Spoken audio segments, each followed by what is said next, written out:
HarperCollins presents The Game by Scott Kershaw. Read by Ethan Kelly. Level 1. Chapter 1. Player 1. Just past sunrise, pallid light pours in freely through a broken window onto every parent's worst nightmare. The bed is empty, the child gone. Maggie Dawson is standing in the bedroom doorway, paralyzed, trying to process the scene. Her eyes go from the tousled bedsheets to the shattered window to her little boy's blanket on the fire escape outside. Her legs are heavy, lungs too small. She drops his breakfast, Pop-Tarts falling, and when air finally returns, she can barely scream his name. "Jackson?" The room is so cold there is frost on the carpet. Maggie stumbles forward, bare feet treading glass, and then hesitates at the window, too terrified to look. Her thoughts a siren, a wailing litany. "He fell. Oh, Jesus, he fell. He's down there, on the ground. Sometime in the night he fell. He's hurt. He's dead. He fell. He's..." Outside is the wrought iron fire escape, one of those zigzagging staircases you see on mid-rise apartment buildings all across the States. Maggie lives on the highest floor, 5 stories up. Even the fresh snowfall wouldn't have done much to cushion a fall. She wants to close her eyes, to turn away, but she has to see. Through the cracks between her fingers, she glances down, holding her breath. No Jackson. No tracks in the snow. Nothing. Just his Spider-Man blanket caught up on the handrail, the fabric frozen stiff as if he wet it in the night. Has he run away from her? Would he do that? Last night's forecast was for 20 below freezing. A grown man couldn't cross the city in that, let alone a boy. Her boy. Her son. She focuses on the window, shards on the floor, broken inwards. A heavy gust might have done that, or something to do with ice. Fluctuations in temperature? She has to get her head together.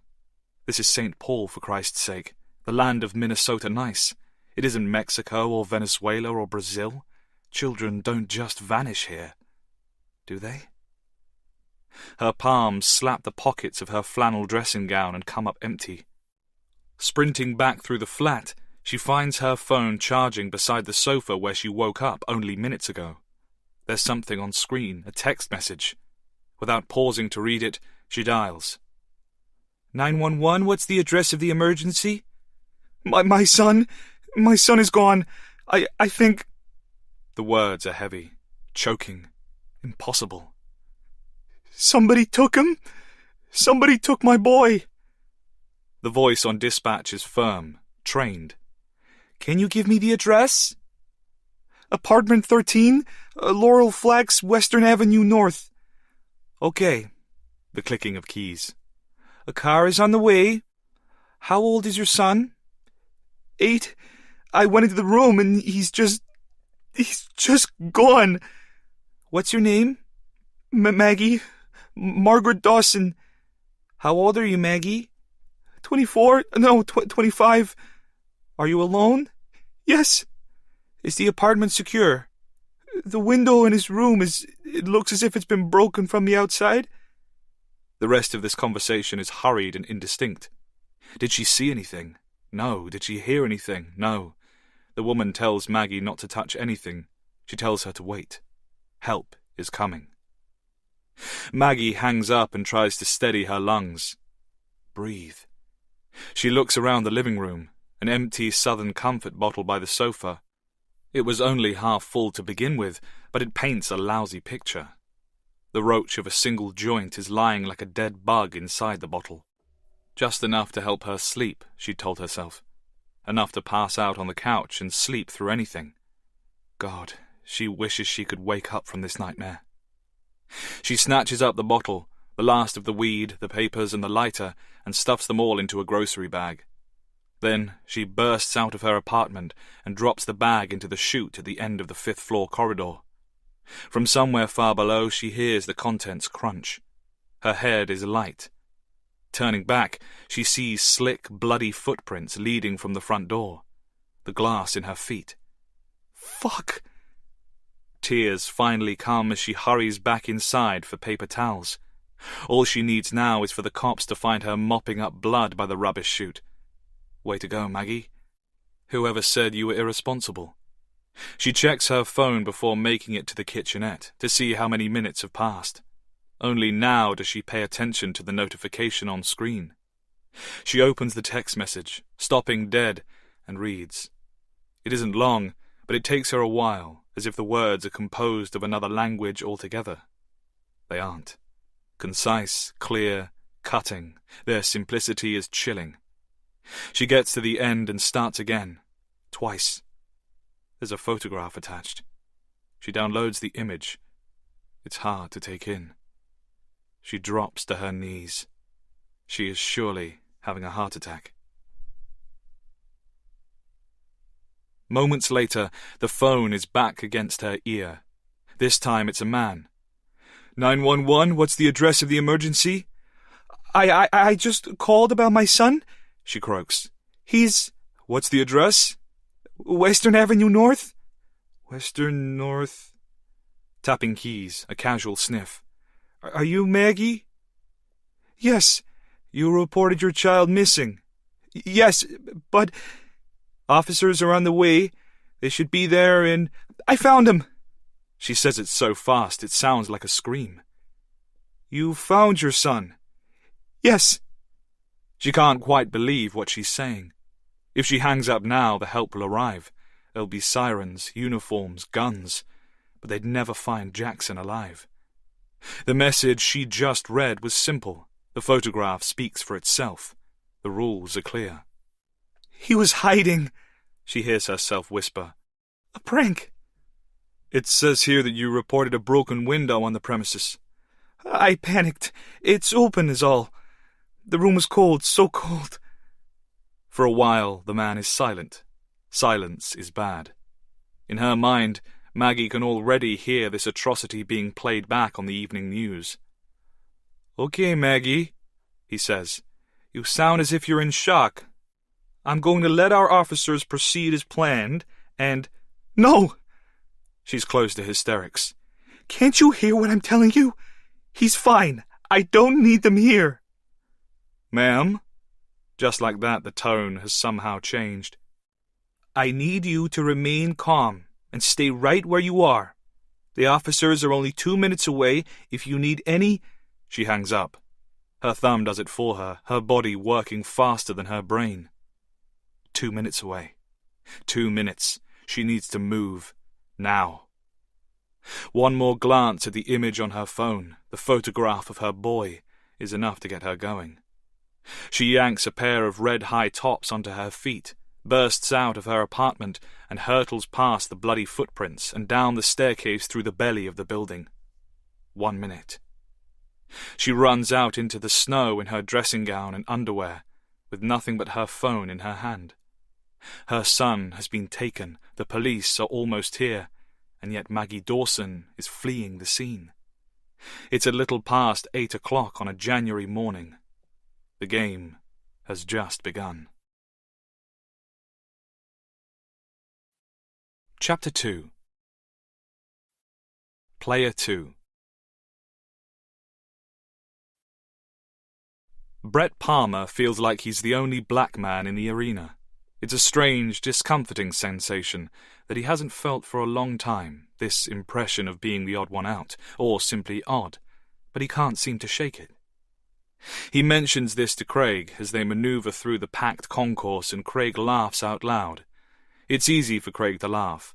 He weighs over 200 pounds and his skin is winter white.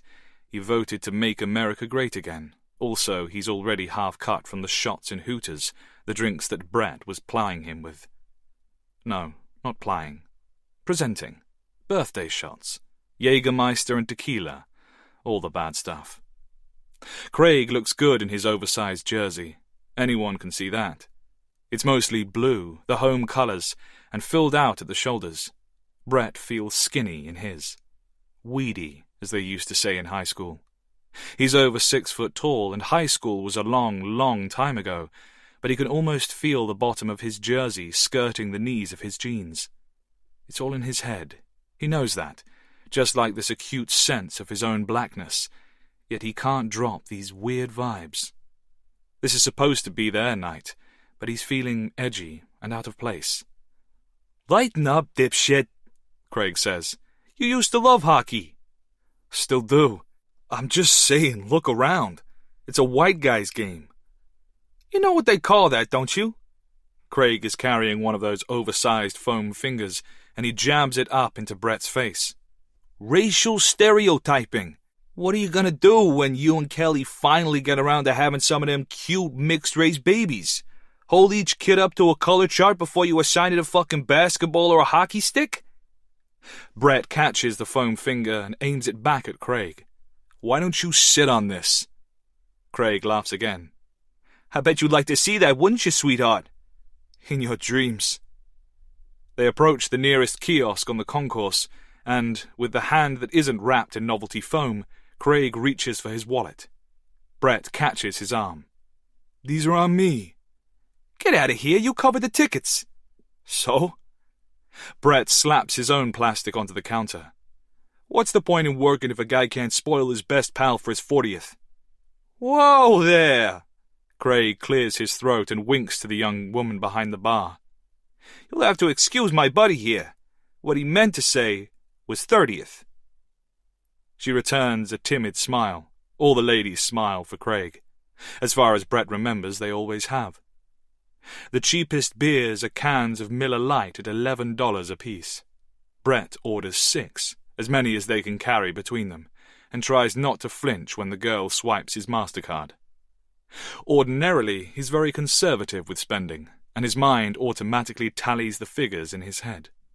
On top of these tickets, which were close to $400 for the pair, and the wings at Hooters, this is turning into one of the most expensive nights of his life. For this reason alone, he keeps on telling himself he mustn't back out when the time comes. His stomach is in knots.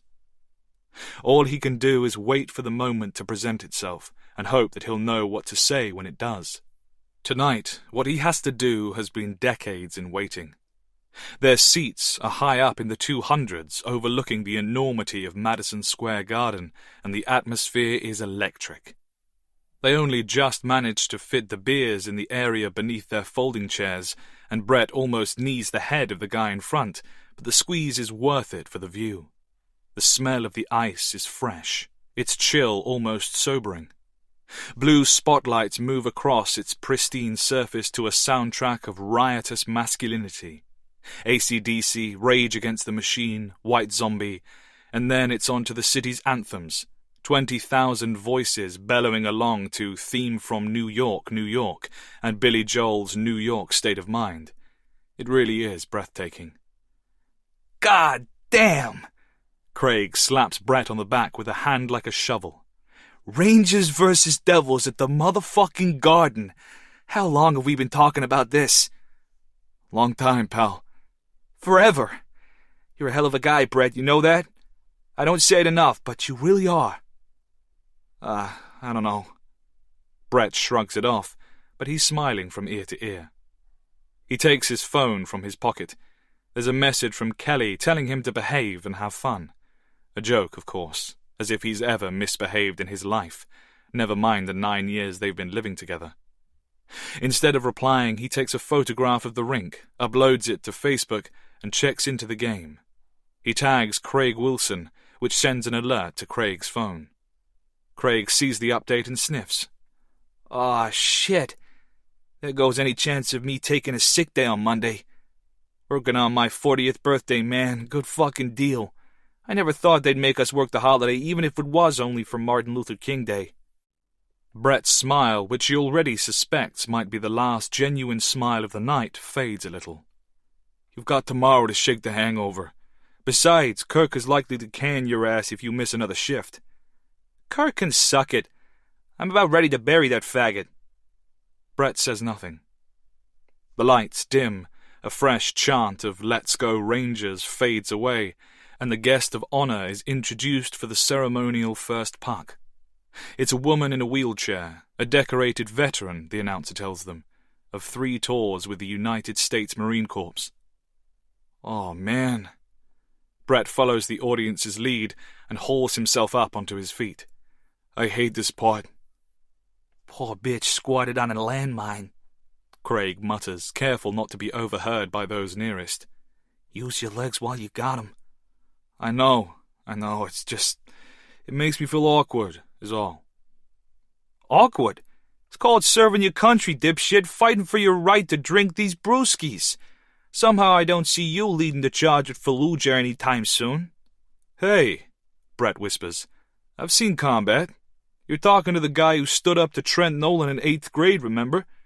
I remember having to drag you out from under a linebacker's size 12 before he put you in traction, if that's what you mean. Brett grins, but the gesture has lost its warmth. That'll be the last fight I ever get into. Oh, yeah? Craig raises his eyebrows. We don't always get the luxury of choice, bud. The veteran starts to sing, lyrics broadcast over the arena in neon, and Craig holds the foam finger to his chest and nails every word. Oh, say, can you see, by the dawn's early light, what so proudly we hailed at the twilight's last gleaming? Brett mimes along, his thoughts turning over the conversation ahead. He knows he's in for a bittersweet night. Finally, the time has come. His heart feels close to breaking. One way or another, with every passing moment, the end of their 30-year friendship is drawing nearer, and Craig is none the wiser. Brett reaches down for another beer as all the good Americans return to their seats. They roar as one, the entire stadium, and in a flurry of lethal blades, the players descend onto the ice below. Chapter 3. Player 3. Sarah Mulligan doesn't realize how long she's been sitting in the bathroom until she checks the time and feels her heart crawl up into her throat. That can't be right. The clock on screen says it's almost 5:30. Shit! She jumps to her feet, uprights the lid of the toilet upon which she has been sitting, and then dashes out of the bathroom and down the staircase. The children are in the living room, precisely where she left them. Archie is babbling away in his bouncer, reaching for the crinkly thingamajig that dangles from the overhanging toy bar. Hannah is napping on the carpet, surrounded by Duplo and dolls like the scattered debris of some fantastic nail bomb. The Little Mermaid has finished and returned to the DVD menu. An instrumental segment of Part of Your World cycles on a loop. Sarah dumps the iPad she's been carrying onto the cluttered coffee table and heads for the kitchen, where this evening's chips are all still raw white potatoes in the cupboard. She fires the deep-fat fryer, grabs the speed peeler from the cutlery drawer, and gets to work. She's rushing, being careless. 4 frenzied strokes onto the first potato. The peeler slips through the starch and takes off the very tip of her ring finger. Shit! She feels the warmth escape her face. The potato goes rolling like a head from a guillotine. She launches the peeler and clutches the finger almost tight enough to break it. She tastes tears and loathes herself for it. Stupid cow. Idiot. The sharp, searing pain is astounding. Then she hears it. Blood hitting the tiles below with an impossibly heavy drip. That's all it takes. The kitchen cabinets dissolve to grey and her legs go out from under her. She falls backwards against the washing machine, winded. For a short while, 20 seconds, maybe more, there is nothing but calm, comatose grey. The sound of rain on faraway windows. Peace. Then she sees the cherubic face of her tiny daughter looking down at her through fog. Hannah's eyes are glassy, and her bottom lip is quivering. Mummy Paulie. Yeah. Sarah swallows as she heaves herself into a sitting position. Mummy Paulie. Hannah fumes, storms across the kitchen like a true red-headed little madam, and smacks the fallen potato where it lies in a jacket of dog hairs. Naughty taties! Naughty taties! Sarah can't help but smile. She takes a deep breath and reluctantly surveys the damage. A millimetre sliced from her fingertip, maybe less. 4 droplets of blood on the floor. That's about the sum of it. But she still feels close to vomiting. As it turns out, the rush was all for nothing. Outside, the garden gate clangs. Daddy! Hannah is already off like a firework down the hallway. Daddy! Daddy! Yay! Yay, Sarah grumbles, trying to haul herself up off the floor. Her back hurts from the fall, and her knees are perpetually weak. She's gained more than 40 pounds since the wedding, 3 years ago, baby weight the babies have so kindly left behind. The front door opens and Neil Mulligan trudges into the house and wipes his boots. Sarah hears him scoop Hannah up for a kiss. Then she hears the momentary pause as he surveys the living room on passing. Tonight's inspection is greeted with a familiar husky sigh. He comes to the kitchen doorway in his overalls with their daughter hanging from his neck, watching his wife struggle to get back onto her feet. "What have you done now?" he asks. "It's just an accident," she says, finally upright and brushing dog hairs from her trousers. "There was blood, and, you know." Her husband's flat eyes move across the tiny spatters on the tiles. "For Christ's sake, Sarah, you're 37 years old." She's 36, but Neil has a habit of rounding up when he's aiming to belittle. "What if something happened to the kids? Would you fall on your ass then?" Hannah, with one arm still wrapped around his neck, points accusingly. "It was naughty tatey, Daddy." "No," Neil says. "Mummy just needs to be more careful, doesn't she? Tell her she's a naughty mummy."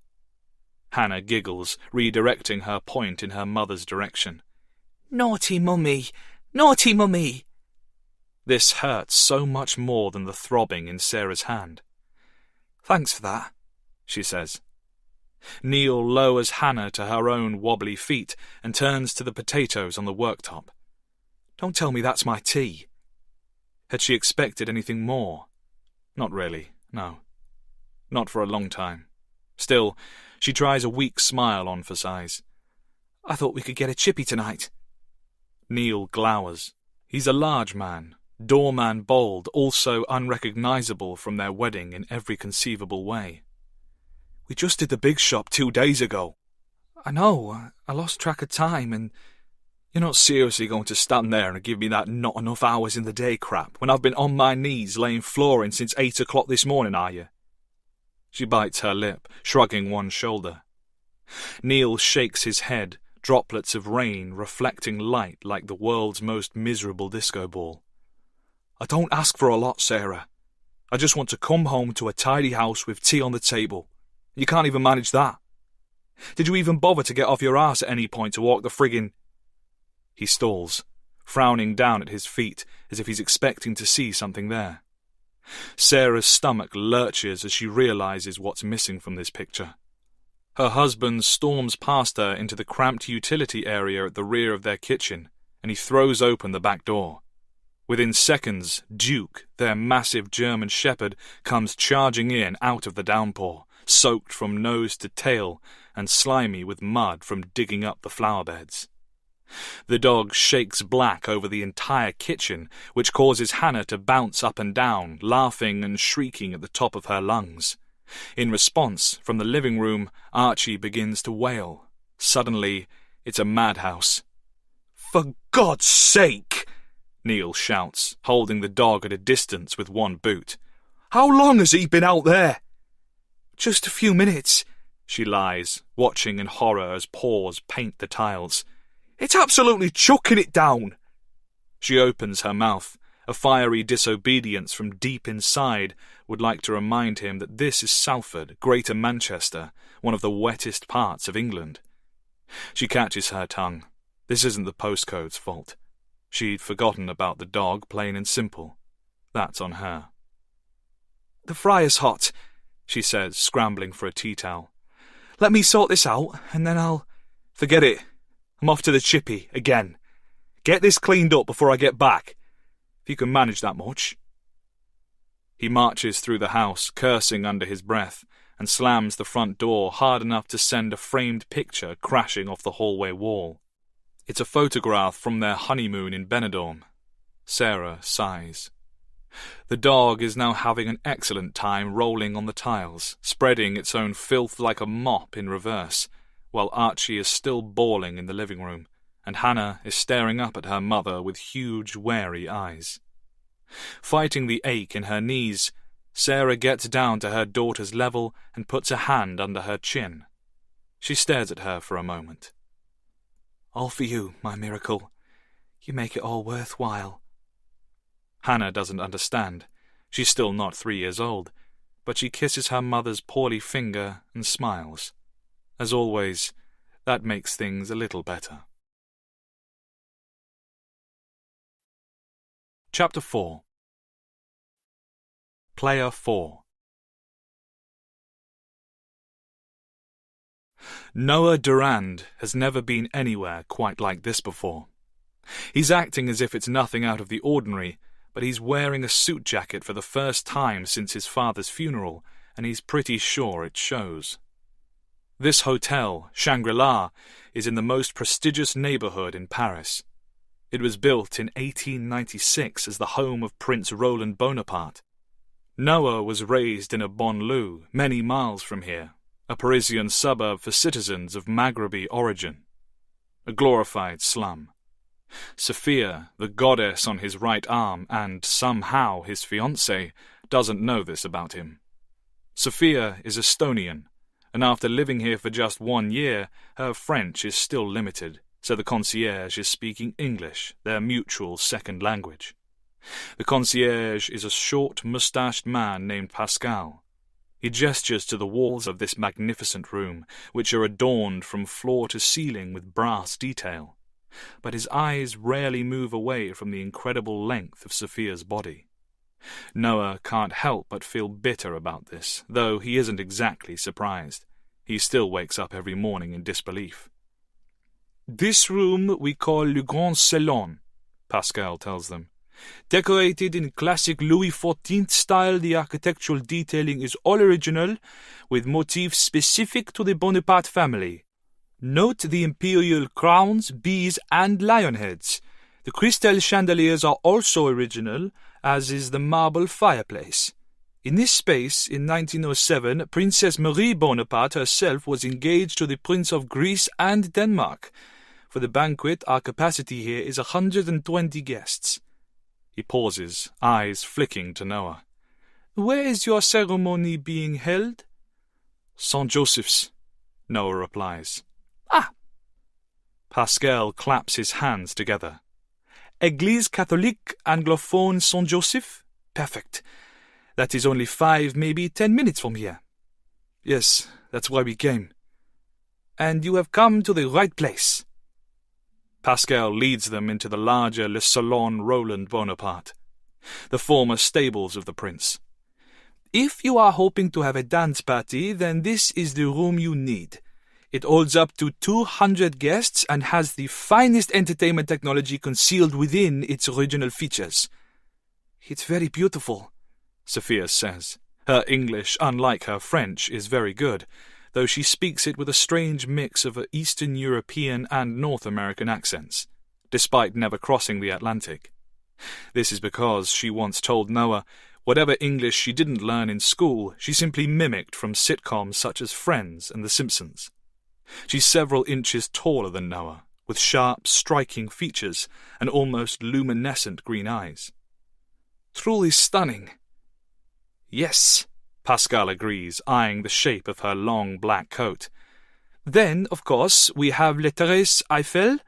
Please." He beckons the young couple forward and, like a magician revealing his greatest trick, opens double doors that lead out onto the terrace.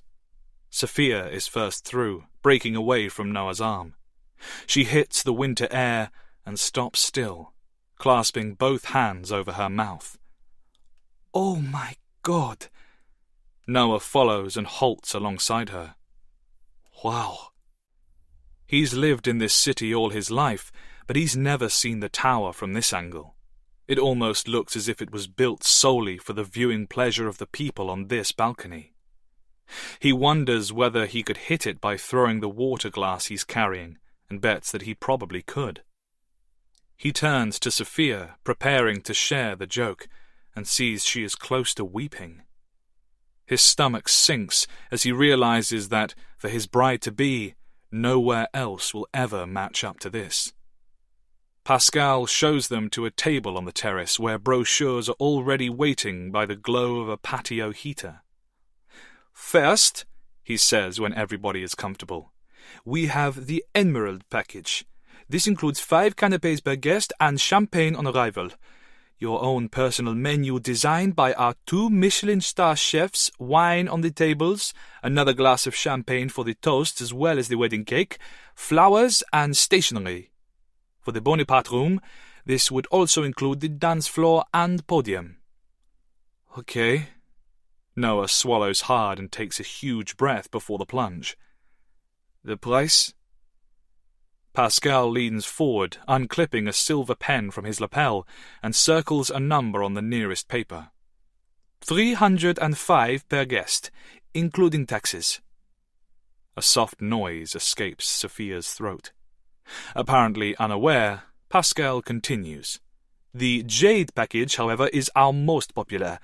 It includes everything from the Emerald as well as a deluxe suite for your wedding night and an open bar. This price is 415 per guest, including taxes. Do you have any idea of numbers?" Sophia flaps her mouth open and shut. Noah sees that she's going red and quickly answers for her. "We haven't finished our lists yet, but something like 70, depending on Sophia's family and friends making it here." "Very good." Sophia has discreetly taken her phone out of the clutch bag. She keeps the screen turned away from the concierge, but Noah can just make it out. With the calculator, she multiplies both prices by 70 guests. She runs each sum twice, as if the phone has made a mistake. Recognizing the silence, Pascal joins his fingertips in a crude imitation of the landmark behind him. "Of course, I expect that you will want to go home and discuss this." Sophia nods sadly, glancing to the tower. It's a fleeting, infinitesimal movement, but Noah catches it. The dulling of her eyes, the realization that once this meeting is finished, she will never have this view again. "I don't think we need to go anywhere," he hears himself say. Pascal raises his eyebrows. "No?" Noah shakes his head. "Let's work out the deposit on this Jade package." Sophia's immaculate complexion whitens. "You're serious?" Noah shrugs as if he's the coolest guy in the world. "What do you say?" She doesn't say a thing. She bursts into tears and throws her exquisite warmth around him. Pascal leaps to his feet, beaming. "Magnifique! This call is for champagne, yes? Why not?" Noah laughs over her shoulder, holding her tight, feeling dizzy. Pascal goes off to fetch champagne and the contract. Sophia corrects her eyeliner and then hauls Noah to the edge of the terrace for a selfie with the tower behind them. He tries not to look so light-headed because he knows this could be on Instagram within the hour. Sophia is currently averaging 30,000 likes per post. If only she earned €1 per like, then this photo alone would almost pay for their wedding. She takes around 20 snaps with slightly altered poses, some with Noah, most on her own, before kissing him softly over and over again. She's the best thing he has ever tasted. His heart almost hurts. "You're fucking crazy," she whispers. "Moi? A little. It's only money." This makes her frown. "It is never only money, Noah." He leans close, catching a tail of brown hair from behind her left ear, and breathes her in like a drug. "I want this to be right. The woman of my dreams deserves the wedding of her dreams, and I'd do anything for you, Sophia." She presses her forehead against his, knowing that he truly means it. He'll do anything for her, and he'll do anything to keep her. Anything. Chapter 5. Player 5. Linda Malone should have clocked off at 7, but it's almost 9 by the time she's dealt with the trio of backpackers and departures. After 8 hours of screening, a continuous herd through archway metal detectors, the last thing she'd wanted was for these 3 delinquents with their red, puffy eyes to come shuffling down the queue towards her, reeking of cannabis. They must have decided to get a head start on their trip to Amsterdam, and it has ultimately cost them their flight. What did they think would happen? Who tries to board a plane stoned? It's times like these that Linda is thankful her own daughter has always been such a level-headed girl. Alyssa would never do anything so stupid. Linda manages to unload the bewildered backpackers onto the relevant officers, and then she can finally get out of the terminal. Despite her security uniform, a black stab vest over a white shirt, she has to show her ID pass to access the staff car park. She sometimes smiles to whichever colleague is working the exit. Tonight, she doesn't. She's not in the mood. Luton Airport isn't huge. In fact, its size means it's technically an aerodrome, but it's always so busy. And Linda crawls through traffic on the exit route, silently fuming. It was crap like this that made her leave the old career behind. All that good old-fashioned family time missed out on because of work. Nights wasted, years lost. This job was supposed to be different, but this is the 4th night this week she's got out late. Through the BMW's Bluetooth, she tries to call Alyssa to see if she has already eaten. The call won't connect, which further sours Linda's mood. The signal this close to the airport is always rubbish, and her pay-as-you-go phone is ridiculously dated. She decides to pick up some frozen fare just in case, because there'll be nothing much in the house. It'd be easier to grab a takeaway, of course, but Alyssa is 17, and Linda can't keep up with her diets and mood swings. The last time Linda came home with an unplanned bucket of chicken, it had ended in a 2-day sulk. Teenagers. Linda stops at the Express Food and Wine on Linham Road. She does this almost every evening. It's a cramped, unremarkable shop run by a polite Bangladeshi family. There are hundreds more shops like it in Luton. This one just happens to be a few blocks away from the airport. She takes 2 frozen lasagnas from the chest freezer with the sliding doors, couples these with the cheapest bottle of red on the shelf, and pays AJ, the shopkeeper, in cash. She's already back in her car outside, about to start the engine, with her purchases on the passenger seat, when the hooded figure appears some way off along the pavement. He's a scrawny man. She can see that much by the way his dark clothes hang from his frame in drapes. As he walks, he's checking the street in both directions. Suspicious. Somehow he doesn't seem to have spotted Linda in the shadow of her car's interior. He's bouncing a little, like a boxer psyching himself up outside the ring. There's something in his right hand, something that catches the yellow glow of the nearest streetlight. It's a knife. Great. Linda watches in silence as the man barges into the shop, almost taking the door off its hinges. At first, her heart rate barely quickens. For as long as she can remember, she's been trained for this sort of thing. She dials 999 and reports the armed robbery without fanfare, then hangs up and fingers the key in the ignition. It's been a long day. Too long. She doesn't need this. She's 51 years old, for God's sake. It's not her place to get involved. Alyssa is waiting at home. Think about Alyssa. Overhead, a plane ascends from the single runway at the airport, lights blinking, engine roaring. It rattles the car.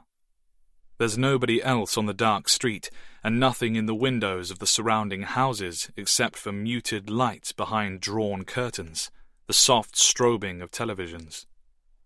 Linda remains behind her steering wheel. There's a cash machine embedded on the shop's outer wall, which leaves only a narrow strip of window overlooking the counter, but she can see the story well enough from here. The hooded man has overturned the display case full of scratch cards. It looks as if he's holding the knife with one hand while he stuffs entire rolls of scratch cards into his holdall. The shopkeeper, AJ, appears to be unharmed. That's good. The till is wide open, empty by now. AJ is hastily throwing packets of cigarettes into the hooded man's bag. Linda shakes her head. Cigarettes are more expensive than ever. 50 packets might make this idiot another few £100, but he's wasting precious minutes. They are less than a mile from the airport. The sirens will be here soon. This has nothing to do with her. Go home to Alyssa. Cook supper. Catch up on the soaps. Be a mum. She examines the bottle she just purchased. Like every wine in the Express, it's sealed with a screw top. She opens it and takes a mouthful. Malt vinegars have tasted better. The nerves are stirring now, a million jolts of electricity crackling beneath her skin. She's starting to feel sick in a thrilling sort of way. Looking back to the shop, it seems like the thief is finishing up. He's zipping the holdall. No flashing lights, though. He's going to get away with it. Linda stamps one shoe in the footwell. He's going to get away. Sod it, she says, screwing the lid back onto the bottle. She climbs out of her car, quietly closing the door behind her, and carries the wine by the neck at her side. A crash from inside the shop. Linda can't be sure, but it sounds like the man has just toppled the center aisle on his way out. With her empty palm, she presses the thickness of her stab vest to make sure it was still there. She can almost feel her pulse pressing back now, which is surely impossible, but she isn't scared. She's too excited to be scared. The door to the Express Food and Wine opens inward. The bell jingles pleasantly.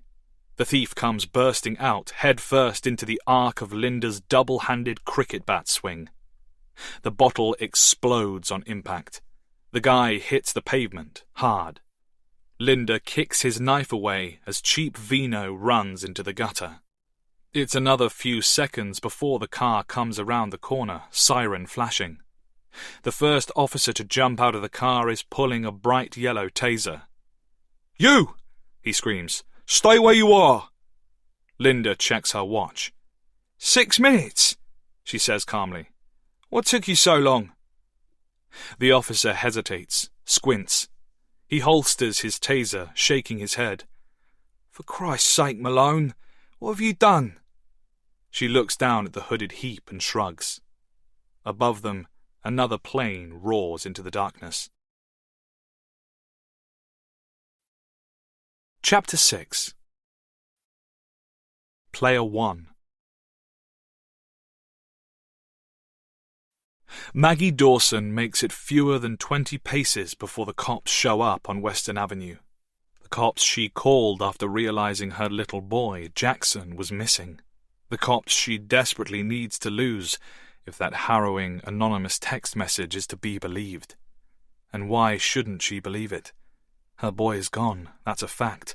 Some psychopath has taken him, and she's been sent a single photograph in return, with instructions. Not just instructions. Rules. That's what they called them. Rules, like this is all some sort of a... She dives into a snowbank behind a parked Dodge and peers back towards her building on the opposite side of the gritted road. Her bare legs are freezing.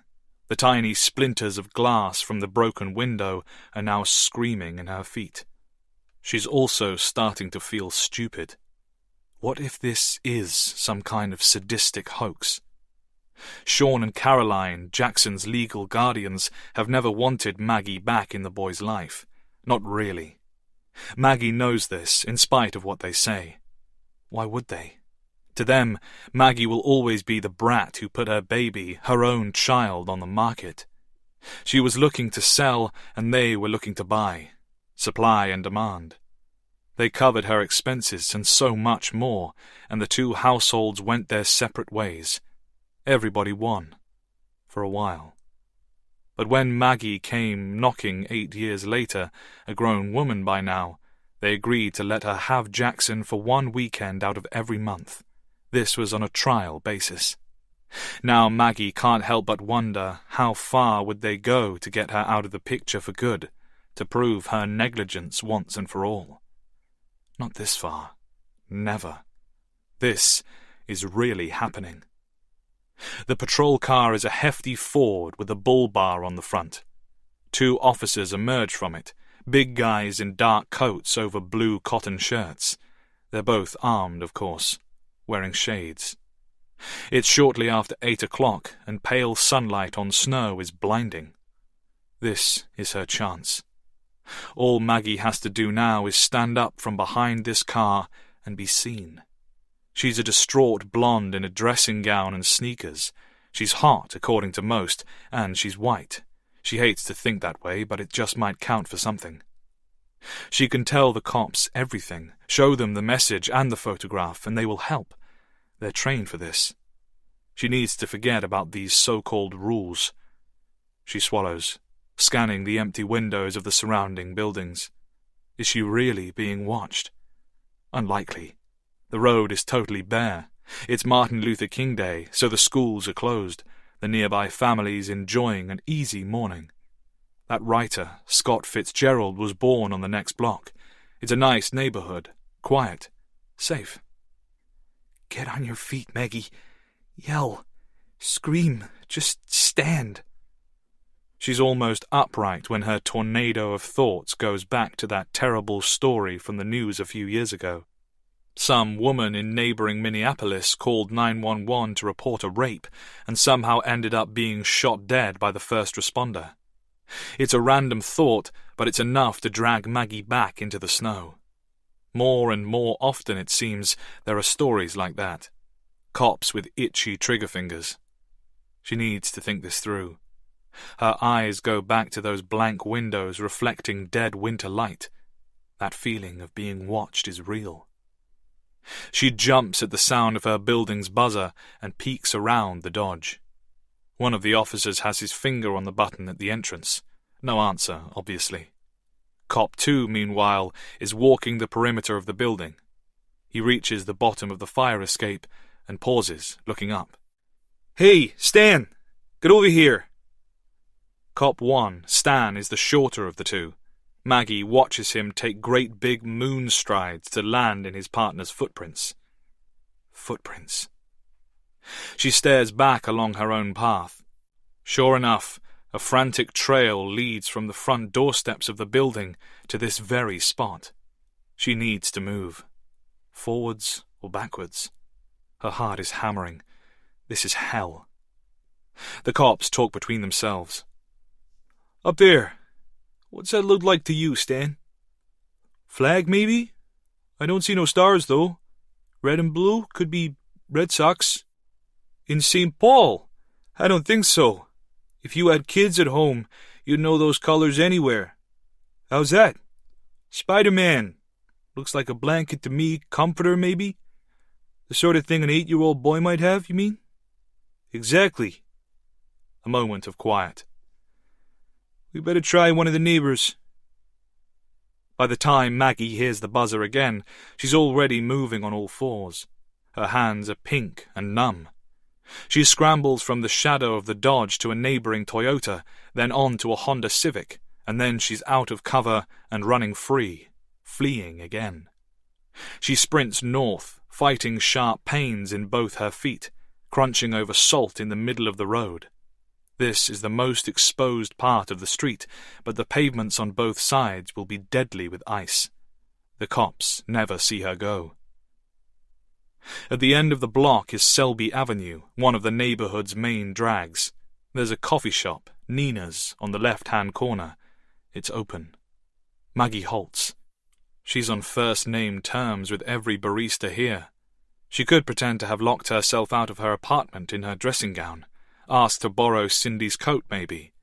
And then what? She catches sight of her own reflection in the cafe window and recoils. This is the first time she's been outside without makeup in a decade. Cindy wouldn't recognize her. She hardly recognizes herself. Directly across Selby is the YWCA. Behind that, the headquarters of County Intervention for Domestic Abuse. Maggie isn't sure how either charity works. Could she walk in and ask for a pair of jeans? She'd probably break down before she managed a single word. A car comes rushing along Selby. Maggie just stands, petrified and stupid. It passes, splattering freezing, dirty slush onto her naked legs, and the obese driver honks his horn appreciatively at her, a semi-nude blonde. Maggie stares after him, aghast. Her little boy is missing, and this prick is as happy as a pig in shit. She has to get off the street. She feels close to collapsing. There's a narrow alleyway behind Nina's.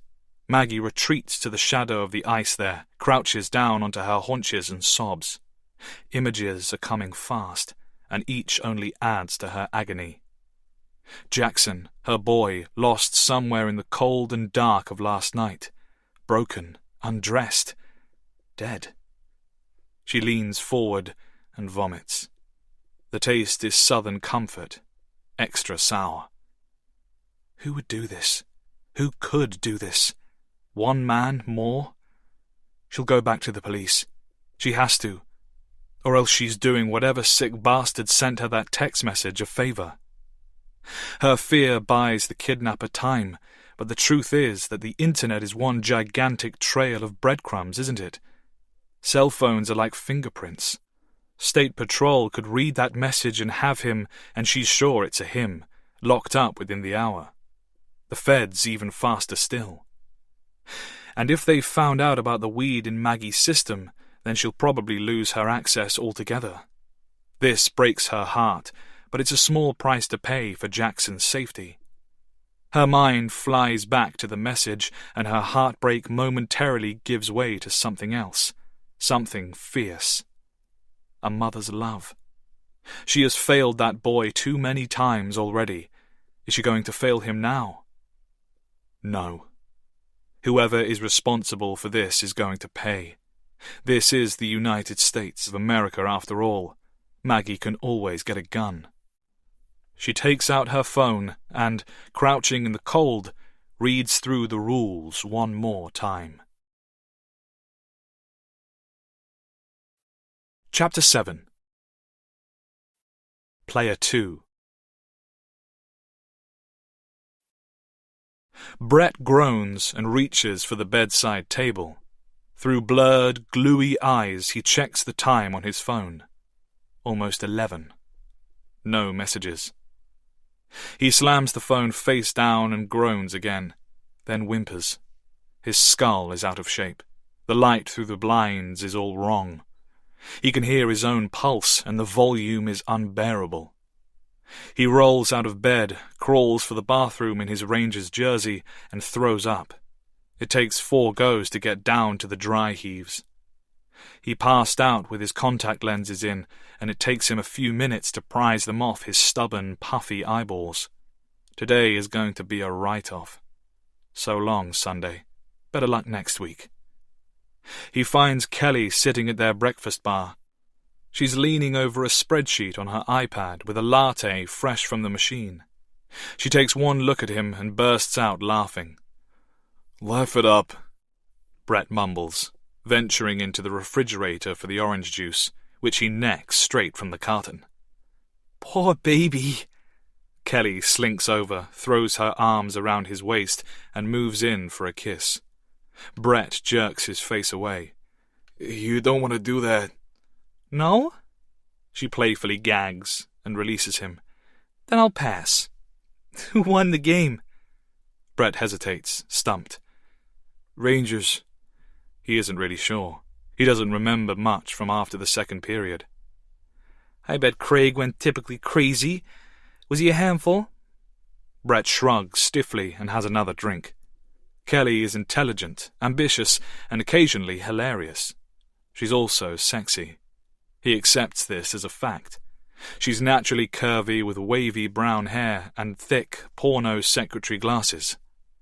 Men and women alike will stare at her enormous chest on the subway, uninterested in the backache it causes her.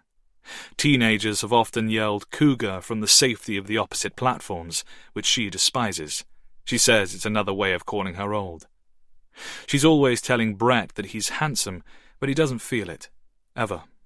Especially now, since he's approaching 40 and hasn't gone to the gym in 7 months. Kelly is the second woman he's ever slept with. Brett takes a deep, shaky breath. Look, about last night, I was drunk. Really drunk, and you know what it does to me. Hey, don't worry about it. I was probably too tired anyway. She smiles sympathetically, which makes him feel worse. You'll just have to stay sober and make it up to me tonight, won't you? A thin, empty laugh. I think I can manage that. Oh, yeah? She takes a long sip of her coffee, eyes burning into his body like sunlight through a magnifying glass. Don't make promises you can't keep, big man. He smiles and turns towards the window. It looks cold outside. His smile fades. He remembers coming back to Brooklyn in the Uber. The driver was listening to some pounding techno, and by the time they'd come off the bridge, Brett was feeling nauseated and the night was spinning around him. He remembers getting into bed, rebuffing Kelly. So why can't he remember the hours before? There's a gulf of blackness, and somewhere in that bottomless void it all went wrong. The dreaded conversation happened.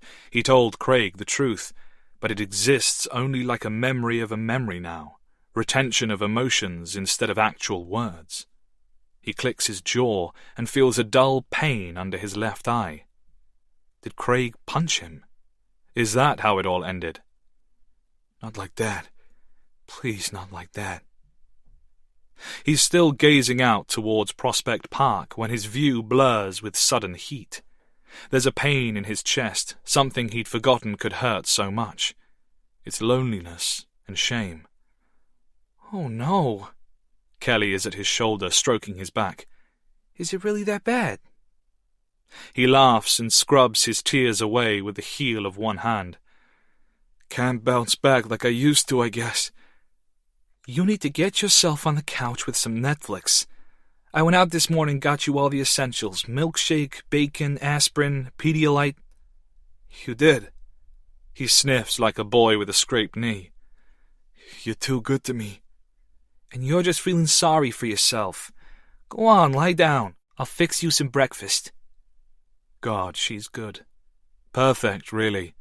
As he shuffles through to the sofa, Brett looks around the home they'd built together, their nest of trinkets, picture frames and memories. Their brownstone is beautiful, one of the most sought-after properties in Brooklyn. It's a duplex, of course, but the neighbors are no trouble. Kelly is a big data scientist dealing with recruitment for the likes of Microsoft and Amazon. It sounds boring to Brett, but she enjoys it, and her salary has allowed him to work on his own career. 6 months ago, he managed to get Craig a position at his place, but Craig doesn't share his enthusiasm for the job. Brett wraps himself up in a couple of throws and decides to finally start The Crown, though he doesn't really watch 5 straight minutes of it.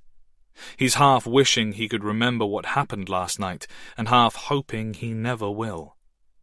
He spends the day drifting in and out of sickly sleep.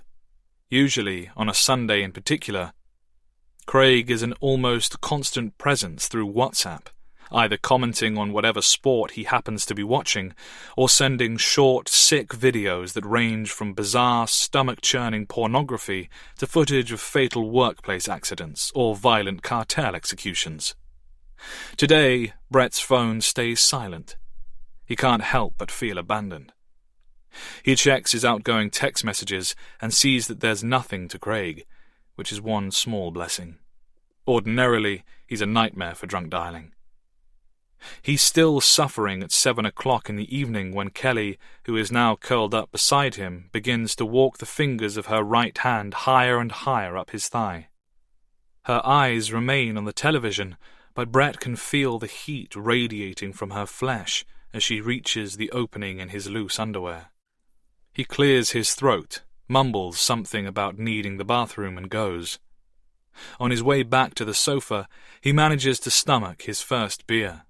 It's laborious going, but over the next couple of hours he drinks another 5. Kelly watches, but she never says a word. She's good like that, always has been. Perfect, really. Later, Brett falls asleep as soon as his head touches the pillow. The next day is Monday. Craig doesn't show up to work.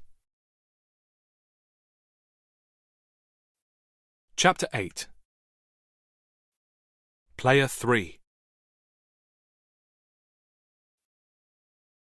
Sarah is up at 5:30 on Tuesday morning, humming tunelessly beneath her breath, soothing Archie in the dark. He's getting heavier every day, and her knees moan under the strain. In one hand, she's holding her phone and scrolling through Facebook. Nothing much posted since she fell asleep 6 hours ago. The iPhone's screen illuminates the Disney plaster wrapped over the end of her ring finger. Cinderella looks smug. Hannah wakes up a few minutes later and waddles from her bedroom to the gate at the top of the stairs, yawning. The man of the house snores. Sarah takes the children down and switches on the lamps. January mornings are bitter, and she has to turn on the water now if it's ever going to be hot enough for Neil's shower. They'll be getting a combi boiler any day now. They've been saying so for years.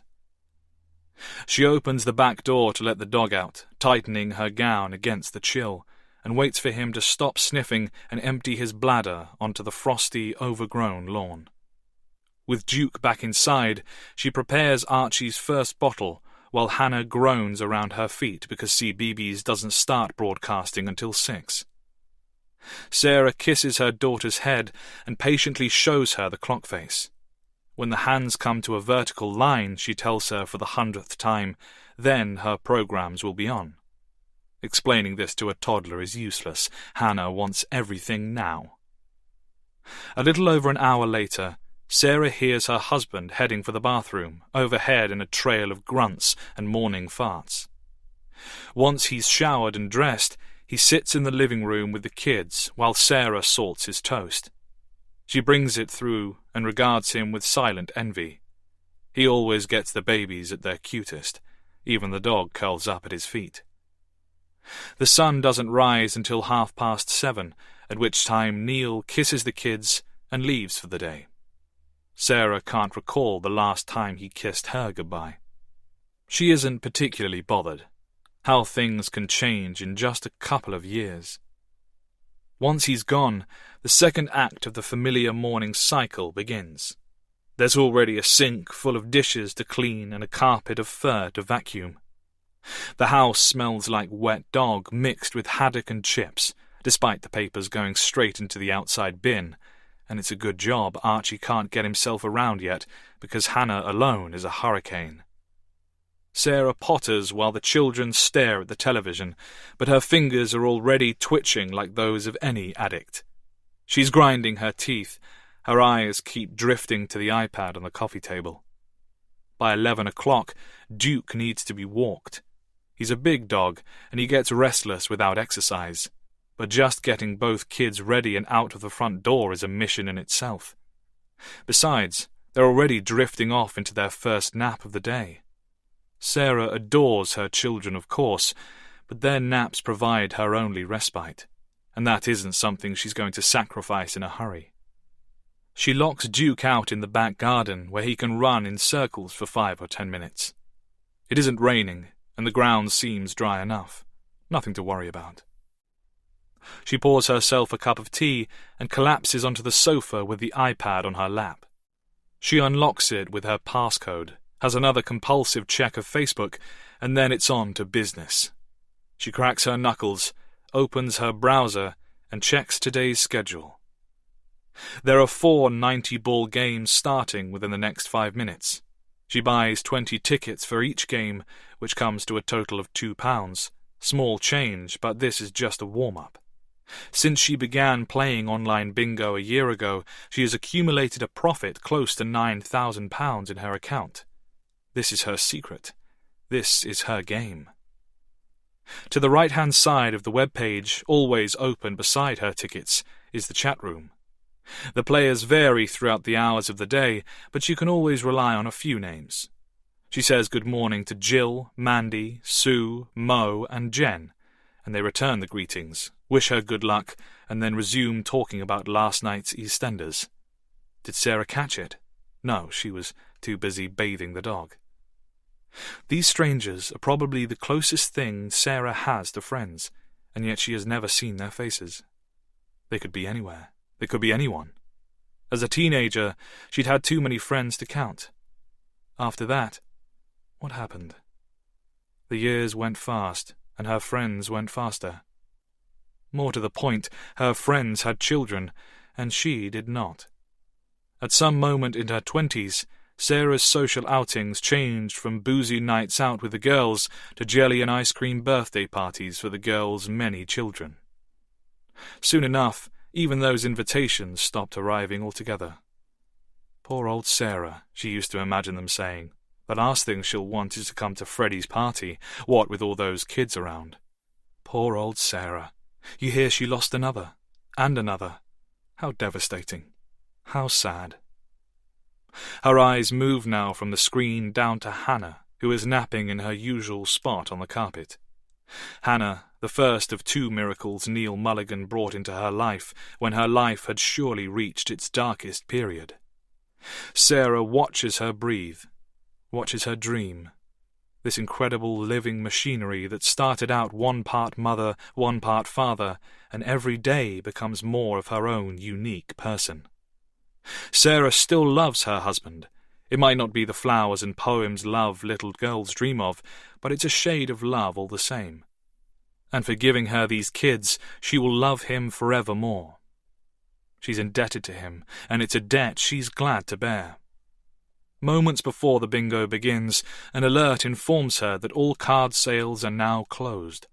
The 4 games she's playing are arranged in tabs across the top of the screen, and she cycles between them as the computer's simulated caller begins flashing numbers at a pace of 1 every second.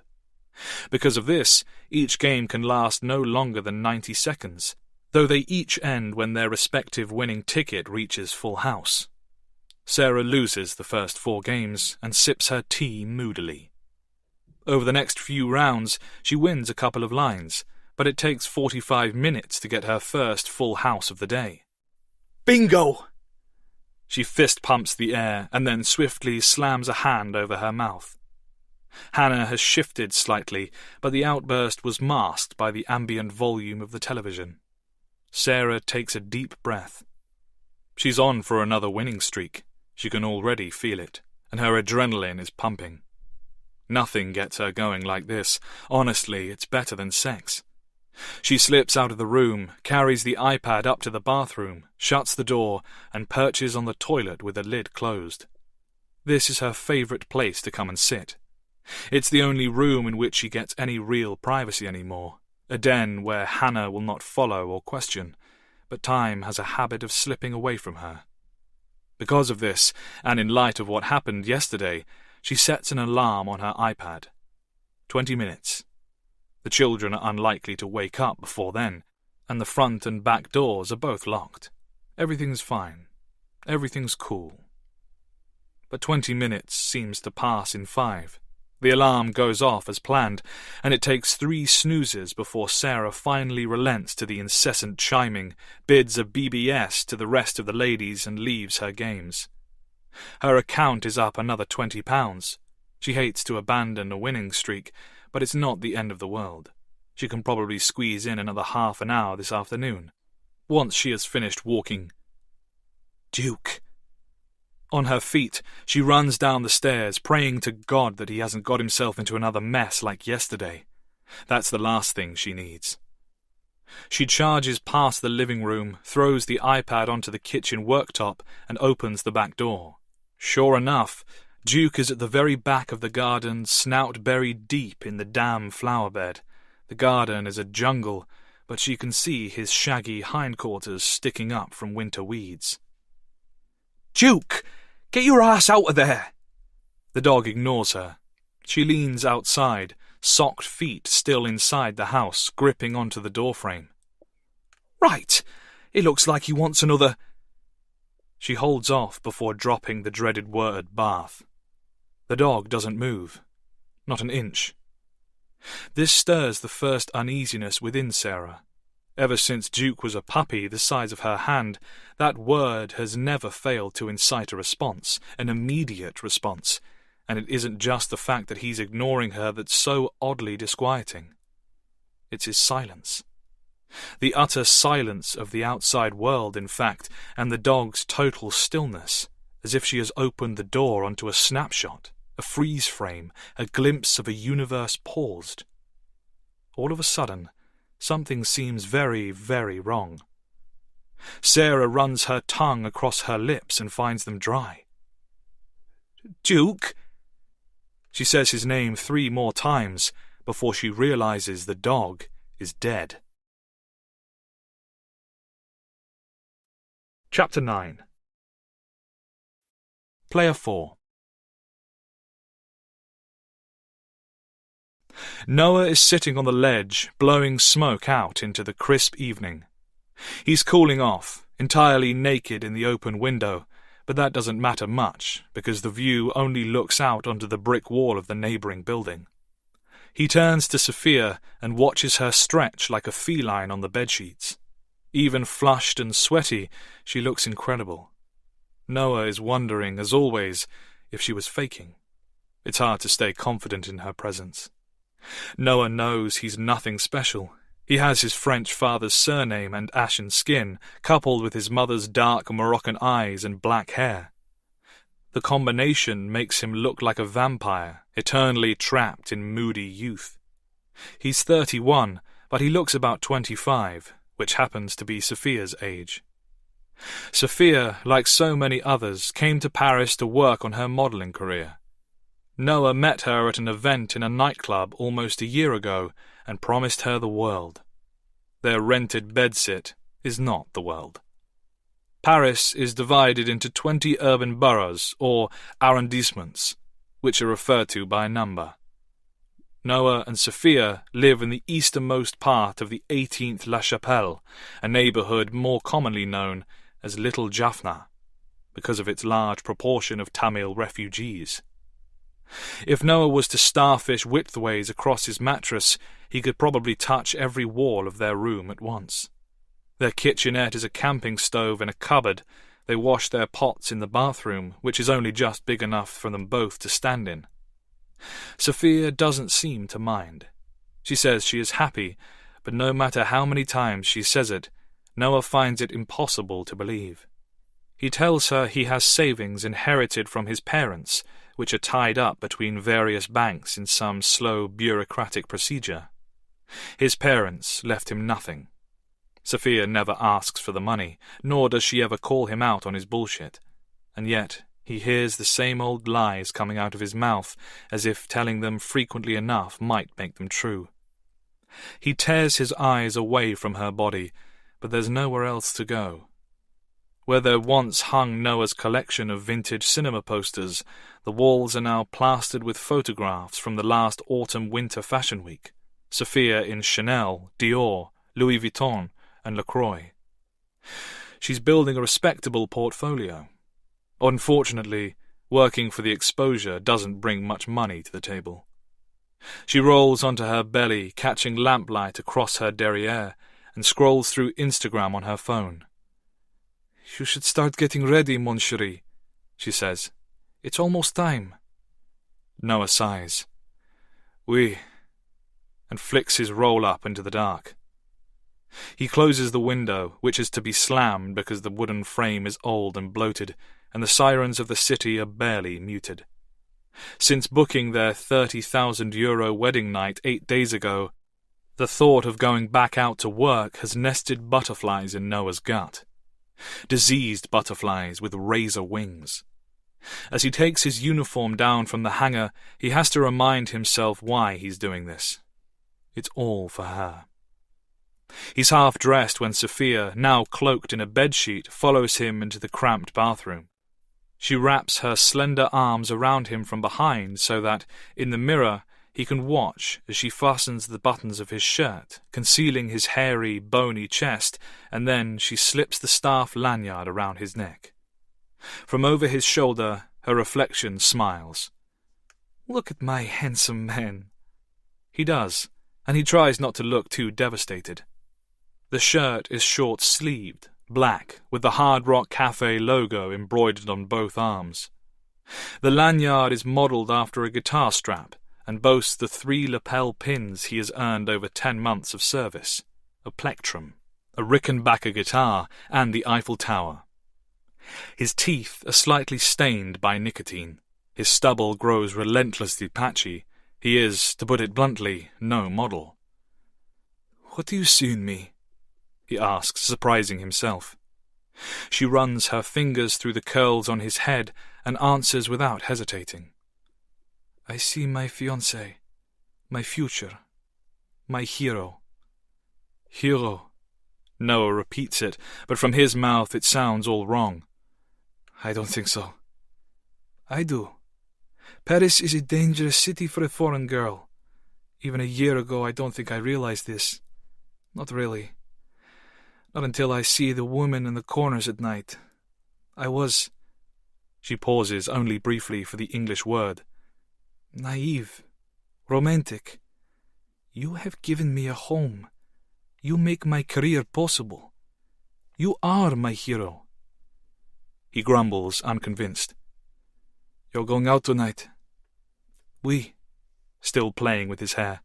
"I'm meeting Gabriel to plan the next shoot." "Gabriel." Noah spots the flinch in his own reflection. "These agents are like bats, Sophia. They only come out after dark." "You know Gabriel," she shrugs. "He's always so busy." Noah nods. Yes, he knows Gabriel. Him and men just like him. "Where are you meeting?" "Harry's. I'll be back before you finish work." "Harry's bar." He pauses. "It might be difficult to concentrate on work, no?" Instead of answering, she uses both hands to turn him around and kisses him softly on the mouth.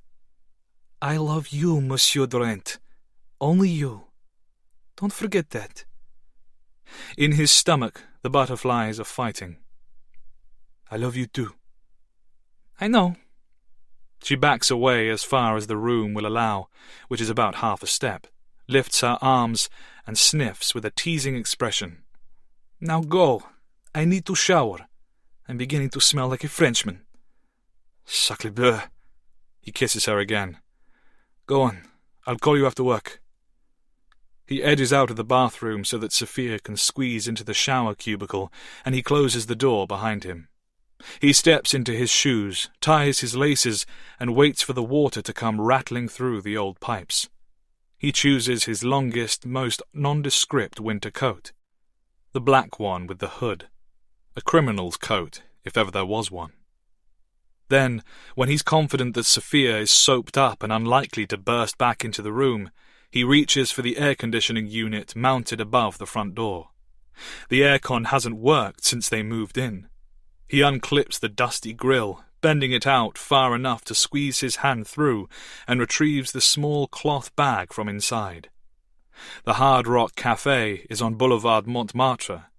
It takes 30 minutes to get there on the metro, but Noah has no intention of using the metro this evening. Last week, he quit his job at the Hard Rock Cafe. He did it without flourish, and he kept it secret. He returns the grill of the air conditioner to its original position and checks the floor below for fallen dust.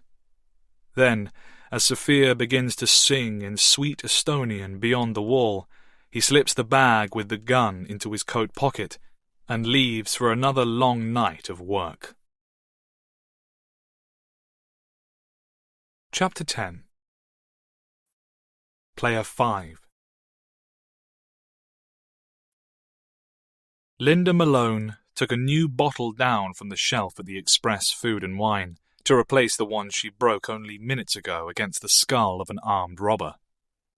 She leaves a £5 note on the counter alongside the empty till, opens the bottle, and swigs a couple of mouthfuls. This one is white, room temperature, but it still tastes better than the red in the gutter. Her hands are shaking, delayed reactions. It was always the same. She steps over spilled tins of ravioli and broken pot noodles and leaves the shop. Outside, the residents of Linham Road have all emerged like moths to the flashing lights.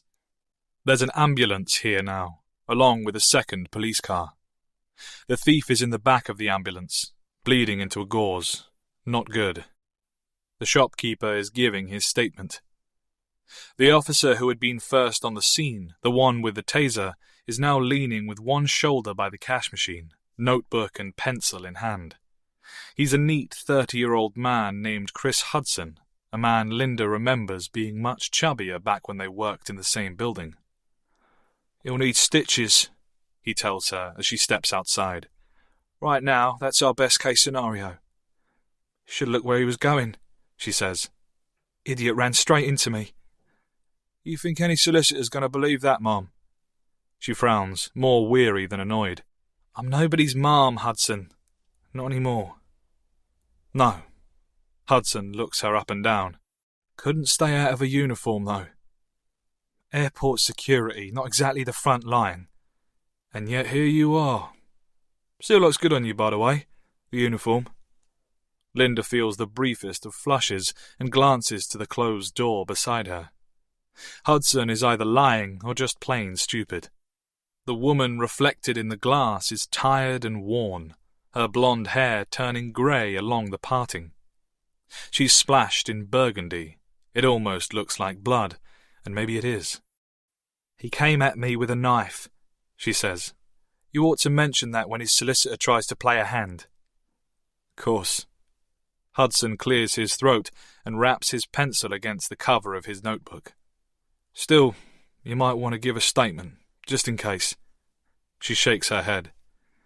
"The shopkeeper AJ will give you more than enough to get your charge. He keeps a camera over the till. He's always seemed decent." "And what about you?" She fishes the car keys from her pocket. "Think I'm going to make the most of this civilian life. Play the role of anonymous bystander for a change. The sort I never could stand." Hudson manages a somber smile, but his eyes move pointedly from the bottle in her trembling hand to her BMW parked across the road. "Are you going to be all right getting home?" "It's only 2 minutes from here," she says. "You wouldn't prefer it if I call Richard for you? Let him know what happened?" A sharp pain. Wham! Right in her chest. "No." Linda tries and fails to keep her voice from dulling. "Richard won't be there." "Oh." Hudson glances away, colouring slightly. "Sorry." "Don't be. That water's been under the bridge for a long time." An awkward silence.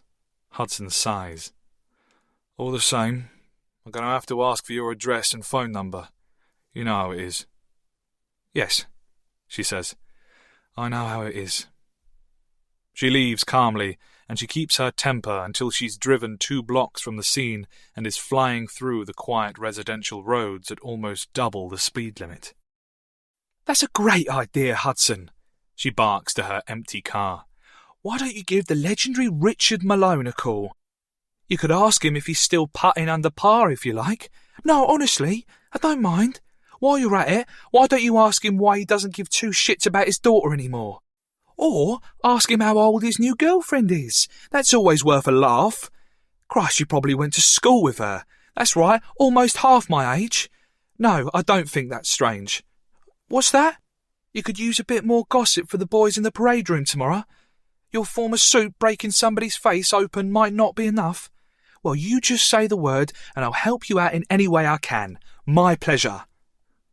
She goes on like this, ranting over the steering wheel until the fire burns away, and by the time she pulls up in her own driveway, she feels embarrassed and exhausted. She checks the dashboard clock as she gets out of the car. Alyssa would have been expecting her home hours ago. Linda gave a lot of years to Bedfordshire Police, years she can never get back, and when she finally quit, she swore to spend her nights more wisely. By the time she left, of course, it was too late. Richard was gone, and their only daughter was becoming a young woman. The family chapter of Linda's life was over. She'd missed out. She'd missed everything. She walks into the house, and it's even darker in here than on the roads outside. Like any teenager, Alyssa rarely comes out of her bedroom. Linda tuts, thawing lasagnas tucked under one arm, and begins turning on the lamps, filling the house with artificial life. She dumps the open bottle of wine and the ready meals onto the worktop and gets herself a glass. "Alyssa, come down here. You won't believe what just happened." No answer. She glances to the empty sink. No dishes whatsoever. This worries her. Alyssa was always a cuddly, sort of chubby kid, right up until a massive drop in weight around 2 years ago, and since then, in Linda's motherly opinion, the girl is always just a missed meal or two away from an eating disorder. "Alyssa, have you eaten today?" She turns her ear to the hallway. All she hears is the buzzing of energy-saving lamps warming up around her. "It'll be the headphones." Linda tells herself that Alyssa will be using her headphones, and why shouldn't she be? There's nothing to suggest otherwise. And yet, there's something about the house, an emptiness, something almost frightening. She climbs the stairs, trying not to hurry. Hurry is too close to panic, and panic only happens when something is wrong. Dreadfully wrong. Nothing's wrong here. But the stairs sound too loud. The wood is almost crying. It's only when Linda reaches the landing that her fright grows into something palpable. There's no strip of light glowing beneath Alyssa's door. "Alyssa?" She paces towards her daughter's room, and, in her growing worry, she actually prays that she's going to burst in and find Alyssa messing around beneath the covers with a boy. It's bound to happen someday, even to a girl like Alyssa. They don't stay kids forever. Linda throws open the door, a little harder than she means to, and then she lets the panic consume her. Alyssa isn't there. Level 2. The game. Text message. Today. Dear player, the person you love most is in danger. To save them, you must play the game. The rules of the game are as follows. All players enter alone. Do not share this message. Do not seek help. Your every move is being monitored. Cheaters will be disqualified. Disqualification is permanent. Further instructions to follow. There can only be one winner, and if you lose, your loved one will die. Welcome to the game. You've just started playing. Tap to download image_1.jpg, 1.2 megabytes. The sender is not in your contact list. Report junk. Chapter 11. Player 1. Maggie Dawson is still in the alleyway behind Nina's coffee shop, shivering against the Minnesota cold. Her backside is especially freezing after sitting on the ground to pick splinters of broken window from her feet, and, while they might eventually feel better for it, she isn't tuned into her physical state enough to notice any immediate relief. Now, she's standing in her high tops again, thumbing her phone so hard she's close to cracking the screen. But her own desperate text messages, more than 30 of them, all frantic pleas and furious anger, go absolutely nowhere. Who the fuck is this? What do you want? Money? Not delivered. Please don't hurt my boy. Please, I'll do anything. Just bring him back to me. Not delivered. Where is my son, you sick fuck? Not delivered. The messages go nowhere because there's no number to respond to. The sender is listed only by those 2 words, the game. She reads it out loud with a mix of disgust and disbelief. For a moment, hysterical laughter almost bubbles up out of her throat. It's like her grandmother's funeral all over again, where she'd giggled all the way through her uncle's touching eulogy. It wasn't because she found it funny. The whole scene was just too much to handle. She needs a smoke. She hasn't carried ordinary cigarettes for a little over a year, but she'd just about kill for one right now. Or a joint, or a drink. She has the trembling hands of advanced Parkinson's disease, and her legs could go out at any moment. She takes a long breath and then forces herself to return to the photograph that came through with the text. She stares at it, feeling whatever remains of her heart tearing into much smaller tatters. She tries to convince herself that this could be any little boy. He's mostly hidden in a sleeping bag, curled up on the sort of smooth, nondescript concrete floor you might find in a garage or a basement. All Maggie can really see with any true clarity is a tuft of blonde hair and a pair of closed eyes. It looks as if he's sleeping. She briefly wonders how the hell he could be sleeping through any of this, and then the horror returns, slamming her in the gut, and she prays to God that he really is just sleeping. She strokes her thumb against the screen, desperate to feel his warmth, and feels only hard glass. I'm sorry, little man. I'm so sorry. This is all my fault. I'm going to get you out of this. I promise. It's going to be okay. She wants to believe that. She really does. But she knows this sobbing damsel routine isn't going to solve anything. She needs to get out of this alleyway. She has to move. It's surely going to come down to money. The children that truly disappear, those poor kids who take a shortcut home and simply vanish without a trace, are never exchanged for text messages. Their families don't get the luxury of riddles and clues. This dialogue is leading to something, and, with every passing moment, Maggie is more and more certain that the solution will come out of an ATM. Which presents another problem. Maggie is broke. The out-of-court settlement she'd been living off for a long time, garnered from a grossly unpleasant case she'd rather not think about, is long gone. The final paycheck from temping at the bar didn't stretch far enough through the holidays, and she has only her last surviving credit card to her name. Hell, she doesn't even have anybody she could borrow off, not anymore. Her family seldom acknowledge her beyond seasonal obligations, and the only people she can think of who are even likely to have any cash just resting in the bank are... She swallows. The Taylors. Of course. Sean and Caroline, Jackson's adoptive parents. It's hard to believe that only 20 minutes have gone by since she first opened the door into Jackson's cold and empty bedroom, the room which until recently had been nothing more than storage space in her small, cluttered apartment. 20 dizzying, shattering minutes. How much longer can she put off making a call to the Taylors? The idea makes her shudder with a whole new kind of terror, one that rages between her sense of self-loathing for keeping them in the dark and her need for self-preservation. The Taylors are his family, and it's only a matter of time before they find out about this. Even if the cops don't reach out to them first, Jackson will surely never keep this a secret, no matter how much Maggie might beg once this is over. But the Taylors have money. Enough to have bought the boy once already, she notes, with abject disgust. And now that she has stopped to think about it, she feels the slap shock of a huge puzzle piece go sliding into place. This can't be a coincidence.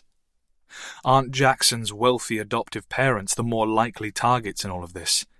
Sure they are. The Taylors live in a gated community with alarms and cameras and private security, but their son has recently begun staying over at his birth mother's easily accessible rented apartment in the neighboring city, the perfect place for an abduction. Son of a bitch! Maggie unconsciously stamps her heel, fracturing ice underfoot and sending a barb of pain through her soul. When the next text message comes through with a sudden vibration, she's so startled she almost drops her phone. Ignoring the flash of sweat across her entire body, she opens it and reads. You lost the police. Congratulations. Another screw-up like that equals game over. The following message will contain a URL. To advance, open this URL using the Tor browser on a prepaid smartphone, not this device. Your prepaid phone must be internet and application ready. The URL will ask you to enter your name. Only your name. Your name is Player 1. You have 30 minutes. Save his life. Play the game. Once again, Maggie finds herself reading this message from start to finish several times, and it takes the last of her frayed strength to keep from having a total meltdown like before. She has to stay focused. Player 1. Could this be happening to others? No way. Surely it's some kind of trick. But then, how could anybody know about her calling and losing the police? She glances fretfully to the opening of the narrow alleyway, afraid of what she'll see there, but there's nobody. She starts to imagine microphones in her apartment, hidden cameras broadcasting her most intimate moments to some voyeuristic creep, and perhaps more than anything else, it's this thought of being filmed and watched that most makes her skin crawl. Her eyes move to the lens of her phone's front-facing camera as it occurs to her that these days spies don't need to hide themselves in shadows. She quickly shifts her thumb up to cover the camera, and she is suddenly afraid to make another sound near the microphone. Before she's had a chance to get her head even a little way around this, the third message comes through. It contains nothing but a shortened URL, which Maggie promptly pastes into Google. When it comes to hitting search, however, she hesitates. She's feeling acutely conscious of her movements on this phone. She closes the search engine. Right now, she needs another phone. A prepaid phone. A burner. That's what they call them in shows like The Wire and Breaking Bad, isn't it? Shows she has binged from the safety of her couch. Shows about criminals, fugitives, bad guys. So what does that make me? She's pretty sure they still sell burners behind the counters in most gas stations. Probably Best Buy too. But the closest one of those is way out in the suburbs on the north side of the city. There's a gas station about a mile west up Selby. That's what? At least a half-hour's walk. She's going to have to move quickly, and speed on ice is dangerous. Her legs have started to seize up in the cold. The skin below her dressing gown is blotchy in all the wrong places, deathly white in the rest.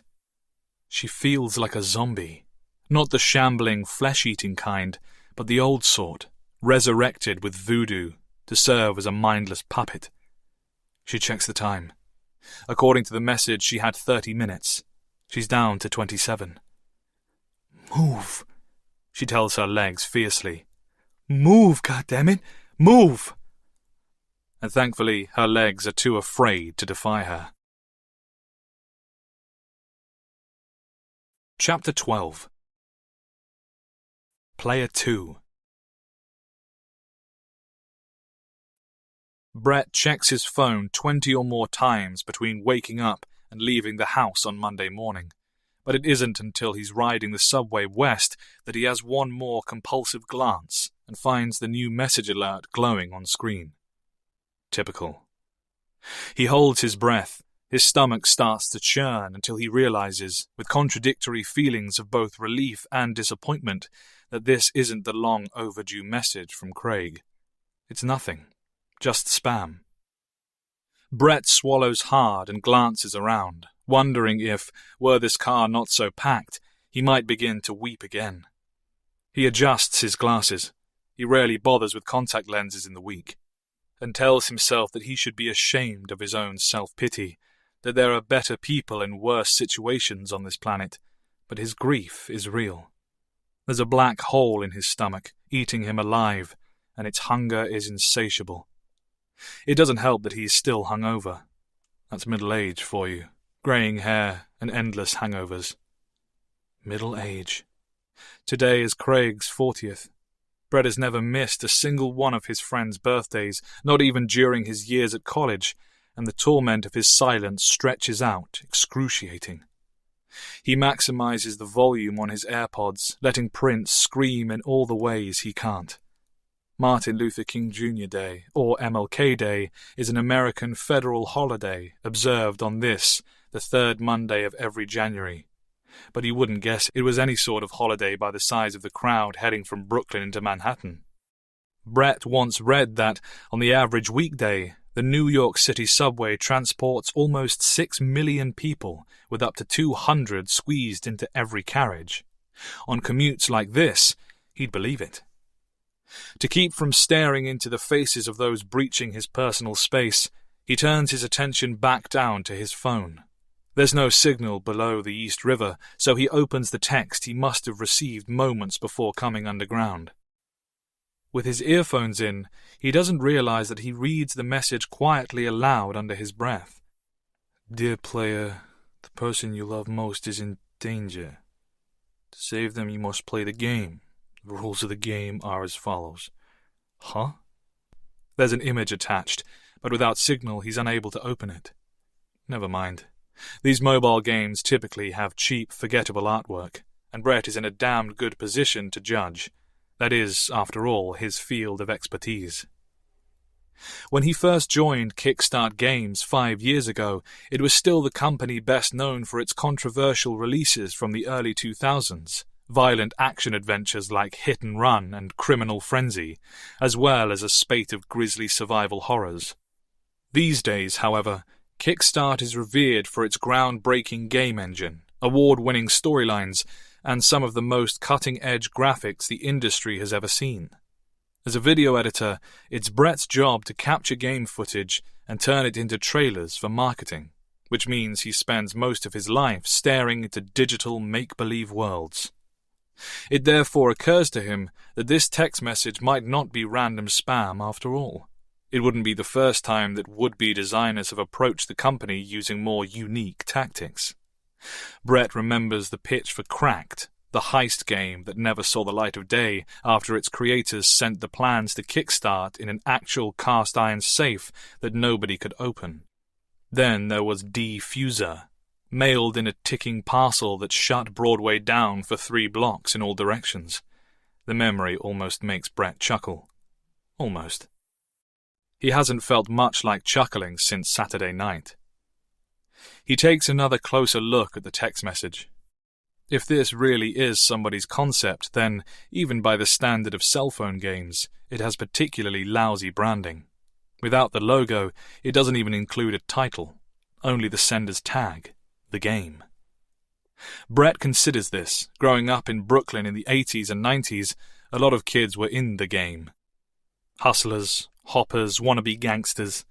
Players played the game, and plenty of the ones Brett grew up with ended up catching bullets or lengthy prison sentences long before gentrification crossed the river. There were also guys trying to get into the rap game, and those who simply had game. Brett frowns, thinking of something more specific. The game. Wasn't that a thing they used to play back in college, gleaned from the internet in its juvenile dial-up days? He nods to himself. It was. The object of the game was to forget the game existed. A student would burst into class and shout, "I've lost!"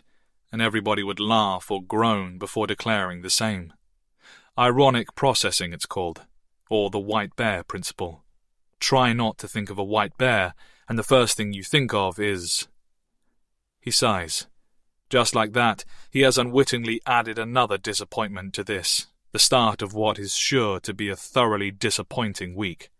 Until now, he'd been winning the game for more than 2 decades, and he hadn't even realized. He locks his phone and slips it back into his pocket. The train rumbles onward through the dark, under the river, and Brett mouths 2 words to himself that have never felt more apt in his life. I've lost. Chapter 13. Player 3. Sarah can smell the dog's urine on the grass before she even opens her eyes. Her entire front is damp from the lawn. In January, rainfall takes days to dry. This was a bad fall. She's nauseous and trembling. She has no idea how long she's been lying there, face down in the dirt, but when she rolls over to see the clouds, the overcast sky seems a shade gloomier than it had when she first stepped outside. Back in the house, Archie is bawling. Sarah sits up slowly, keeping her eyes firmly away from the flower bed beside her. She knows he's still there, half hidden in the weeds, but she can't bring herself to face him again. Not yet. Instead, she blindly reaches out with one hand and buries her fingers into his shaggy fur. What she feels there brings one word to mind: lifeless. She starts to sob quietly, shaking the dog as if to wake him. Duke, no, Duke, no, my sweet boy. In these seconds, as her heart falls apart at the seams, she tries to work out what the hell has happened. This isn't easy to do without being able to turn towards him to look for clues. All she knows is that when she first stepped out onto this lawn in her socks, she saw blood, an impossible amount of blood caught on the surrounding greenery like dew. How a German shepherd enclosed in an overgrown yet toddler-proofed garden surrounded by a 7-foot-high timber fence could have bled to death is beyond her. Did he eat something? Something he'd finally dug up from the soil, which has torn his precious insides apart like a knife through so much fabric. The image brings Sarah close to throwing up, and she fumbles in her pocket for her phone. It is, of course, too late to ring an emergency vet. It'll have to be Neil then, even though the thought of ringing her husband fills her with dread. What a terrible realization that is, but true. The last thing she needs now is a barrage of blame to add to her anguish and guilt. Before she can do anything, she finds a text message waiting for her. She sniffs, rubbing tears from her eyes, and tries to make sense of the words on screen. Halfway through the text, she shakes her head to expel the grogginess and starts again, but she's still struggling. It's only as she reaches the concluding words, "Welcome to the game, you've just started playing," that her hearing finally locks onto Archie's crying inside the house. He's really going for it. Loud enough to wake the dead, as Sarah's granddad used to say. So why hasn't Hannah come looking for her mum yet? A chill, unlike anything Sarah has ever known, passes through her entire body.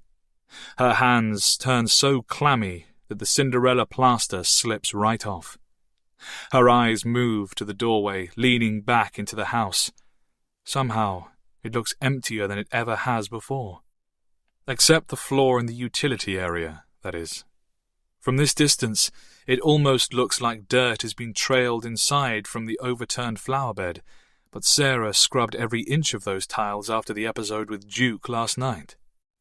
If she didn't know better, she could almost believe that somebody, or something, has entered the building while she's been out here on the lawn. Something quiet and deadly. Hannah? It comes out weak. Hannah? Don't come out here for a minute, okay, doll? A good call. The last thing Hannah needs to do right now is walk out here and see her beloved dog dead in the weeds. So how come Sarah is secretly wishing more than anything for her daughter to appear? Sarah's eyes drag themselves back to the bizarre message on her phone, and she watches almost powerlessly as the attached image loads. What she feels next is akin to one of her blood-phobic blackouts. It brings the same momentary weightlessness, that surreal disconnection from reality. It is, quite frankly, absurd. Here is a photograph of Hannah, wearing the very same outfit that Sarah dressed her in this morning, only she isn't in the living room. She's sitting on grubby blankets in the back seat of an unfamiliar car, which is impossible. She can't be in two places at once. There's a Disney coloring book closed on her lap with a sheath of unopened wax crayons still attached to the front cover, but the girl who looks like Hannah is focused warily on the camera, or whoever is behind it. Without a proper car seat, her belt is wrapped dangerously high around her neck. Sarah notices that the girl in the photograph isn't wearing any shoes, and she briefly wonders how she made it to the car without getting her white socks ruined in the damp. A strange, pointless consideration. Then the bliss of shock passes, abandoning her to cruel reality, and Sarah Mulligan begins to scream. Chapter 14. Player 4. Hey, Sincure! Noah, who already has one leg out of the taxi, turns back to see the driver glowering and brandishing the fingers of an open hand. Noah is aware he's supposed to do something, but for another second, he's too stupefied to remember what. Tu comprends français? The driver barks. 5 €5. Oh. Noah takes the phone from his ear and fishes a wad of crumpled papers out of his coat pocket. His hand is shaking so badly that the brightly coloured notes go spilling across the back seat, and, among the creased euros, a scattering of small, clear plastic bags containing an off-white powder catch the glow of the car's interior lamplight. Noah flushes, snatching up his carefully portioned bags, and then pleadingly thrusts a 10 into the appalled driver's fist. The tip does nothing to improve the man's mood. As soon as Noah is out the car, the driver lowers his window and spits in disgust. Putain de dealer! Before tearing away from the curb. Across the road, the sign for Harry's New York bar burns in fierce neon against the night. Fortunately, neither the smokers huddled outside nor the doormen hear the driver cursing.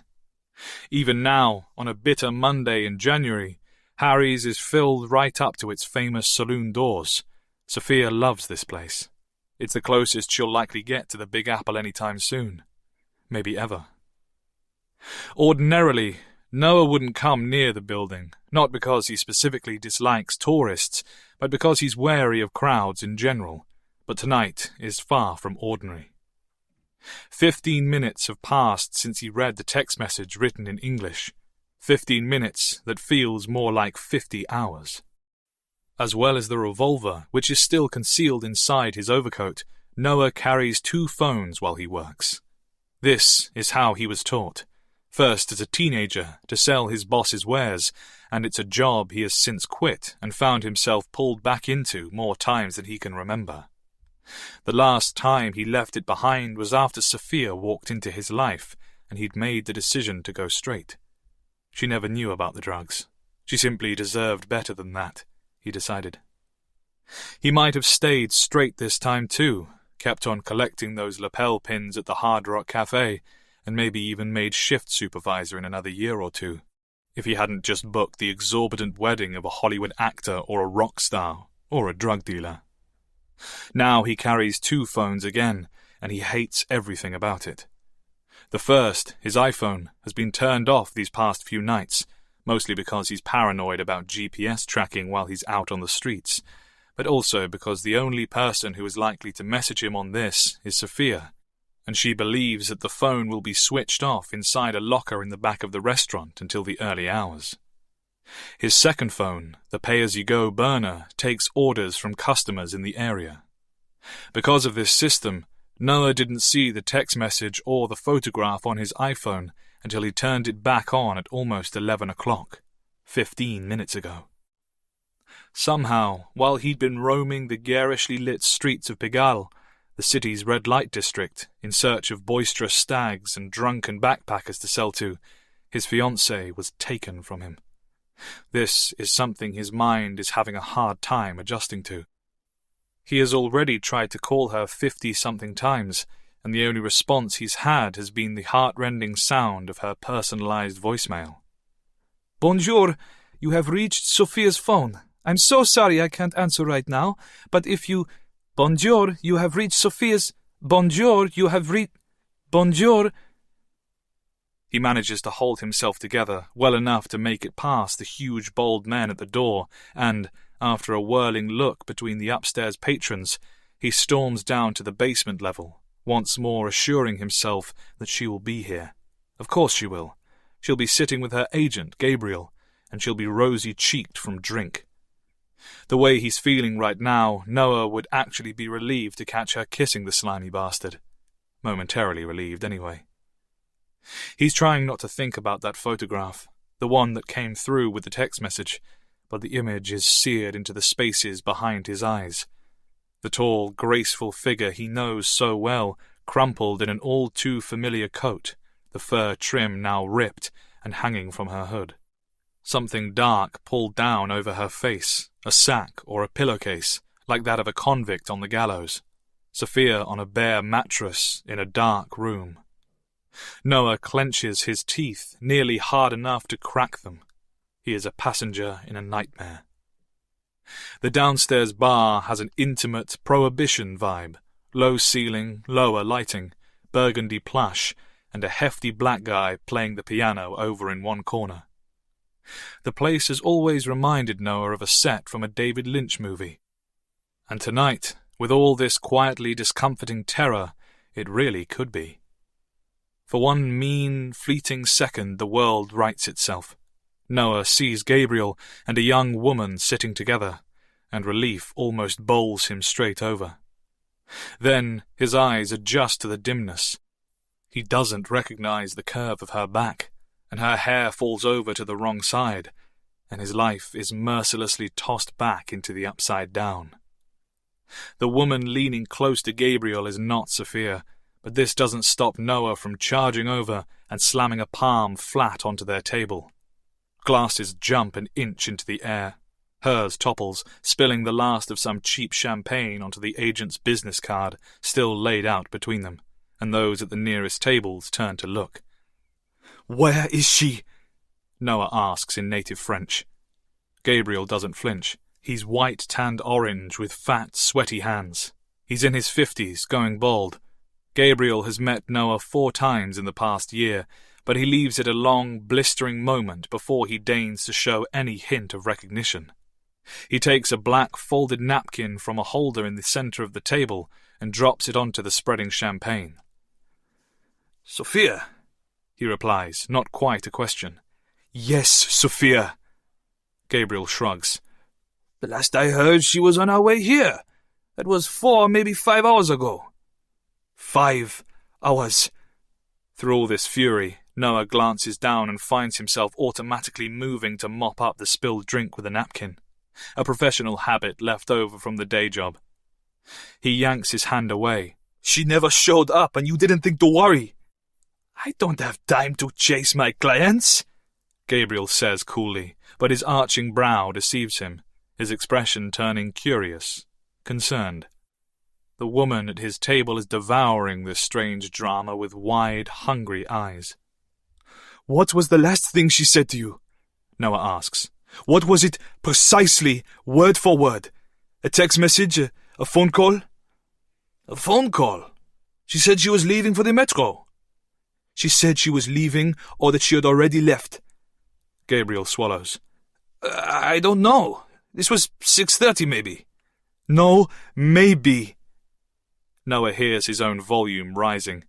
He can feel the attention of the room on his back now, the barmen in their white coats and all the cocktail drinkers. His head is pounding. Soon the bouncers will come. The piano plays on, but the tune seems to have slowed. "Take out your phone and show me. I want to see the call." Gabriel only blinks. "What has happened?" "What has happened?" Noah repeats it feverishly, wishing he was bigger, more confident with confrontation, but his rage sounds too close to begging, his anger too close to tears, and before he can stop it, the yell escapes his mouth. "Where is Sophia?" The piano player fumbles a note, and the instrument goes silent. There's footfall on the staircase. Gabriel's cheeks redden, his eyes moving around the room in one great embarrassed sweep, and he lowers his voice. "You need to calm down, Noel. Whatever you think—" Noah lunges.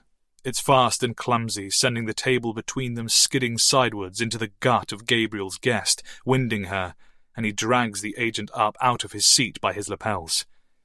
"You ask a client, a 25-year-old girl, to meet you in a bar in the city at night. She doesn't show up for 5 hours. And instead of calling the police, you invite some whore to take her place. If something has happened to Sophia, if something really has happened to her, then I swear to God, you piece of shit, I will come back for you, and I'll... He stares into Gabriel's slack, beached fish expression, his mind on Sophia and the gun in his pocket. The hesitation leaves enough of a pause for a man's booming voice to cut in from behind. "Hey!"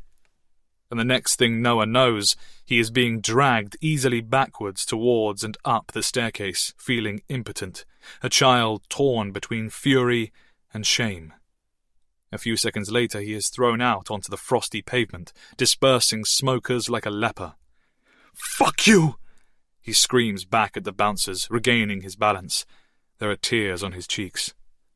Half an hour ago, he was thinking about invitations and stationery while he hunted for customers. He was mulling over which of the dubious characters from his childhood he could have at his own wedding, since most of the invitations would be going to Sophia's guests. Now he is close to a breakdown. He has to get away from here. Has to reach her somehow. He takes out his burner phone and uses the speed dial function. The call is answered in an instant. "Yes?" "We need to meet," Noah says. A cough down the line, more like a snort. The reply is husky, slow, and cautious. "When?" "Now." Noah is already moving away from the lights of Harry's bar, scurrying back into the shadowy, seedy underbelly of the city, a place he has known since childhood, a world he calls his own. "I'm on my way. I need your help." He swallows. "I'm in serious trouble."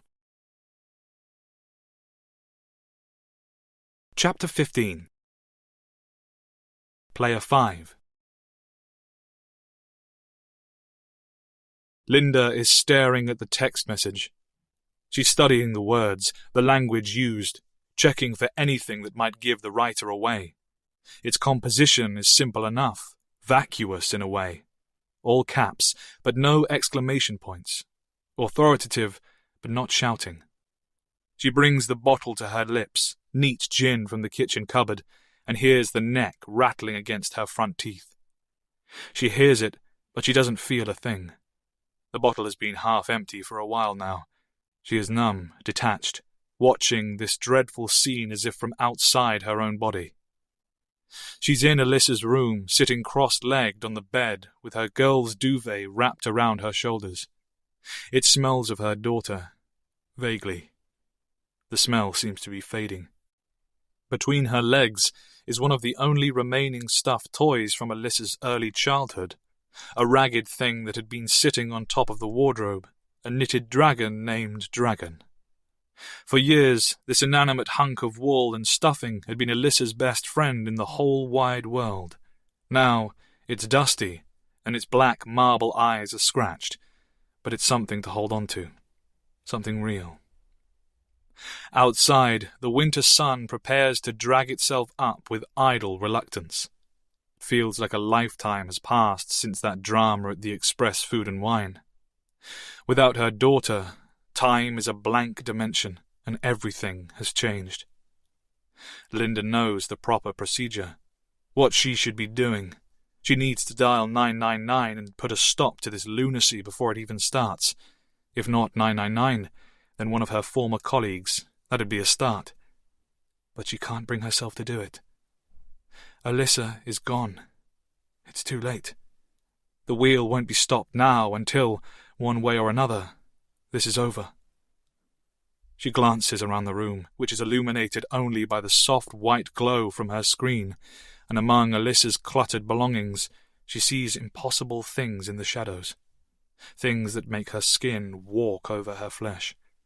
Her years on the force of physical monsters, mutated and hideous, and all those faces she'd tried to forget are looking back at her with their own empty marble eyes. Amanda Byrne, Laura Collins, Anna Kaczynska, Kyron Garwood. Suitcase, riverbed, freezer, furnace. For each of them, she tastes a tear on her upper lip. How has it come to this? How could it have all gone so horribly, horribly wrong? Absently, she notes the cruel irony of it all. Richard, her husband, her ex-husband, said she could never quite separate the job from the family. He accused her of bringing it home to their daughter, that age-old cliché of households behind the thin blue line, and now here she is, alone in the dark, and those opposing worlds have well and truly collided. Bedfordshire is one of England's smallest counties, yet its crime stats are comparable to that of most metropolitan cities. For years, drugs, gangs, murder, and terrorism were Linda's daily workload. Right now, she is remembering the lost. Byrne, Collins, Kaczynska, Garwood. 4 cases, entirely unrelated and separated by years, in which all the officers, volunteers, posters, and man-hours she could muster resulted in the same gut-wrenching ending. Suitcase, riverbed, freezer, furnace. Dead in 4 textures, and the law of the land couldn't save them. So even if she picked up the phone, what could sirens bring to this situation? Nothing good. Forensics turning the house upside down, scouring the homes of every known friend and relative, confiscating phones to sift through private messages and search histories, bagging toothbrushes and underwear for DNA. News vans parked on the front. There'd be alibis questioned, history scrutinized, paparazzi baying for blood. Nobody wants that. Hers is a cross she could bear alone. She has often wondered how many abductions go unreported every year. There might be hundreds, even thousands, that are solved without any police interference at all. And who could blame them? Just follow the instructions and make the trade. That's how this needs to be.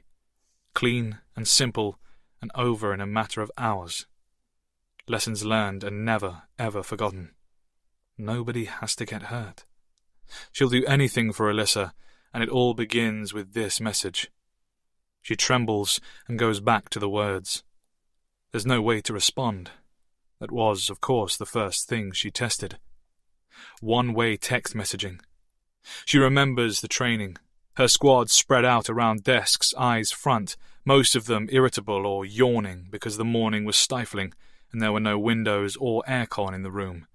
Their guest speaker's sweat patches as he crawled, painstakingly slow, through his PowerPoint presentation. One-way messaging, he droned. Often referred to as bulk SMS messaging, is a system properly used by businesses in mobile marketing campaigns. I'm sure you've all seen it. Delivery companies use this technology for sending automatic tracking updates, surgeries for appointment reminders, and banks for one-time authentication codes. If, like me, you enjoy an occasional pizza, then you might have been sent special offers, not from a mobile number as such, but in an SMS sent from a restaurant's name. Click, and the slide changed. There's often no number showing because there really is no number. These messages are sent from the internet, and the sender can choose any handle they like.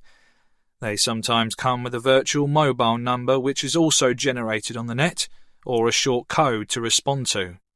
Reply yes to reorder prescription, for example, or text vote to 5404. Unfortunately, one-way texting is becoming a powerful asset to cybercriminals, who are able to disguise themselves as, among other things, your bank, your dentist, or even your child's school. Now, if you open your designated laptops, I'm going to show you exactly how this works, how these systems are built, and what we can all do to recognize the risks of... Linda rubs her eyes, staring at her screen in the present. This particular text message has no virtual number to respond to. It isn't going to be that easy. It's a wholly one-sided conversation. The game is calling the shots. Linda knows that a whole team could be tracing this already if it had been reported, but where would it lead them in the end? Down into the labyrinth of the dark web, through 50,000 portals relayed across China and Russia, and so much impossible international protocol, and all the while sand pours through the hourglass. A door is closing. Suitcase, riverbed, freezer, furnace. Gone, lost, dead, forever. Her stomach is queasy, full of raw gin. What they used to call mother's ruin. Mother's ruin. That's a laugh. She doesn't smile. All she has now is his photograph of Alyssa. She goes back to it, to the bound ankles and wrists, and renewed anguish blasts any numbness away. Linda moans loudly. This is her girl. Her beautiful, talented, incredible girl, but the picture captures no humour, no spark, none of the things that make up Alyssa. It is a snapshot of terror, caught in wide, startled eyes, panic frozen in her daughter's face like flies inside ice cubes. Linda pulls the duvet tighter, twisting it around her own neck until she almost chokes, and then buries her face into the old stuffed dragon her girl had loved so much. She has never felt so afraid, so utterly alone. But she knows what she has to do. She is sure that anybody in her situation, anybody facing such total loss, would do the same thing. There is only one way to end this. The game must be played. The game must be won. Chapter 16. Player 1. Maggie is heading west along Selby to the gas station that's still at least half a mile away. She's tramping through gutter slush, splattering herself with grit because the sidewalks are too slippery for anything more than a cautious shuffle. The streets are getting busier as the city awakens, and her progress is followed by the bewildered stares of passers-by. Her bare legs are pumping machinery, raw, red, and near to blistering in the freeze. Where her feet once hurt from splinters of glass, there is now no feeling whatsoever. She feels like a puppet. Somebody, somewhere, is pulling the strings. She's searching for a phone, but what she's thinking about is a gun. Not that a weapon could do much to help her right now. She'd just feel better with one in her grasp. There is comfort in iron and firepower. Control, and that's something she is desperately lacking. She knows that the easiest and cheapest way would be to borrow one. This is a hunting state, where more than a third of adults own a firearm. In rural areas, school attendance still drops during deer season, and thousands of Minnesotans shoot trap in high school. Maggie's own team had gone to the state Clay Target League Championship, where she hit 86 of her 100 targets. She wishes she'd kept it up. She hasn't spoken to anybody from the team in years. Or rather, they haven't spoken to her. Her mind wanders, desperate not to think of things like exhaustion, hangovers, giving up. For her 14th birthday, she chose a gas-operated semi-automatic Winchester Super X4 Compact with a 26-inch barrel. She sold that gun 9 years ago, at the start of what she calls the bad times. But she must still be in the system, and she would likely be approved for another shotgun this morning. Wouldn't she? There are 3 things that might affect the instant background check they carry out in store. They'll check for any felony or criminal convictions. They'll look for any reports of domestic violence, and she's pretty sure they'll search for any history of mental health issues too. This last could present a problem. There's also the option of buying illegally, paying cash to have the serial number filed off or something, but she isn't sure if this actually happens in real life. But then, none of this happens in real life. Her left foot almost plummets into the mouth of a storm drain hidden beneath snow, and she instinctively bucks further out into the road. A car's horn blasts behind her.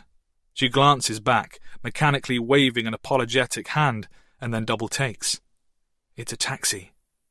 Inside her gut, she feels something alien. For the first time this morning, it is the unlikely touch of serendipity, an infinitesimal flicker of hope. She slips over the driver's side, brandishing her phone, and leans down as he stops to open his window. "You take Apple Pay?" she wheezes. "Credit card?" He nods, gaze dropping into the opening of her gown, and she snatches the material shut and, with no other choice, clambers into the back seat. The gas station is just up," she starts, then pauses. "No, wait. Target's open on MLK Day, right?" The driver shrugs, eyes in his rear-view mirror. "I guess so." "Then Target in Midway," she says firmly. She nearly tells him to step on it, and this brings another of those dreadful, delirious giggles into her throat. He drives. She checks her phone. Nothing since the last message. Somehow, 17 minutes have already passed. What happens in 13 more? She doesn't want to find out. Target is a 3-minute ride away. It's a monster of a store, a sprawling combination of everything from groceries and furniture to a pharmacy and walk-in clinic. Maggie has been a couple of times since the nearby Sears, Walmart and Kmart all closed down. She knows it has an electronics department. It also sells clothes, which is critical because she has no intention of returning home to get dressed without Jackson. As her driver takes them rolling past the gas station, which was her original destination, she defies every urge to stop. This gamble has to pay off. It has to. At 20 minutes into her half hour, she uses her phone to pay the driver and then joins the scant smattering of early shoppers wheeling red carts. Her drenched shoes squeak loudly along the aisles, while her expression says there's nothing unusual about her attire. It's a holiday. Give her a fucking break. As soon as she breaches the border of the electronics department, an attendant clocks her. "Well, good morning there." He beams with characteristic Minnesota niceness. Then he gets a better look at her, and his pock-marked cheeks turn scarlet. How can I help you today?" "Prepaid phones," she says. "Which ones are they?" These here are all prepaid devices you can choose by either carrier or manufacturer, depending on your needs. Was there something in particular you had in mind?" Maggie has already stopped listening. She produces her iPhone and pops it out of its protective case, and the credit card hidden in the back falls out into her open palm.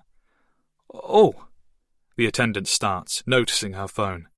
"Is there something wrong with your current device? Because we could always look at this one," she says brusquely, pocketing her iPhone and snatching a random $50 handset off its peg. "This has internet, right?" "Sure." "It's an Android with 16 gigabytes of data storage, and I'll take it." She plants her credit card on top of the box and stuffs both into his unprepared hands, and then she leads the way to the checkout at a near jog. There's a clerk with a nose ring chewing gum there. The boy from the floor steps behind the counter and nudges her. Claire, could you go ahead and ring this up for this, lady?" The clerk eyes Maggie as she scans the box. "Would you be interested in extending the warranty on your new handset?" Maggie shakes her head. Jackson in a sleeping bag. She's trying to keep the picture from her mind, but it's always there. The colleagues share an awkward glance. For a moment, she's sure one of them is going to ask for identification to go with the credit card, but neither does. The power to embarrass, it seems, is somehow persuasive. The credit card has barely finished being swiped before Maggie is tearing her way into the box. She finds the battery beneath the instruction manual and slams it onto the back of the phone. The screen lights up white, the battery already charged. Thank Christ for small favors. A loading circle spins beneath the Verizon logo. It seems to spin forever. Maggie's palms are slick. She feels another bout of vomit lumbering up her throat. Not now. Please, God. Because if she's going to hurl, she'll do it right here and not waste another minute searching for the restroom. She actually gags.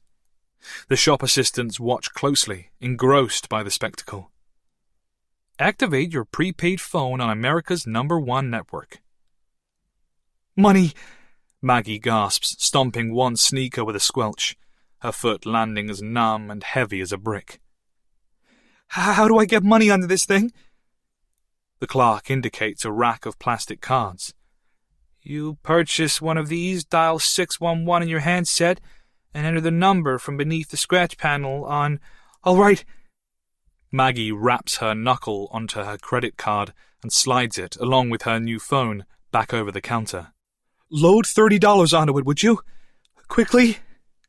The clerk rolls her eyes, but does it anyway. Back on her iPhone, Maggie once again reads her last instruction. "You ever heard of a Tor browser?" she asks. "Is that something I download?" "Sure."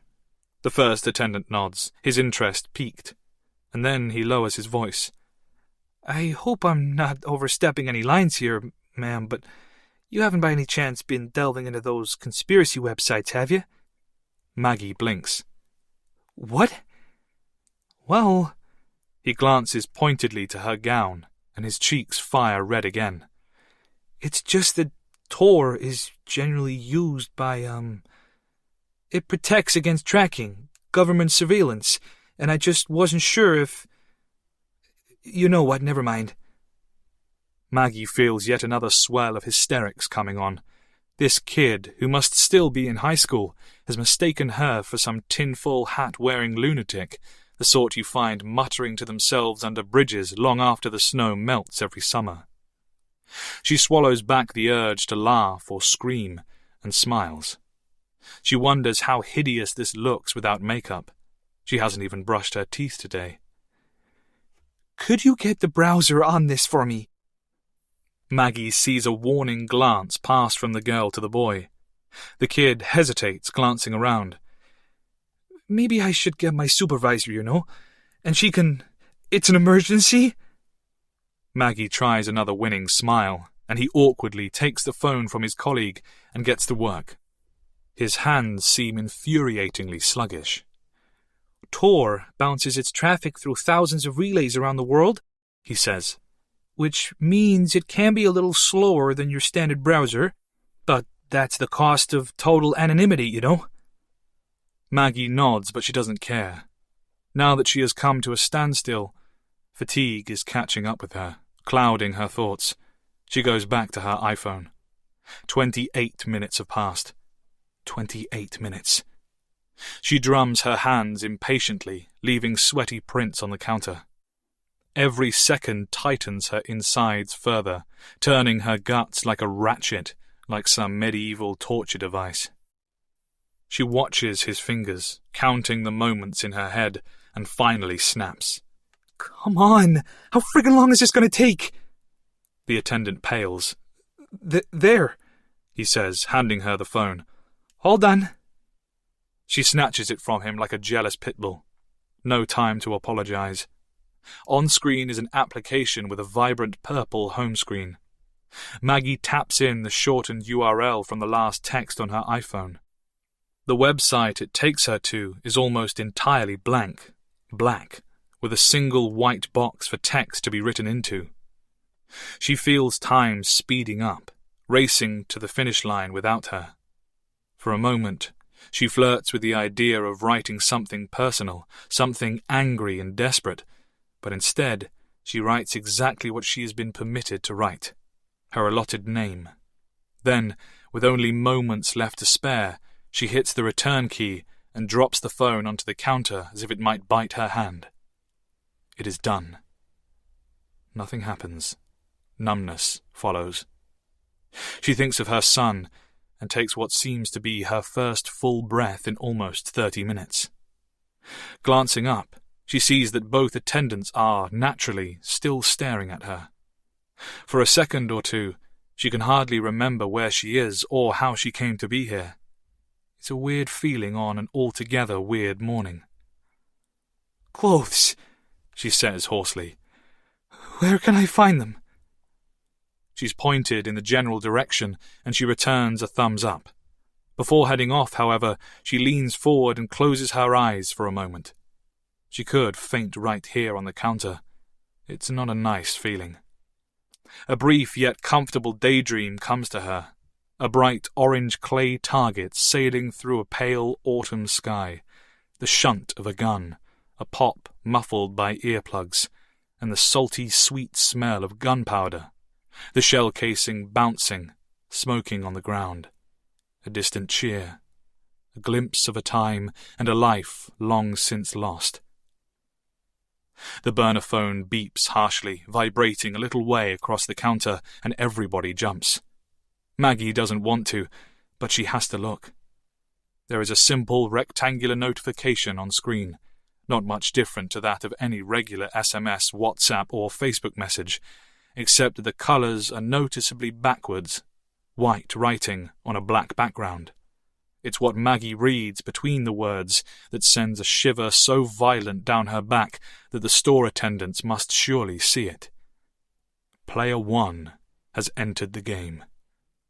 What she reads tells her that this, whatever this is only just beginning. Chapter 17. Player 2. The US headquarters of Kickstart Games is based in Lower Manhattan, in an unassuming 6-story building on South Broadway. It has no insignia on the windows, and there's a convenience store on the ground floor. Brett works in post-production in one of the building's many open-plan bullpens, where employers are grouped onto first-person workstations arranged in crosses. This means that if Brett stands up and looks over the rear boundary of his desk, he'll be staring directly into the face of an enormously obese guy called Steve, while Dylan and Amir face one another from his left and right, respectively. Brett is a video editor. Steve and Dylan provide various finishing touches to the motion graphics animation, while Amir, a lighting artist, spends his days adding various shines and reflections to digital metalwork and water. Their 4 interconnected desks are separated up to eye level by low, thin walls to provide a sense of personal space without having to return to the infamously drab cubicles of yesteryear. During the dot-com bubble, Brett worked in his own fair share of cube farms. The actual outer walls of the bullpen boast gigantic murals of concept art from the company's releases. Behind the coffee station, 2 members of the El Loco gang from Criminal Frenzy pose with baseball bats in their hands. Over by the restroom, there's an intergalactic shriek bomber from cult survival horror Empty Space. There's no uniform required, and every Friday the bosses treat the staff to a take-out lunch. It's that kind of workplace. For all its cool, hipster vibe, however, a major leak 18 months ago resulted in Kickstart coming down hard on one thing: personal cell phones. At first, Brett thought this was a petty, redundant show of force, as every workstation in the building has its own internet access anyway. But then he and everybody else began to suffer the seemingly endless ramifications of that breach. Somebody, somewhere, had recorded and shared the final plot twist from the hugely anticipated action-adventure Endless Fall. It was a 90-second clip that delayed the game's release by almost a year and cost untold millions during rewrites. Now, phones are locked inside small personal drawers upon entering the building. Because of this, Brett can no longer compulsively check to see if Craig has messaged, and it is driving him crazy. He can, however, see that Craig is listed as offline on their workplace communications server. Anybody inside the building should be automatically listed as online. So where is he? Craig is a junior systems administrator, a position typically held by people half his age. He provides some technical support to employees, but mostly he conducts physical stock checks, moves IT equipment, and carries out the general housekeeping of the storerooms. He wears heavy boots and carries a set of screwdrivers. He isn't into video games. He doesn't come up here often, and he surely wouldn't want to publicly finish whatever they had started on Saturday night, but he has always been impulsive, hot-headed, and, let's not beat around the bush here, sort of violent. Perhaps it's a good thing he hasn't showed up today. Is Brett frightened of his best friend? Yes. Craig could put an end to Brett's career, relationship, and social standing in one fell swoop, and that's not to mention his physical well-being. But Craig isn't here. Yet. Brett has 3 flat-screen monitors arranged in a semicircle on his desk. On one, he plays the game, which is currently the beta test of Endless Fall Online. On the second screen, he has a storyboard open. Today, according to the storyboard, he needs a shot of his customizable heroine charging through the sandy, post-apocalyptic wasteland, with the interactive virtual camera swinging out from behind her left shoulder to reveal the cannon in her right hand. These types of shots usually last around 2 seconds and will take most of a day to perfect, if not much longer. The third screen on his desk captures the game footage. Here, Brett can snip and arrange it to create the desired social media trailer. In this respect, he is simultaneously director, cinematographer, lead actor, and editor. This morning, the game has been mostly on pause. Feeling irritable, somehow claustrophobic, Brett checks his personal emails. There's one from Kelly. She sends at least one on any given workday. The subject of the email is a sad face. She says that she hopes his head isn't feeling too bad. Well, his head isn't feeling as bad as his heart, but he can't really tell her that. His fingers are poised over the keyboard when, from behind his shoulder, a voice speaks. "Is that a work message, Brett?" Brett closes the window with lightning speed and spins his chair around to find Kirk standing over him. Sorry? Kirk laughs. "Hey, I'm only kidding, man. Don't sweat it, chill." Brett scrapes a half smile out of somewhere and leans back into his chair an inch, trying to look chill, which is the exact opposite of how he's feeling. Kirk is 31 years old and practically runs the entire building, at least on a day-to-day basis. No shit. Perhaps that's why Craig loathes him, though Brett suspects it could be for any number of the following reasons. Kirk dresses well, and he's a trifle camp. He's a gamer, of course, an unapologetic geek. He is woke, he is sober, and, critically, he is almost always pleasant. He is the walking antithesis of Craig Wilson. "Say, Brett." Kirk snaps his fingers as if he just remembered something random upon passing. "Any chance you could swing by my office for a beat?" "Yeah, of course." Brett swallows. Is it the trailer? Because I wasn't sure about the mutant kangaroo, but I figured... "It's not the trailer," Kirk interrupts him, smiling white teeth. "The trailer's awesome, dude. The trailer rocks. No, come on, you can message your old lady afterwards, huh?" Brett often wonders if, in the future, all bosses will speak like this. In New York City, they just might. He stands and follows. His palms are too hot. He feels eyes on his back all the way. Kirk's office has windows overlooking the mid-morning traffic on Broadway. Instead of another mural, the art in here is neatly framed. There's a bookcase of personal items including awards, photographs, and a collection of vinyl figurines spanning precisely the sort of pop culture Kirk likes. Marvel, Game of Thrones, Rick and Morty. Loser shit, Craig would call it, except maybe Game of Thrones, on account of all the tits. Kirk invites Brett to have a seat before settling into his own chair. "How's the game?" he asks. The game. Something about these words niggle at Brett, prodding a raw, subconscious nerve, and he feels the strangest tremor.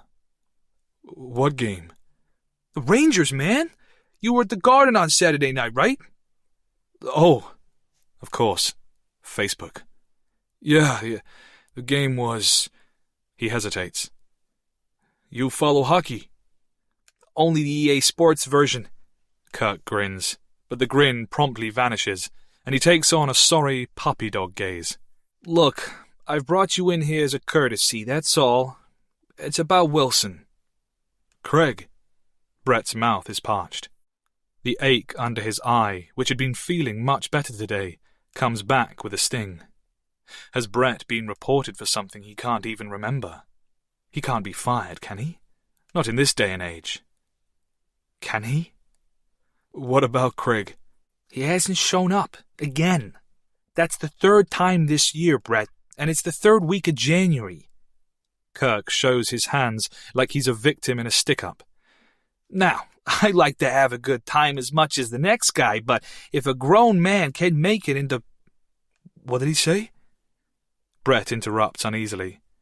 When he called in sick, what reason did he give? "Reason?" Kirk shakes his head. "Well, that's the thing, Brett. He hasn't called in, not one word." "No email. Did you ask HR? "Nothing. I'm telling you, the guy's gone ghost." Ghost. Brett feels a draft from no particular direction.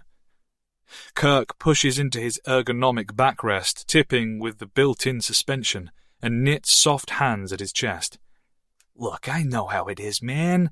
You went out of your way to hook a buddy up, and he's let you down, plain and simple. We've all been there. It isn't going to reflect badly on you, if that's what you're worried about. You're one of my guys, you know that? One of my A-team.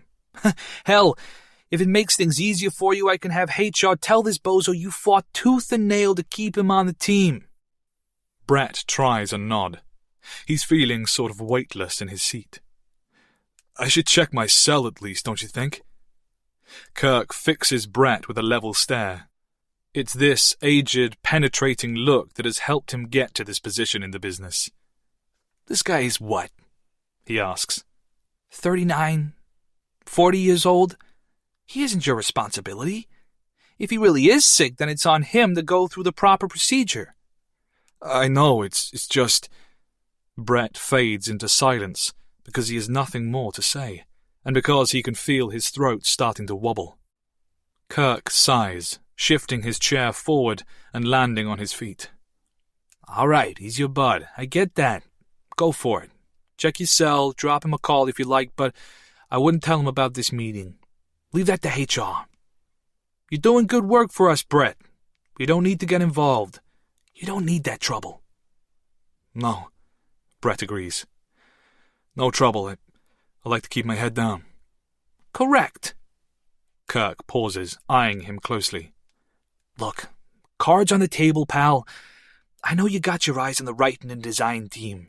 And sooner or later, a spot might open up. But the road there is steep with competition. You've worked hard to get here. I know where you started out. We did the background checks after that leak, as you know, and none of that interests me. The background checks? Brett repeats, adjusting his glasses without purpose. Right. Hey, we've all got to start somewhere. What interests me is that you keep doing you now, okay? Sure. Brett stumbles a little as he gets to his feet. Thank you, Kirk. I appreciate the feedback. I really do. Don't mention it, kiddo, the much younger man says. Brett leaves the room in a calm, collected manner. He closes the door behind him and walks the length of the bullpen as if he's riding the travelator at the airport. Then he practically sprints through the building without returning to his desk. His heart, such a tender lump all morning, is now punching, hammering, dangerous. The security guy retrieves his phone from its allocated drawer in reception. There's nothing from Craig, as Brett feared. He reopens the spam message he received this morning and returns to the image he couldn't download on the subway. As he opens the file, he notes the surprising amount of sweat his thumbprint leaves on the screen. Then the picture loads. Finally, for the first time since Saturday night, Brett sees his old friend, Craig Wilson. Chapter 18. Player 3. The front door of her house has been opened from inside and left ajar, and Sarah bursts out of it, clutching Archie tightly to one shoulder, gasping the same word over and over again as she clears the small front garden in her socks. No, no, no, no, no! With the hand that isn't supporting her baby, she is trying to get through to Neil on the phone, sequentially hammering the green and red call buttons. He isn't picking up, so she lets it go to voicemail. Neil! Neil! Ring me back, for God's sake! Something has happened! Something has happened! I don't know what to do! Oh, God! I don't know what to do! I need you here! Please, just ring me back! She hits the red button in case he might be trying to call her back already, in case she is about to start incoherently bawling, and staggers the length of her road. It's only a short distance, a dead end of 18 houses, but Archie is wailing and wriggling against her ribs, and he's too cumbersome to carry at any real pace. If she can only move fast enough, she might still reach her daughter. That's what her body seems to believe. She is moving on adrenaline with complete tunnel vision, the hairs on her neck all screaming electric. She is the frantic, frightened animal mother. The cul-de-sac is empty except for a few of the neighbours' cars, vehicles she knows well enough, but the road beyond the junction is long, and there's a chance she'll see it there. The car, the license plate, the stranger. Her head reels with the shrill, crazed chorus of some childish rhyme. Stranger danger, stranger danger, and it has happened. The dead-of-night dread of every parent since time before mind. Her little girl has been snatched. She reaches the junction, momentarily shunted by grief into denial, half expecting to see Hannah tottering up the pavement towards her, lost and confused in the way small children so often find themselves. There's no movement in either direction, neither on the paths nor the straight road that stretches both ways into the distance. Hannah has gone. Sarah turns desperately on the spot, faced with a 50-50 chance, the flip of an invisible coin, left or right. There's a weight crushing down on her, an impossible mass squeezing the oxygen from her lungs, threatening to steal the light from her eyes, left or right. No instinct comes to guide her, no maternal radar, no biological hunch or scent of her child on the air. Left or right, lost or found, alive or dead.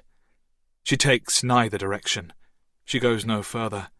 She falls to her knees in the middle of the road and squeezes her remaining baby almost tight enough to hurt him.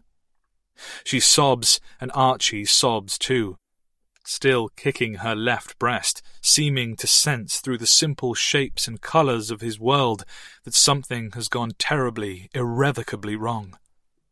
Sarah brings her phone to her face. No response from her husband. She dials 2 9s for the police, and then stops. For some reason, she can't dial the 3rd number.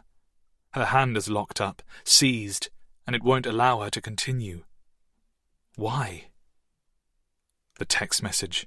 She feels her bladder go slack, threatening to give. Do not share this message. Do not seek help. An insane idea, since she has never felt so helpless in all her life, not even after those long hours in labour, after the final agonizing push, when the baby came out of her body, the baby before Hannah, the girl who never cried, the girl who only hung there from the surgeon's hand like some god-awful "Sarah?" A voice. She turns to it, dazed with Archie still screaming in one ear, and 2 useless 9s waiting on the screen of her phone. The voice is close, but it seems to be travelling far to reach her. "It is Sarah, isn't it?"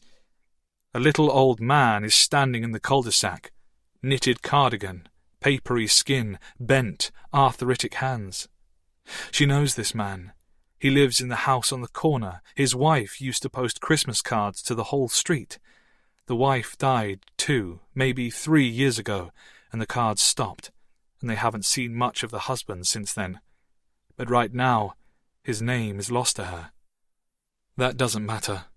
It doesn't stop her from wanting to fall against him like she once would have done to her own granddad, back when a pair of skinned knees were about the worst a day could bring.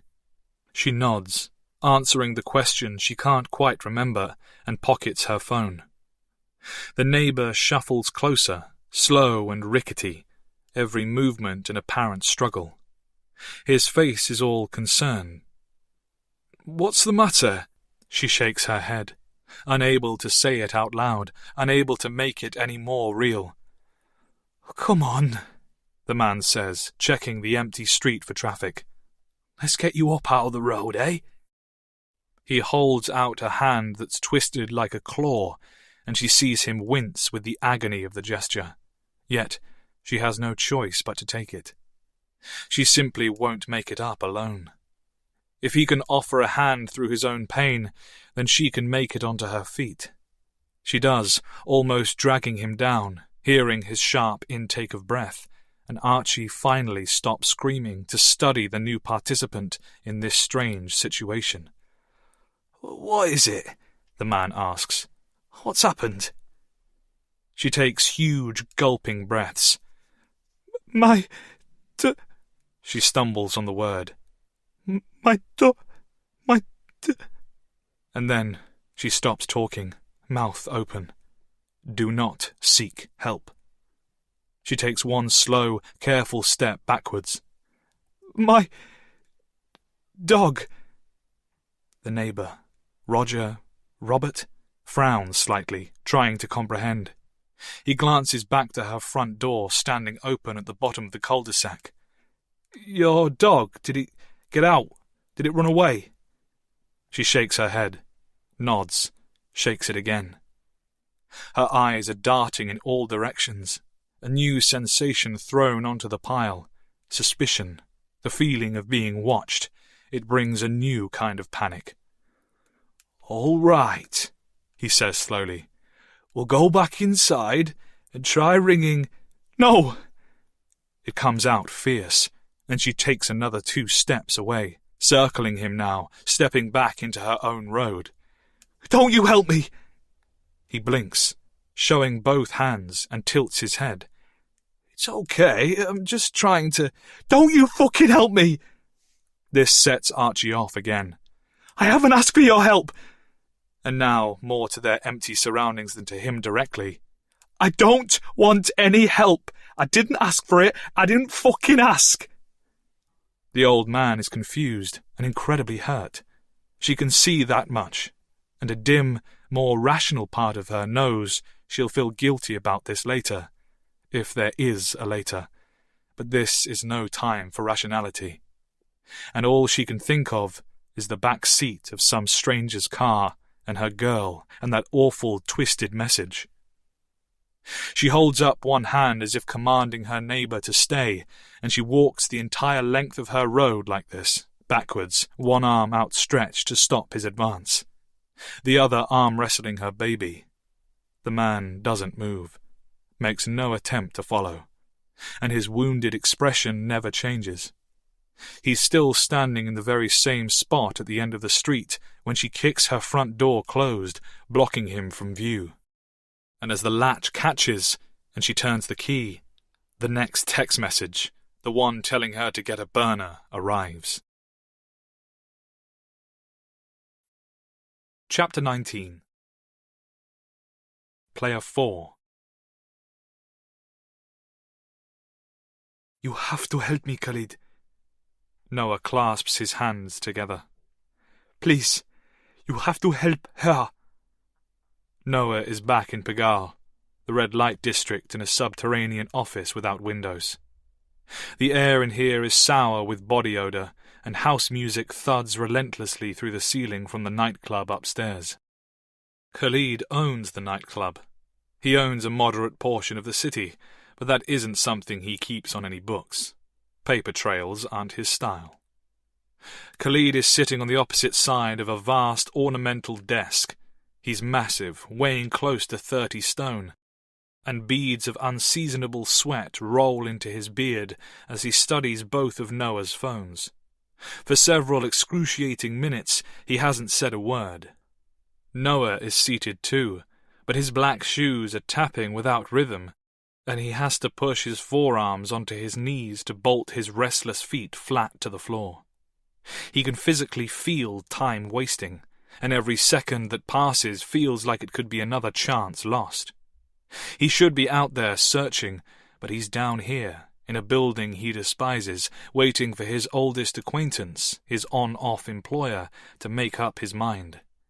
As Noah waits, his eyes go from the gigantic, impenetrable safe to the decorative focal point of the room, an AK-47, dull Soviet steel, mounted on the rear wall, and Khalid finally glances up.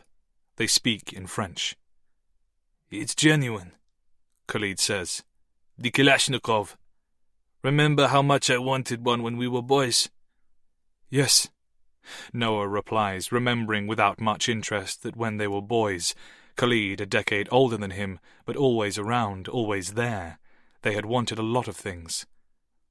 It was used in the Balkan Wars in the 90s, Khalid goes on. The stories it could tell. Yes, Noah repeats, regarding the weapon with a vague sickness. To him, it brings to mind the terror attacks on Paris and that dreadful night at the Bataclan.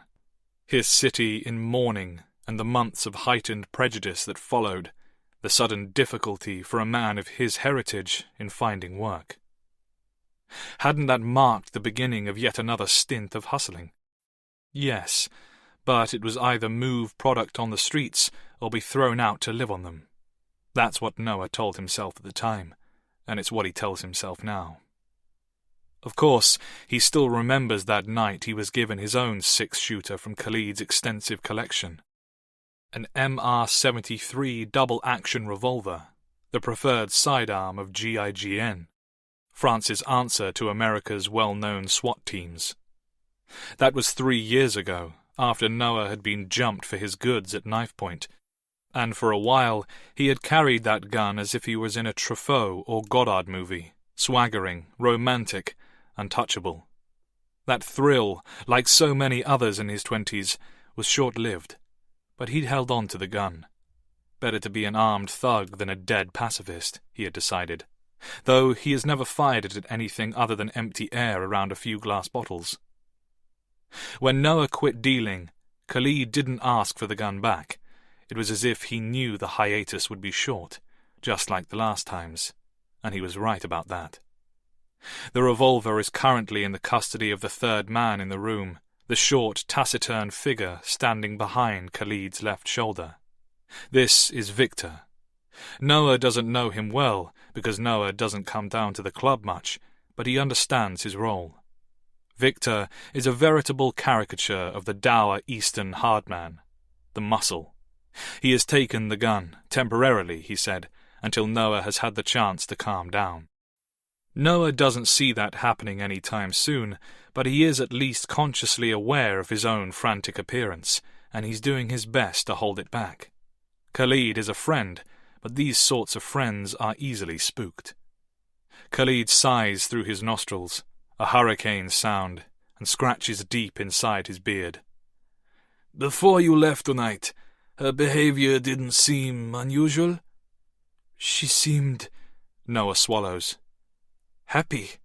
She was herself. And you haven't crossed anybody? I've only been back out there for a few nights. I've kept my head down like always. Khalid nods, watching him closely now. And this name, Player 4, it means nothing to you. You haven't been playing some sort of game on this side, have you, no? We haven't seen much of you in the last year. Noah feels heat in his cheeks. No, I swear to God. I don't know what it means, any of it. Like I told you, she didn't show up at Harry's bar, so I called you from my work phone. It's new, untraceable. I only bought it last week. I used the same phone to go to this website, except it wasn't really much of a website at all. A message told me that Player 4 has entered the game, but that message vanished. I didn't have to delete it. It was as if it had never been there at all. The website must have done something to the phone, infected it somehow, bugged it. That was 20 minutes ago. And now this, Khalid finishes, tapping the screen of the burner phone where the final message is still on the screen. Yes, Noah sighs. Now this. He can see the screen from here, albeit upside down. It still shows the message, which refuses to disappear even when the screen is locked. In the black box this time, there is an invitation. Some kind of code he doesn't recognize, made up of letters and numbers. Below that, a digital clock face runs backwards. A timer. The sort you might find on a bomb. Come and play. HD7 6UZ 174859. Victor, who has been eyeing the phones from behind Khalid, speaks. What business do you have with the English, Noah? English? Noah shrugs. What English? The men on the other side of the desk share a glance, something hard to read. This invitation, Victor says slowly. It is to an English postal code, I think. Coordinates. Noah feels his stomach plummet. No, that can't be right. I think so, Victor counters. I spent 2 years in England. This is a location. England, Khalid says with interest. Who do we know with ties there? The Corsicans? Definitely not those brats in the 19th. No, Victor says. I doubt it. Could be the gypsies, but... Khalid shakes his head. It's not their style, this kidnapping. Although, it wouldn't be the first time they've tried to intimidate us. Gypsies? Noah repeats it quietly, clenching his fists. For a while, close to his apartment, half a kilometre of the abandoned Petit Sentier railway was home to hundreds of travellers squatting in a makeshift shanty town of plywood and tarpaulin. The police eventually destroyed this Romany camp with unorthodox prejudice. Its residents were dispersed across central Paris, and, in the years since, the Roma have become the bogeymen of criminal activity in the city. Noah's own upbringing in the Maghreb slums had left him feeling largely ambivalent about these people. Ambivalent, that is, until now.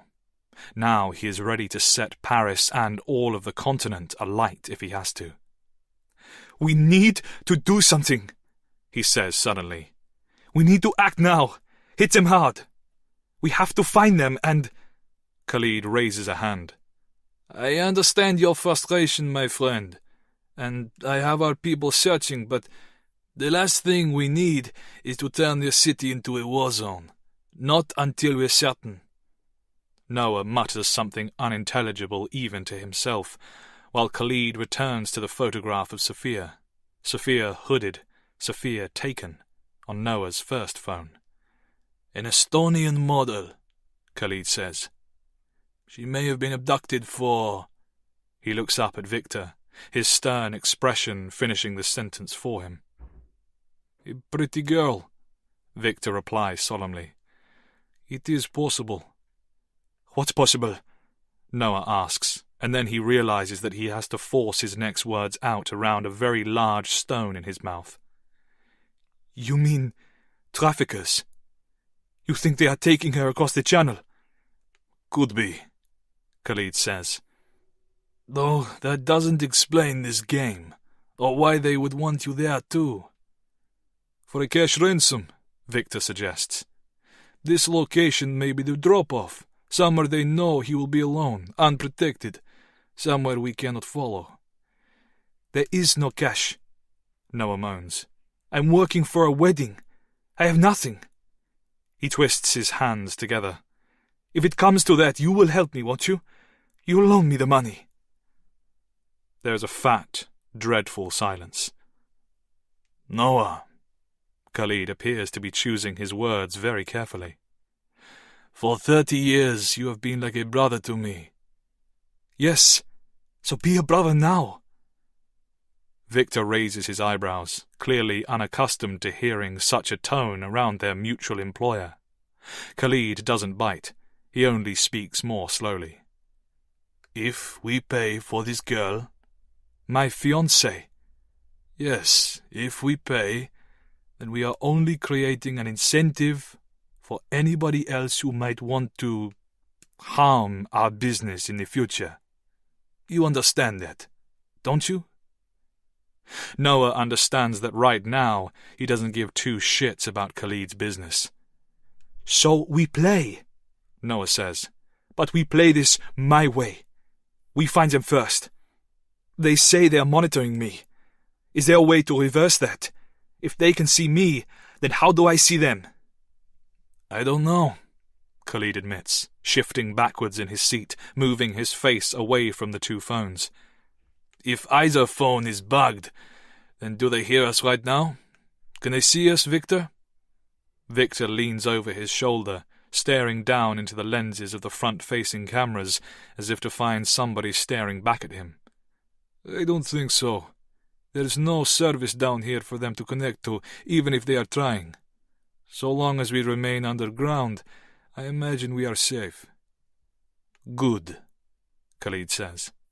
For now, Noah, you must let us do our thing. Once we have some answers, we can reevaluate the situation and...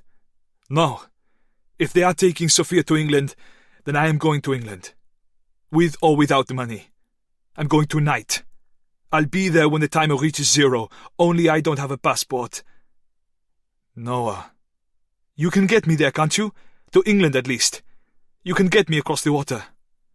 Khalid hesitates, pinching his eyes shut.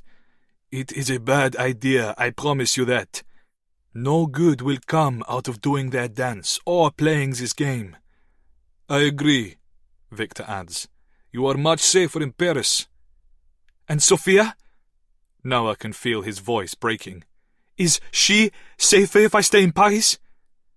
Khalid, please. All my life, I've never asked you for a thing. Sophia means everything to me. She's my family. My world. Please. More silence between them. Just the pounding of the bass upstairs while, on the screen of Noah's burner, the clock counts down, down, down, without pausing. Finally, Khalid sighs. It will not be pleasant, he says. But for you, I can make it happen. If this is what you want. It is. If it means having her back, then I'll go anywhere. I'll do anything. Yes, Khalid agrees. I think they know this, and that's what I'm afraid of. You will need to leave this one, he gestures to the iPhone. Behind. It can be traced, and I can't allow that, considering the journey you're about to take. I'll keep it here. Leave the product too. They'll have dogs at customs. Noah reaches out and touches the photograph of Sophia on the screen of his own phone one last time, and then he leaves it on the desk and instead pockets the burner. There is one more thing I need, he says, getting to his feet. Khalid looks at him both warily and wearily. What else? If I'm doing this, Noah turns to Victor, then I am going to need my gun back. Chapter 20. Player 5. Linda opens her eyes, woken by her bladder, and with instant, lurching sickness, she can tell from the light around the closed curtains that it's almost the middle of the day. Tuesday. She sits upright, tossing Alyssa's duvet aside, and looks at the digital clock on the bedside table. Sure enough, it's coming up to afternoon. Impossible. She grabs one of the bed's pillows, slams it over her face, and shrieks into it. How could she have slept? She smacks herself through the pillow, rousing her senses with a blunt ringing across her jaw, and kicks her feet as if she's more than 50 years younger and in the throes of a tantrum. How did she allow this to happen? She thinks back, recalling her final moments of consciousness. There'd been some back and forth on her phone. Player 5. She is now Player 5, and, like any game, she'd have been forced to wait her turn. And so, she had waited. The phone remained silent. There was nothing more she could do. Dawn had come, the temperature in the room dropping until she could see her own breath around her, and that's about the time her adrenaline must have given up the ghost. The djinn must have dragged her off to some deep, dark place, and she'd sat here, wrapped in her daughter's quilt, and done what? Cried herself to sleep holding her daughter's stuffed animal? Faded out like a dying battery? A brief slip of the eyelids, that was all, and hours have been lost. Crucial hours. So much training, so many years on the force, and now that she's playing for her daughter, playing for keeps, she falls asleep? She clenches her fist, frustrated enough to smack herself again, but refrains. Instead, her hands rummage through the tangled bedding for her phone. She finds it and sees with horrible relief that the next instructions have been sent while she slept. Fortunately, this message requires no immediate response.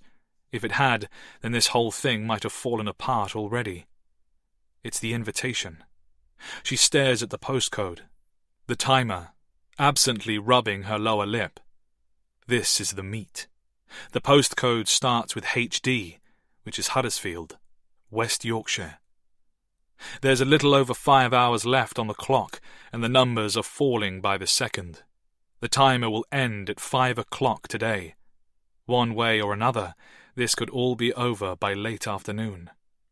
No, not one way or another, just one way. Her way. She has to move. She has wasted so much time. If she can get there early, she can survey the location. She should be there already, waiting, watching. Watching for what? For whom? Another sharp twinge in her abdomen, calling her to the bathroom. She moves, swinging her feet onto the floor, and hears a voice as clear as day. "Can't you play it with me, Mum? Just one game?"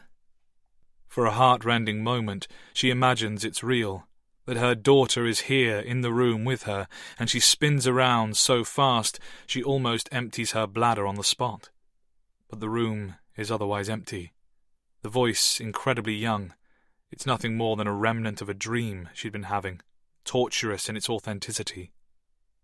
A memory, she thinks, but a memory of what? Something random, something bad. Linda allows herself a painful glimpse back through time. Alyssa on her birthday, 6th, 7th, too many years ago now, holding a white box, surrounded by scraps of pink wrapping paper. That bloody Nintendo. The one that had sold out across the country, which Linda and Richard had to drive to London to find. Alyssa's face, so pretty even then, at first ecstatic, and then fading, frowning, because she'd barely finished opening her presents, and her mum was already putting on shoes and eyeing the exit. Linda in uniform, moving in for a kiss. "You'll have to get your dad to set it up for you. I've got to get to the station." "But we can all play it together. We can do bowling and it'll be like a real tournament. And you can make yourself on the game. You choose faces and clothes, and you move your arms around with the controller like it's real." "Later, Alyssa." Getting short now, snappy, exhausted. "Just entertain yourself for a while, all right? Ring Georgia and see if she wants to come over and play it with you." Alyssa's face darkening, turning away. Richard by the front door, crossing his arms. "She hasn't spoken to Georgia for almost a week. She says she stole her gel pens, the smelly ones. I told you this." "Gel pens. Of course, the smelly ones. What do you want me to do, Richard? File a report? They're kids. They'll be fine in another day or two. You know what they're like." Richard's expression, that look she hated, the one that would finally end them. "It's Saturday, Lynn. Her birthday. You said you'd get it off. You always say you'll—" Linda opens her eyes and shakes her head, chucking the memory away because the memory only hurts. It has nothing to do with now. It starts to fade, but the echo remains. "We can all play it together. We can—" Linda halts, pressing her hand against the aching side of her head, considering the dream memory, the message from her own subconscious. Player 5. She is Player 5, standing by her daughter's bed in Luton, England, at almost 12 o'clock on Tuesday. She is Player 5. So where are Players 1, 2, 3, and 4? She balances her laptop on the bathroom sink and powers it up while she empties her bladder. Then she carries the computer into the living room and opens her browser. She only has to type the first 2 letters before the predictive address bar takes her where she wants to go. It's a place she visits more and more often. The website has a startup page with a graphic of a 7-pointed star above 2 truncheons crossed over in an X. The colour scheme is, naturally, blue. The Billy Club, an informal global community for serving and veteran police officers. She clicks on the button marked Enter, dismissing the pop-up and its conditions with which she is now well familiar. The BC is an independent for any police service. It is a place for officers from across the world to share their personal ideas and views in absolute encrypted anonymity. It is not recommended that any investigations, ongoing or historic, are discussed in any detail. The BC takes no responsibility for the content within. We are a self-sustaining community started by veteran officers for veteran officers. By entering this site, you agree to appropriate behaviour as detailed in our terms and conditions. The internet has a million homes for pornography. This isn't one of them. For legitimate support, we provide a list of worldwide charities here. Thank you for reading, and thank you for your service. The Billy Club, established 2001. Inside, the website is organized like so many online forums, with categories upon categories upon categories. Policing news with a drop-down list of countries, mostly from the Western world. General policing discussions and specific interests, firearms, road policing, retirement and resettlement, body cam clips, and kit talk. When Linda first discovered this website, and she can no longer remember exactly how or when that was, she had cringed. The name was stupid, the grown men and women spilling their guts inside even worse. Thousands of cops from across the world reminiscing on the good old days, or else lamenting them. Mostly the latter. There were private dicks looking for tips, silly old sods trying to rouse vigilantes, losers looking for love. Now she's on here a lot, talking to the friends she has made, chatting with people who simply get her in the way her own family never have. Once upon a time, she'd scoffed at the idea of dating services for uniforms too, but now she understands. It really does take one to know one. She opens a category with the clumsy comic title of Intel, Dirt and Rumour. Some of the most popular recent posts here include Vehicle Theft, East London Action Team, Meth Dealers of Chicago, Named and Shamed, Gangs in Paris, Who's to Blame? She hesitates, cursor hovering over the search button, and then clicks and types. Despite the website's initial warning, ongoing cases, particularly the strangest of those, are often discussed here. Chain of evidence be damned. This, though, is surely a needle in a haystack.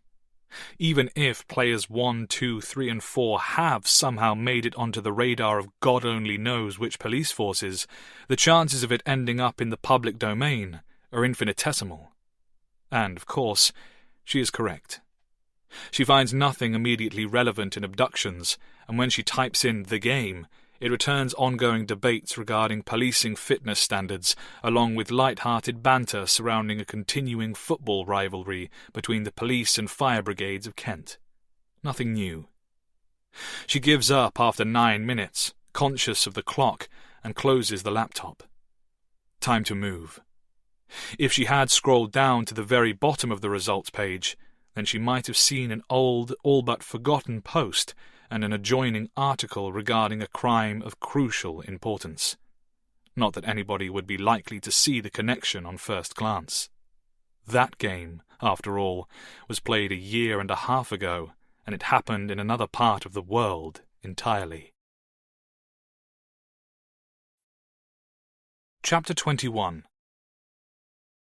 Pre-game. EasyJet's Flight 2125 touched down 15 minutes early, and the passengers, mostly Britons dressed in shorts ready for August proper, filed off the plane from the frontmost exit and made their way through customs. Of these 200 or so travellers, only the young woman with the fierce cobalt pigtails paused to take a selfie in front of the bilingual sign in arrivals. Bienvenue à l'aéroport Nice-Côte d'Azur Terminal 2. Welcome to Nice-Côte d'Azur Airport, Terminal 2. Dodging the moving herd, she stuck out her tongue and threw 2 fingers up in a gesture of peace. She purposely angled the shot to include her chest, t-shirt a little too tight over braless breasts, nipple piercings pressing against the thin white cotton, and the bright purple letters printed there, the letters in a pixelated font spelled "Pwn me." Happy with the photograph by the third take, she then took several more in front of the sign. These versions all sans nips. The first image she would upload to her premium Snapchat, while the latter would go to her regular accounts on Instagram, Twitter, et al. She wheeled her carry-on case along blindly, eyes on her phone, mechanically consenting to the terms of the airport's Wi-Fi. She added soft filters before uploading the pictures to the relevant accounts, where she went by the name that she used for all her social media, the improbable name that would never appear on any nation's passport: Glitch Valentine. Across, below, or above the pictures, she posed the same simple question in text: "Who's ready to play?" Immediately, the likes began to amass. She smiled, feeling an immense sense of relief. The flight was over. The weeks of secrecy and deceit since she had first received the invite were now behind her. She'd made it, and she'd done it all alone. "Come and play," the invitation had said, and here she was. "Okay, Glitch," she said to herself, surveying the terminal. "Now what?" A good question. The terminal was busy, feverish with summer heat, and the pulse of the entire airport seemed to be at its most hectic. Families stood together in loose clusters, waiting for loved ones to emerge from the baggage carousels. Older children squabbled while younger ones simply screamed. A voice from the overhead speakers warned against unguarded luggage in French, English, and French again, and the squeak of shoes and suitcase wheels was constant.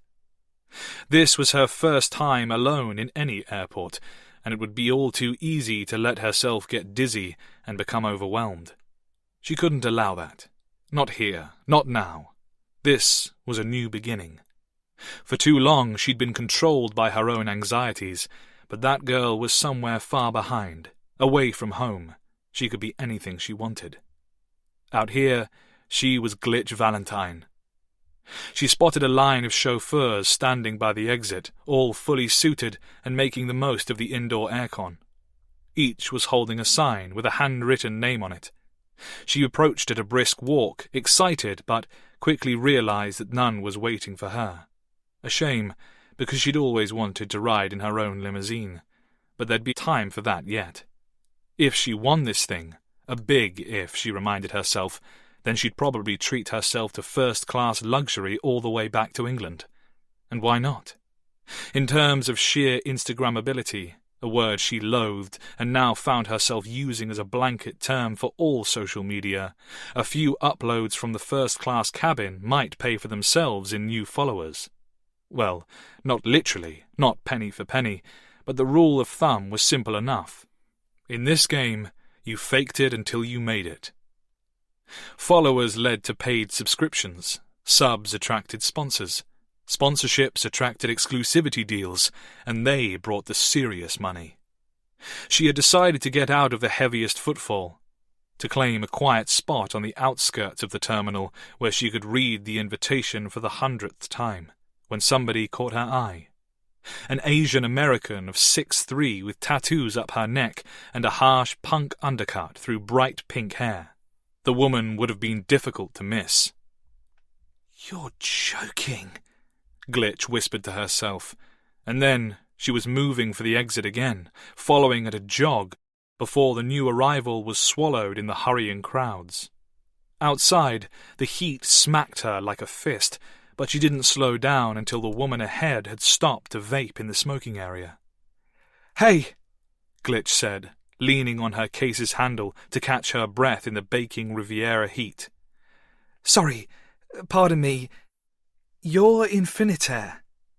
It wasn't a question. She knew well enough. She'd been following her for years. The woman looked her up and down, exhaling a monumental cloud of whitish vapor, and smiled. "Right?" she said. "But when I'm not creating, I just go by Amy." She offered her hand, which was pumped enthusiastically, and nodded to the carry-on luggage. "Digging the Pokemon case?" Glitch beamed. "It's a limited edition, from the 90s, Gen 1, obviously. I got it shipped over from Kyoto, which was a nightmare because it got stuck at customs and I thought it was lost for good. Then it went to the wrong post office and..." She cringed. "Sorry, I'm rambling. I'm just so psyched that you're here. I saw your post saying you had something exciting happening this weekend, and I just knew it had to be this. She paused, glancing around at the smokers and the family sweating in lines for taxis, and dropped her voice. You are here to play, aren't you? Amy winked, speaking between puffs on her enormous e-cigarette, which looked like a psychedelic cyborg phallus. Be some coincidence if I wasn't, don't you think? Glitch laughed a little too hard and blushed. Well, I have to say, you look amazing. Ah, please. Amy waved a hand, feigning bashfulness, and put on a pair of perfectly round shades from her pocket. Sugar, I look like shit, okay? Flew out of Austin yesterday morning. Had a 3-hour stopover in London, Heathrow. Now I don't know what day it is or what time zone I'm in. Let's just hope they got showers at this place, wherever it is, because I got my monthly last night and it was like Shark Week in these goddamn cactuses they call leggings. Glitch felt momentarily lightheaded, hypnotized by the Texan drawl that seemed thicker, almost syrupy in real life, even after listening to it for hundreds, literally hundreds of hours in the past. Amy Cho, infinitaire to her legions of fans, was only 25 years old, as Glitch recalled, but those few years' difference had always made her seem to Glitch, online at least, to be so much more of an adult, a professional, a real person. Now she was here, in the French sunshine, talking about her period. What's your name, anyway? Oh, a clear of the throat. It's Glitch Valentine. Glitch Valentine? Amy considered it for a moment. I like it. Makes me think of Resident Evil gone wrong. How old are you? 18? She says a little too quickly. People say I look young for my age. You look just fine to me. You're doing good, right? I think I've seen you around. Oh, I don't know. Glitch shrugged. Her turn to play coy. Nothing like you. What do you have now, over 1 million followers? 1.2 on TikTok, 1.9 on Twitch. 1.9? Another thick, vaporous exhale. You seen anyone else around? No, I just landed. Same. I'm all for suspense, don't get me wrong, but talk about a vague invitation. Seriously, I half expected it to be BS, until they paid for everything. She pocketed her vape and stretched, yawning. I guess we ought to stick together. I still got to post, though. You want to get in for a mention? Seriously? Yes, that'd be amazing. All right, Valentine, let's do this. They followed signs for the shuttle buses, Amy holding her phone on a selfie stick and talking as they went. What's up, everybody? Infinitaire here, sending a big fat Texas howdy from the glorious French Riviera. Excuse the shades, guys. I've been traveling for 2 days and I look like hell. I do, however, have to give a special shout-out to altthreads.com for their latest haul. Their lazy leggings kept me cozy and sane all the way over the Atlantic. Seriously, you got a long journey coming up? Here's my advice. Take $60 and get yourself a pair. They're unisex and you won't regret it. I'm not joking. Do it. Thank me later. As y'all know, there's going to be some disruption to my usual streaming schedule this weekend, but I promise it'll be worth it. Hang tight and all will be revealed in the next few hours. Oh, and if for some strange reason you don't know this smoking hot stuff walking alongside me, this is Glitch Valentine. Blow them a kiss, girl. She did, feeling a little dizzy. Hello, guys. I know, she's a British babe, right? Check her out in all the usual places. We'll try to get some links put into the description after this goes up, as well as the link for those amazing leggings I mentioned, and links to all my other platforms too, including my 18-plus communities where I'll be doing stuff I can't do on YouTube or Twitch. So yeah, subscribe to that, hit the like button, turn notifications on, and all will be exposed very, very soon. It's going to be wild, I guarantee it. Mwah. She signed off by blowing a fat kiss of her own, and then silently busied herself on the phone. Wow, Glitch said. You're so natural. Practice, that's all. You stream more than 80% of your life, waking and sleeping. You get used to it. She glanced up from her phone as they turned the corner. "You think this is us?" The question was rhetorical. Glitch caught her breath. There were more than a dozen people, most of whom she recognized despite never having met them in real life, crowded around a white Titanic stretch Hummer. Some were talking excitedly in groups, but most were performing into their own cameras, with the vehicle in shot behind them. The limousine had a printed sign in the front window. Private. Have invitations ready. "Nice ride," Amy said. "That's Firestarter," Glitch replied in a hushed voice. "Streamer of the year at the last Shorties. And there's Stacey Sargent and Lol Eater." Intimidated, she took an involuntary step backwards. "Is this an all-girl tournament? I didn't realise. Fucking sweet if it is. These things are usually crawling with creeps you wouldn't believe." Glitch nodded, but she didn't move. "You okay, Valentine?" "Valentine, you are Glitch, Valentine, and you can do anything. You have a right to be here. You deserve to be here as much as anybody else." She exhaled, regaining her composure, and allowed excitement to suffocate her nerves. "I'm okay. Just play the game, right?" "That's what they say," Amy said. "Play the game, and may the best woman win." Chapter 22. Player 1. The studied tires of her present taxi come to an easy enough halt in the snow, and Maggie asks the driver to wait here at the roadside. He taps the meter. "I'll have to keep her running." "Fine," she says. "This shouldn't take long. A few minutes. I'll leave my bag here, okay?" The driver eyes her for a moment, and, apparently deciding that this dishevelled yet cleanly dressed young woman isn't going to run out on her dozen-mile journey without paying, he nods, reaches into the map pocket of his door, and takes out a rolled newspaper. Leaving the car, Maggie notices one last target clearance label hanging from her new hooded sweatshirt and yanks it away with a snap, absently dropping the litter into the gutter. She closes the taxi door behind her, leaving a shopping bag with her dressing gown on the back seat, and takes several paces away from the car before checking the phone. 25 minutes ago, a ticking clock appeared on the screen of the burner. With it, an invitation and something as insane as anything else this morning, a postal code. According to her quick, couldn't-be-helped search on Google, a British postal code. Somehow, Maggie has a little less than 25 hours to reach her next destination. Her next destination is 4,000 miles away. 4,000 miles in the wrong direction if finding Jackson is the goal here. Has she been given a voice to argue the point, or time to consider the demand? No. Just these numbers that run down relentlessly, draining her fight, and it seems the beginnings of her sanity as they go. She has no business in England. She has never left the United States. In her experience, Minnesotans don't do much overseas travelling.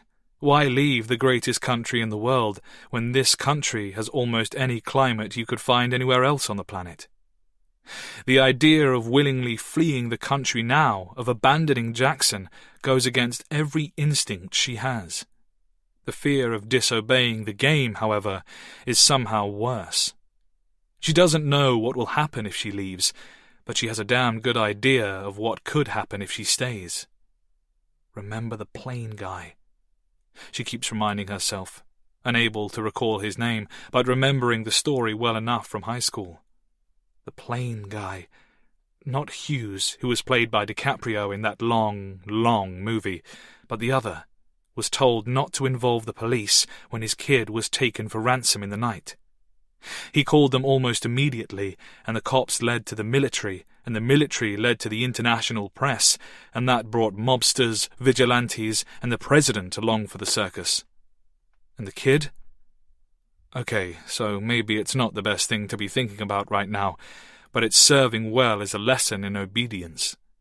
Follow the demands, and get Jackson back unhurt. Follow the rules. She enters another alleyway, her second of the day, and aims for the neighbouring street. She couldn't leave the taxi running directly outside her actual destination, so she has to approach the house from behind.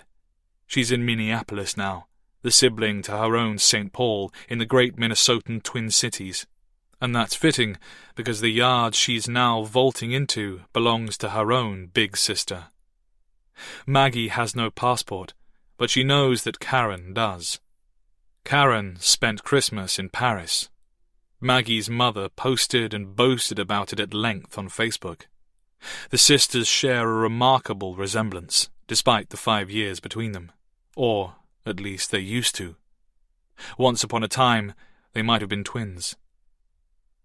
Over the low point in the hedgerow, shaking a dusting of snow to the ground, she lands on a narrow, salted walk that runs from the rear gate up through the immaculate garden to the back door. She freezes here, watching the windows for any sign of movement. She doesn't have to wait long to know the house is empty.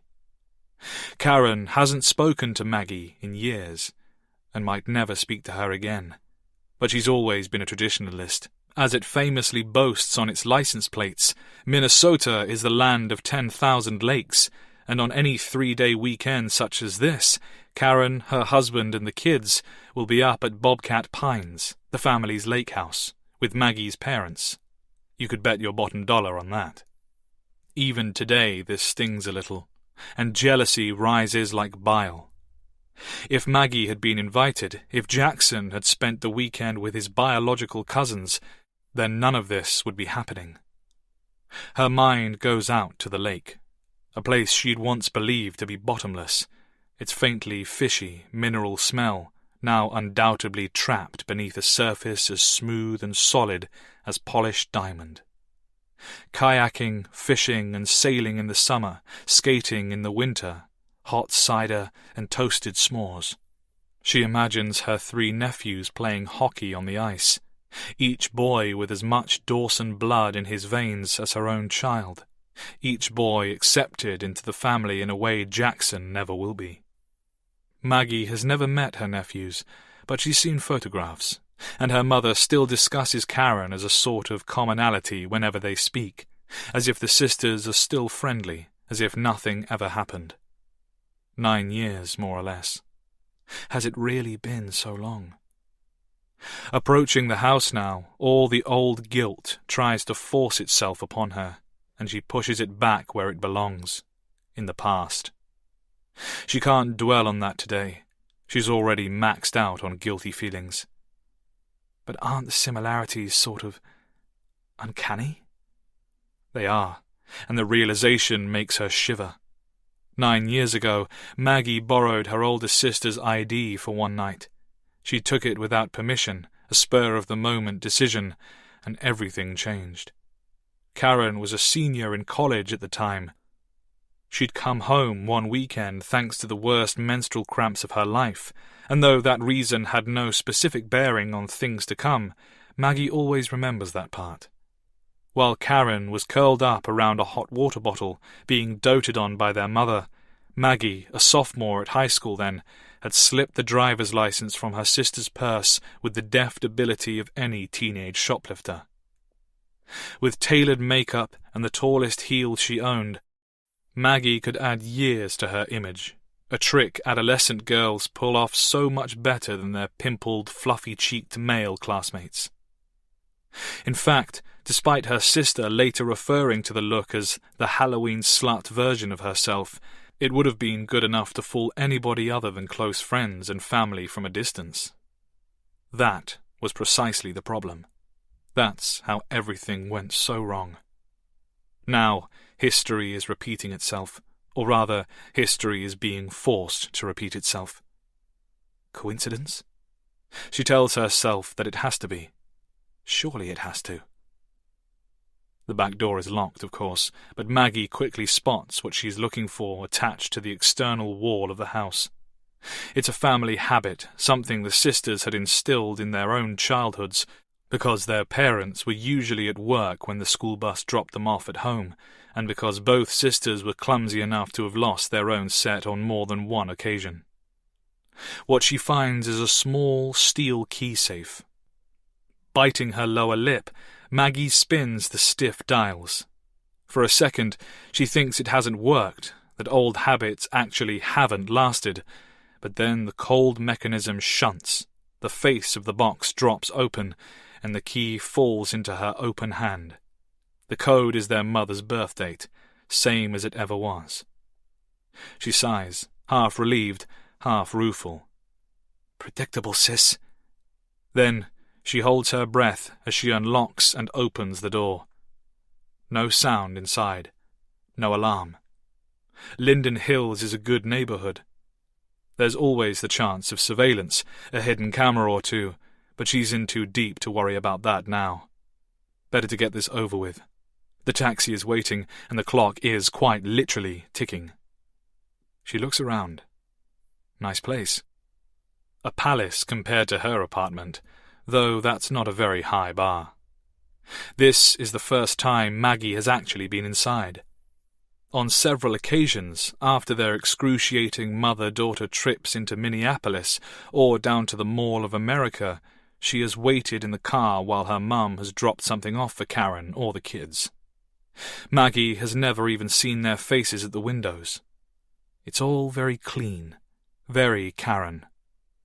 Apart from a few drawings on the fridge and the framed photographs, you'd be hard-pressed to believe that 3 boys actually live there. Cute kids, though. She has to admit it. They look a lot like their dad. Don't all boys?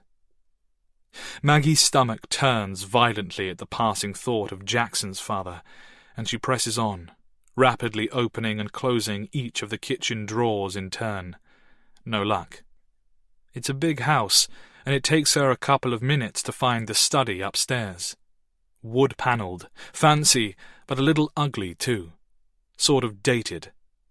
She starts with the desk, rifling through paperwork in the top drawer, praying they don't use a safe for their more valuable documents.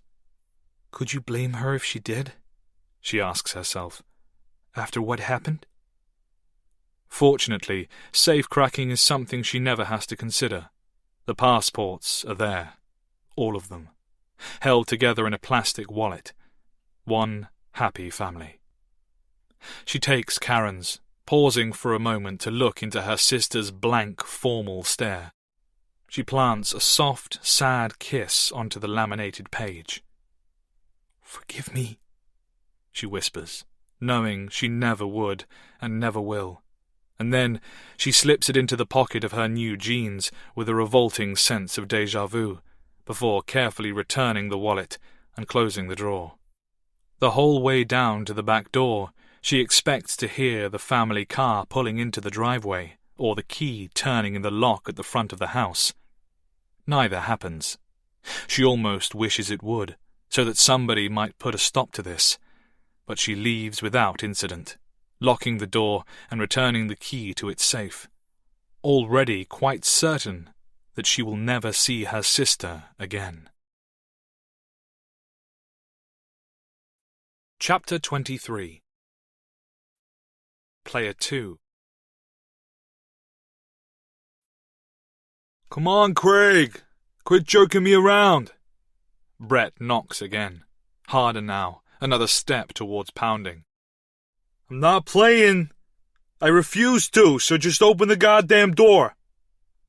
He waits. Nothing happens. A tiny part of him, a part where his deepest cowardice lurks, is relieved.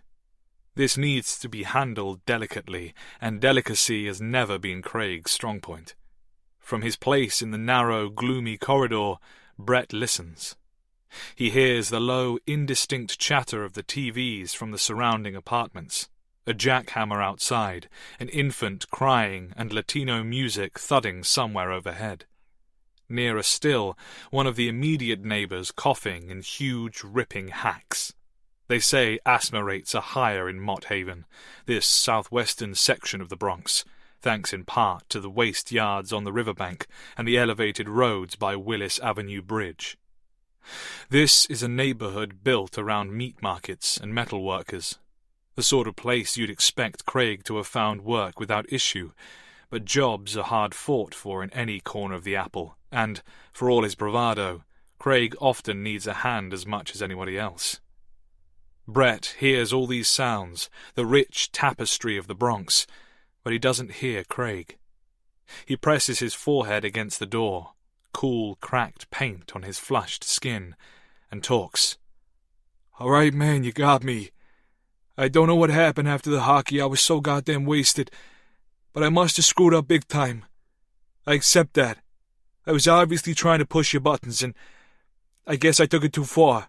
I was goofing on you, plain and simple, okay? And now you're just doing the same to me, right? Right?" Wrong. This thought is so clear in Brett's mind that, for a split second, he believes he really hears it through the door. "Wrong. Because this isn't a prank, and you know it. You know Craig. You've known him almost all your life." That's true. And in all that time, Craig has never shied away from confrontation. Craig has never schemed. On the contrary, he charges at his problems without the luxury of rational thought, hands balled into fists. Can Brett honestly picture Craig faking a head wound with a bottle of market-brand ketchup, sticking a strip of tape over his own mouth, and tying himself to an old chair in front of a camera set on a timer? No, Brett can't see him doing that. The notion is almost laughable, but so is the idea that his friend really is shackled to some chair like that doomed cop in Reservoir Dogs, dressed only in his Rangers jersey and underwear. There is a photograph. It's right there on Brett's phone, but that doesn't mean much, not in the age of Photoshop. There's also the text message to consider. The person you love most is in danger. If that was the case, then, God forbid, it would be Kelly in that picture. It would be Kelly, wouldn't it? A narrative is still forming in Brett's mind, the same ugly story that has, in some shape or another, haunted him for 2 days now, his own imagination filling the empty, drunken void. Saturday night at Madison Square Garden, the two of them up in their high seats or at a neighbouring bar after the final buzzer. Maybe they were just outside, pissing in the frosty street. It doesn't matter. What matters is the talking started, and the talk got deep. Brett would have been sloppy, getting weird and needy, and Craig ended up putting him on his ass. It's happened before. Okay, so they were teenagers the last time, boys who had tried to drink the whole world, and Craig had always pulled his punches back then, but it could have happened again. Tequila brings out the worst in everyone. Brett remembers something then. Words coming from that black hole in his memory, words spat with such disgust that the voice of his friend is nearly unrecognizable to him. "You snake! You filthy fucking snake! You dirty, lying, deceitful little—" Enough!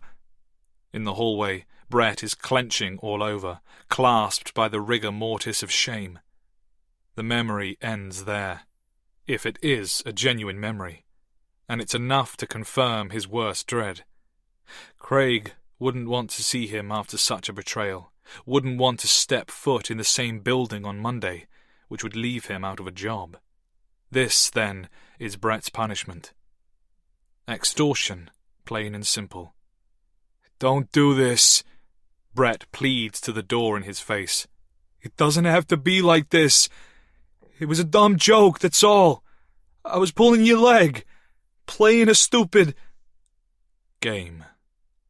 It's one sentence he can't bring himself to finish. He takes out his phone and looks, once again, at the latest message. He has been told to buy a disposable phone, a burner, something to do with a website. In 3 minutes, the half hour he has been granted to do this will be up. "And what happens then?" he asks the door, pocketing the phone. "How far are you willing to go? You going to start posting me your own severed toes? Answer me!" He does something instinctive, something so ludicrously simple that it hasn't occurred to him to even try it until this very moment. For the first time since the old geezer downstairs let him into the apartment building. Brett tries the handle on Craig's front door, and the front door opens easily. He watches it swing inwards. It moves with an eerie, silent grace, as if the hinges are broken, and a childhood memory comes back to Brett of the haunted house at the fair. "Craig?" he calls, because it's what you do when you let yourself in, not because he expects a reply. He isn't expecting a reply, because now he can see the damage to the doorframe. The steel strike plate is bent out of shape, hanging on by one twisted screw. The wood behind it, the part of the frame that holds the latches in place, is cracked and splintered. Something heavy hit this door, shunting the deadbolt straight through. He couldn't see it in the gloomy corridor, but now that the door has swung inwards and all the lights inside are turned on, despite the hour, Brett can see a solitary boot print on the wood. For a moment, he almost runs, but his nerve holds. He steps forward into the apartment, into a growing sense of cold abandon.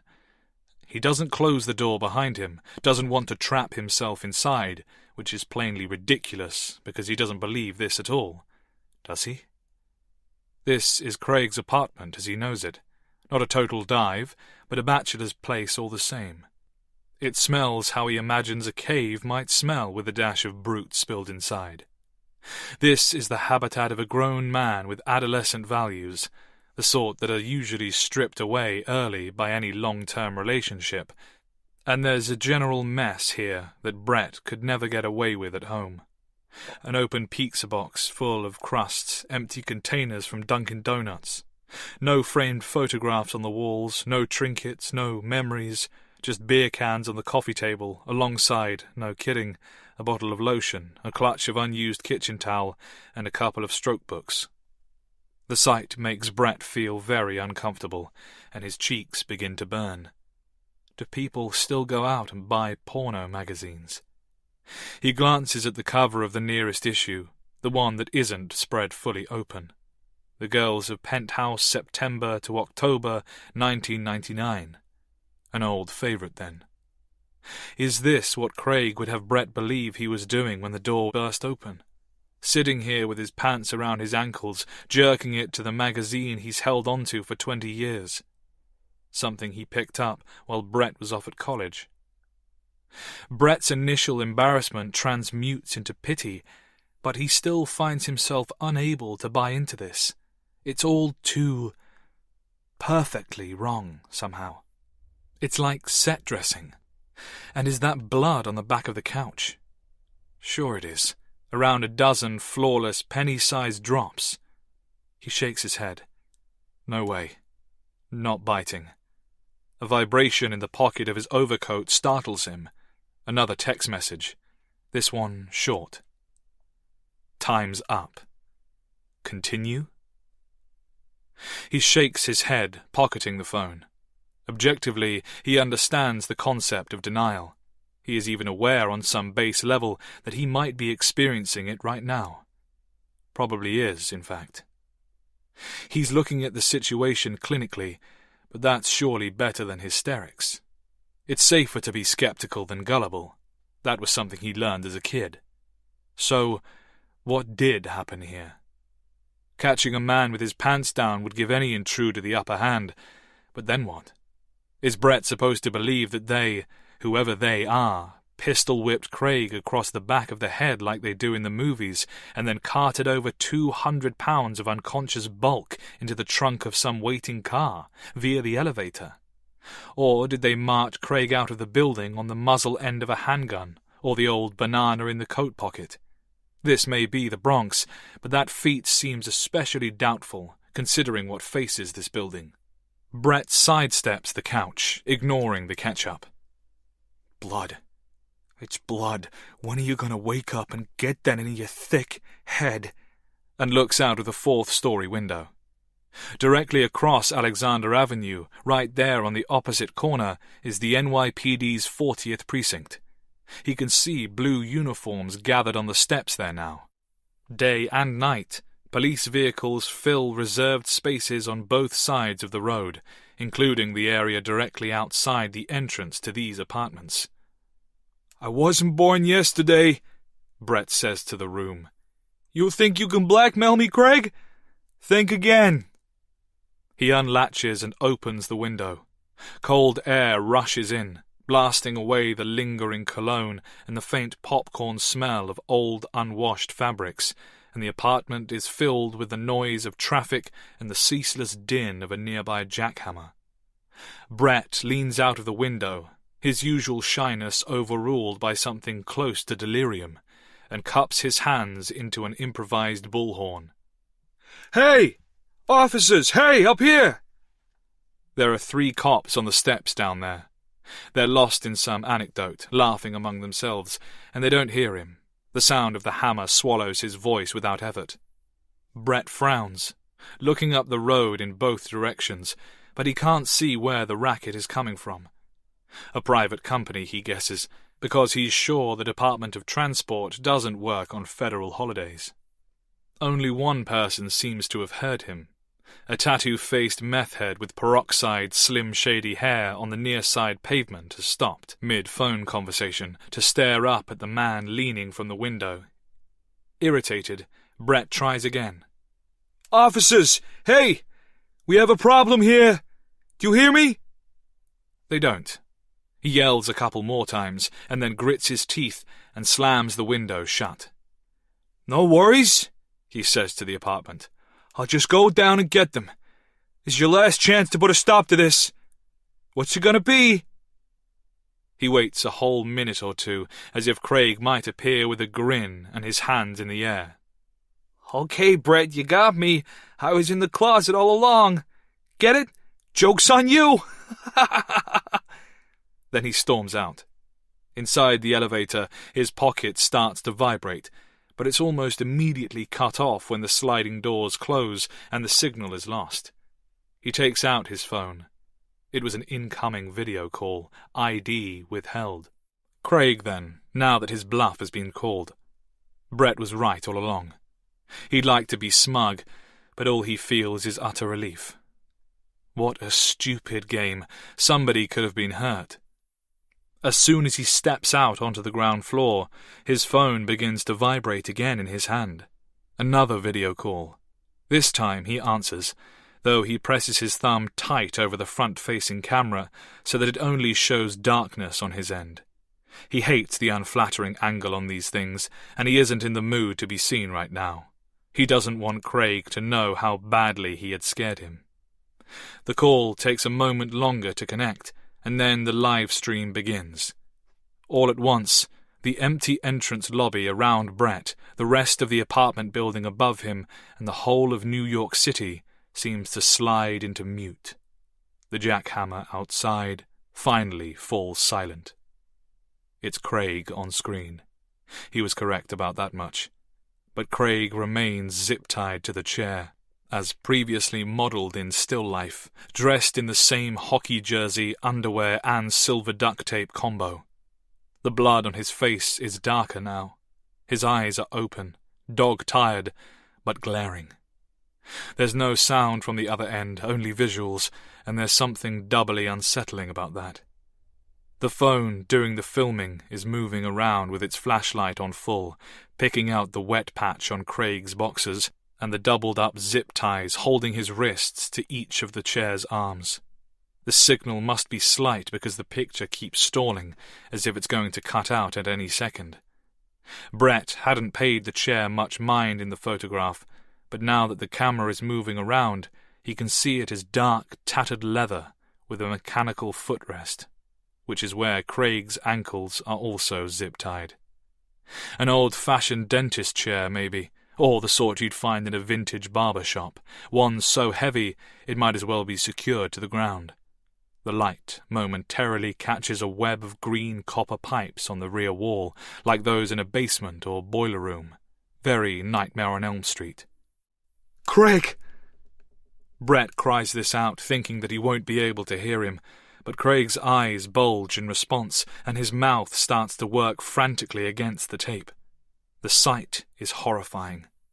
The filmmaker takes a step back so that Brett can see the whole picture at once. In the darkness behind Craig, something moves. Its head rises above the back of the chair, looming over the oblivious captive, and there's something terribly wrong with its face. It's all black stitching and twisted metal, the face of Frankenstein's monster, and Brett bites back a scream. But it isn't a face, not really. It's a mask made up of padded leather straps that wrap around the skull, chin and forehead, all held together with thick surgical stitching. Across the face is a wire cage, like some medieval horror. It's almost impossible to see the face within the cage. Only the whites of the eyes catch the flashlight at first. Then the teeth, which come out in a gap-filled grin. It's a catcher's mask, Brett realizes, the sort they wore 50 or 60 years ago. A common sight in baseball, a regular part of the game, sport. Craig! Brett is yelling now, oblivious to the apartments above him. Craig! Behind you! Useless, of course. Craig can't do a damn thing about it. The newcomer's arms come into view and gloved hands place something into Craig's torso. It's a single sheet of nondescript printer paper. The words are handwritten, badly, in black marker pen. No cops. No cheating. Play the game. Distantly, Brett feels his bowels turn loose. His first instinct is to run for the police outside anyway. They're 20 paces away. He could make it. His own camera is still covered. The cops could be watching this, taking notes, getting moving.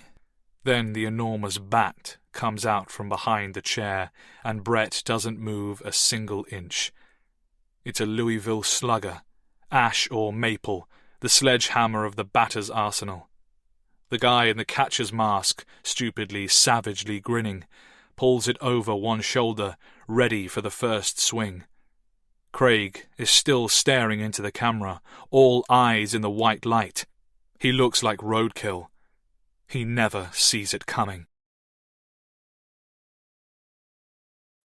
Chapter 24. Player 3. Sarah has the postcode, and less than 3 hours left on her timer to reach it. By 5 o'clock this afternoon, she must be in a location about an hour outside of Salford. It is a place she dreads, a dreamscape from her worst nightmares, a setting that taps into the fundamental terrors of every parent alive, particularly those in the northwest of England. The moors. More precisely, the outskirts of Saddleworth Moor, that vast, ghostly panorama of blanket bog, wild heather, and lost, murdered children. By choosing this site for whatever handover is coming, the abductor's message is clear, his warning obvious, and Sarah doesn't want Archie anywhere near it. That's why she is currently hurtling her very used Nissan Qashqai through suburban roads, driving like Cruella, mounting curbs on every tight corner. A few moments ago, she scraped along the entire length of a parked van, snapping her wing mirrors back and causing Archie to scream in his booster seat, and she never paused to check the damage. She is on her way to the only place to go in times of such confusion and anguish. She is driving to her mum's. Standing upright in the nearest sticky cup holder is an old pay-as-you-go that she found in a shoebox full of obsolete phones she's been meaning to sell for a decade, all of which are now worthless. The timer is on screen, white digits in a black box that occasionally flickers. Something must have downloaded itself. Malware, she's heard it called, and it looks buggy. Neil hasn't returned her calls, which she finds simultaneously worrying, infuriating, and utterly insane. Isn't this precisely the sort of emergency that phones are carried for? Paradoxically, however, she's also relieved. Or as close to relieved as you can be under these circumstances. When he finds out, Neil will fly off the handle. His grief will be ballistic. There'll be no conversation. No chance of getting him to follow the rules, and that could provoke an outcome that was never a part of the kidnapper's plan. And what is the plan, anyway? Why is this happening? Sarah has come to believe, or simply hope, that this must be about her winnings. Somehow somebody knows about the money. An employee at the bingo company who has snooped through customer files, maybe, or one of her online friends. She never has, after all, seen Jill, Mandy, Sue, Mo, or Jen. She's never told them about her winnings, nothing beyond an occasional boast, but who's to say that Mandy from Barnsley isn't actually some 20-year-old scammer playing the long con? Or Sue really might be a 60-year-old woman from Wolverhampton who also happens to extort families for a living. A 4-figure sum might not be enough to turn ordinary people to abduction, but to a career fraudster, it might seem like fair pay for a single afternoon's work. The important things here are maintaining a dialogue and following the rules.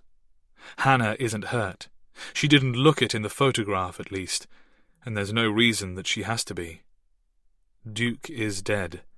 A sad, mournful wail in the back of Sarah's mind keeps reminding her of this, because, in the uproar of losing her daughter, she has been given no time to grieve her gentle, loving dog, the puppy that was her baby when she thought she could never have children of her own. He was a member of her family, and somebody butchered him for 9 measly grand. They should have just knocked on the front door and asked. Sarah would have gladly paid it all to spare his life and to stop this from ever happening.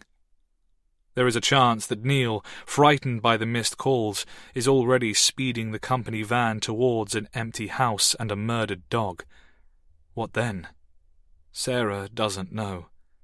She is taking this one step at a time, and that begins with dropping Archie off at his grandmother's. Her regular phone is connected to the car's hands-free system. When Sarah has her breathing under control, and she is fairly sure she'll be able to keep her shit together long enough to form a complete sentence or two, she calls her mother to tell her the terrible half-truth that she has decided upon. Chapter 25. Player 4. Noah is somewhere on the outskirts of Paris. That's all he knows for sure. Victor, his boss's hard-faced assistant, has come this far with him, though they haven't spoken since leaving Khalid's nightclub. "Once we get back to ground level," Victor had said as they left the basement, "we don't speak. Not in my car, not afterwards. Not unless I think it's safe, and I speak to you first. Assuming your phone is compromised, they'll be listening from the moment it returns to full service. They probably have access to its cameras. Keep it in your pocket, with your hand over the microphone whenever possible. Okay?" Better than okay. The silence is fine by Noah. His mind is fully occupied, his stomach too unsettled for him to hold any real conversation.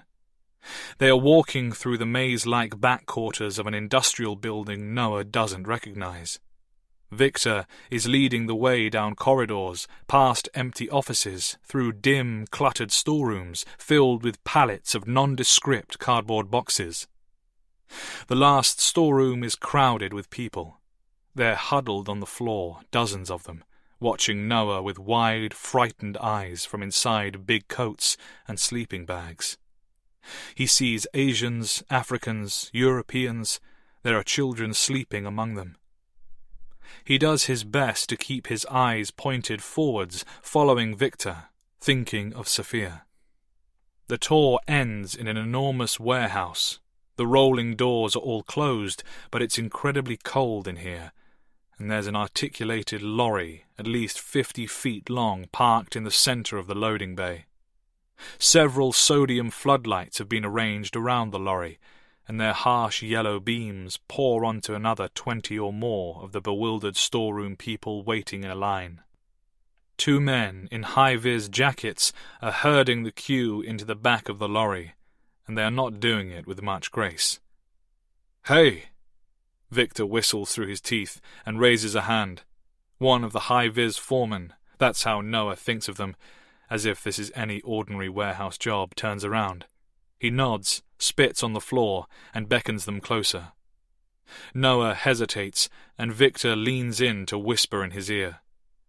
"When you need us, you use a payphone from the other side." He hesitates. "If you make it, I'll try to have a ride waiting for you there." He claps Noah on the shoulder somberly and gestures for him to go to the waiting truck. This is the first time that Noah registers a major shift in his nerves. Now, they are not just focusing on Sophia's safety, but also his own. He approaches the lorry with heavy, reluctant footsteps. At the same time, the nearest foreman is marching to the back of the dwindling line, waiting to enter the lorry. The final passengers are a trio, a family, father, daughter of about 8 or 9, and mother bringing up the rear. The father is dressed in an incongruous Disneyland sweater, Mickey Mouse in bright 90s colours, though he doesn't look like he's ever seen a theme park. The jumper is threadbare at the cuffs. These souvenirs often wind up in charity parcels around Paris. Some injury has left his face badly scarred. The foreman sidesteps between the little girl and her mother, who is the last in the queue separating them. "No," the foreman says to the mother with a tone more often saved for dogs. "You have to go back and wait. This is full." Her husband in the Disney sweater tries to reach for his wife. "We already pay," he cries in stumbling, broken French. 3 nights we wait here. 3 nights. The foreman is big, and it takes little effort for him to shove the couple several feet apart. He holds up 2 fingers and shouts in their faces. 2 go, 1 wait. Noah watches the ensuing struggle from a short distance away. His sense of shame is nearly unbearable. He isn't sure how long it goes on for. First, the anger, then the begging. And they aren't begging the foreman now, they are begging him. The father, struggling to find the proper language, uses his hands to show Noah his family, his wife, his little girl. All he has in this whole world. He clasps his palms together in a sickening imitation of prayer. The mother actually drops to her knees. The child sobs, bewildered and afraid. It seems to go on forever, and it is truly hell. Noah glances back to Victor, who is watching impassively. Stay or go. What would Sophia think of him now, in this very moment? What would she say? "She won't be saying anything at all if she ends up dead." "I'm sorry," Noah mutters. "I really am." He doesn't wait to see who stays behind in his place. He doesn't want to know whose ticket he has stolen. The second man in high vis, the one now inside the lorry, calls him forward, and he goes, turning his back on the family. The father starts yelling, cursing in a language Noah doesn't speak but understands perfectly well. He yells until there is a loud smacking sound, a thump on the ground, and then there is only wailing. Noah looks across to Victor one last time. The man nods his farewell. Noah climbs up into the rear of the truck. Inside, a magic trick has occurred. The 20 or so people he watched enter have somehow vanished among the stacks of boxes. It's like those clown cars from the circus, although there's nothing amusing here. Noah is beckoned through a narrow gap between the merchandise. Up at the front, the cab end of the trailer, a portion of the steel floor has been lifted. It's about the size of a coffin.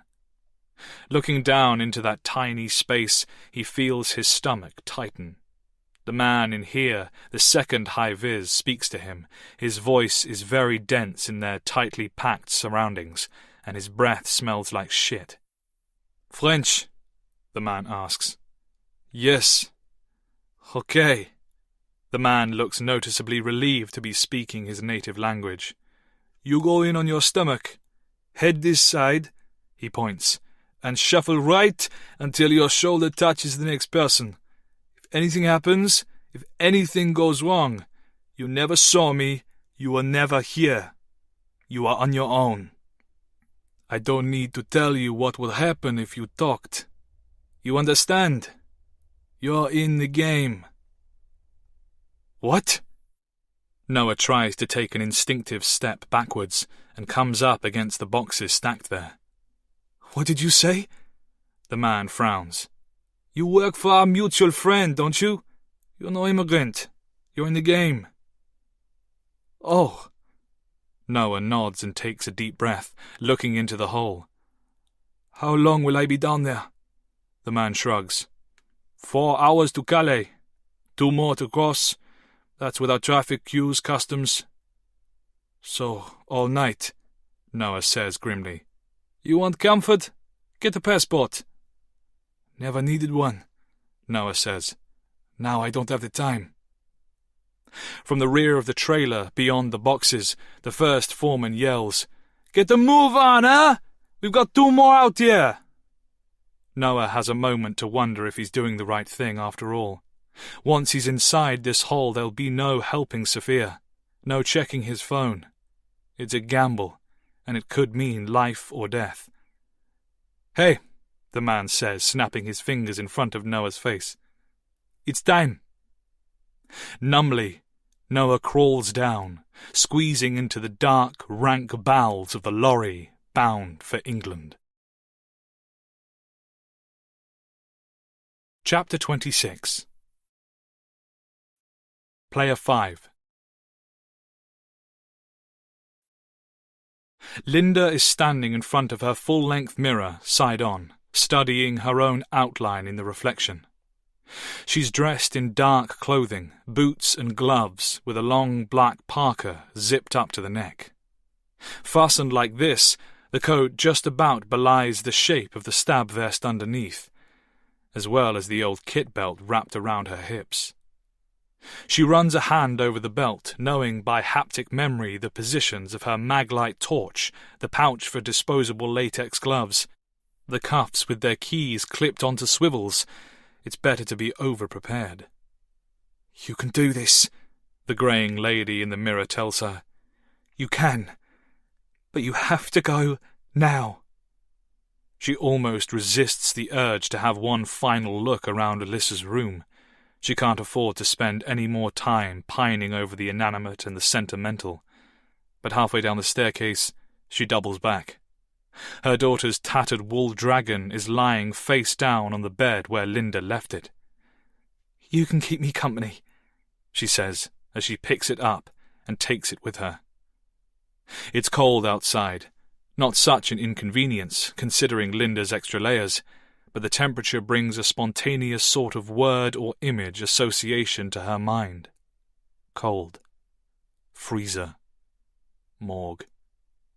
And she doesn't like it one bit. She unlocks her car, goes to open the door, and pauses. She has only just looked down her driveway. No, please, not today. In Linda's neighbourhood, there is an ongoing dispute with the council over public parking.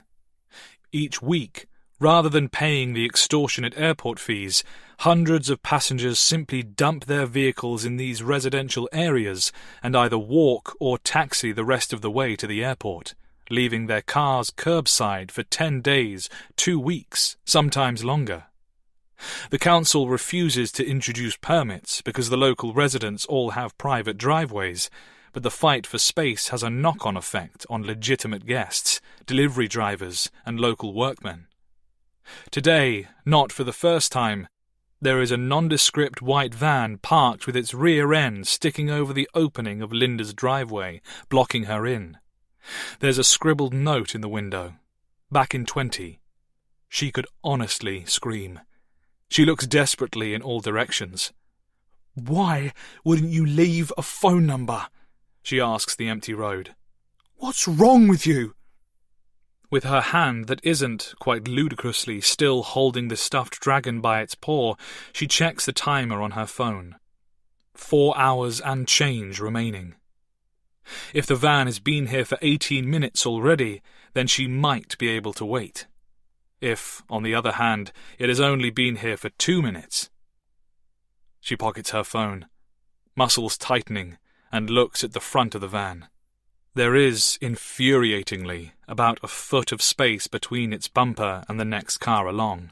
If the driver had only filled that gap, then she could probably squeeze her BMW out.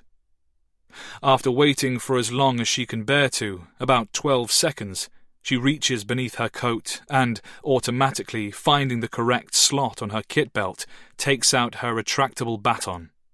Still holding the dragon in one hand, she whips the weapon out to its full length and quite easily crunches it through the safety glass of the driver's side window.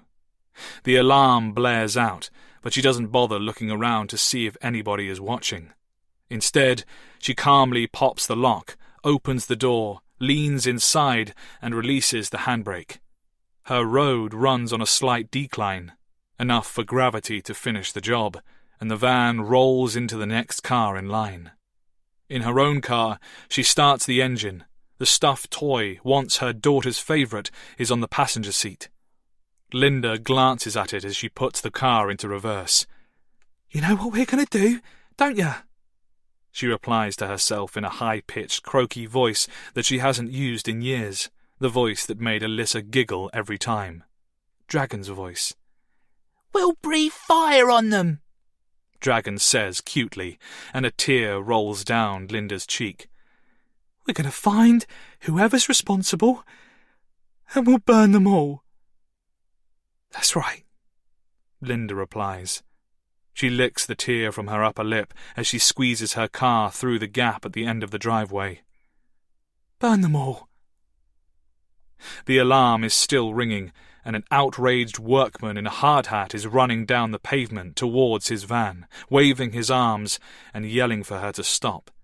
But she never gives him so much as a single glance. Chapter 27. Player 1.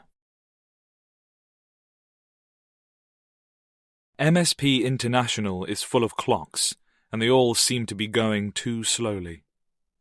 Maggie is finishing her beer and orders another with a gesture of her hand. The beer went down surprisingly easy, the burgers going nowhere. She picks it up and tries another bite. It's lukewarm now, about as flavoursome and appealing as ash in her mouth, but her body needs something.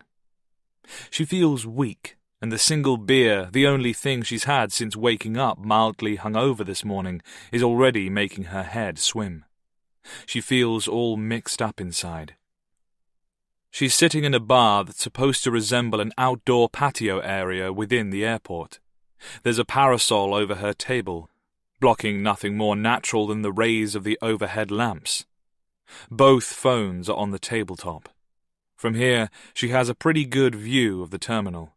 Unfortunately, that view goes both ways, and the place is packed full of men and women in blue uniforms. She keeps fooling herself into thinking that they're looking right at her, ready to charge. TSA officers don't carry guns.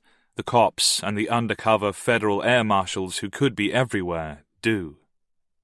This is a fact she can't seem to shake from her mind. She used her phone to book the flights, despite being seated on a bench outside the airport doors at the time. She could have bought them in person at the Delta Gate, but didn't dare walk up to the counter with a passport in one name and a credit card in another. She sweated non-stop as she passed through the security checkpoint with her single item of luggage, the Target shopping bag with her scruffy dressing gown inside. It was only once she was through security, properly inside the terminal, that she realized she was still carrying the bag at all, and dumped it into the trash. The tickets cost $1,000. $1,000. Her card is almost maxed out.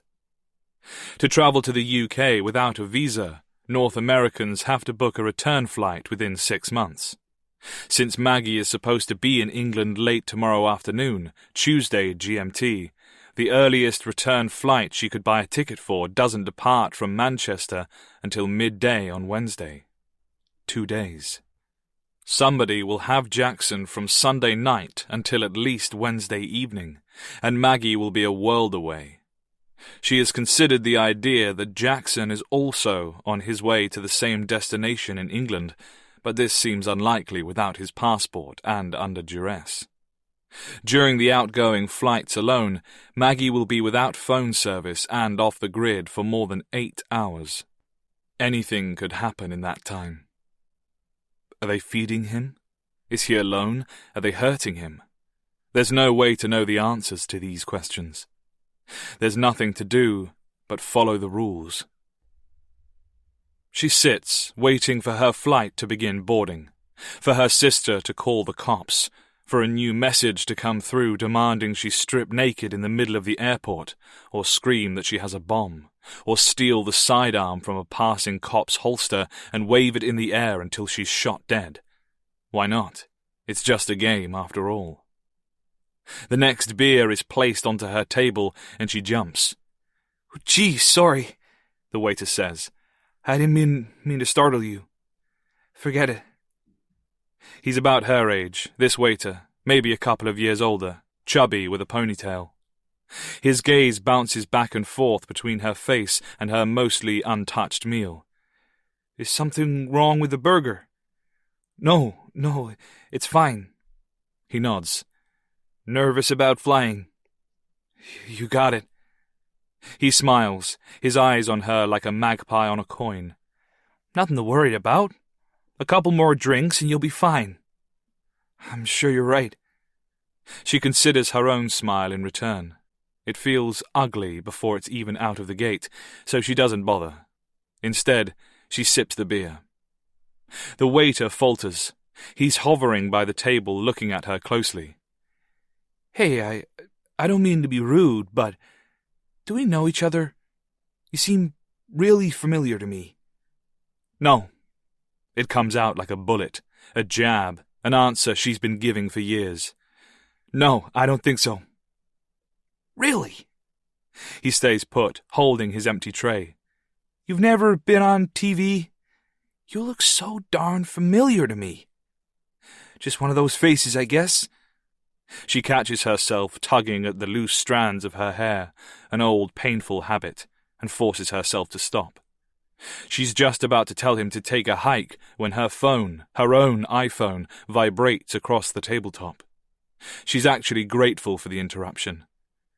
"Sorry, I need to read this. Do you mind?" "Not at all. Just give me a shout if you need anything else, okay?" "Sure," she says, already knowing that her next steps will be to finish this drink as fast as possible, pay up, sans tip, and get the hell away from here. She waits for him to go before she reads the message. It's from Caroline. This is, of course, an inevitability, something Maggie had to face up to sooner or later, but that doesn't make her feel any better prepared or any less guilty for it. "Hi, Mags. All good? We should be there in 30 minutes, okay?" Maggie responds with fumbling hands. "All good. Speak soon." Except all they'll find in 30 minutes is an empty apartment and quite possibly a police presence. They're going to go out of their minds. Maggie's thoughts go back to the first time she met Caroline Taylor. Maggie was 16 years old. Caroline and Sean were both 31. They were beautiful, and they lived in the biggest house Maggie had ever visited. She remembers sitting on the back porch, gazing across a manicured garden towards a private tennis court. The lingering heat of summer was stubborn, refusing to let the colored leaves claim the season. Sean and Caroline, two young orthodontists, sat on one side of a table in the shade. Alongside Maggie was her facilitator, Diane, a woman of around 60 who worked at the agency. At first, Diane did most of the speaking. "As you know, law dictates that the mother has 30 days after birth to make up her mind. Nothing's final before that point, although Maggie can release the baby to you guys straight away should she choose to. You've had time to study Maggie's personal adoption plan, so you've seen she's opted for a semi-open adoption. This means she can have access to letters, pictures, and contact if she so desires. There are post-adoption contact agreements we can draw up in the presence of an attorney, though I have to tell you now that, in all honesty, these are only occasionally enforceable in the state of Minnesota. From what I understand, both parties seem to be on the same page regarding correspondence. Absolutely, Sean replied. We'd want this to be as transparent as possible for the child. I was adopted, and my parents went to huge efforts to keep that from me. I didn't find out until my early 20s. Since the moment we decided to do this, we've said that the birth mother should be involved from day one. If you want it to be, Caroline quickly added. Right, Sean said. Of course, however much you want it to be included would be up to you. Maggie glanced down at her own swelling body. I guess that would be cool. The Taylors were gazing there too, their eyes desperate, longing, almost starving, and Maggie would have closed her overshirt then if the buttons still met in the middle. She was only a couple of months into this, but already she felt as if she was getting bigger every day. She'd assumed she would have until her final trimester before she needed to think about buying new clothes. She'd been wrong. Caroline must have intuited her discomfort, because she snapped her eyes away from the belly and gave a soft, awkward laugh. This all feels a little formal, doesn't it? Is there any chance of Maggie and me having a minute alone together? Sort of mom to mother? Would that be all right? Well, Diane said, I'm not actually obliged to be present, but it does usually help for me to be here to answer any questions either side may have. Maggie, what do you think? It's cool, Maggie said. I think I'd like that. Caroline smiled gratefully, while Sean nodded and got to his feet. You're in luck, Diane, he said. You now get to witness the Minnesotan mocktail master at work. How could I refuse an offer like that? Diane laughed, following, and then they were alone, just Caroline, Maggie, and the $50,000 child growing in Maggie's womb. For a moment they said nothing. The Taylors had set up an electric tower fan beside the pregnant girl, and it hummed gently as it pivoted and blew. Are you anxious? Caroline asked.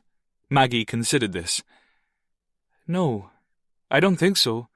Are you? Honestly? Extremely. Diane told me this isn't your first go at adopting. She told you that? Caroline crossed her forearms, cupping her own elbows in each hand, as if she was momentarily cold, a doe suddenly vulnerable, and sighed. Yes, I suppose they tell you everything. We had another mother lined up last year. It didn't work out. She let us down. How far through? Caroline looked at her carefully, hesitantly, before replying. 40 weeks. Birth. We had the nursery ready, bottles sterilized, and our bags all packed. We were waiting for the call to meet her at the hospital, and the call just never came. By the time we got through to her, it was all over. She'd taken the money, and she'd taken the baby. Her baby. I hope she's happy. I really do. Maggie felt an urge to reach out and touch her, this poor stranger. But she never did. Caroline looked so perfectly cool in her designer sundress, so silken and toned, and Maggie's hands were swollen and clammy. Instead, she simply said, You can trust me. I won't let you down. Oh, honey, you don't know what you'll do when the time comes. You don't know how you'll feel. I know I don't want this child. There it was, a statement so obvious she was here to discuss adoption after all, and so grotesque that she startled herself and felt the tops of her ears begin to burn with shame. I mean, she quickly backtracked. Look at this place. I can't provide anything like this. I should be in high school. What about the father? What does he think about it? Maggie clenched all over. There is no father. This should never have happened. At least now something good can come out of this mess. I can make a difference. Yes, Caroline said. You really can. I just want to be a mom, Maggie. That's all. A good mom. You will be. You have any idea what you might name him? Him. Caroline caught her breath. What makes you think it's a boy? Maggie shrugged. Not sure. Just a feeling, I guess. What would you call it if it was? Jackson, Caroline said without hesitation, her eyes shining desperately. We'd call him Jackson. Jackson. Maggie looked down at her belly, head cocked, and rubbed herself there where the flesh was tough and warm. Jackson Taylor. For the first time in weeks, she really smiled, inside and out. I love it. In the airport, years later, there is one part of this conversation that now ricochets around Maggie's head. It's her own voice saying, I don't want this child. I don't want this child. I don't want this child. About 2 minutes after she replied to Caroline's text, while Maggie is hurriedly chugging the last of her beer, the burner phone vibrates on the tabletop, and she coughs suds. Blind to the surprised gazes of the surrounding passengers, she wipes her teary, choked eyes with a napkin and reads. This part of the game is called hide and seek. Your success going forward will depend on your ability to disappear completely. Hint: credit card payments are easily tracked. So is your personal phone. Destroy it before reaching your destination. And have a safe journey. Finally, after fighting it throughout the whole of this long day, she laughs out loud. Really laughs. That punchline is a real zinger. Somebody, it seems, has a sense of humor. Good for them. Unable to respond, she looks directly into the front-facing camera and raises her middle finger. How's this for a safe journey, you sick cunt? She slams the burner down and turns her attention back to her actual phone, the one she has just been ordered to destroy. It contains her whole life. 30,000 photographs chronicle the end of her teens into adulthood, and she doesn't remember the last time she backed them up. She knows none of its saved contacts by heart, because who needs to anymore? And there's also the evidence to think about. The game is doing a brilliant job of forcing Maggie to write her own criminal narrative here, and it doesn't even need to try very hard. Since she woke up this morning, somebody has been saying jump, and she just goes on asking how high. Thank you, sir. May I have another? Well, it isn't happening. Out of sheer principle, she won't destroy another piece of evidence. But will they know? She isn't sure. Can a turned-off phone still be traced? She's wondering this when the phone in question starts to ring. It's not the game, but it's not much better. Maggie holds her breath as if a strong exhale might trigger accept until it stops ringing. Caroline Taylor, missed call. She finally releases her breath, and the phone immediately starts ringing again. Fuck. She has delayed it for as long as possible, and it is finally about to catch up with her. Answering the phone will be like putting a loaded gun to her ear in Russian roulette. There's no way to know until she answers what the Taylors have or haven't realized, and if she doesn't answer, and they get no response when they buzz her apartment, then they will probably call the police anyway. Would that be such a bad thing? To have the cops searching while she's off in England obeying the rules? Maybe not, although the cops would be hunting her, and she might just end up stepping off the plane into a pair of British handcuffs, which brings her full circle, because if she can't complete the game, and if she can't make it to the location on time, then Jackson will suffer the consequences. Her head feels like it's about to explode, and before she knows what she's doing, she is paying the bill in a daze and rushing for the nearest bathroom with both phones in her hands. The restrooms at MSP have classical music being pumped into the stalls. It's not ideal, but it's better than the public address system calling flight numbers in the background. Maggie shuts herself into an empty stall, and, when she finally thinks she isn't going to just throw up into the bowl, she answers Caroline's 5th consecutive attempt at getting through. Chapter 28. Player 2. Alexa, pause. Kelly's voice, cautious, coming down the hall from the kitchen. The Hamilton soundtrack, which had been playing when he opened the front door, stops. Brett? Is that you? Yeah, babe. Only me. The house smells rich with paprika and chorizo, Kelly's famous jambalaya. But Brett makes no detour for the kitchen on his way to their bedroom. He hears pots and pans being shifted around, but the music doesn't restart. You're home early? Kelly is somewhere down the hallway, now coming closer. They let you off because it's MLK Day. Sort of. He calls back. Then, actually, there's this meeting we've got to go to. It's affected our shifts. Real last-minute stuff. Honestly, it's kind of chaos. He's in the bedroom for a couple of minutes, bouncing around like a bird trapped indoors, before she appears in the doorway. Her wide eyes move from the small suitcase thrown open on the bed covers to the brand-new phone beside it. The phone is a burner, the kind preferred by drug dealers and partners with double lives. It's this phone, more than anything else, which makes her feel uneasy. What's going on? She asks wearily. Work, like I said. He doesn't meet her gaze, only tosses a change of underwear into the case, considers the single pair for a second, and then adds another. There's a problem with the beta test. Something serious. It's a mess. Total screw-up. We're being flown out to London for an emergency conference. London? When are you supposed to be going? Tonight.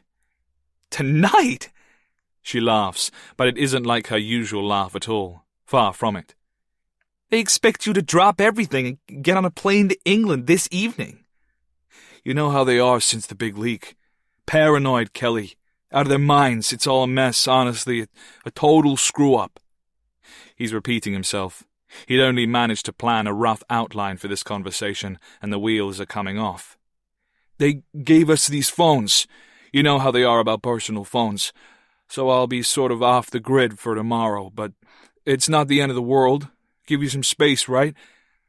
Where are the passports? You put them in the safe. Right, the safe. Sure. The safe is in the bottom of the closet. It's a Yale fingerprint model hidden beneath the tails of clothes hanging from the rack. He parts the fabrics roughly, yanking them aside like curtains, and one of the plastic hangers breaks with a loud, startling snap. It sounds like bone, and he recoils in horror. His leg. His mind shrieks. They broke his fucking leg. Snapped it like a goddamn wishbone. Made him pass out with the agony. Put the bone right through his fucking skin. He clenches his fists until the fingernails dig into his palms and hot tears flood his eyes. Kelly moves as if she's going to step into the room, as if she might be coming to comfort him, but she hesitates. It's an awkward, obvious move. He glances at her, and, for just a moment, she actually looks fearful of him. She's tugging at the cuffs of her sweatshirt. Brad, she says quietly. What happened? He shakes his head and kneels down to the safe, pretending to adjust his glasses, but drying his eyes with a pinch of the fingers. He pockets his own passport and closes the door, which locks again with a beep. This is in accordance with the demands of the game, the latest in a series of instructions that have come through in the hour since he bought the burner in the Bronx. First, he received the invitation.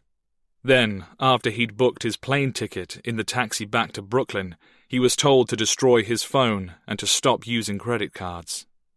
He got the taxi to pull over while he withdrew cash, and then he smashed his own phone up and dropped it into a trash can.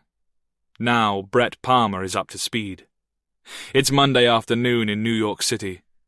At 5 o'clock on Tuesday evening, local time, he is expected to be in a part of England he has barely heard of, and he has no idea why.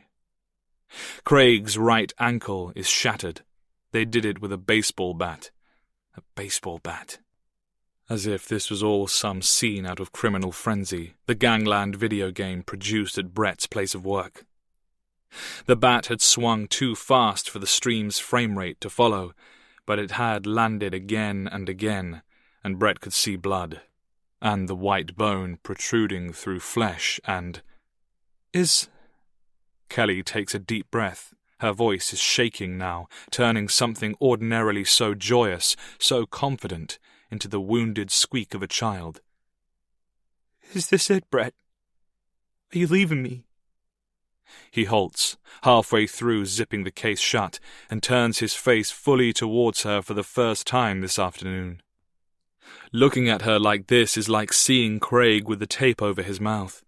It's seeing a person he loves so sincerely being deeply, truly hurt.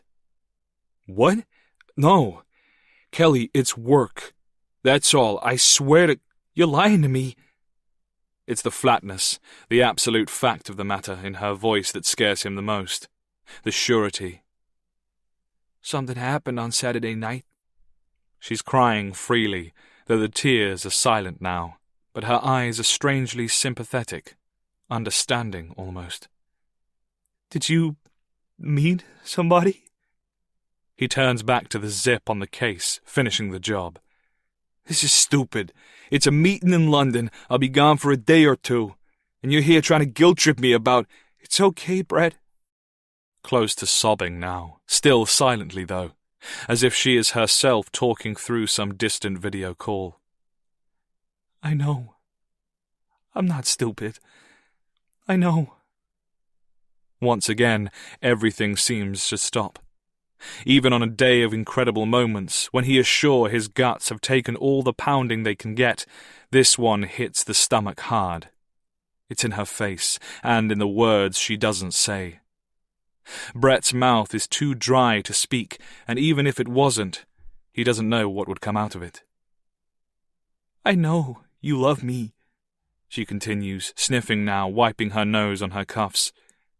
I'm sure you do, and I love you so much. You're my best friend. You know that, don't you? You could tell me anything. I don't know what you're talking about. I don't know where this is coming from, but I don't need it right now. I've got so much stress you wouldn't believe. He has to get out of here. It suddenly feels as if the building, their home, is collapsing in on him, and he can hardly breathe. He pockets the burner and picks up the case. A couple of days, he manages dryly. He even forces a half smile. You're making a big deal out of nothing, I promise. It's stress, that's all. I've never been so goddamn stressed in my life, and I just need a little support, okay? She opens her mouth to answer, and he cuts right over her. Don't answer. I have to go. I'll be back, and we can talk about whatever you want. But don't worry about me, please. I'm not leaving you, and I love you. Know that, Kelly. I love you. And just like that, the encounter, which has lasted 2 minutes, is over. He stops on his way out of the room, on his way out of the house, and kisses her, his partner of almost a decade, for the last ever time. Chapter 29. Player 3. Is there something wrong? Sam had asked it, speaking the exact words that were stuck in Sarah's throat. He was still smiling, kind of, but the beam, the one that had seemed to illuminate the entire darkened room only moments ago, was shrinking. Their baby was still on screen, the miracle of the head, body, arms, and legs they had created. But the sonographer had gone very quiet. She was pressing the transducer into Sarah's abdomen with increasing force. Sarah was on her back, Sam sitting beside her, holding her hand. One of their palms had suddenly turned very cold and incredibly damp. It was hard to tell whose. They'd been so excited, so expectant, so damn naive. They'd already begun to paint the nursery in neutral emulsions, taking it for granted that intercourse equals pregnancy equals child. The proof is in the billions. They were in their 20s, and all around them their friends were having kids, seemingly without much effort. It was a good time to start a family. Sarah had been with Sam for 6 years, and they were engaged to be married. They were yet to set the date, but they were in no rush. The decision to stop using contraceptives had been a mutual, exhilarating one. They were happy together, and they were ready to share that happiness with a child. And Sam was such a sweetheart. Sarah knows that now. He was kind, considerate, generous in the bedroom, chubby, and a little insecure, never quite realizing how good-looking he actually was. A lot of girls thought he was soft. His exes certainly must have, because they had all ended up cheating on him. For years, Sarah hated them for that, these strangers who had chipped away at her fiancé's self-esteem with acts of thoughtless lust and pointless cruelty. In the end, of course, Sarah had done the same, but that all happened later. This was the 12-week scan. They'd come to the hospital with more grins than nerves between them, expecting to leave with the estimated delivery date. It was just another happiest day of their lives. Then, Sam had asked that dreaded question. "Is there something wrong?" The sonographer's answer, so simple and so final, would go on to haunt Sarah's dreams for years. I'm struggling to find a heartbeat. And she never did. Something from that day plays over and over again in Sarah's mind as she drives the 10 minutes to her mother's house on Tuesday afternoon. Everything after the ultrasound had happened in a peculiar daze, not so dissimilar to the ones she's experiencing now. Their child, they were told, had been dead within her for about a week. For 7 nights, while she'd been imagining movement, convinced of life, every time Sam had pressed his head against her tummy and talked softly, kissing the skin, there had been only death inside. She'd called her mother from outside the hospital. She told her they'd lost the baby. Her mother burst into tears, and what she said then, the words that spilled out of her mouth upon hearing the terrible news, comes back to Sarah now. "I've already told so many people. What are they going to say?" Sarah had hung up the phone. Later, her mother put it down to shock, a reaction wrenched from her own winded gut, and that was probably the truth. Still, years on, here it is in Sarah's mind. What are they going to say? She's careful not to actually drive past the bungalow, since her mother is likely to be looking out of the window by now, and she curbs the car a couple of houses down, despite there being ample space directly outside the front gate. She moves quickly, racing to unbuckle Archie before his grandma has a chance to come out and greet them, which she usually does. She will expect to see Hannah, even if it's just for a minute or two. But all she'll see if she gets too close is her granddaughter's empty booster seat.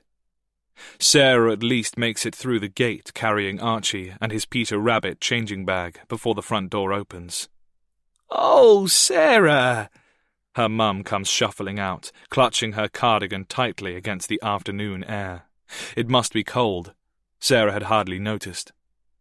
Sarah's first, most basic impulse is to run for her mother. She wants to be held, and she needs to be loved, but she manages to grip onto her strangely detached composure. Anne takes the baby from her daughter, only after checking the street with a cursory, almost imperceptible glance. Anne is 58, but she's been out of work and claiming disability for most of her life. It used to be for her back.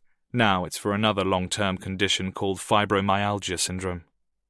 Despite the affliction, she manages both baby and bag without much struggle, though she's frequently paranoid about being seen. "How on earth did it happen?" she asks. "You said he was in the back garden." What? Once again, Sarah had momentarily forgotten about her own beloved murdered dog. "Oh, Duke, the garden. I'm not sure. I mean, I don't know how. Sorry, my head is just pounding. You do look awful." Her mother hikes the baby a little higher. "Poor thing. He was such a sweet dog. You ought to report the bloke you got him from. You never know what condition they're being bred in. You might even be able to get some compensation. They were showing these puppy farms on ITV last week, and I swear to God, Sarah, some of the states of these... Sarah is already backing towards the gate when she interrupts. I've got to get going. She half-heartedly gestures to the car. Hannah, I'm going to take her for a Happy Meal. She's so upset. I bet she is. Anne cranes her neck, trying to peer through the rear window of the car parked almost a dozen yards away, and starts to follow. She doesn't want to give her Nana a big fat cuddle. No. Sarah quickly closes the gate on her mother. Sorry, maybe later. She's just sleeping at the moment. I think it's all just a bit too much for her to understand. I'm going to take her out. Like I said, try to explain. Oh. Anne's face, as so often, is difficult to read. Understanding, offended, suspicious? Sarah can't be sure, and she doesn't have time to stand here deciphering the creases and the lines. Tell you what, Anne says, turning on the spot. Let me give you some pennies to give to her. Mum, honestly, I really need to be...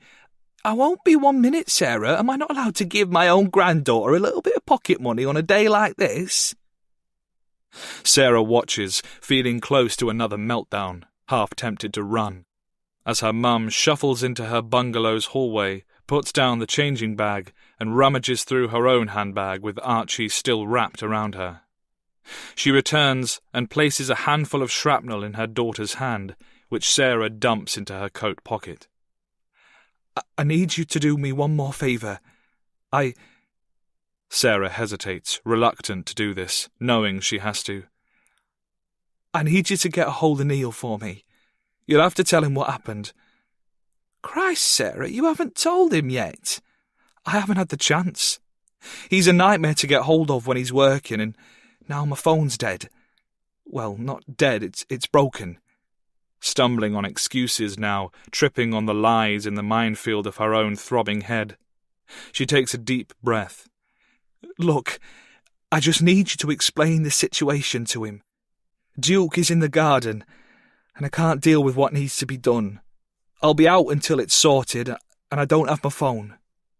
Her mother rolls her eyes to show how put out she is by all this, but they both know it's precisely the sort of drama she loves to be involved in. Besides, she has a lot of time for Neil. He is, in her own words, a proper bloke, and she respects that. Not like the last one, she usually adds. Anne didn't like Sam. She never said so during the course of Sarah's relationship, not explicitly, but it was obvious enough. Sam was a bit of a geek. Sam was weak.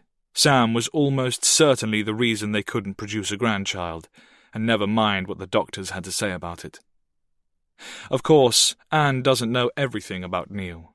She doesn't know about the $4,000 he lost in bad stocks, a market he knows nothing about, when Hannah was a baby. Nor is Anne aware, thank God, that the married couple haven't had sex in months. Probably because Neil would rather get his rocks off to the videos Sarah once found on his laptop, the website where he goes by the charming handle of Neil Before Me. His own secret online world, if those are the things that constitute a proper bloke. Sarah nearly has her hand on the driver's door handle when she turns and hurries back to her mother, who is standing at the edge of the garden, watching closely. Sarah leans over the gate and presses her face against Archie, kissing him on the head, smelling the powders that make her heart ache with longing. Her eyes are closed, fighting back tears, and she whispers, You do keep your doors locked, don't you, Mum? Usually. Why? What's wrong? Bad day, that's all. Just lock them, yeah? Lock them all. She doesn't wait for a response. She checks the street in both directions before getting into her car, and then she starts the engine, takes one more look at her youngest through the rear-view mirror, and sets off on the drive to get her daughter back. Chapter 30. Player 4. Darkness. Absolute black. Noah is lying prostrate on cold steel. He has managed to wiggle his arms up, with his elbows now bent above his head to form a sort of pillow on crossed forearms. This, at least, stops his face from smashing into metal each time the lorry hits a bump in the road, though it raises his head far enough so that the back of his skull collides with the steel above instead. The tires are cacophonous. For a while, once they had begun moving, Noah thought the sheer volume might drive him mad. Then, whenever the lorry came to a brief standstill at junctions, he began to hear weeping in the dark. Now he's thankful for the sound of the wheels. The passengers must be arranged top to tail. More than once he has felt shoes bump into the upper half of his body. Whoever entered the vehicle before him is lying on his right side, their shoes no more than a couple of inches away from Noah's raised elbows. The feet of the person on his left, the one who came after him, only just reach his hips, which suggests that it's probably the child he saw outside.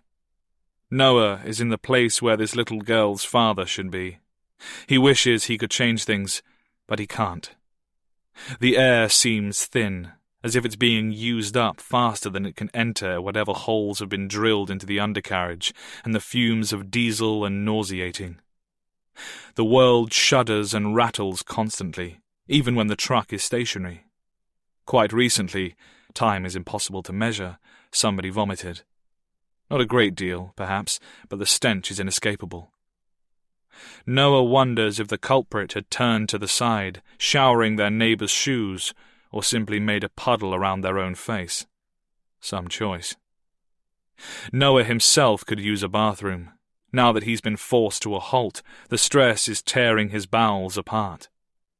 A best-case scenario, as he currently sees it, will probably involve him having to urinate into his own trousers before the journey is through.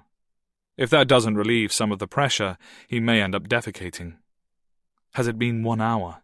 2? How long is a night without moonlight or air? How does time pass in a coffin? Often, he doesn't know whether he's awake or sleeping. Nightmares come regardless. Grotesque men take turns on his fiancée. Every vile act his mind can summon is inflicted upon her.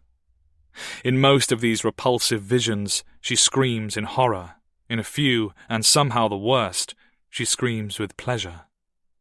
More than once, Noah is overcome by the idea that he has made a rash, potentially lethal decision. Sophia is in Paris, and he is moving further and further away from her. The thought makes him want to scream to be let out, released before it is too late, as if the driver sitting in the heated cab would ever hear him.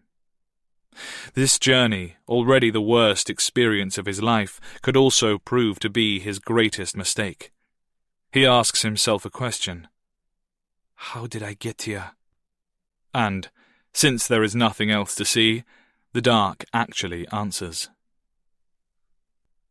Noah was the odd one out in a building full of world-class beauty.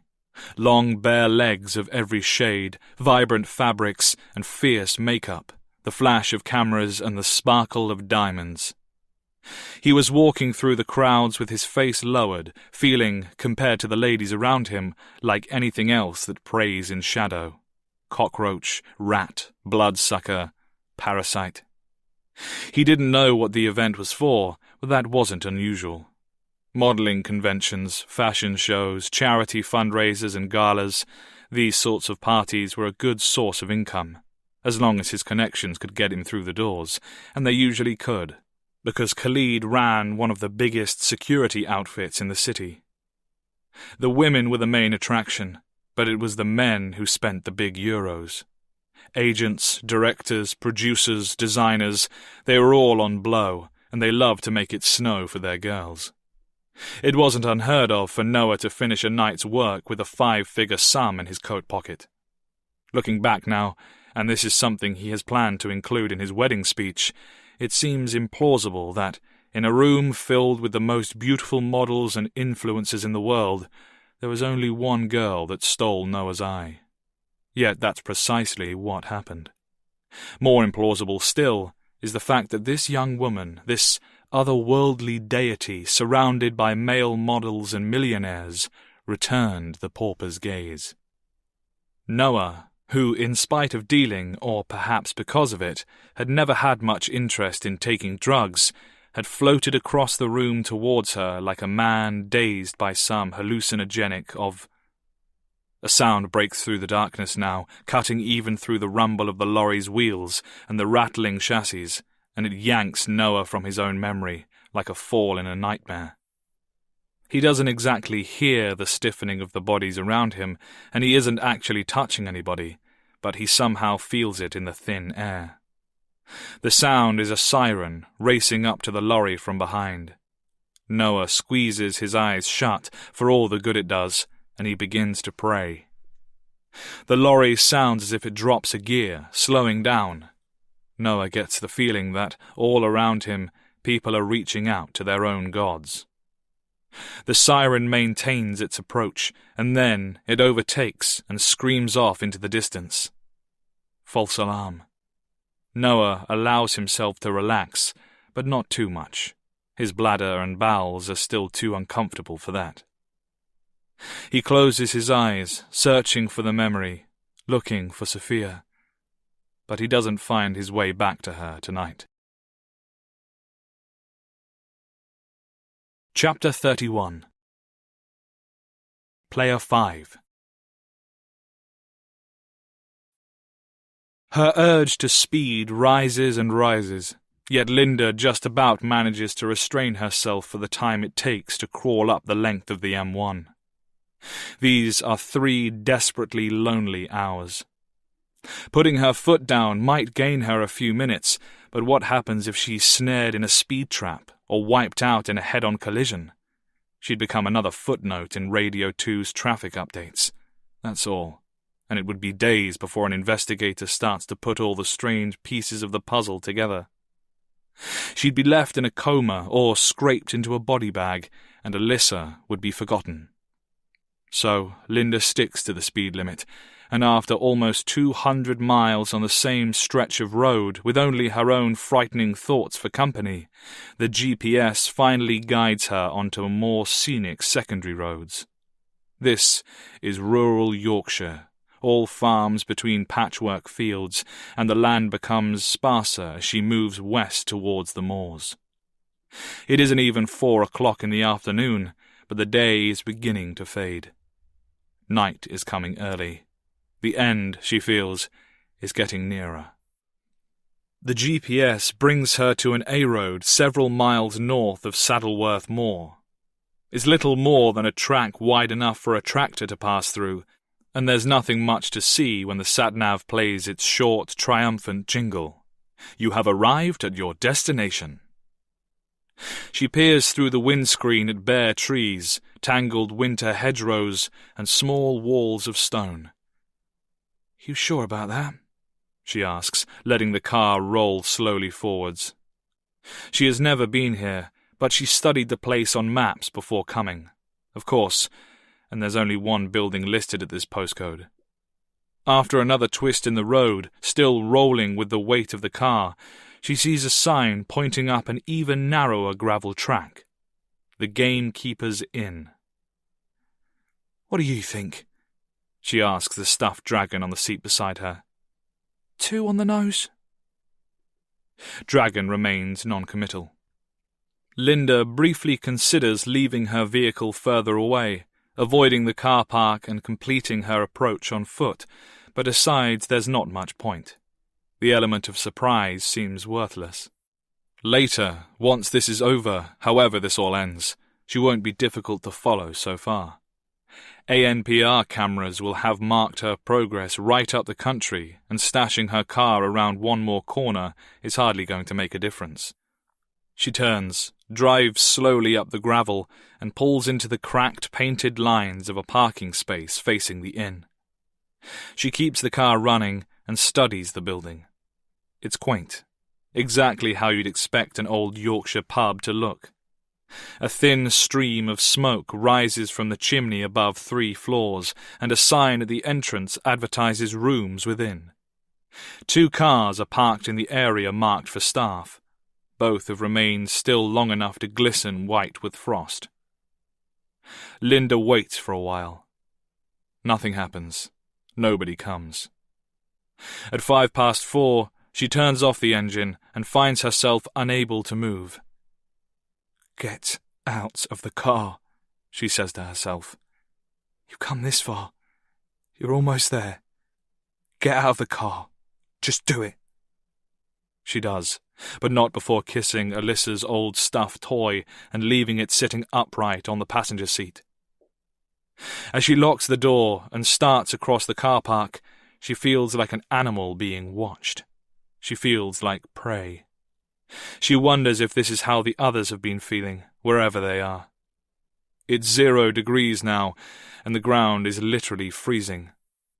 Puddles in the myriad potholes crack beneath her stride. She takes one last look around the deserted area and steps inside the building. There's a short entrance corridor with hooks for coats, all empty, and a staircase ahead going up to the guest rooms. Her movements seem very loud. A left turn before the stairs bring her into the reception area, which is warm and inviting, but vacant. It smells of filtered coffee and the dusty metal odour of coal burning in a nearby fireplace. The decor is traditional British hunter, dark panelling on the walls and a solid wooden counter, its surface oiled and splitting with age. Above the panelling, mounted on a picture rail, looms a vast collection of taxidermy. Grouses, pheasants, rabbits and a small fox watch Linda cross the room with blank glass eyes. There's a door behind the empty counter, pulled to, and Linda can hear a television beyond it. An audience cheers on one of those afternoon game shows. With her palm, she rings the bell, striking it harder than intended, and the door opens halfway. A woman leans into view, tipping back her chair to peer through the doorframe. "Oh!" She's a big lady, with tight curly hair, aged anywhere between 45 and 60, Linda guesses. She's eating something flaky, a sausage roll, and she hastily brushes crumbs from her jumper as she switches the unseen television either off or to mute. With a kicking, paddling motion, she scoots her office chair through the doorway and up to the rear of the desk. "Sorry, love. I was in a world of me own." "That's all right," Linda replies mechanically, watching the woman closely. "It's bitter out there, isn't it?" "Very," Linda says. A moment of silence. The woman smiles expectantly, natural and relaxed. It's a smile that says she is not only down to earth, but the salt of it too. A real Yorkshire lass.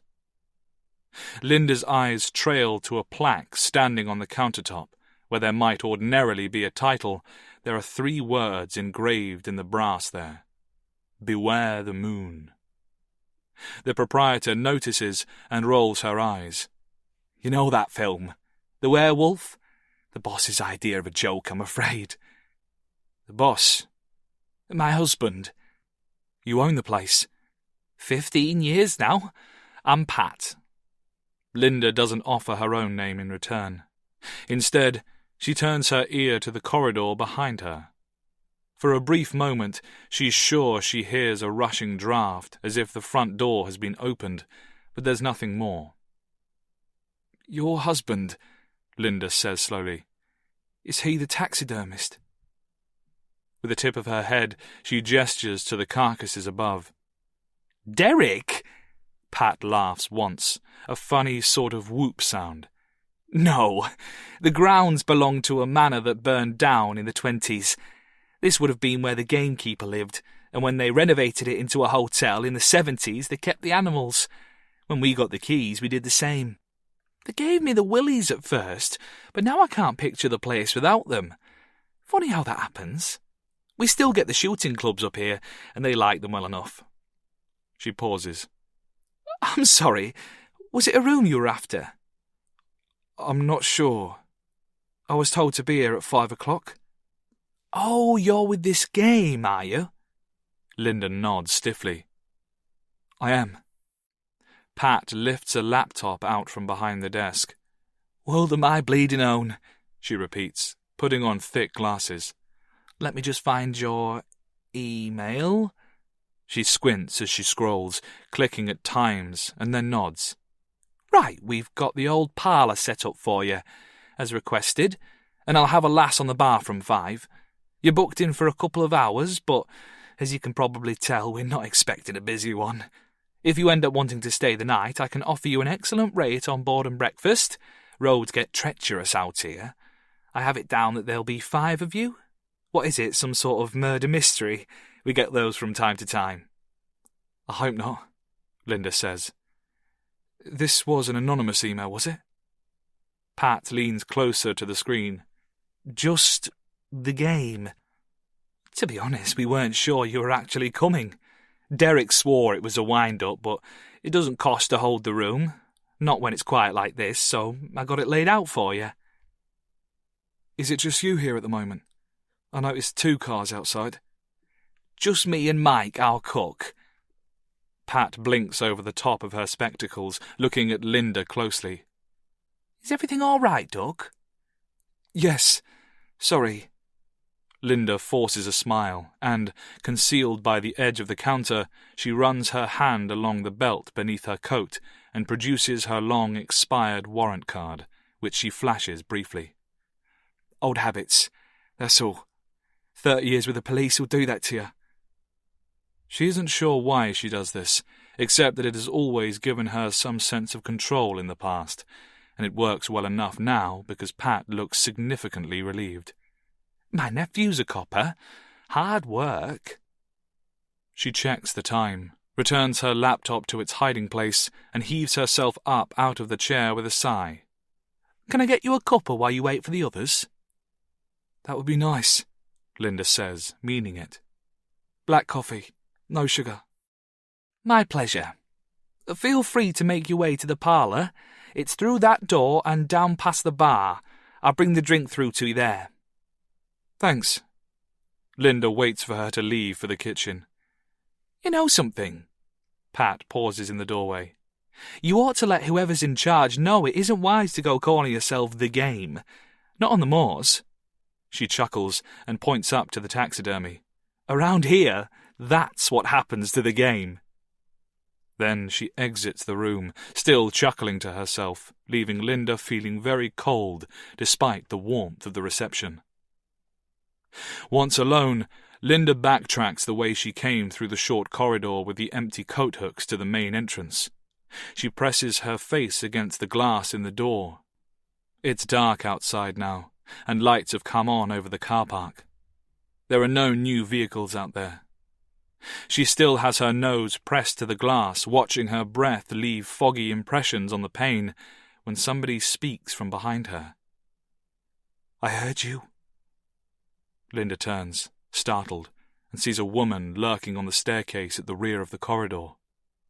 Linda doesn't know this woman, doesn't recognize her at all. She's either close to her own age or considerably younger. 30s, maybe, only aged by some helpless trauma.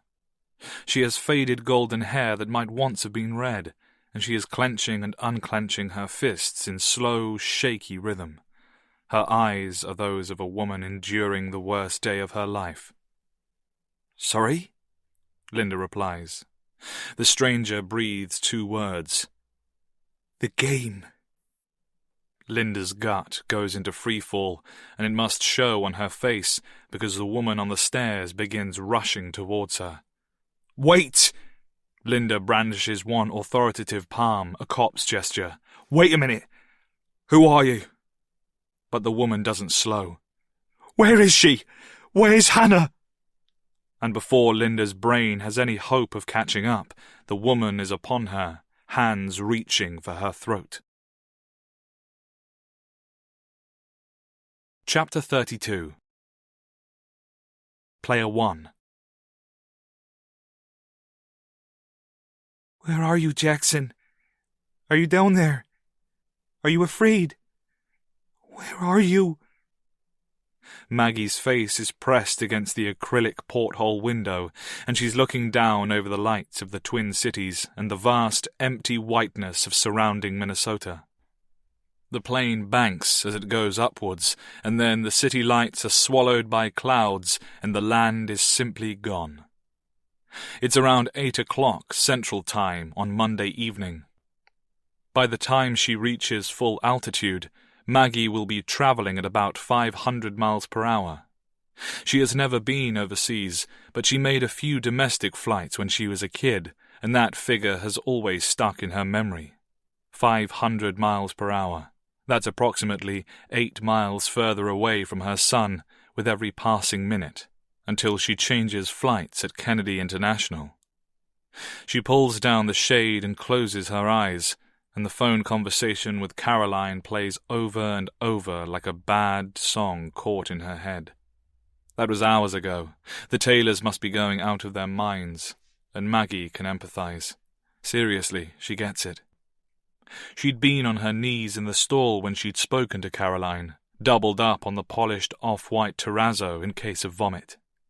Not so long ago, the restrooms at MSP were big news. They were the focus of a $100 million revamp, and their gigantic cubicles, clear-story windows and mosaicked walls had won them the title of the best airport johns in America, or something like that. Maggie had been thinking of that when she answered the phone and spoke over the sound of classical music being pumped into the stall. Caroline, hi. Maggie, geez, I was starting to worry. Sorry, the service out here is garbage, you know. Out here? The first sign of unease in Caroline's voice. Where are you? Where? A toilet in a neighbouring stall flashed, and Maggie scrunched her eyes tight. A restroom? I'm in a restroom. Jackson is outside. A restroom? A restroom where? We're only 20 minutes away from your apartment. Okay, great, it's just... Deep breath. Look, I have something to ask you.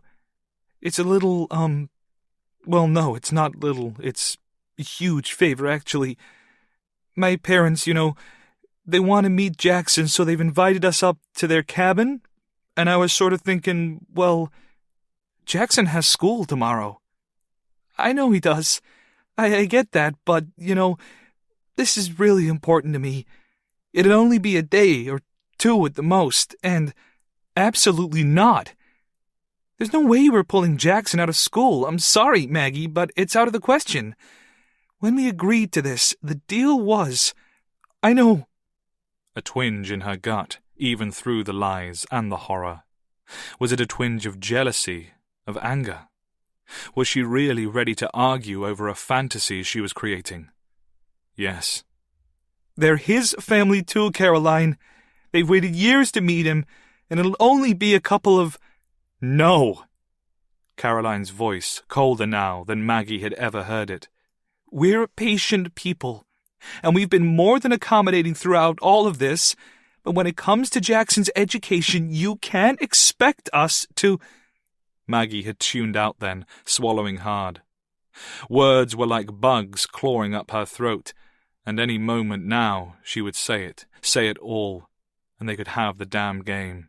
Sean and Caroline could play it together. They could take her flight to England and prove how much they really wanted Jackson. Look, Maggie heard herself say, you're cutting out. I'm sorry, but I'll have to call you back. She hung up, hands shaking, and the phone began to ring again. She switched it off. Now the thought of destroying it, as instructed in her last message, didn't seem so bad. In fact, she began to worry that she had already held onto it too long. She lifted it over the bowl, wondering if it would flush, knowing it probably wouldn't. She thought about smashing it, hiding the pieces somewhere, but she couldn't leave it for anybody to find. Airports are more than a little cautious about security, and if the phone ended up in the hands of a police officer... She'd closed her eyes, clutching her phone, thinking hard. Where do you lose something inside an airport? The thought gave her an idea. A way she could leave the phone behind and then collect it again once this was over. And she left the restroom and made her way to the nearest help desk. Excuse me, she said to the man there. You have lost and found, right? Yeah, sure, he said. Our lost and found office is down on the valet level of the terminal. We don't have one this side of the TSA checkpoint, I'm afraid. You can't collect lost property after having your luggage checked, you know. Of course, Maggie said weakly. I just found this phone in the restroom. She handed it in, and the last strand of communication connecting her to the Taylors was severed. The plane now rights itself, the seatbelt light goes off, and the terrible phone conversation chases Maggie down into an exhausted, semi-conscious memory dream. Maggie was only 16 years old when she went into labour, but her parents weren't allowed to be with her in the theatre. Sean and Caroline, on the other hand, were. At one point during the delivery, the Taylors actually held one of Maggie's hands each, framing her like solemn, anxious pillars on either side. Sometimes Caroline cried and Sean soothed her, telling her that she, Caroline, would get through this, that it was all going to be okay, that she just had to breathe, breathe, breathe. The entire ordeal was fucking ludicrous. For Maggie, that night truly redefined the word labour. It really was laborious. The Taylors had paid almost $50,000 after medical, legal and agency fees, as well as living costs now that she had been thrown out of her family home. Maggie would get about $10,000, and that evening she would have said they got their money's worth, every single cent. Her entire lower half felt like it was being yanked, pulled, clenched, stabbed. Her spine was being twisted and her hips drawn apart. At one point, it felt like the worst menstrual cramps of her life, and she actually laughed out loud, thinking of her sister coming home from college with period pains on that weekend 40 weeks prior, that Maggie had taken her ID. In the end, for all the supposed beauty of childbirth, it had felt like she needed to take the world's biggest shit in a room full of strangers. Unable to deliver on her back, she'd finished the job on her knees, thinking deliriously how funny life sometimes is, how things so often come around full circle. This had all begun while on her knees, and it ended the same way. Jackson was born at 10:14, after a grueling 18 hours. By law, Maggie could have kept him even then, and the Taylors would have lost everything. She held him for maybe 5 minutes before handing him over to Caroline. It was the right thing to do, the only good thing to come out of that abysmal ordeal. Maybe one day she'd thought she might be grown up enough to be part of his life. One day when all this crazy shit was over. But for some people, the crazy shit is never really over. Chapter 33. Jackson. You don't have to go if you don't want to, son. You know that, don't you? You shouldn't feel obligated. His dad had said this just as Jackson was coming down the stairs with his backpack, ready to leave, and it had caught him by surprise. What's obligated? Jackson asked wearily. Well, it's when you feel you ought to do something even though you don't really want to, just because you're scared of hurting somebody else's feelings. Sean? That was Mum. We can't let her down now. I'm just saying he shouldn't be made to feel guilty if he's not as, enthused about going as he used to be. Besides, what if he, I want to go, Jackson said quickly, doing his best to sound as infused as he could. I do. Honest, I do. That wasn't strictly true, and his parents had obviously guessed as much, but his father didn't press the topic. He agreed to put a pin in it, which meant that it was done for today. But it would come back around soon enough. Sean Taylor is always putting pins in things. Jackson has thought about this conversation a lot. In this strange room, in this unfamiliar building, there's not much else to do but think about the moments that have brought him here. It had only been a white lie anyway, the nice kind, because Jackson knows how much Maggie enjoys his company, and he likes to make her happy. She lives in an apartment which is surrounded by people in noisy neighbouring apartments, but he still worries about her being lonely. She often seems a little sad, and sometimes, when he's in his own big home, he dreams about her all alone in her tiny apartment, and he wakes up feeling bad. At first, it had been cool, the thought of having 2 mums, 2 birthdays each year, 2 Thanksgivings, 2 Christmases. His parents never lied about his adoption, so he'd always known she was out there, somewhere in the Twin Cities. He first met her on a Saturday afternoon at the mall. Maggie cried when she saw him, and he cried, and his mum cried too. Somehow Jackson had known right away that he loved her. This stranger, his mother. He loves her still, so darn much, just not like he loves his mum and dad. She'd been drinking on Sunday evening. He'd never tell his parents that, because he knows it's a bad thing, but he isn't stupid. He'd seen her pouring the drink into her Sprite, and she'd been getting sillier, funnier, cuddlier by the time the Iron Giant had finished. It's an old cartoon, and he's seen it too many times to count, but he didn't want to hurt her feelings by telling her that. Maggie doesn't own many movies. Not long after he had gone to bed, just before falling asleep, Jackson had smelled the thick, fruity cigarette smoke coming in through the gap under the bedroom door, and once again he'd found himself feeling sort of bad for her, and he wasn't even sure why. It was very late when he was taken. He'd woken up cold, and for a moment he thought he was in his own bed. Then he recognized his surroundings, the sparsely furnished bedroom at Maggie's, and panic and shame engulfed him. His pajama bottoms were soaking wet, his groin sticky and itchy. He scrambled to his feet and snatched up his Spider-Man blanket, which had fortunately absorbed most of the pee, and, like a stupid baby, he began to cry. He was alone in the room, but his face was burning hot. This unwelcome nighttime habit had started happening a few weeks ago, and now he desperately wished he'd stayed at home, where he could knock quietly on his parents' door and Dad would help him shower and fix him clean bedding without judgment. Had his parents warned Maggie that this might happen? Perhaps. Even so, that didn't mean he wanted to wake her up now and show her what he'd done. He didn't want her to feel obligated. He was still clutching the blanket and thinking about how he was going to get himself out of this situation when he heard the noise at the window, and, like a dream, suddenly remembered. He realized that it wasn't the wetness that had actually woken him up. It was that sound. He froze, and the heat of humiliation that had filled his cheeks abandoned him in an instant. There was a scraping, squeaking, wriggling sound coming from behind the roller shade.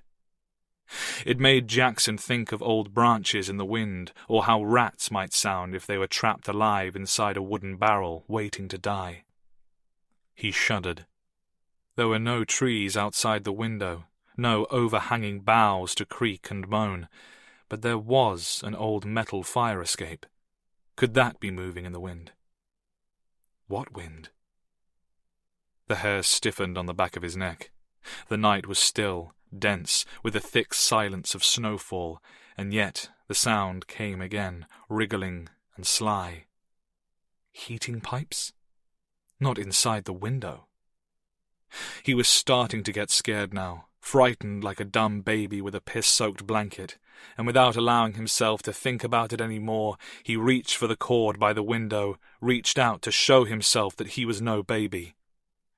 He raised the blind quickly with one sharp tug, and then he knew for the first time in his life what it was to be petrified. There were eyes staring in at him through the glass. Wide, white eyes, and in that moment Jackson forgot all about the fire escape, the steel platform, and he only saw a spectre floating 5 stories up, a vampire clawing to get in. He thought he was screaming for help, but he wasn't. He never made a sound. He sits up now, woken by the nightmare of reliving that terrible moment, and once again his groin is wet, the skin on his thighs irritated and sore. It is Tuesday morning, and he is locked inside a basement. "No," he moans, peering down into the sleeping bag on the smelly folding mattress. "No, please." He starts to cry. "It's okay, kid." Jackson spins around so fast he actually hurts his neck. He is in here. The man, the one who took him. He must have come down the stairs while Jackson was thrashing through his own nightmare, moving like a whisper despite his size. He is still wearing the mask, of course. He'd been wearing it when Jackson had first seen him through the window, and for all Jackson knows, he has been wearing it ever since. Probably not, though. That wouldn't be very practical. It's a simple ski mask, not an entirely foreign sight in Minnesota, where the winter air can blister bare skin in minutes. When Jackson had first seen him, he had been levering at the bottom of Maggie's window frame with some sort of steel bar. On seeing Jackson, he repositioned the tool and simply punched it through the glass. Now, he is holding a bundle of various fabrics that are hard to distinguish in the gloom. The only natural light comes in through gaps around the wooden boards that have been screwed over the small, high-up windows at street level. Jackson never hears any traffic up there. The house has an abandoned feel, an empty smell. The man's voice is overly gruff, like a bad imitation of Batman, and Jackson is sure he's making it up. "I knew that smell yesterday," the man says. "Should have done something about it then, but..." He sniffs. "Shit was crazy, wasn't it?" Jackson doesn't say a word. "I wet the bed until I was 14 years old. You ain't got nothing to be ashamed of. Got you some fresh blankets here. Clean sweater, some of them moist towelettes. You can go ahead and leave your clothes out. We'll get 'em washed up." "I want to go home," Jackson whispers, not for the first time. "When can I go home?" "Not long now," the man says. "Be over soon enough. One more night, I think." "Another night?" "Sorry, kid. Like I told you yesterday, this isn't personal." He places the bundle on the concrete floor and moves quietly, ghost-like up the staircase. "It's just work. Be over soon enough. One way or the other." He leaves the cellar, closes the door, and slides the locks back into place. All of the locks. Chapter 34. Player 2. "There's nothing you can do this evening?" Brett asks. "What about cancellations? Wouldn't it be worth hanging around for a seat on a direct flight?" He's already tried this with British Airways, KLM, and Virgin Atlantic, and now the man at the Delta counter gives him more or less the same answer. No. Brett isn't going to be flying directly to England tonight. "I'm sorry, but right now the best we can offer is the 2350 to Paris Charles de Gaulle, which would land at 1 p.m. tomorrow. From there you can fly with Air France that departs at 14:50 and lands in Manchester at 15:20 local time." 15:20. Brett closes his eyes doing the quick maths. Will that be too late? Suppose he can't get a ride from the airport on the other side. He wants to shake this man, make him understand that this could be life or death, but of course he doesn't. The man at the counter says he's sorry again, and Brett books the flights along with the return on Wednesday morning. "Any suggestions on what I'm supposed to do for the next 7 hours?" Brett asks, pocketing his wallet with the receipt inside. "We generally advise arriving in security 3 hours before any international flight. If it were me, I'd consider a 4-hour day trip or stay at the TWA, our on-airport hotel." TWA. Huh. Brett extends the telescopic handle on his overnight case and pats the edge of the counter with one hand as he turns away. Thanks. If he leaves now, he could be home in 60 minutes. He could heat up some of Kelly's famous jambalaya and stretch out in his own gorgeous bed. It's only 5 o'clock, but God knows he feels tired enough to do it.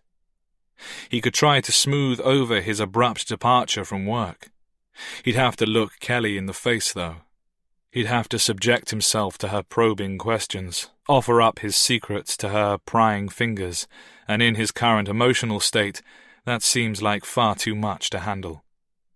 He's thinking about the things she said, and mostly the things she didn't, as he starts in the direction of the TWA.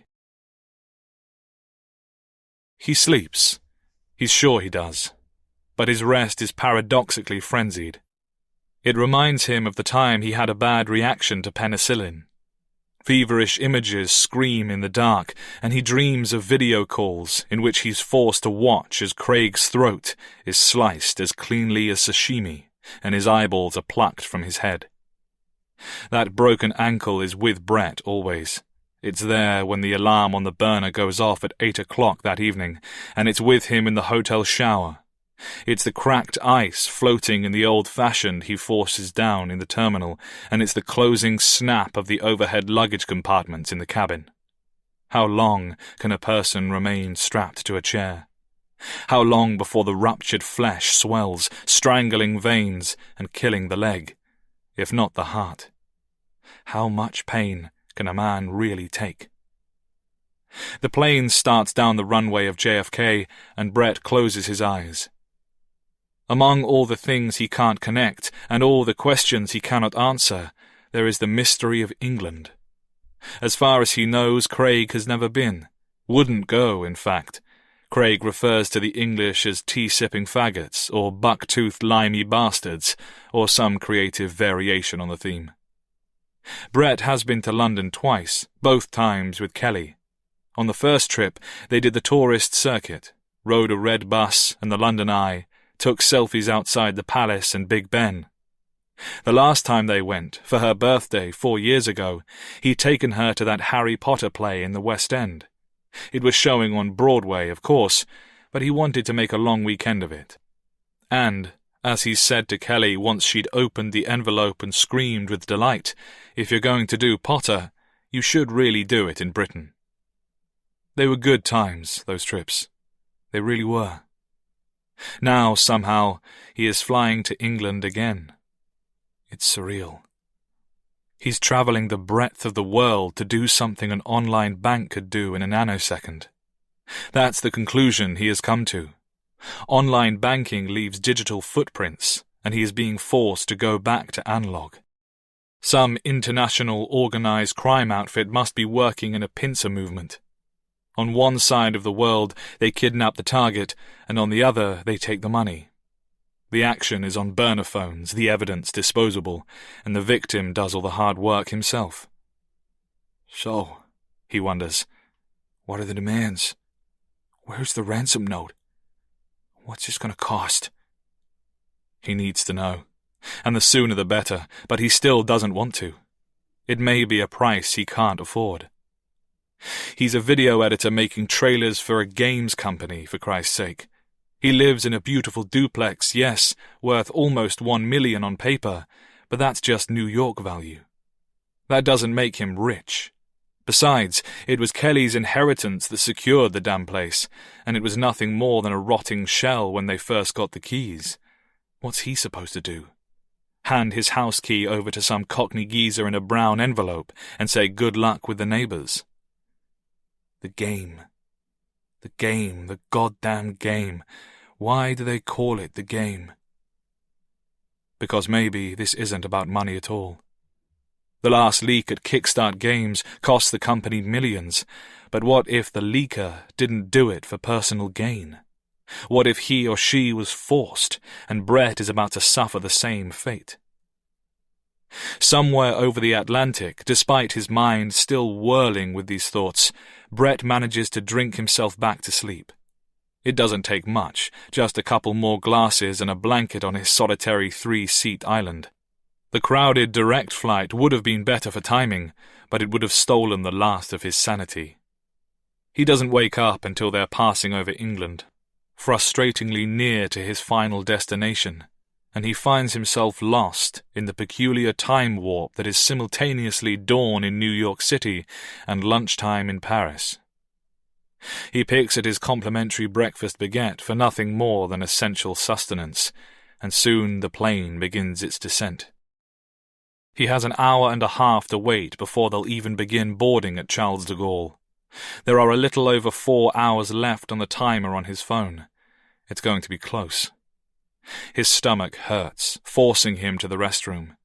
He goes 7 times in a single hour, doubled over, passing little more than foul water.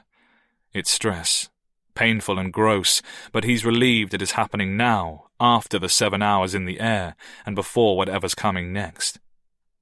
Once his guts have given all they can, he sits at the gate feeling shaky and exhausted all over again. It's early afternoon on Tuesday. The plane to Manchester looks set to be only a quarter full. His eyes move over a large family of Muslims draped in cottons and a few men in suits working on laptops. There's a young blonde pacing back and forth so hectically she's making him dizzy. She doesn't have any luggage whatsoever, and she looks almost as disheveled as he feels. Wasn't she on the flight from JFK? He thinks she was. His gaze eventually comes to rest on a couple of young men intertwined on their plastic seats. Late teens or early 20s, both dressed in Disneyland merchandise. They're cuddled up around a Nintendo Switch, occasionally exchanging soft kisses on hands or foreheads. Brett watches them with a strange combination of fascination and sadness. The plane seems to spend an exasperating amount of time screwing around on the runway, and Brett feels like tearing out his own fingernails with his teeth. It boards, flies over the channel, and lands in Manchester, England. Once his feet are on the ground, Brett puts them to good use by storming through the shuffling customs crowd at a near jog. Somehow, despite his best efforts, he still arrives at the help desk behind the young blonde from his flight. He shakes his head in belief. Christ, what did she do, sprint here? There's nothing he can do but wait a little longer. The blonde is leaning right over the counter, showing the clerk something on her phone. Brett tells himself that she is an incredible ass, but his heart isn't in it anymore. Her passport is sticking out of the back pocket of her jeans, and Brett briefly thinks, not for the first time, how strange it is to see somebody travelling with not even a handbag or purse. He checks his own phone, watching the timer as it falls into its final hour, and when he looks back up, the desk is empty, and the employee there is looking at him expectantly. "Welcome to Manchester," she says. "What can I do for you?" Have this zip code I'm trying to get to? He considers showing her the postcode and timer on screen, but then asks for a pen and paper instead. He jots the code down and slides it over the desk to her. She looks at the jumble of numbers and letters for only a moment and smiles, apparently bemused. "The Transpennine Express train would get you to Marsden or Slaithwaite. Those are the closest stations, but you'd still have to get a taxi the rest of the way." What about hiring a car? He asks. "Absolutely. We have 8 providers in our rental village, including Avies, Hertz, and Enterprise. There's a free bus transfer departing from the terminal every 10 minutes. "Great," he says, reaching for the paper, and then pauses. He looks down at the scrawl, which she has slid back to him. You know where this is, just by the code. You didn't need to put it into your computer or anything. She laughs. "No, I'm not that good. It must be a popular place." Brett blinks, bemused. Why's that? "That young woman before you? She just showed me the exact same postcode." This is when Brett begins to run. Chapter 35. Player 3. Sarah has been on the staircase inside the gamekeeper's inn for several moments, eavesdropping on their conversation. "Your husband, is he the taxidermist?" "Derek? No, the grounds belong to a manor that burnt down in the 20s. Neither of the women in the reception area saw her enter the building. Sarah had first driven around the car park, glancing over the two vehicles in the staff area before deciding she didn't want to park here. The place gave her the creeps. Instead, she left her car 5 minutes away, concealed behind a grass verge in a rural turning circle, and traipsed back to the inn through the surrounding fields. The wet ground was turning to ice, and her shoes crunched over whitening grass. She was on the other side of a tree line, parallel to the gravel track leading to the building, when she heard the approaching car rolling along. She froze, pressing herself against an oak, and listened. The car waited a while, then turned onto the crunching stone. Sarah had peered out from her gloomy hiding place, heart pounding, and seen the black BMW rolling into the car park. It stopped, facing the building, and just sat there, with its engine idling. Was Hannah in the back seat? She couldn't tell. She was looking at the car side on, from 20 yards, and the most she could see was the basic shape of the driver. It looked like a woman, and she wondered once again if it was one of her bingo buddies turned extortionist. Minutes passed, and Sarah remained perfectly still, her breath pluming up in rapid, stuttering clouds. She told herself that all she had to do now was run up to the car and tear open the door, but she was too afraid of what she might find, and what sort of person she might face. She was clutching the pay-as-you-go phone tightly, waiting for instructions, but nothing came through. She was early, and the timer was still counting down. The engine was eventually turned off, the headlights went dark, and the driver sat there for a moment longer. It almost looked as if she, and by then Sarah was sure it was a she, was talking to somebody in the car. Someone too small to be visible through the side windows. The driver got out, but not before leaning over to kiss somebody in the front seat. Sarah grabbed onto the surrounding foliage, tethering herself in place.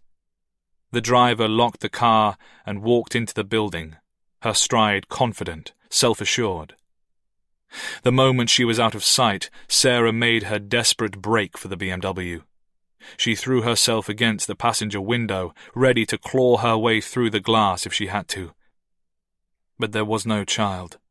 There was only a tattered teddy of some breed, an infant's plaything sitting creepily on the seat. Had this been used to pacify a stolen child? She couldn't be sure, but she didn't think so. She looked into the back seat.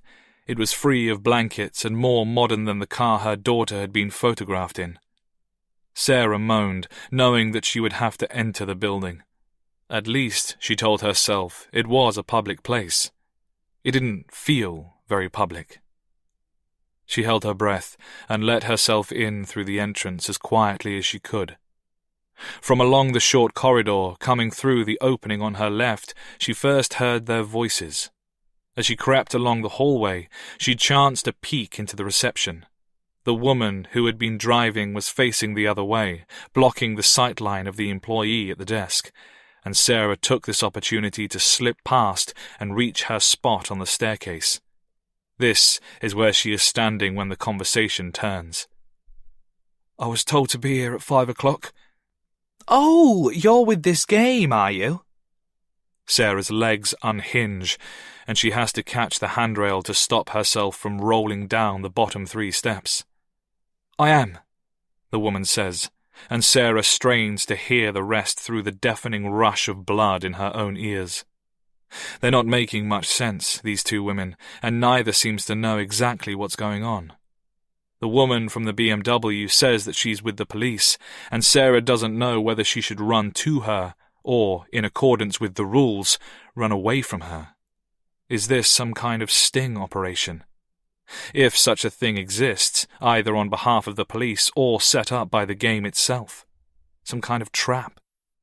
The woman could, of course, be lying. Before Sarah has decided upon her next move, the conversation is over and the woman from the BMW is here, right here, at the bottom of the stairs with her back turned. She peers out through the glass at the entrance, and Sarah hears 3 words coming out of her own mouth. I heard you. Startled, the woman turns towards her. She has a hard face, not unattractive though, and she must be almost the same age as Sarah's mum, but that might just be the grey. Sorry? The game, Sarah says, and the woman's face drops because she knows something. And before she can stop herself, Sarah is off the staircase. Wait, the woman says. Wait a minute. Who are you? Where is she? Sarah shrieks. Where's Hannah? She reaches for the older woman's throat, spurred by a fury she's never felt in her whole life. But the woman bats her away with practiced ease, despite her age. The next thing Sarah knows, she is pinned against the wall with a hand over her mouth. What number? The woman hisses into her ear. I'm 5. Okay? Player 5.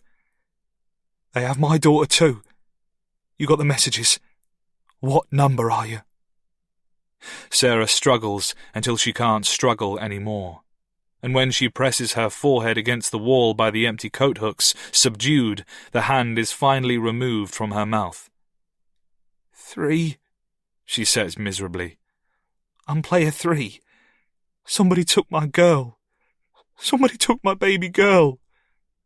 The woman behind her says, "Oh, Jesus Christ," and gently lets her go.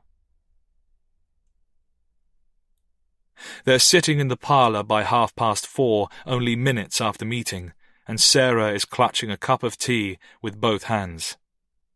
The chairs are comfortable, real leather, and somebody has laid a fire before they arrived. It could be soporific if it wasn't so disturbing. The chairs are arranged around a round table of dark wood in the middle of the room. Sarah looks down into her milky drink, which the proprietor poured after showing the shell-shocked women in. The proprietor is gone now, the door closed. Sarah is desperately thirsty, but something's telling her not to take a sip. She looks at the other mother, who is closest to and facing the fireplace. Player 5's face is an absolute blank. What is this place? Sarah asks hoarsely. Do you think the owners have something to do with this? What does it mean? I don't think it means anything, the woman replies in a hushed tone. I think it was probably chosen for its name, nothing more complicated. Probably picked from the list of places online. Maybe it was somebody's idea of a joke. They wanted us to find this place, that's the important thing. They wanted us to know it when we saw it. They want us to meet. What for? Sarah continues whispering. Money. One big payout. I don't think so. I'm not sure that this has anything to do with money, and that's the most frightening thing about it. I think this is only the start. Player 5 sips her coffee, and Sarah follows suit with a cautious mouthful of tea. If it's been spiked, then the drugs aren't immediately obvious. Your daughter, Sarah says. How old? The woman is quiet for a moment. 17. Alyssa's 17. What about Hannah? 2. The woman glances over directly at Sarah, and her tired eyes are full of sorrow. I'm so sorry. Sarah turns her face to the fire. A log pops inside, shooting sparks up into the chimney. What's your name? I'm not sure we should share our real names. I'm Sarah. The woman sighs. Linda. It feels better to have a name for the face. Sarah can't stand the inhumanity of the numbering, and she supposes that is the point of it. I heard you say you were police, is that true? I was. 30 years.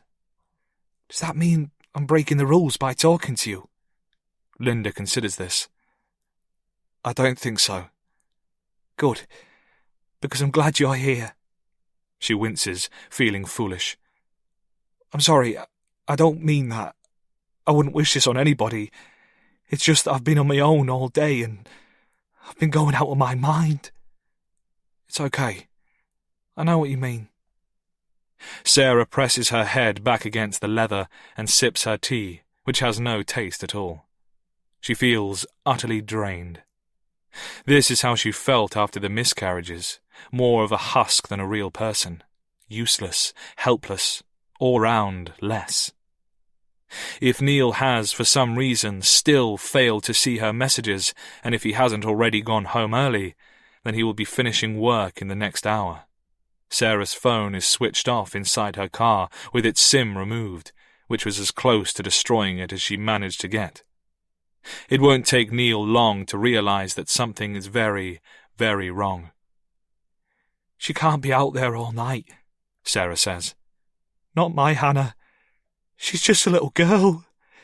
She needs her own bed, her stuff, and—" She can feel herself going again, slipping into the dark, teetering on the edge.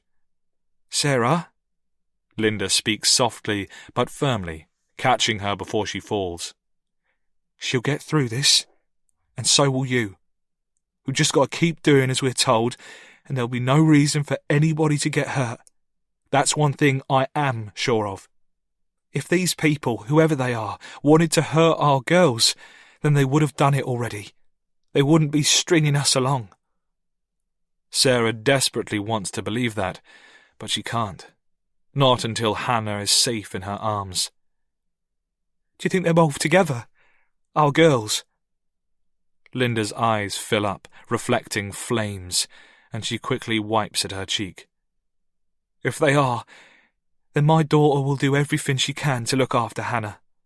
Alyssa is the—" Her throat catches just briefly, and she swallows hard. "She's the smartest, bravest girl, she really is. She wouldn't let anything happen to your child, I know that for a fact." A pale smile passes across her lips, and she wipes at her cheek once more. "She's so good with kids, better than I've ever been. Can I see her? Have you got a picture?"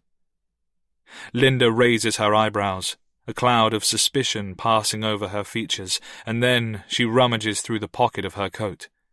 "Aren't you hot in that?" Sarah asks, only just noticing how high the woman's coat is fastened.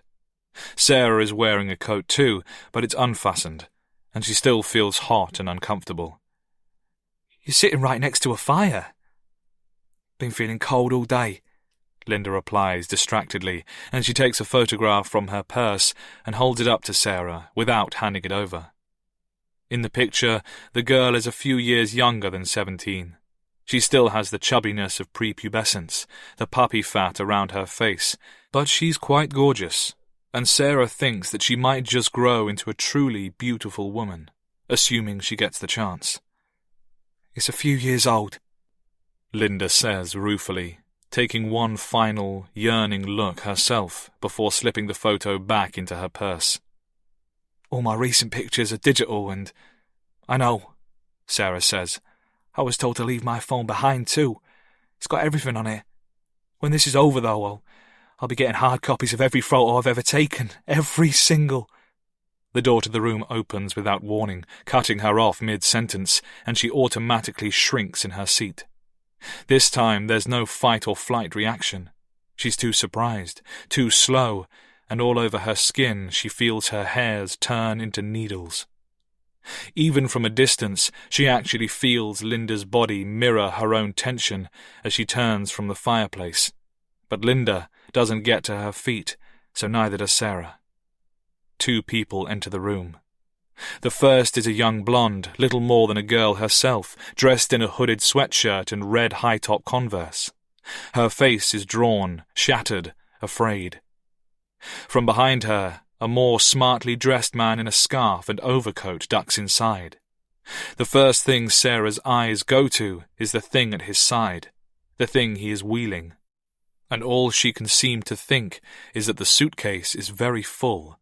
The suitcase is perfectly Hannah-sized, and all of her worst fears are about to become reality. The case is going to be unzipped, and her mind will follow when she sees what's inside, her brain simply tearing like crepe paper, and there'll be no going back, no more sanity, no escape. The man, however, does not open his case, and, as her initial scare passes, Sarah sees that his expression is also one of confusion and dismay. He looks sick and dehydrated, as gaunt as a person with food poisoning, sort of weedy for his age. There's stubble on his wooden face, and his eyes move from Sarah to Linda and back again. "What the hell is this?" he asks, his accent American. "Who are you people?" "You first," Linda says. Her face is cool, but her body seems somehow tight, and her eyes are close to crazy. "You can open up that suitcase too while you're at it. Let us all have a good look inside before we go any further." He shakes his head, large glasses reflecting firelight. "I've traveled 4,000 miles to get some answers. I'll ask the damn questions here." "It's not going to work like that," Linda replies flatly, staring him down. "If you wanted to call the shots, then you should have got here first." Sarah isn't exactly sure that that's how this works, but either way, it's the youngest woman in the room, the one beside the man, who tentatively asks the next question. "They gave you a number, right? What numbers are you? Which player?" She says the last word with obvious distaste, forming it in her mouth like a curse word, a taboo. Sarah swallows, and then points to herself and Linda in turn. 3, 5. The new girl nods, reflecting the gesture for herself and the man beside her. 1, 2. "Okay," Linda says. "Fantastic. We're all introduced." "Almost," Sarah says quietly, checking her burner. "There are 12 minutes left on my timer." The man shrugs. "We're here, aren't we? This is as far as we've been told to come. We made it." "Maybe," Sarah says. "But where's player 4? And what happens to us if they don't get here in time?" Chapter 36. Player 4. Noah is woken for the last time in the blackness by the sound of the trailer's enormous rear door rattling open in the world above him. The lorry has stopped completely, and this time it doesn't seem to be on a ferry or an underwater train. Noah has no idea which course the trailer took across the channel, but for several hours in the night the engine had stopped, and Noah had been forced to try to sleep through first the excruciating cramps and then the sickening numbness as the lorry rocked queasily from side to side. This time, even the sensation of some greater movement has altogether ceased. The journey is over. Boxes are being shifted now, and voices are rumbling. Men's voices. In the pitch-dark bowels of the trailer, nobody breathes. When the hatch eventually opens, it doesn't sound like any border officer calling down from the topside. "Wakey, wakey, you dirty sods! Out you come!" There's laughter up there, deep guffawing, and Noah has no choice but to join the wriggling procession of assorted migrants leftward towards the exit. As soon as he reaches the opening, strong hands seize him by the back of the coat and haul him up through the hole. His legs are dead, and he slumps against the inner wall of the trailer as blood returns to his feet. His eyes adjust to the light. "Chop, chop," the man says, shoving Noah away from the hatch so that he can reach inside for the next in line. "Okay," Noah says irritably, catching his balance before falling. The man looks like a border cop, about as much as he sounds like one. He has a silver tooth and faded tattoos on his face. The boxes Noah had previously navigated between have all been tossed unceremoniously onto dewy grass outside, and the sight of them thrown out of the door like that makes him feel acutely nervous as he eases himself down onto the unkempt verge. It must be mid-morning, overcast and chilly. Noah's eyes sting in the daylight, but his lungs welcome the fresh air. Stretching his limbs, he sees empty greenery in all directions, winter greenery muted to greys. A handful of sheep graze in a distant field. The lorry is parked haphazardly beside a rural road, and around the lorry there are 3 stationary vehicles, a silver Mercedes saloon and 2 unmarked white box vans. One of these vans is parked across both lanes ahead. It's a roadblock, but there are no flashing police lights. Noah counts 6 men, 2 in the trailer still hauling out passengers, 1 standing over a subdued man, Noah's former driver he assumes, though he hasn't seen him until now, sitting on the verge, and 3 more keeping eyes on the road in both directions. Victor said there'd be a driver waiting for Noah, the Mercedes, he decides is probably here for him, while the vans are for the other passengers. The border-hopping mother and daughter from last night are already on the grass among the tossed boxes, and more people are being shoved out behind him. Noah can't stand to be over here with them, so he delves through his pockets and rolls a cigarette. Lighting it, he begins to walk towards the nearest bare hedgerow. One of the Englishmen on the ground, a bearded one wearing a knitted flat cap, spots Noah moving. "Where do you think you're going?" "Je dois le pisser," Noah says, cupping his genitals with one hand for illustration. "I need to take a piss, man." "Fucking animals, the lot of you," the man grumbles, turning to one of his partners. "Keep an eye on him, Ricky. Don't let him wander too far." "All right." Ricky is obese in a huge wax jacket with tattoos up his neck. He follows Noah closely, heavy boots churning the ground.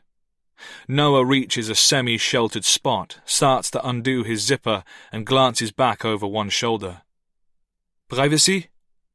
"Get on with it, Frenchie." Noah shakes his head. He empties his bladder, sighing around his cigarette and shuddering with blessed relief, then fixes his work trousers and flicks the remains of his smoke off into the bushes.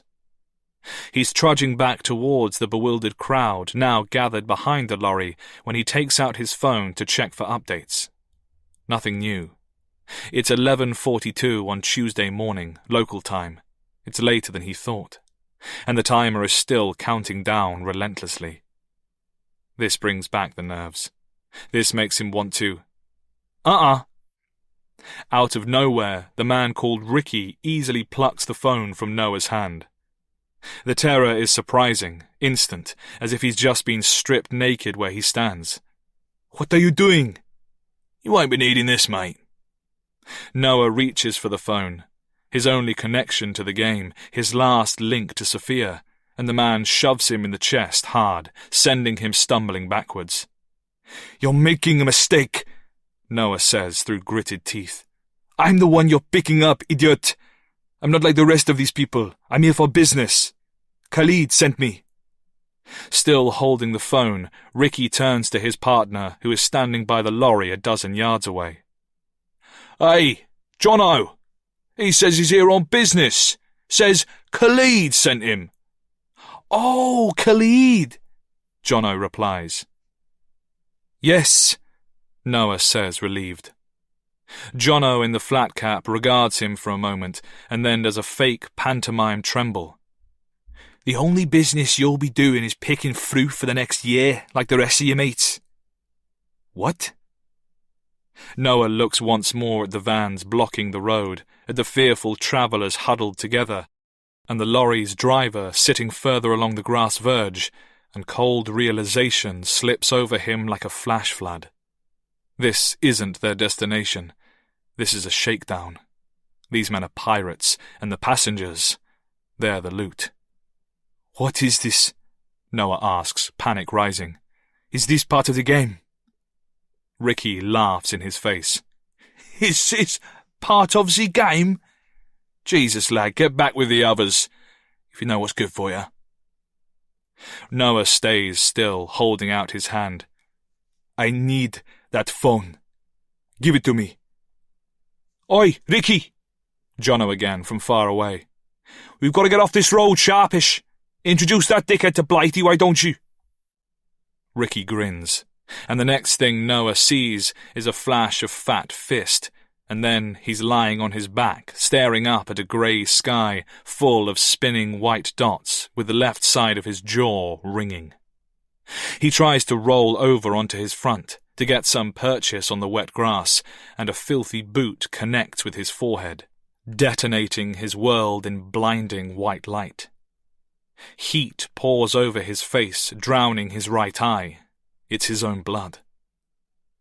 Through the red film, he sees Sophia, laughing in the bathroom only last night. He sees her smiling on the terrace of the Shangri-La Hotel.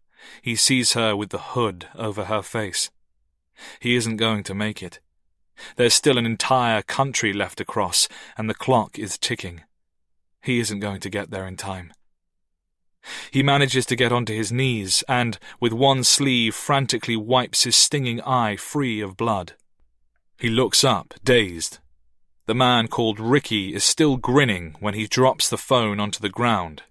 He's still grinning when he lifts his boot over it, ready to stomp it into pieces, and he's still grinning when he sees the revolver in Noah's hand, though the grin is more puzzled than amused. Ricky has time to blink, one leg still raised, before Noah pulls the trigger. It's not like in the action films Noah loved so much as a kid.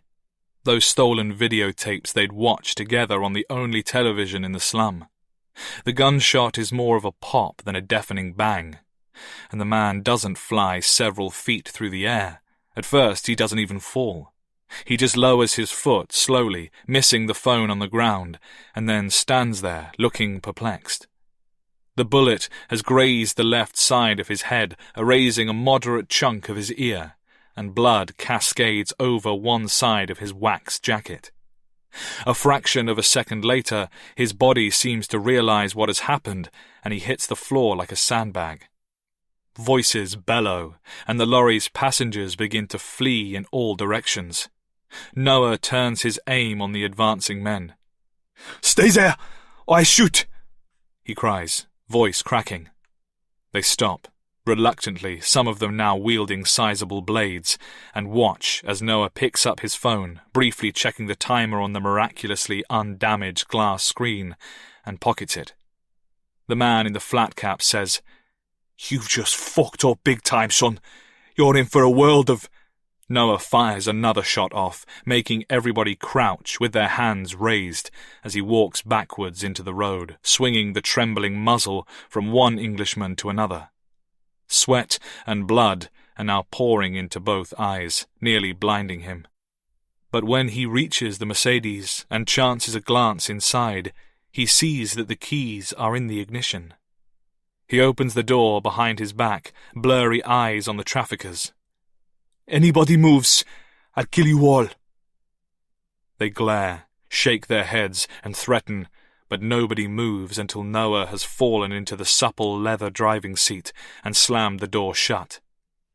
By the time he sees them sprinting up from behind, growing in the mirrors, he is already bouncing the car over the grass verge to bypass the van blocking the lanes ahead. When he rockets past the last refugee on the road, Noah is driving at 90 and the adrenaline explodes out of his mouth in a scream of triumph. He drives without direction for a while, half blind, on the wrong side of the road, and interested only in putting some distance between the scene of the shooting and this stolen vehicle.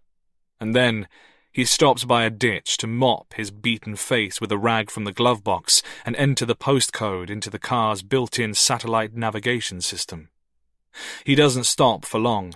Once he is moving again, he tries to call Khalid, but Khalid never answers. Noah has the feeling that this is no accident. Khalid has no intention of putting his hand in his pocket. Noah is on his own. He glances at the screen in the dashboard. There are over 270 miles left to go, and the sat-nav says he can drive that in just over 5 hours without stopping. It's already a little past noon. On the timer, the numbers fall. 4 hours, 52 minutes, 1 second. With just a county left to go, Noah presses his foot down harder. Chapter 37. Player 5. They are sitting around the table in the parlour, divided into two factions of two. Linda and Sarah on the fireplace side, the Americans on the other. There is one more chair in the room. It sits nearest to the closed door, separating the two pairs, and it remains empty. Linda has one eye on the clock. 8 minutes to 5. Time is almost up. The American man says, "Satisfied?" Spread on the table before him, opened out like a pair of autopsied lungs, is a suitcase full of suitcase things. Underwear, toiletries, nothing out of the ordinary. Beside Linda, Sarah nods, and he zips his case closed and shoves it under the table. "Did you really travel 4,000 miles to get here?" Sarah asks, sounding hopeless. "Yup. Amazing what you can force somebody to do with just a message and a timer." "And a kidnapping," the girl beside him adds timidly. "Don't forget that part." "Strangers from 2 different states," Linda says, eyeing them both. "And we're supposed to believe that you just happened to bump into one another on the flight over here. Is that right?" "The cab, actually," the man says. "But yeah, I guess we shared the flights too." "I get how that must look," the girl says. "But the two of us are in the same position over on this side of the table. We have no choice but to believe that the two of you don't already know each other, you know? All we can do is trust that we're in this together. For now, at least." The words have barely finished coming out of her mouth when the noise begins. At first, it's an engine, something loud that penetrates the walls of the inn. The sound of the engine is followed by the screech of brakes, and then there are a few seconds of quiet. The yelling begins a moment later, echoing through the building, and together the players shrink like war-weary citizens beneath a passing jet waiting for an airstrike. Linda feels the spark of old electricity in her belly, the nerves and excitement and fear. From around the parlour their eyes meet in fretful glances, their bodies frozen. Combined with the senseless shouting, adding to the distant cacophony, there is the ceaseless hammering of the bell in reception. Ding, ding, ding, ding, ding, ding, ding, ding. Linda can't make out the words, but she's the first to move, her feet dragging her out of the parlour, bouncing on soft patterned carpets past the bar and dining room at a jog. Halfway along the corridor, a swing door opens and Pat, the building's owner, comes out of an empty kitchen looking perplexed. "It's okay," Linda says, brandishing that familiar stay back palm. "It's for us." She isn't exactly sure why she says this. It just falls out of her mouth, and yet she knows it's the truth, and Pat turns back into the kitchen. Whatever awaits Linda and the other players around the next corner, it is strictly a burden for the 4 of them. The man in the reception area looks younger than she'd been expecting. She finds him twirling beneath the taxidermy like a punch-drunk boxer ready to be rushed from all sides. He's bug-eyed. There are traces of dried blood on his face from a coagulated wound on his brow, and when he yells up at the dead animals, he does so in 2 languages. "Je suis là! Où es-tu? Je suis là! Come on! I am here! You want to play? Let's play! Where is she? Where—" His dark gaze falls on Linda, standing in the doorway, and she feels every muscle tighten. It's not that she's afraid of him, at least not in a way she'd ever like to admit to herself, but she is somewhat relieved when the other 3 players appear tentatively at her sides. The Frenchman is holding a phone tightly in one fist. His empty hand twitches towards his coat pocket, and for a moment Linda almost fools herself into believing that he's reaching for a weapon. She goes to reach for her own kit belt in turn, ready for some kind of Clint Eastwood quick-draw, but his hand stops short, and so does her own. It's obvious from his heavy, puzzled silence that these aren't the faces he was expecting to confront here. A very pretty blonde who looks almost like a teenager, a chubby suburban housewife, a well-groomed man in thick designer spectacles, and herself, Linda, who is fast becoming an old British lady. They stand like this, facing off for what seems like a very long time, until the American girl eventually breaks the silence. "Well," she says, "I guess this is player 4. They manage to coax him back to the parlour. He comes hesitantly, maintaining a wary distance, and then the five of them are finally together. Linda returns to her seat nearest the fireplace in as collected a manner as she can. Beneath the surface, however, her nerves are shot. She can feel a sort of helpless violence inside her, a sheer desperation that wants to break these strangers apart in search of those answers they claim not to have. Why isn't Alyssa at home safe where she belongs? Why is this happening? What have they each done to deserve this? There's blame in this room, she's sure of that much, but she has to keep control. She's in a powder keg, a pitch-black mine shaft choked with gas, and an explosion of personalities now could quickly bring this day to an ugly, unthinkable end. Follow the rules, she reminds herself. Play the game. Get through this. She watches the newcomer as he shuts the door, always keeping his back turned against it. She feels no real sympathy for him, not like she had for Sarah. She'd never given much credit to anything so fey as some unspoken maternal bond, but now she wonders if maybe there is such a thing after all. Indeed, it's the mothers of the room she feels sorry for. This latest arrival, on the other hand, looks insolent and shady, his face so much like those of the drug dealers they used to pin up on boards at the station, the corner boys who were too idiotic to know they were nothing more than dogs to their wealthier bosses. In fact, that's sort of what he reminds her of, those dogs on the charity adverts, the ones with bald patches and too many ribs on show, the kind that bare their teeth out of fear, confusion, stupidity.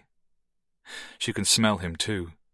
There's a fusty, sweaty stink about him, as if he spent last night somewhere cramped, diseased and foul. He smells like a fox ought to smell. She once more finds herself bracing as he rummages through his coat pockets, but all he pulls out is a crumpled packet of tobacco with which he efficiently rolls a thin cigarette. He perches it between his lips and fumbles for a light. His hands, she notices, are shaking. "You can't smoke that in here," she tells him.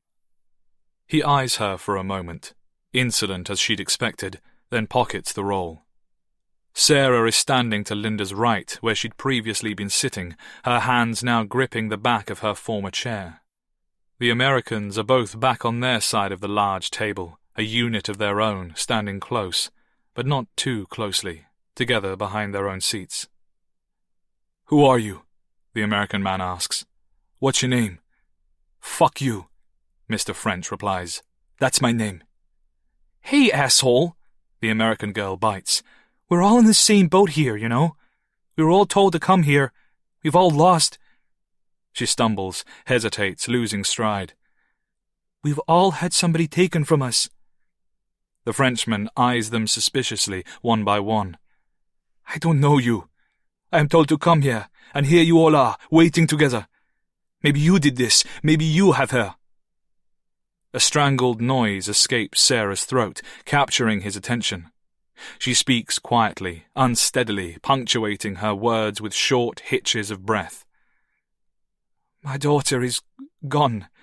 Somebody butchered my dog. My sweet, harmless dog. They came into my home today when my children were sleeping, and they stole my little girl. My husband doesn't even know. And now you turn up here, looking like this, barely able to speak English, and you have the nerve to stand here and accuse us." He doesn't respond, but Linda sees his eyes flicker away, momentarily shamed.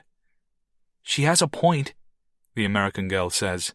"I mean, look at this guy. You ever seen Taken? These French Arabs, you know, that's all real. It's what they do." "Hold up," her male counterpart says. "We can't be sure. There's no way to prove anything." He flashes a guilty look towards Sarah. "And I'm sorry, but that goes for you too." Her eyes widen. "Why would I make this up?" "I'm not saying that you are." He quickly shows his empty, disarming palms. "Maybe this guy has lost someone and maybe not. But we can't go making racist assumptions based on some Liam fucking Neeson movie. If we're going to move forward, we need to show a little trust and work out how we got here." Sarah shakes her head. "I can't trust him. I can't trust you either. A man did this. It's always a man. And I won't trust any of you until my girl is—" She doesn't finish. She looks as if she's going to weep again, only her sore, bloodshot eyes can't quite manage to form the tears. "Again," the American girl says slowly, and she points a thumb to the man beside her. "I can't vouch for anyone, but if your girl was taken today, then it couldn't have been him. Like we already told you, we were on the same plane from New York. I know that much at least. I saw him board on the other side." "Thank you," the man says. "Do I really need to point out the obvious?" Linda interjects. "We're talking about 5 abductions across the breadth of the globe. Whether you saw him in New York or not, this wasn't the work of one man. This was something organized. This is something bigger."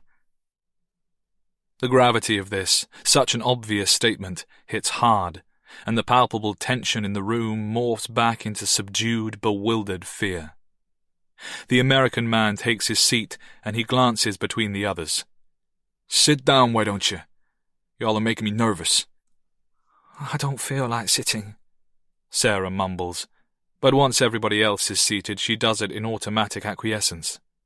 Even the French one takes a chair, which is probably a good idea, because he looks pale and increasingly weak. To Linda, the 5 of them all gathered around the table in this cozy room now look like so many exhausted witnesses. She wonders what stories they will tell.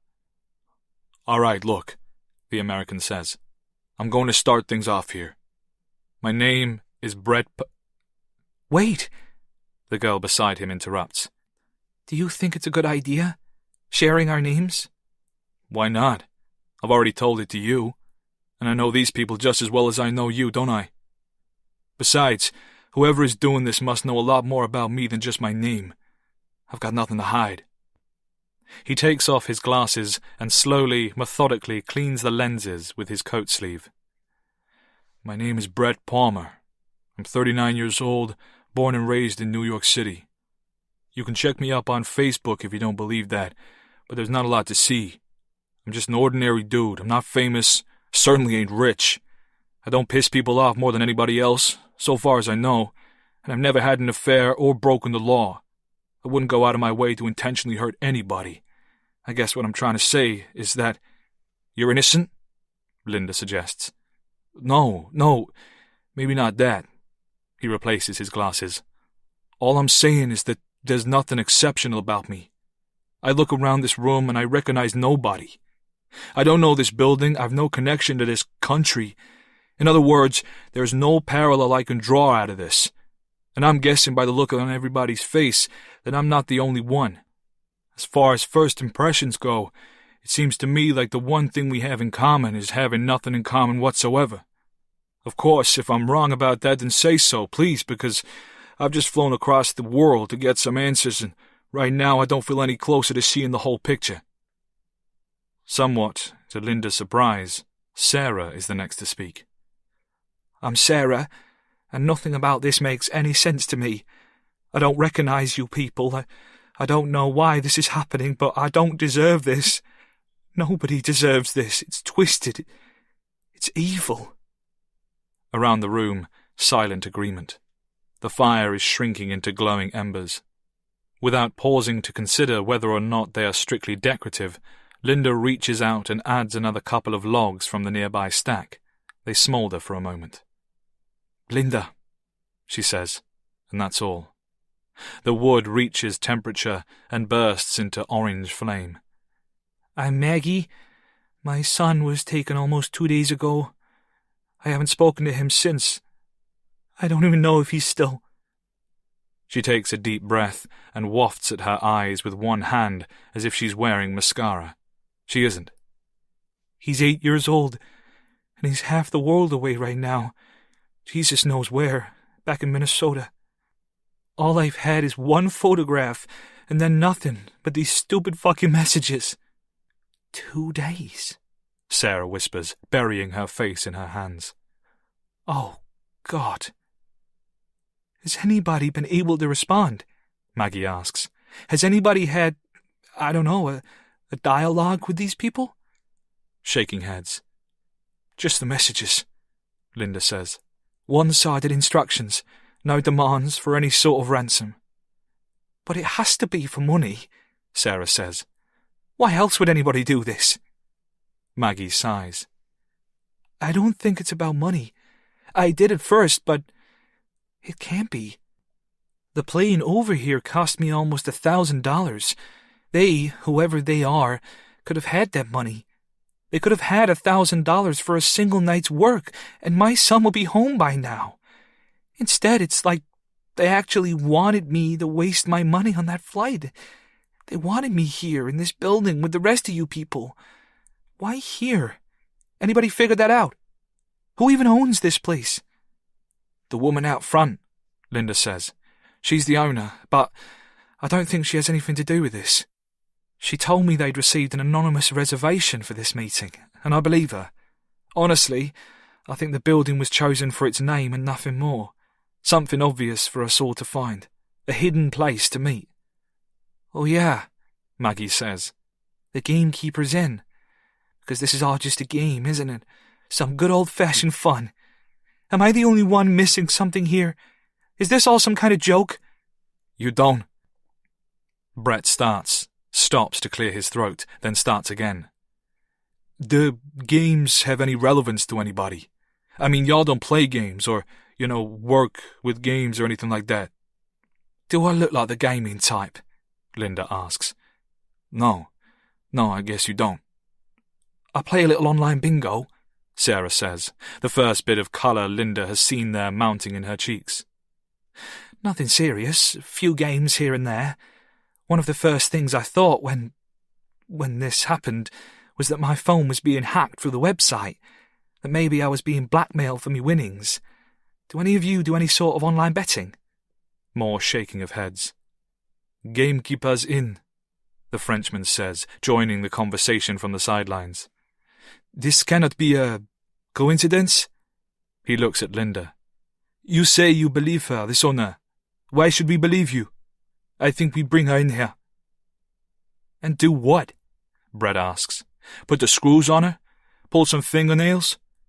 Okay, and after that we go get some jump leads and a car battery. Start torturing the truth out of each other, too. That ought to solve this. Sounds fair, Maggie adds, glaring at the Frenchman.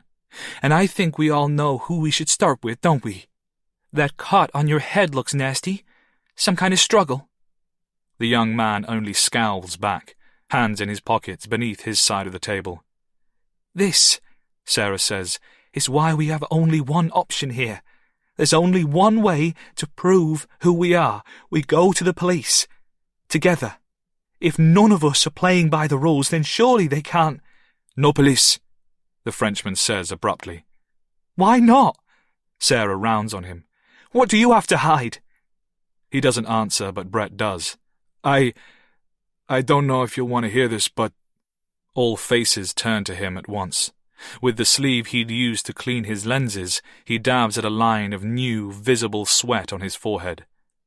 At first, I thought it was a hoax, he says. Blackmail or something. Y'all probably thought the same thing, so I tried to call their bluff, I tried going to the cops. Stony faces wait for him to continue. Linda feels her stomach clench. She doesn't want to hear this next part out loud. And? Sarah whispers. They were watching me, I guess.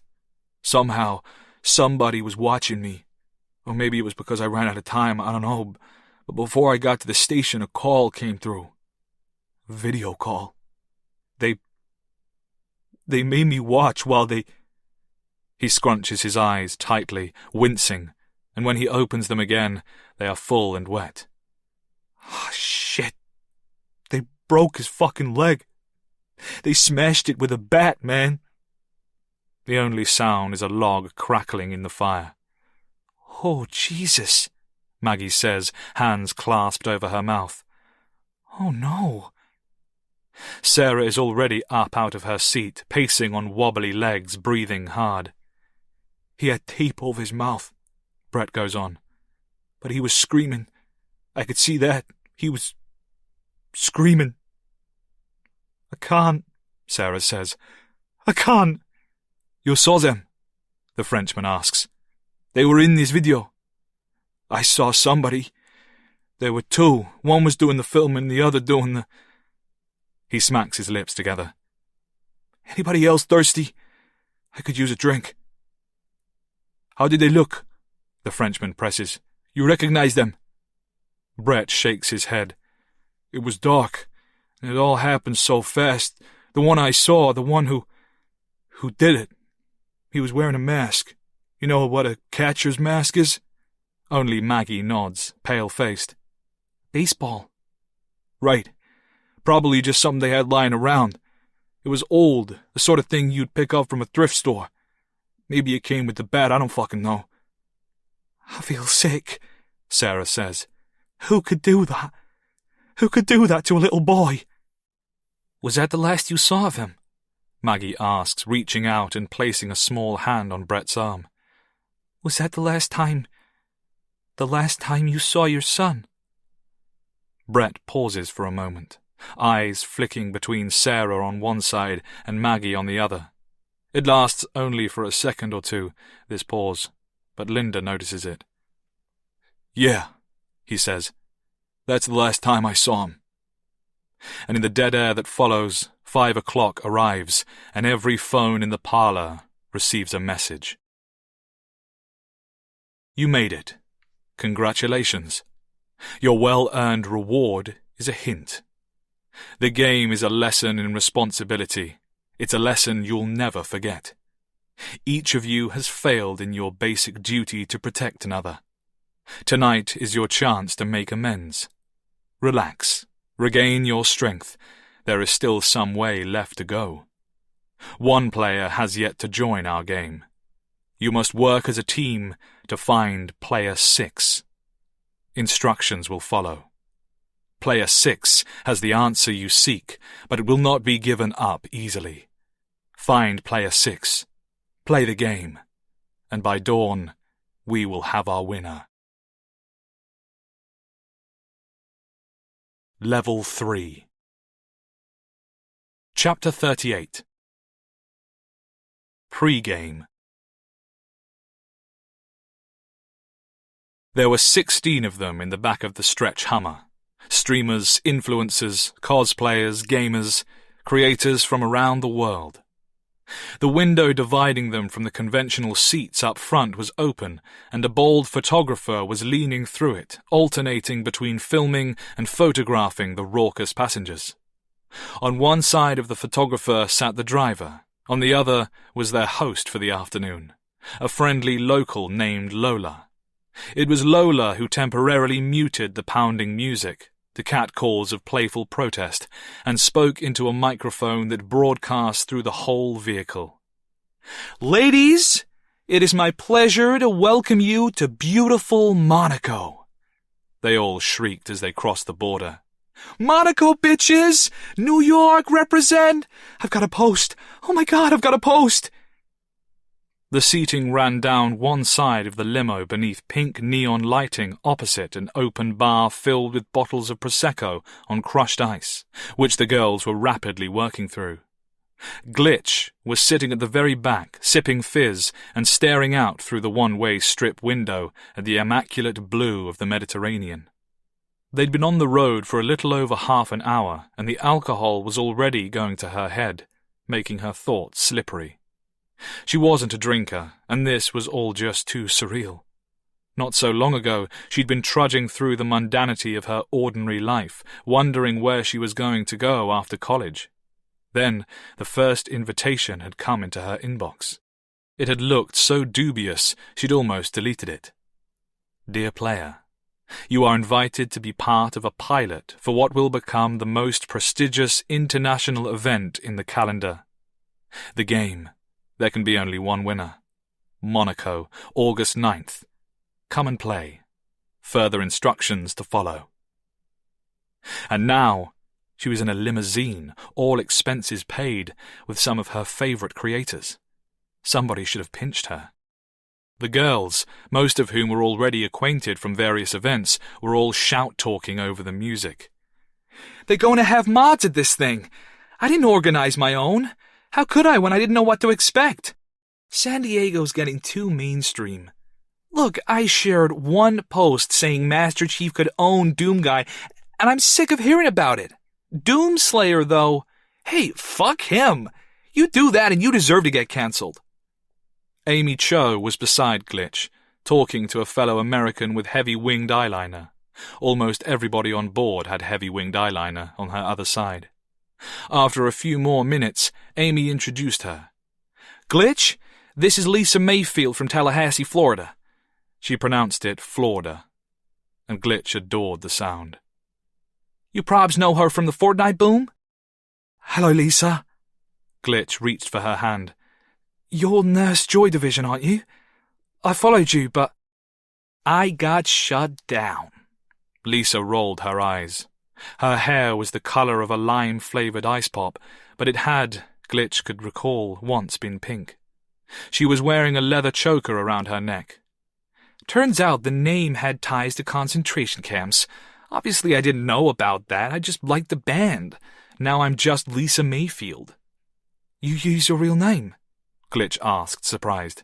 Isn't that a bit of a nightmare? Lisa laughed. Why? Because of stalkers? Honey, I got me a lot of big guns at home. Besides, Amy joined, it's not exactly hard for them to find you. Not if they really want to. I've been doxxed 3 times now, just from having the audacity to game in a man's world. Of course I use a P.O. box for the mail. Some of the garbage I get sent. Glitch gasped. I love your unboxing videos. Opening your hauls, you're so funny. Sugar, what you see on camera, that ain't half of what I get. You should see my garage. It's full to the roof. Bags, shoes, Lego, toys. Some guy in Russia gifted me a pair of leather stockings and a $9,000 Twilight Zone pinball machine. And all he wanted in return was a photograph of me sitting on one dressed in the other. Mostly, though, it's just dick pics. Hundreds and hundreds and hundreds of dick pics. And the occasional butt plug. I'm just waiting for a severed head. Dick pics.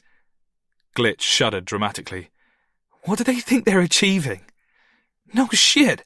Like we're all gonna be so mesmerized, like theirs is the junk we've been spending our lives searching for. They're proud of what they got, I'll give them that. God knows why, but they are. Of course, Lisa here knows all about dick pics. Amy covered her mouth with one hand. Miss Valentine, you are looking at a genuine, bona fide e-slut. Oh, shush, Lisa said, applying lip gloss. I prefer variety streamer. And if some loser wants to buy me a whole new wardrobe for a video of a rubber tentacle up my ass, then more fool him. Glitch choked on her drink, blood rushing into her cheeks, while Amy said, I draw the line at nipples and holes, see? To demonstrate, she lifted one forearm across her chest and rested her hand, holding her glass between her legs. It's all about strategic placement. Once you post cooch, the mystery's over, and you're a subreddit within the hour.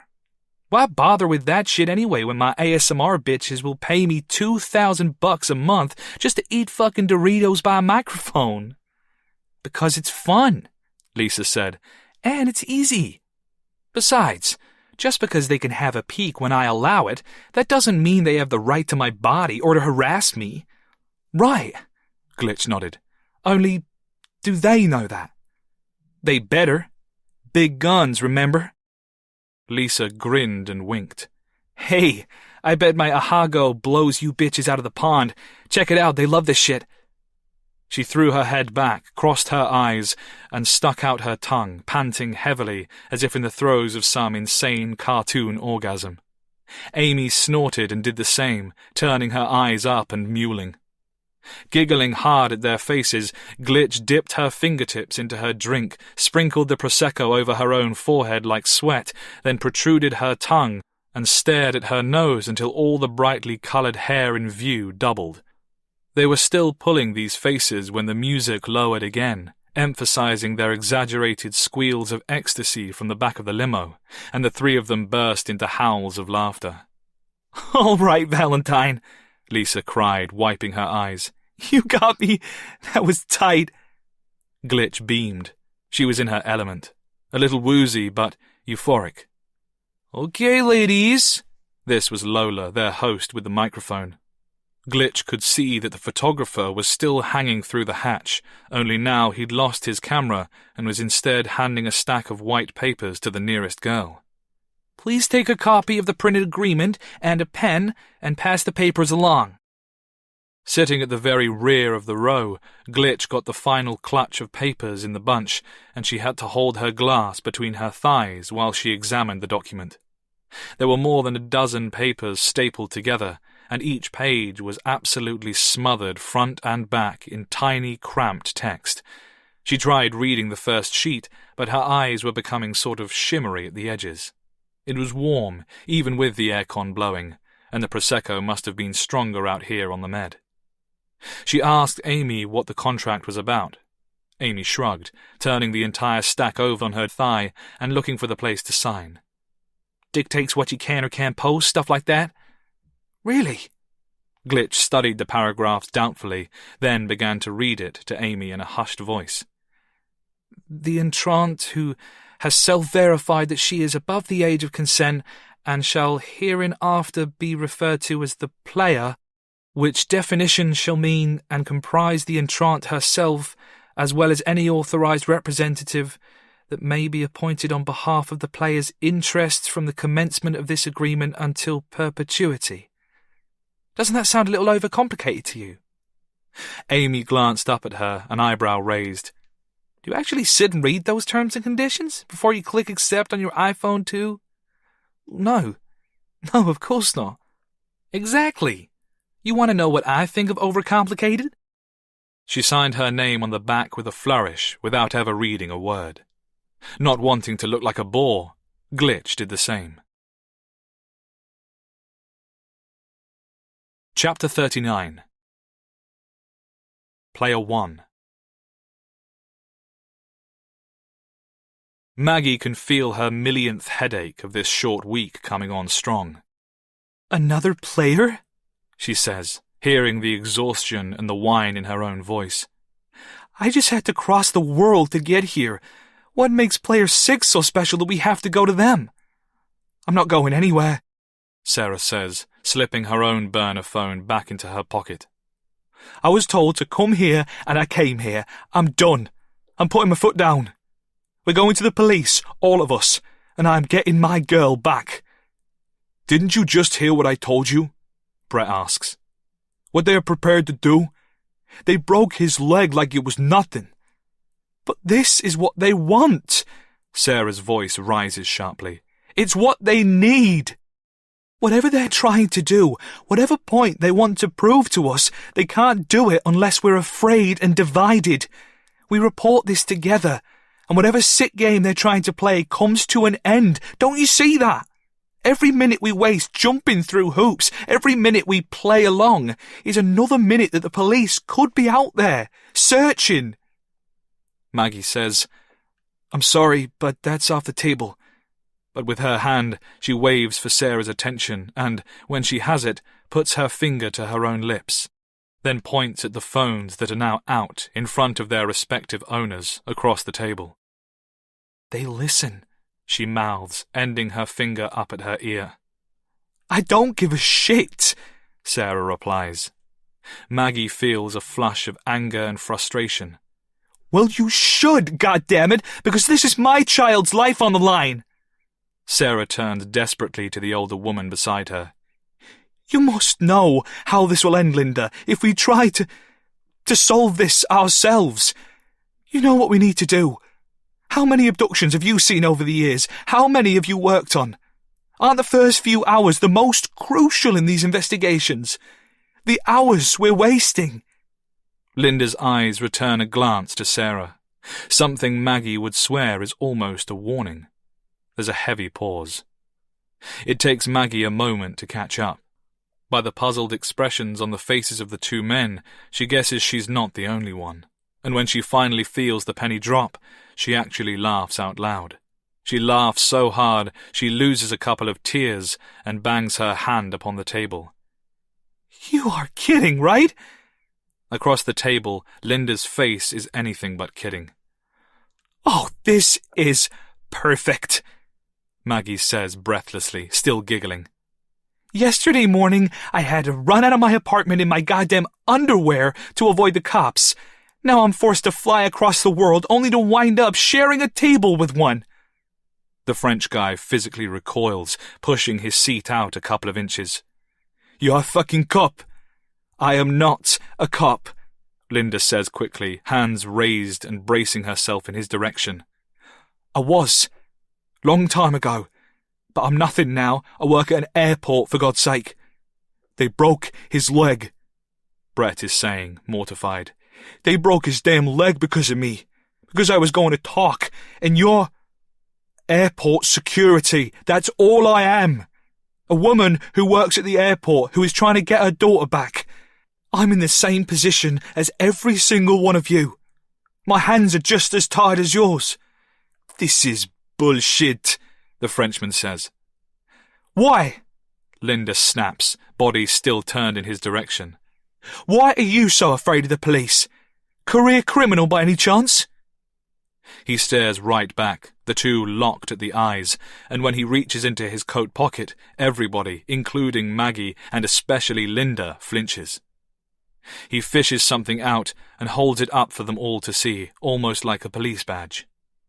It's a lanyard designed to look like a backstage pass hanging from a guitar strap. With his free hand, he simultaneously shrugs his coat down from one shoulder, revealing the same logo embroidered in orange thread on the shirt sleeve there.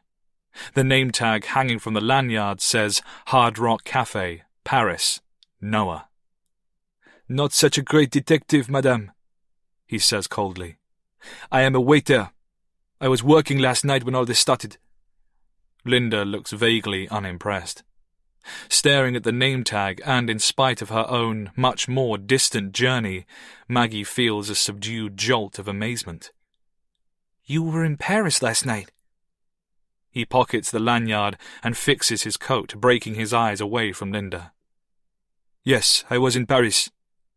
She gestures to Brett beside her. We changed flight at Charles de Gaulle. I didn't notice you on the plane. He actually nearly smiles, and the gesture makes him look even more exhausted and somehow so much sadder. There are more ways to England than your plane. There are, of course, and she feels a little stupid. I was in Salford, Sarah joins in quietly. That's Greater Manchester, only 1 hour from here. Brett is looking at Linda. What about you? Where'd you come here from? Luton. It's down south. Luton, he says, and then he points at each of them, including himself, as he goes clockwise around the table. Luton, Paris, Minneapolis, New York, Manchester. 5 abductions in 3 countries over 2 days. That's a logistical nightmare. How could somebody execute something like that? For all we know, we could be in the middle of some serious, next-level conspiracy shit here. We've got no idea how high this thing goes. How high this thing goes, Noah repeats in an awful hammy impersonation of an American accent. Dang, I bet this goes all the way to the top, all the way to the White House. Brett stares back, looking more embarrassed than angry. Yo, if you got any better ideas, then you just let us know, aight? These 2 last words he pronounces aight. And it's only now that Maggie realizes the entire cadence of his voice has changed, either since they first entered this building together, or, more likely, since Monsieur Noah arrived. True, Brett hadn't spoken a great deal during their shared ride here. He'd corroborated his story of a kidnapping, including almost identical text messages with her while they'd been standing stunned at the side of the taxi, and they'd remained wary, almost silent when sitting around the cab driver, but his voice definitely hadn't sounded so Brooklyn, so street. She's sure of that. Is it a character he's playing, an outright lie? She wonders if he's even aware he's doing it. People under stress have the weirdest defense mechanisms, and men around strange men are like animals butting heads. This isn't a conspiracy, Noah says.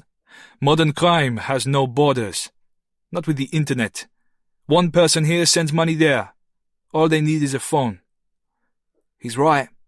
Linda says, sounding physically pained to agree. How it was done isn't the most important question right now. It's why.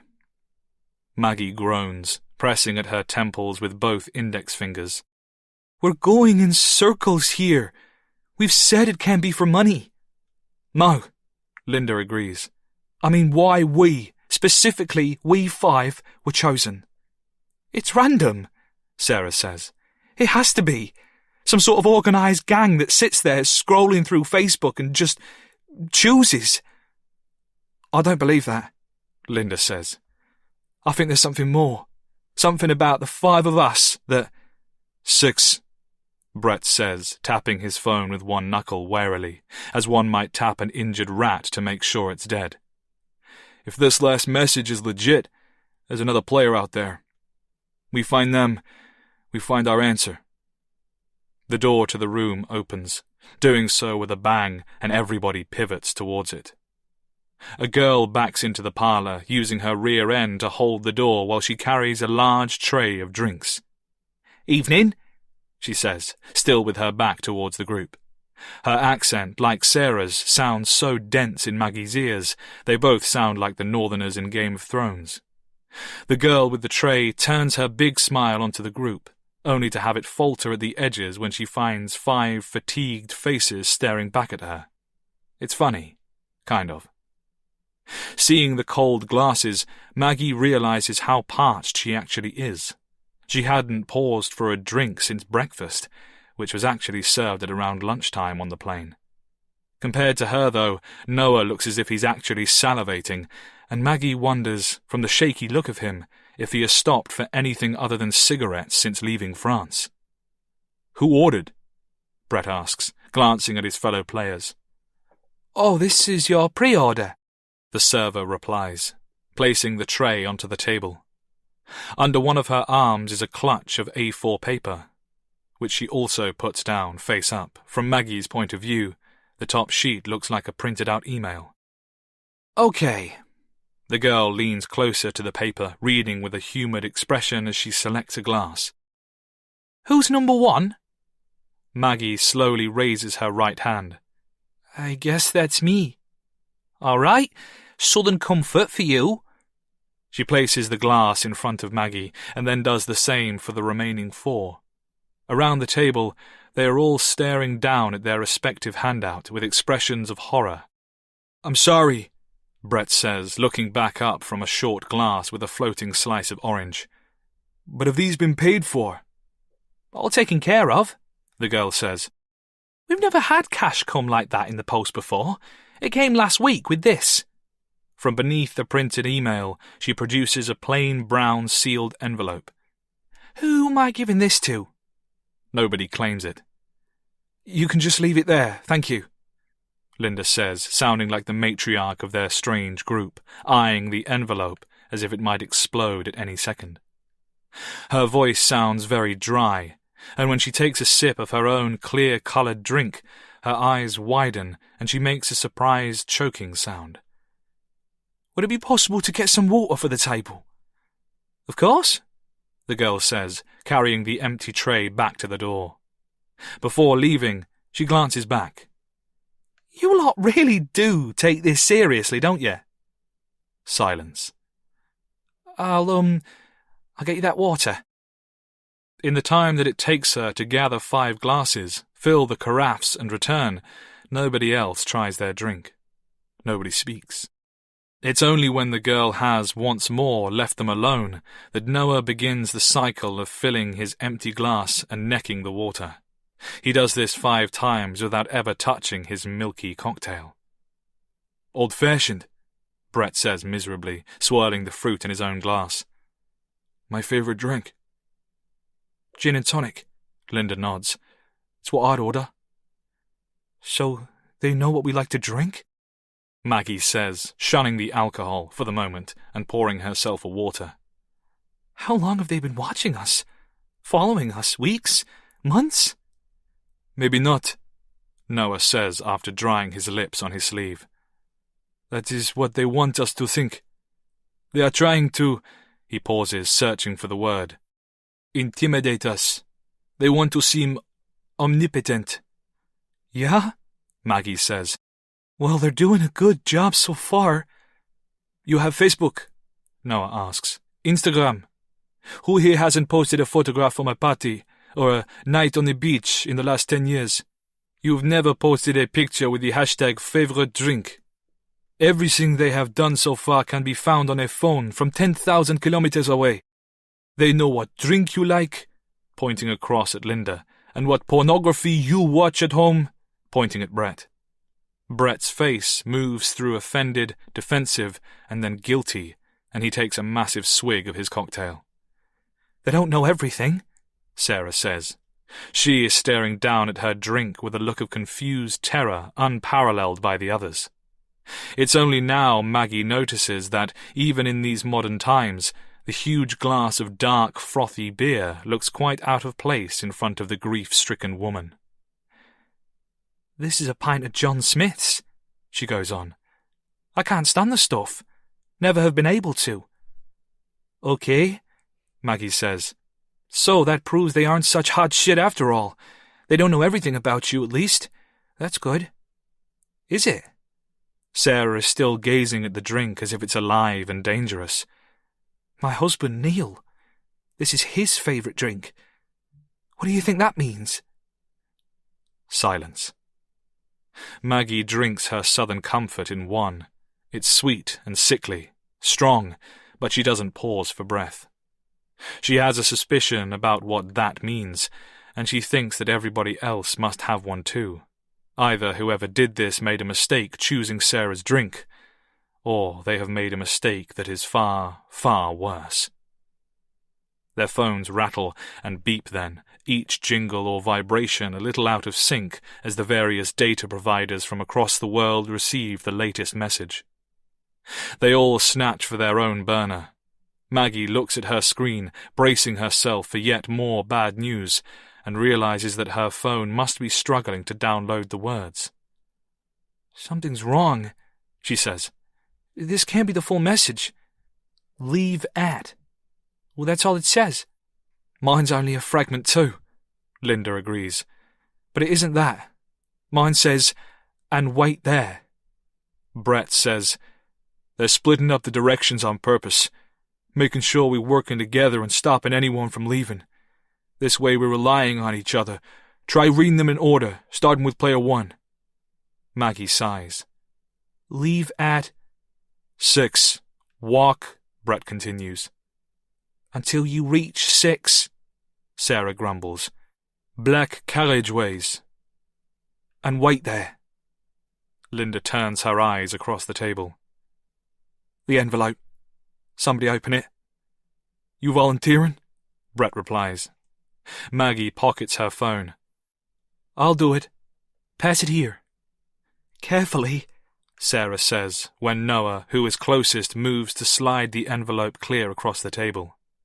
He gets to his feet, rolling his eyes, and carries it to Maggie. Whatever's in there, Brett says. I don't know if I want to see it. Maggie studies the front, where today's date and FAO, the game, private meeting, have been printed by computer. With one fingertip, she gingerly presses down on the envelope, feeling bubble padding and something else inside. It's solid, she says. As she turns the envelope over in her hands and slips her thumb under the seal, her mind summons images of severed fingers and toes, and she has to pause for a second to remind herself that, according to their waitress, this arrived here a week ago. It couldn't possibly contain any part of Jackson. She tips the contents out onto the table. It's a key. A car key, the old-fashioned sort, just a plastic hexagon with a metal arm. Great, she says. We have a key. Now what? Noah answers. We wait until 6, and then we find what the key goes to. We do it together. We beat this thing together. Agreed? Around the table, they sip their drinks, but nobody commits to anything. Chapter 40. Player 2. If these are the famous English moors, then they really are every bit as cold, desolate, and depressing as popular culture had led Brett to believe. He never knew such a vast space could feel so paradoxically isolating. Whereas the air had been still when he'd landed in England, sleet has now begun to fall, and it swallows the group in an increasingly violent vortex that can't quite decide whether it wants to soak or freeze them to death. Brett's glad it was cold enough in New York for him to have left in a coat. Only Maggie, who must be so familiar with the dangers of winter in Minnesota, isn't wearing one. She's dressed in jeans and a hoodie that, until this walk began, had looked brand new. Cheap, though. Several times he thinks about giving her his coat, but he never does. He has a feeling that, before the night is over, he's going to need whatever strength he can hold on to. In spite of the freezing temperature, Maggie is leading the way, following the built-in compass on her phone. The others have their phone flashlights pointed at the ground, while Linda is using an actual torch, the small yet powerful kind that police officers carry. Whether she'd come specifically prepared, or whether she always happens to have it on her person, nobody asked. They don't talk. It's far too cold, and the wind is wild, and the moor itself, which is full of stones, shrubbery, and other ankle-breaking hazards, rises and falls, taking the last of their breaths away. Whenever they get high enough, Brett sees streams of headlights moving along invisible roads in the distance, but he mostly keeps his eyes turned down. Sometimes there are clusters of trees, and Maggie has walked into a couple of them. Sarah is, of course, at the very back of the group. From the moment he saw her, Brett knew she would be the weakest link. Noah is skinny and impudent, but he looks at least streetwise and prepared to fight. Maggie is certainly the youngest, but she seems to have a fierceness about her. Linda is clearly as tough as nails. Sarah, though, there's something so beaten about her, and Brett hopes, for her sake, that this won't come down to survival of the fittest. He thinks he can hear her now, panting and wheezing, but that's surely in his head. Through this wind, he'd be lucky to hear an oncoming truck. They've been walking for more than half an hour already, battling through the blanket of darkness and the driving ice, and several times she has asked them to stop because of aches in her knees and her legs. Brett is starting to resent her for it. She should try talking to Craig about leg pain. Craig. There's another lie that, with a simple incoming message, could be brought to light at any time. Brett never told any of these people that he's a father. He didn't say that he's fighting for a lost child. They made an assumption, and he chose not to correct it. The problem, of course, is that the longer he leaves it, the worse their wrath may be when the truth comes out. If the truth comes out. Will these mothers really risk sacrificing their own children to save a 40-year-old homophobe who can't even hold down a job? Of course not. They would turn on Brett in a heartbeat just for deceiving them in the first place. None of that, however, makes Craig's life any less valuable. Brett doesn't know how it feels to be a parent, but he knows what it is to love. Why shouldn't Craig be at any more risk than the others? Shouldn't these women have kept a closer watch on their children? Besides, Brett has a feeling that he isn't the only one playing his cards close to his chest. Maggie may look far too young to have an 8-year-old son, but Brett doesn't think she's lying. If she is, she's doing a good job. The French kid, on the other hand, doesn't look much like a dad. In fact, he hasn't said a thing about the person he's looking for. Shouldn't he be getting the 3rd degree too? A part of Brett, what until today he would have always thought of as the major part of him, knows that these thoughts are unfair, almost psychopathic, and surely the result of some peculiar coping mechanism his brain has come up with to help distance himself from the others. Still, he's somehow glad that he is the largest man in the group. He'd be a lot more worried if he wasn't. Not because he plans on doing anything, it's just that desperate people do desperate things, and who knows what these people will try. The group have stepped over a couple of fences on their trek, both of which were the stretched wire sort, and there's another coming up, captured in light from the phones. This one is immediately after a line of trees. It runs directly across their path, and it's made of 2 parallel steel bars. Maggie, who is still up front, nimbly climbs over it, with Noah close behind.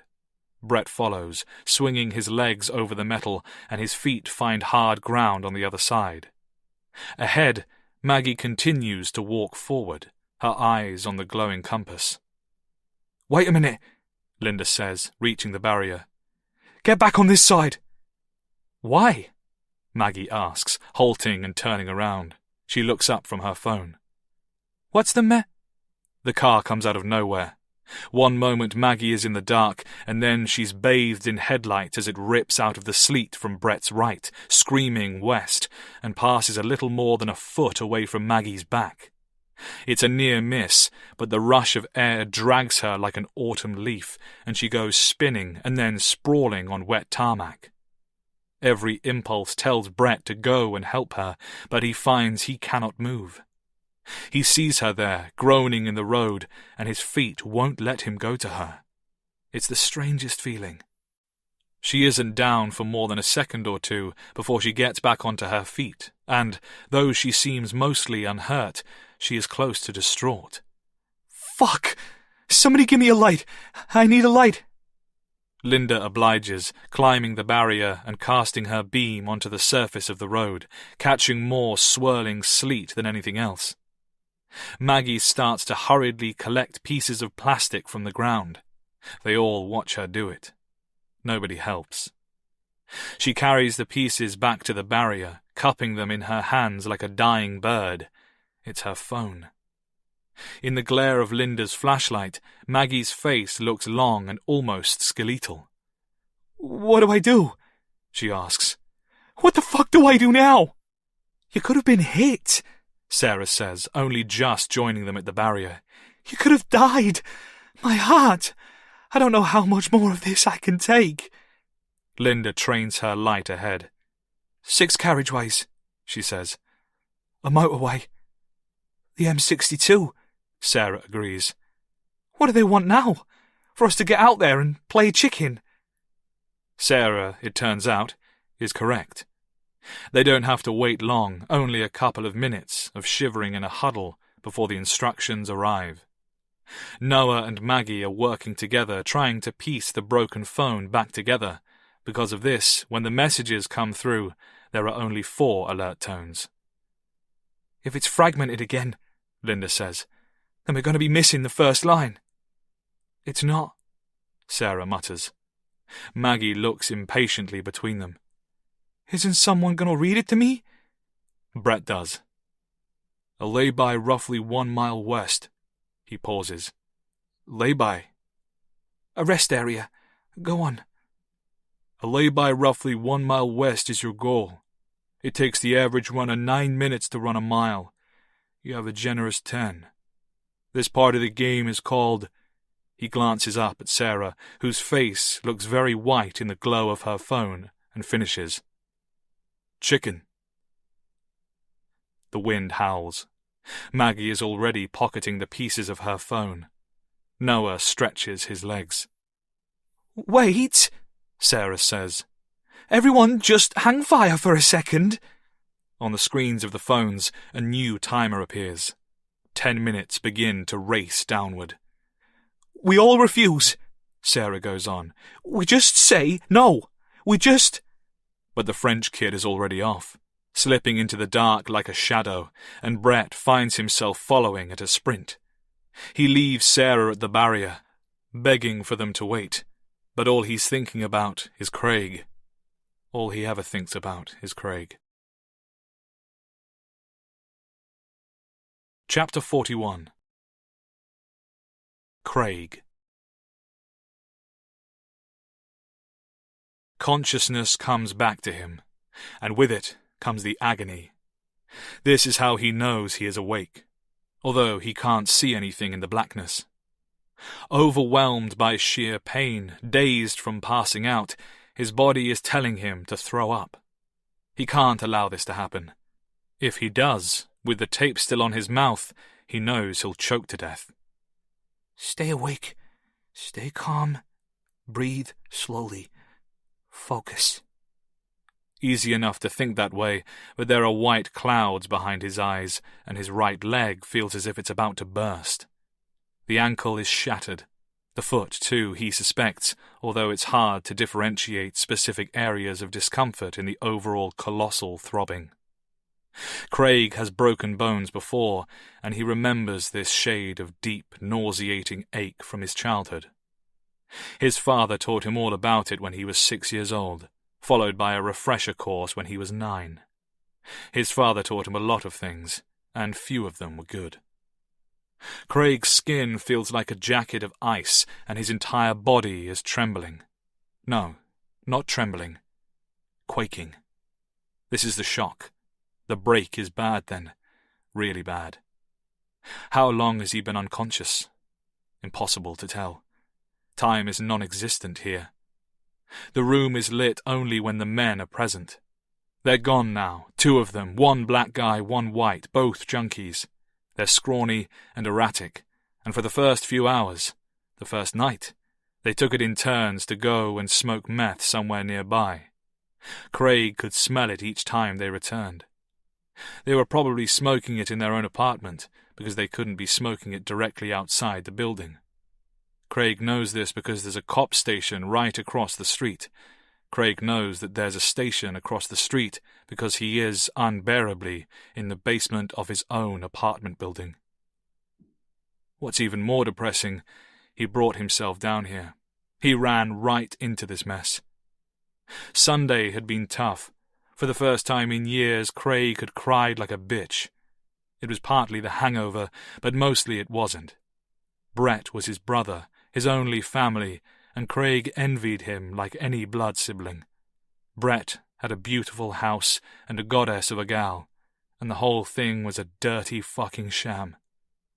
Their friendship, the only real thing Craig had ever had to hold on to, was built on a lie. Perverted, grotesque, reprehensible.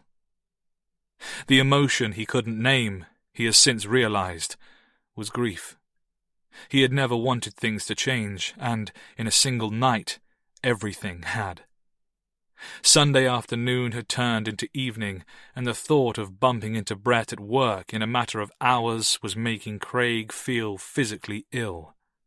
He left the apartment only once to pick up a pie from Topango's Pizza and Mexican a few doors down, and then he kicked off his pants and ate in his underwear and his Rangers jersey, sipping beer and staring blankly through a Fast and the Furious movie. He thought about rubbing one out, anything to take him away from his own self-pity, to restore some sense of masculinity. But he only stared at his old magazines, feeling nothing. It was coming up to 11 o'clock when he lay back on the couch, wrapped in the jersey of a team he might never love again, and slipped into a dreamless sleep. It was around an hour later, as Craig turned 40 years old, that the stranger booted his way through the front door. Craig barely had time to sit upright before the guy was standing over him, dressed in a mask of tangled wires and swinging something heavy, a hammer, down at his face. Disorientated by sleep, Craig shifted too slowly. The hammer clipped him near the temple, sending fireworks across his eyes and blood splattering down his face. He deflected a second blow with his forearm and managed to get onto his feet. His size, he thought at the time, put the fear of God into the bastard, because the next thing Craig knew, the skinny intruder was running out of the apartment. "Motherfucker!" Craig roared, clutching the wound on his head, and then he did something he would regret for the rest of his life. He surrendered to his temper, and in bare feet and boxer shorts, he gave chase out into the hall and down through the tight emergency stairwell. When the attacker continued going downwards, following the turn of the stairs below street level, clattering past the basement with the central boiler, Craig had grinned in savage triumph. The dumb bastard was headed straight into the old sub-basement, a dead-end maze of padlocked rooms that are prone to flooding, each filled with maintenance equipment, rat traps, and the junk left behind by former tenants. Craig never paused to wonder why the door was open, the lock having been removed with a bolt cutter. He followed into the darkness, and he has been down here ever since. The ones who did this, the two who tackled and tied him up here, live in this building. They're his neighbours. He's seen them shambling around the entrance area, and even stepped over them in the downstairs hall once or twice when they've been too trashed to make it to their own apartment. The guy who kicked in his door, the white one with the tattoos and the peroxide slim shady haircut, had been wearing that ratty old catcher's mask at the time, but they mostly wear scarves over their faces while they're in here, shining their torches into his eyes to dazzle him, and Craig has caught enough of their outlines and gaits to recognize them both. 2 months ago, the hot Puerto Rican mum from downstairs had tried to get a petition going to have them evicted once and for all. Craig never bothered to sign it. They got bored of babysitting pretty quickly and soon stopped taking their absences in turns and instead began leaving Craig alone in this rotten blackness. Each time they leave, they check the tape over his mouth, take their torches with them, and lock the door behind them. They must have removed the existing padlock and replaced it with one of their own. Nobody comes down here anyway. How Brett comes into this, Craig isn't sure. Maybe these junkies have seen Brett visiting, liked the look of his designer clothes, and decided to extort him. Whatever the reason, only one thing matters now.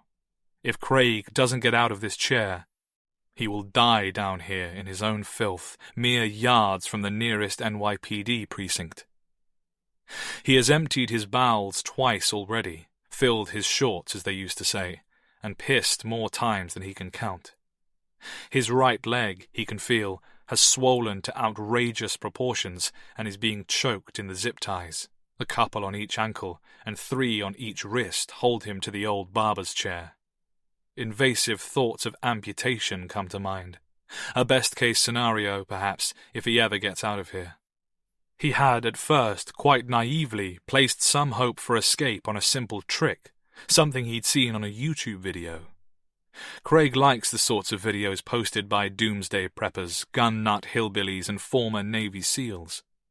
He has taught himself without practice to start a fire using broken sticks and to filter undrinkable river water. One video, featuring some limey bastard from the British Special Forces, demonstrated how to escape a kidnapping situation. The first thing to do, the guy had said, is to clench your fists as you're being bound.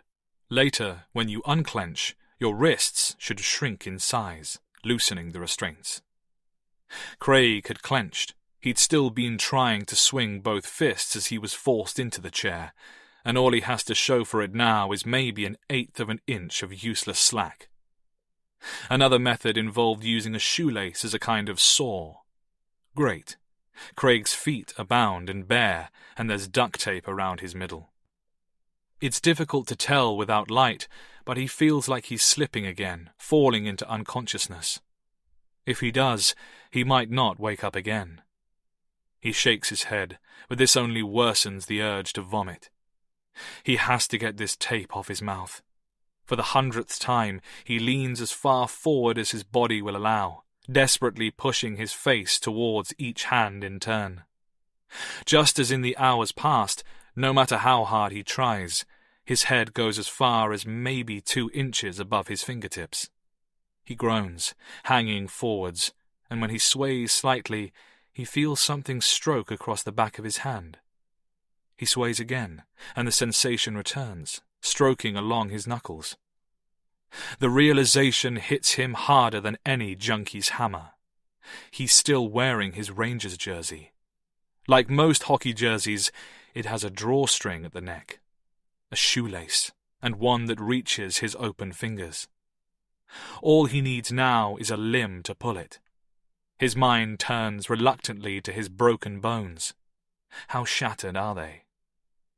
He lifts his right thigh, pulling the ankle up against its restraints, and the darkness turns white around him.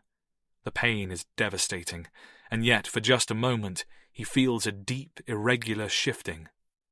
As he sees it, he has a simple choice.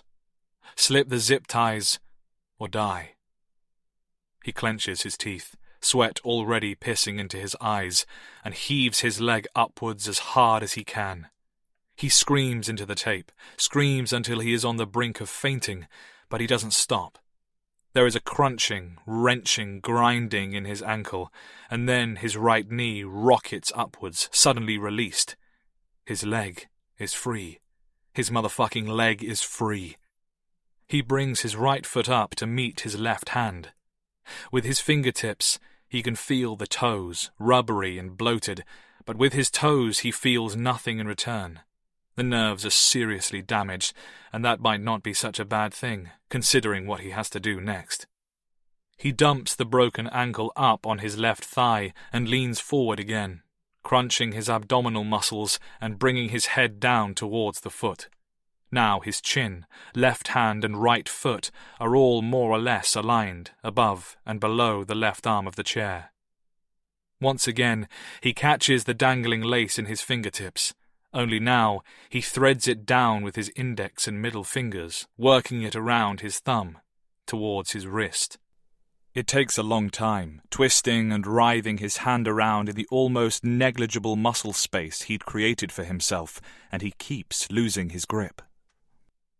On perhaps the 50th attempt, he manages to thread the end of the lace through the minuscule gap between the skin of his wrist and the zip ties.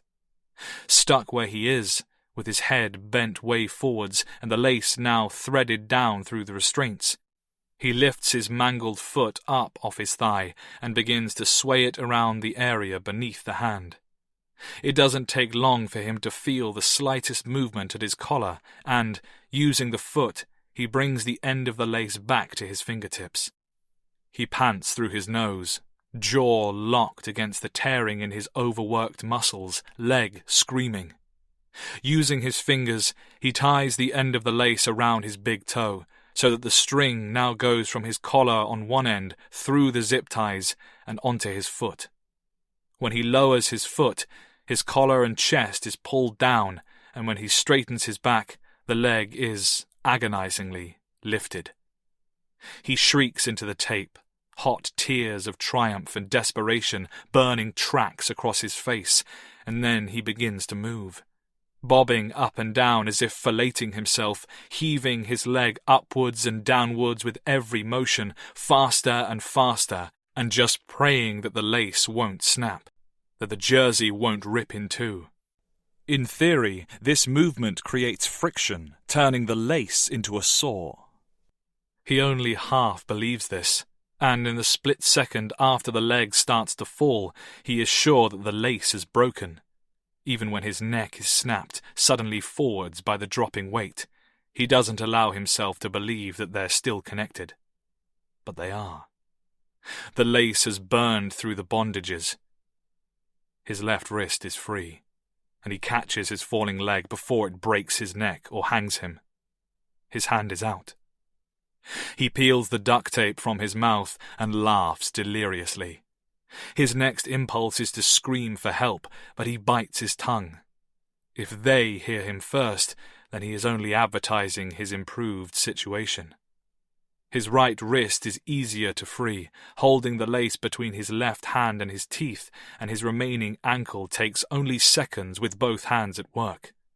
He lowers himself out of the chair and drags himself in the rough direction of the door. Along the way, his elbow lands painfully on something wooden, cylindrical, rolling, and he takes it along with him as he feels for the exit. He waits by the door on his knees. He doesn't wait long. Footsteps and the click of a padlock. Craig never pauses to see which of his kidnappers has drawn the short straw. He never asks why.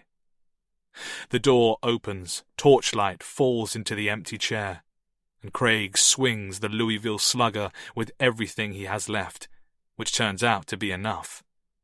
When the guy hits the floor, Craig swings again and again, bringing the bat down in devastating arcs. Then he climbs, dragging his shattered limb up over riser after riser, moving with the grace of an eel on land. As he approaches the ground floor, 5 minutes later, 10, he can hear distant sirens and hissing ducts, the sound of the city at night. Craig Wilson has done it. He is free. It is a little after 1 o'clock on Tuesday morning, and Brett is somewhere over the Atlantic on his way to England. Chapter 42. Player 3. "Please," Sarah says to Linda, "I can't physically do this." The others are already running, and Linda is over the barrier. "You can," she replies. "You can do this. You have to. Can't you just take my phone with you?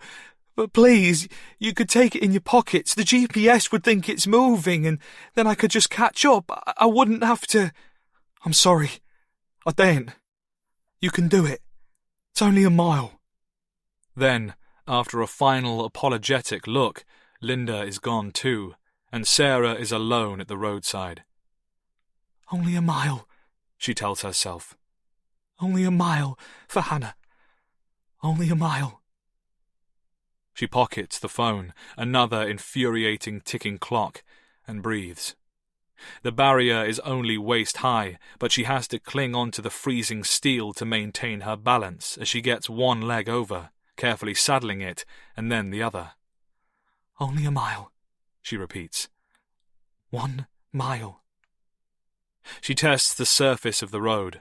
It's gritted, which is one small blessing, because the sleet is coming down harder now, the temperature dropping fast, and she thanks the salt crunch beneath her feet as she starts to move.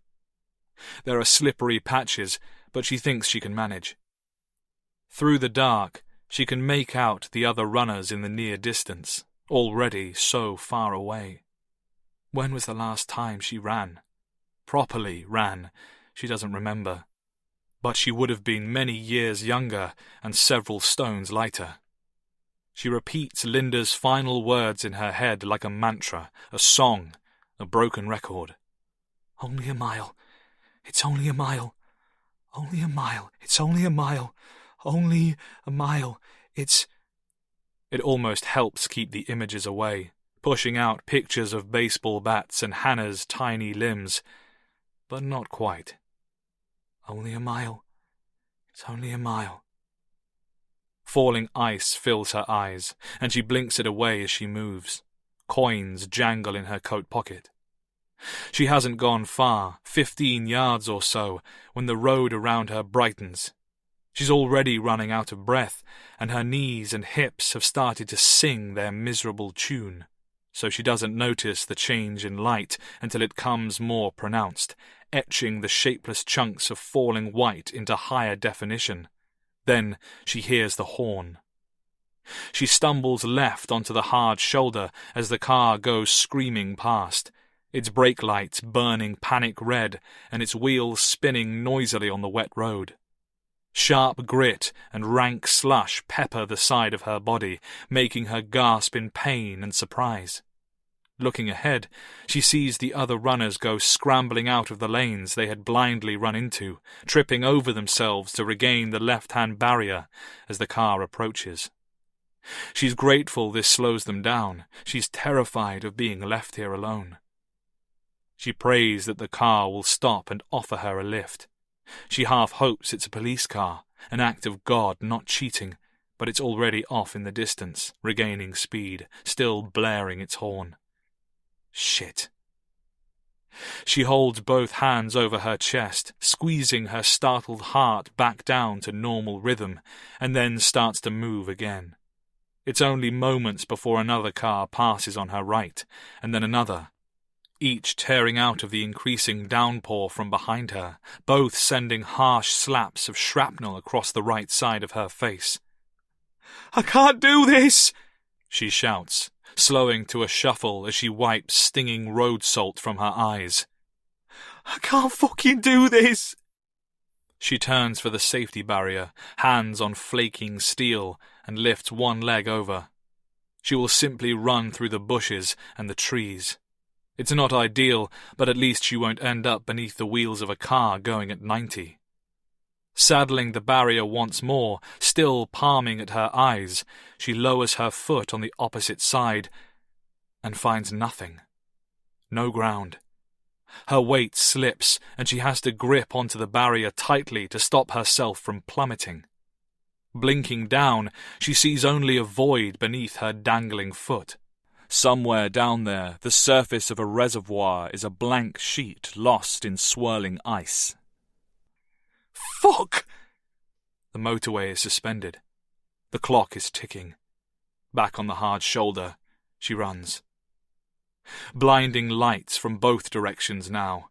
Each moment of respite from the rear encourages those driving over on the oncoming side to switch to full beams. Sarah wants to cry. Every new meter tightens her muscles. Her lungs shrink. Engines race by, ever closer. She is suffocating. She curses her weight, her grotesque lack of fitness. She thinks of all the fats, the carbs, the laziness, and how she can't protect her own child. She hates herself. She thinks, not for the first time today, of Sam, her ex-fiancé, the lost babies, how he'd lost his children too, how he must have been feeling, how she'd taken Neil into Sam's bed and... "Stop!" she screeches at herself. "Just stop!" Her mind says, "You deserve this." Still running, hobbling really, she fumbles for the phone in her pocket, checks the screen. Half of her time has disappeared, and she still sees no lay-by in the distance. She can see the others, though, pounding ahead. They're making it look so easy. Another car. It occurs to her that, being at the back, she'll be the first to die. She's wheezing like a pig, tasting blood, falling further behind, knees threatening to buckle. She'll never make it. This is hell.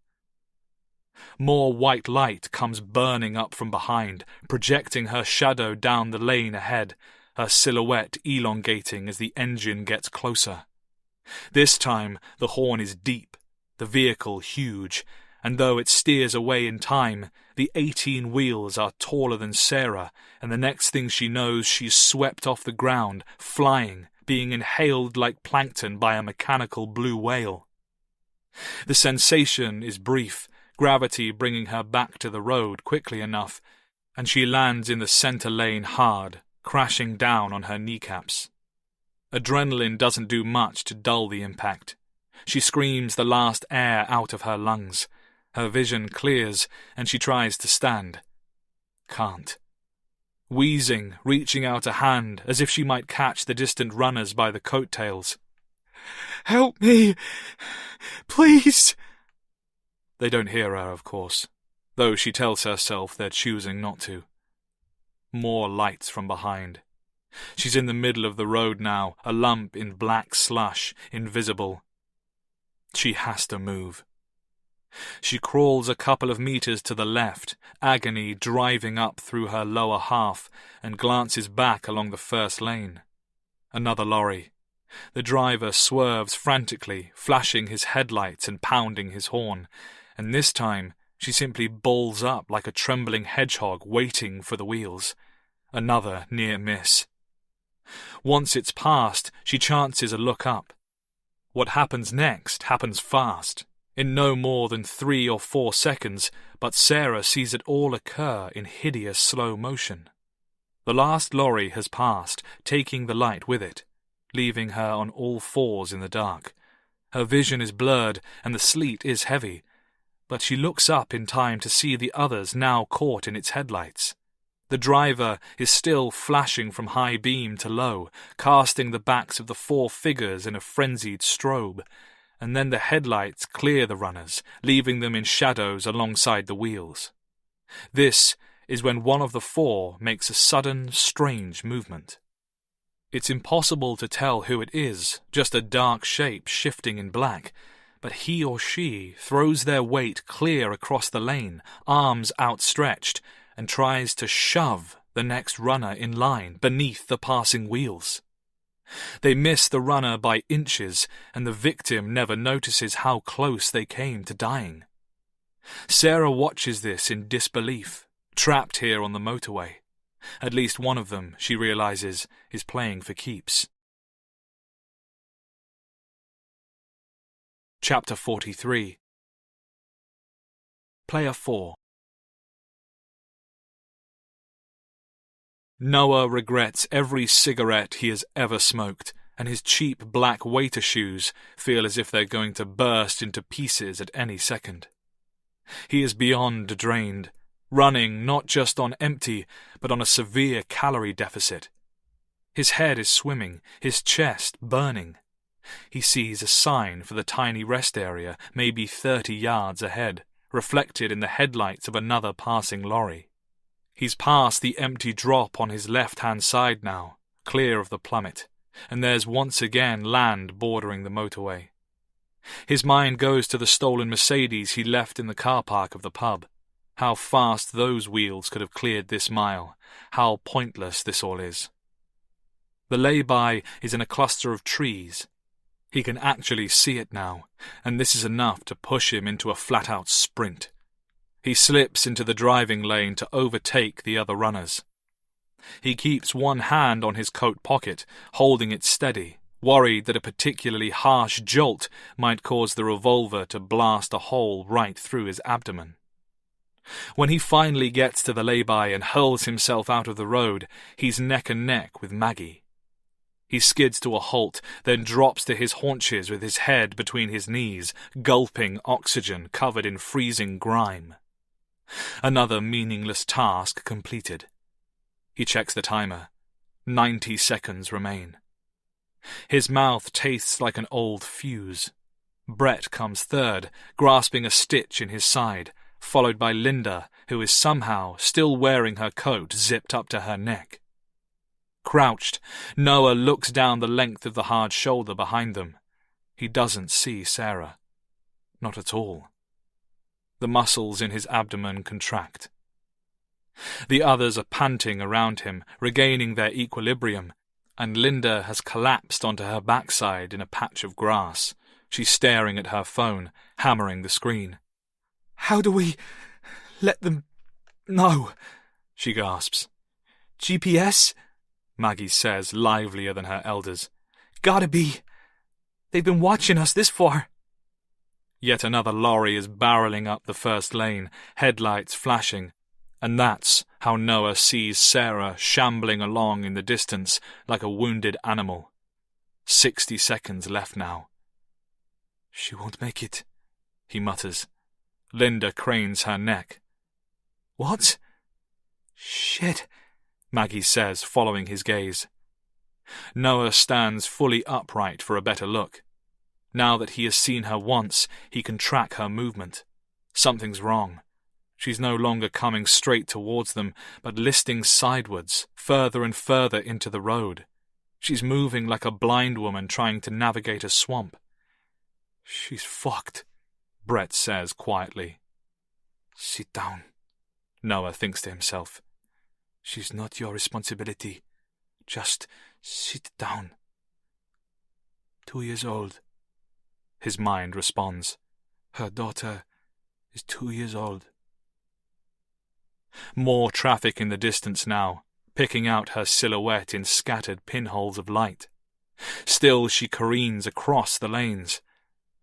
Merde. He takes a step forwards and finds himself snagged. He looks down. There's a hand on his coat gripping his sleeve, holding him back. Brett. Noah opens his mouth to ask what he's doing, but in Brett's face he sees something that chills him more than the grit on his skin or the sleet in his hair. Brett's expression is pained and apologetic, but his eyes are distant, solemn, dead. "You sure about this?" Brett asks. "What?" Brett doesn't remove his hand. "One winner. Only one." Noah's mouth is very dry. He glances off to the road and then back into Brett's empty stare.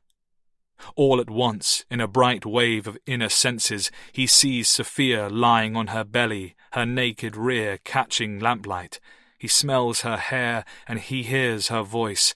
He imagines their wedding day, lifting a veil and looking into her beautiful face, knowing what he'd done, what he'd allowed to happen to get there. Perhaps the others could live with that. 45 seconds. He snatches his arm out of Brett's grip, and then he begins to run. This, he knows, is the stupidest decision he's ever done. He's now pelting headfirst towards the growing line of oncoming traffic, with a loaded handgun flying around in his pocket. To his surprise, however, he isn't alone. Pounding footsteps match his own, and when he glances to his right, he sees the American girl sprinting alongside him. They don't speak, they only run. By the time they reach her, Sarah is hobbling directly up the centre lane. They tackle her beneath the arms, one apiece, and with no time to get her back to the hard shoulder before the nearest lorry arrives, they have no choice but to haul her straight down the middle of the motorway. Traffic engulfs them. Noah isn't sure who's screaming, maybe all three of them. The centre lane is now the eye of a steel hurricane, and they run along it, heaving dead weight between them in a cacophony of squealing brakes, bellowing horns, and flashing lights. Vehicles moving faster than 80 swerve around them. Slipstreams from both the left and the right fight for purchase, and Noah is certain that, if there were any fewer than the three of them, he'd be dragged straight under rending, churning wheels. It seems to go on forever, dragging her along the road like this, waiting for the impact that will shatter their spines. But the whole thing lasts just 41 seconds. 41 seconds. He knows this for a fact, because by the time they drop Sarah into the lay-by and he checks his phone, there are still 3 seconds remaining on his timer. Chapter 44. Player 5. Linda is, quite frankly, astounded. She would never have seen that coming, especially from the French one, the drug dealer, her brain insists, and for a moment, as she stands up off the wet ground, she feels as if all her prejudices are being laid out bare before her. She feels as if she's being interrogated by her own conscience. Has she been wrong about him? How could she have just sat here, watching it happen?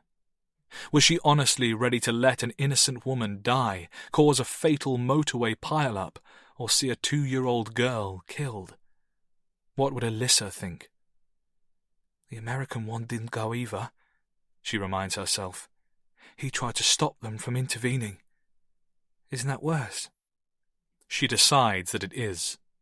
Linda, after all, is practically an old lady compared to the rest of them. She ran her mile. She watches Brett now. He's walking around the perimeter of the rest area, looking shell-shocked. Maggie is still desperately trying to get her phone working. Come on, you piece of shit! While Noah shines light into her hands. Sarah is sitting on the freezing ground, as drenched as the rest of them, massaging legs that look swollen through sodden jeans. Linda doesn't like being here. Not one bit. Any number of those drivers should have called the police by now. If they haven't, then it's only a matter of time before a passing traffic officer notices them congregated here in the lay-by without a vehicle. She wants this to be over quickly. Yes! A second glow has appeared from inside Maggie's hands, this one shining up into her face. Frickin' A! Brett, who is peering through the hedgerow that marks the back of this small tarmac landing strip, croaks. Yo, I think this is our ride. Linda turns to Sarah, the last one on the ground. Can you walk? We ought to get clear of the area. Yeah, I need a minute. Sarah doesn't move, though. We could have come around the reservoir, do you realise that? We walked up from the south, circling the water just to run directly over it. We could have walked right here. We could have driven here, as a matter of fact. What's the point in all this? No point, Noah says, cupping his burning cigarette from the weather. Just to fuck us. Fuck with us, Maggie says. Noah shrugs. You have the key.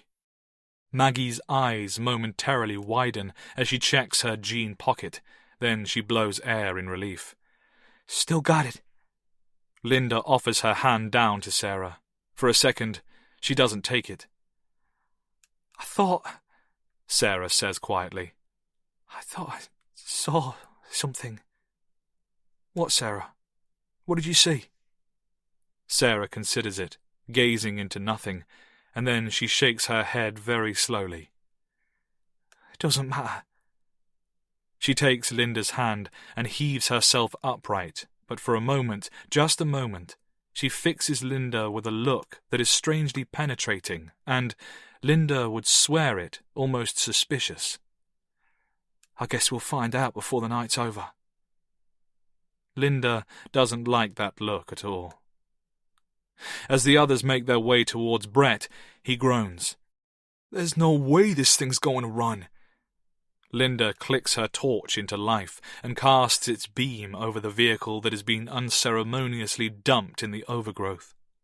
It's a Vauxhall Corsa with a terminal case of rust, a poky little hatchback from the late 90s with 3 doors including the boot. Linda's light penetrates the window and moves over mouldy seats with dull springs pushing up through the foam. Maggie goes to slide the key into the driver's door, and Brett catches her arm. Wait! It could be, booby-trapped. Booby-trapped? He might be right, Sarah says. I wouldn't put anything past these people. Linda snatches the key from Maggie's hand and opens the door before they have a chance to stop her. Nothing goes bang. It's fine, she says. Now, there must be some instructions in here. A map. Help me look. The others shine the lights from their phones inside the car. Noah goes around to the passenger side and, once Linda has reached across to open the locked door for him, he leans in and searches the glove box. Here. He pulls out a screen and a tangle of wire. Sat-nav. Pass it over. It's an early model, and it burrs a little in Linda's hand as it comes to life. There are coordinates, she mutters, studying the screen.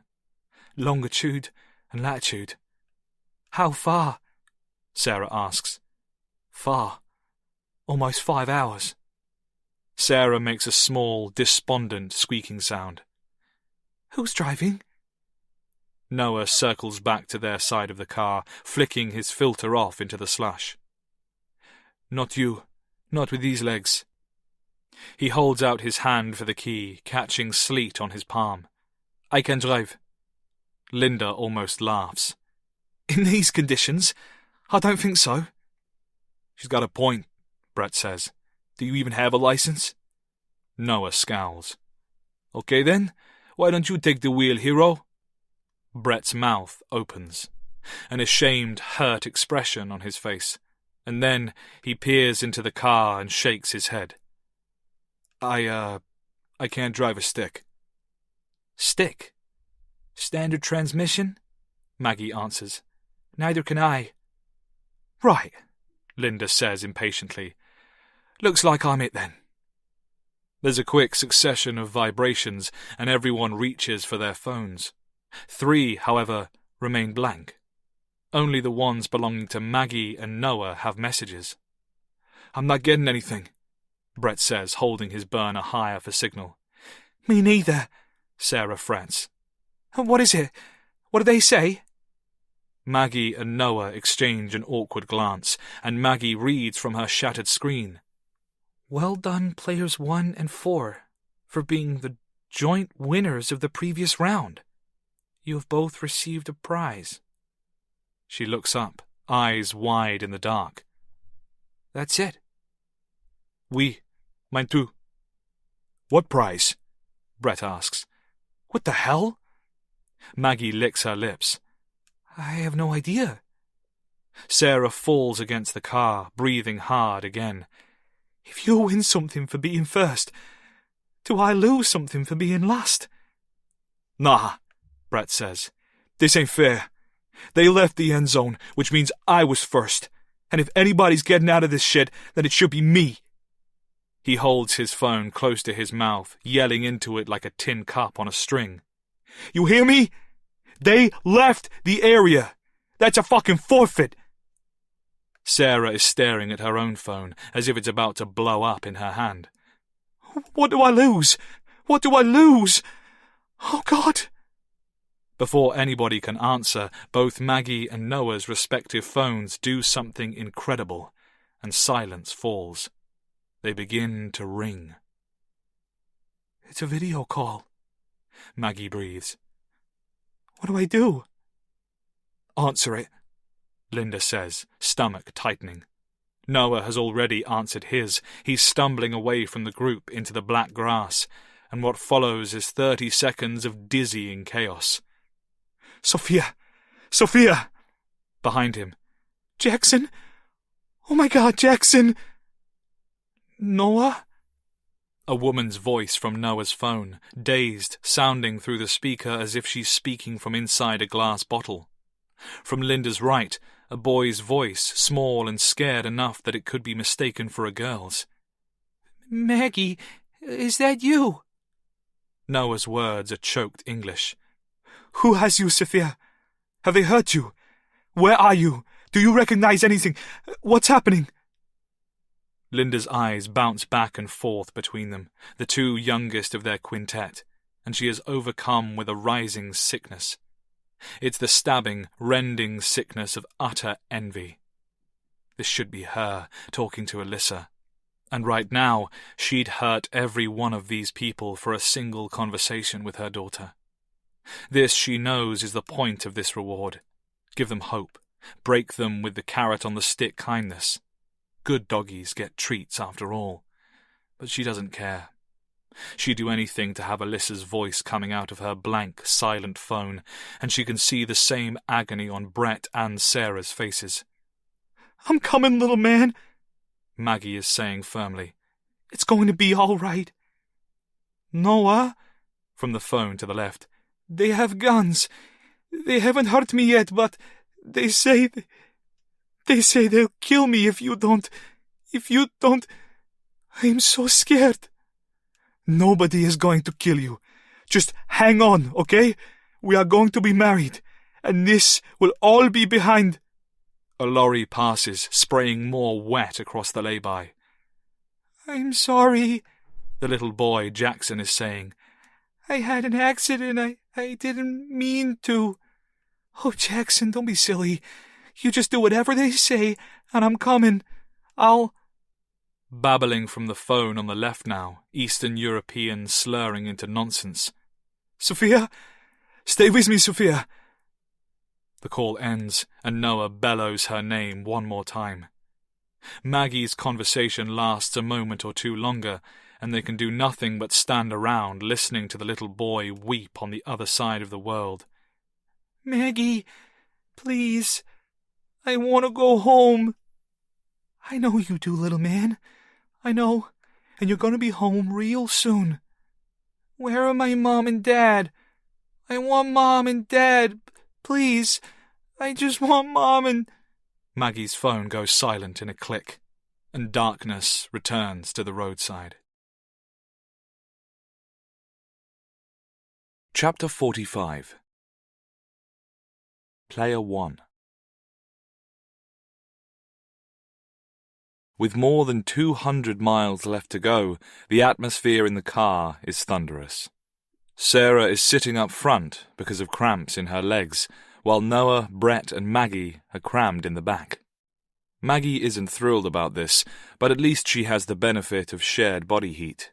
The passengers are wet, the car's heaters don't work, and the damp interior is freezing.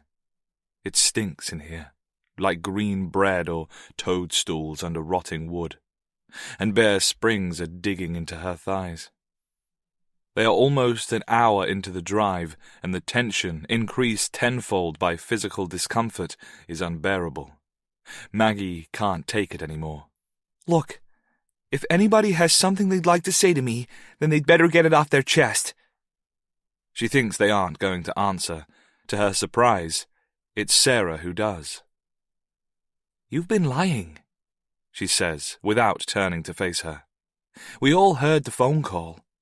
Him. She means Noah. I'm hardly surprised by. He's never said much one way or the other. But you You've been making out as if you know what we're going through, as if you know what it's like to have your child taken, but you don't. I just think it's a shit thing to do, that's all." Whatever annoyance Maggie had been feeling flash boils into rage. "Jackson is my son. I carried him for 9 months, and I gave birth to him. He's mine." "We don't know that," Brett says. "We all heard what he said back there. He asked for his mom and dad."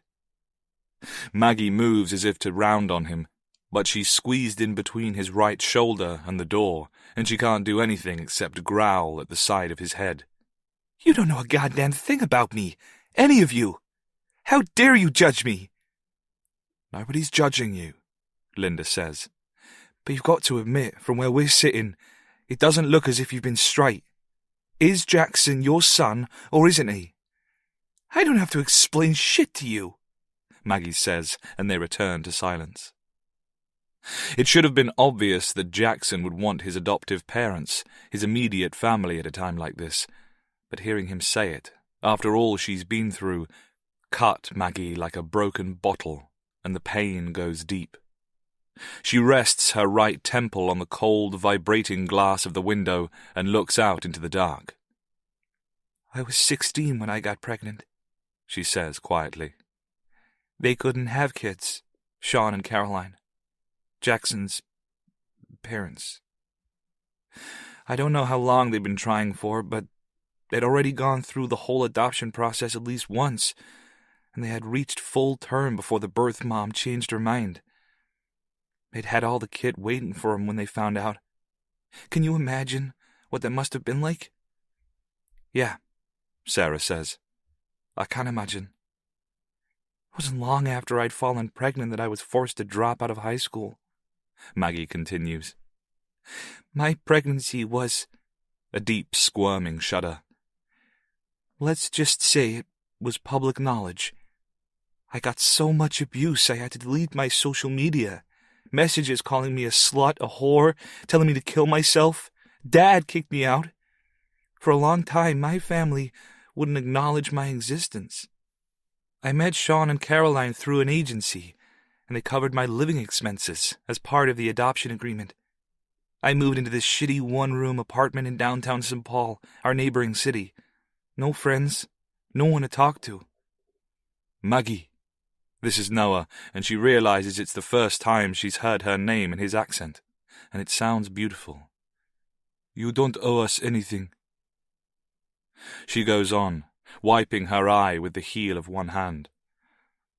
"A lot of women will tell you that pregnancy is the happiest time of their life or whatever, and maybe you ladies felt that way, but I've got to tell you, mine was gross.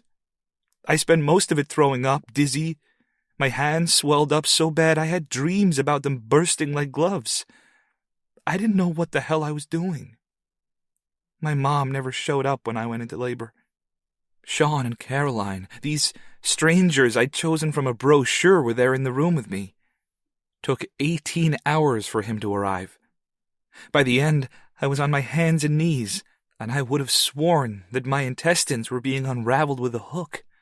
Seriously, I've never been all that religious, but I remember thinking of God, that wrathful, pissy, Old Testament God, you know?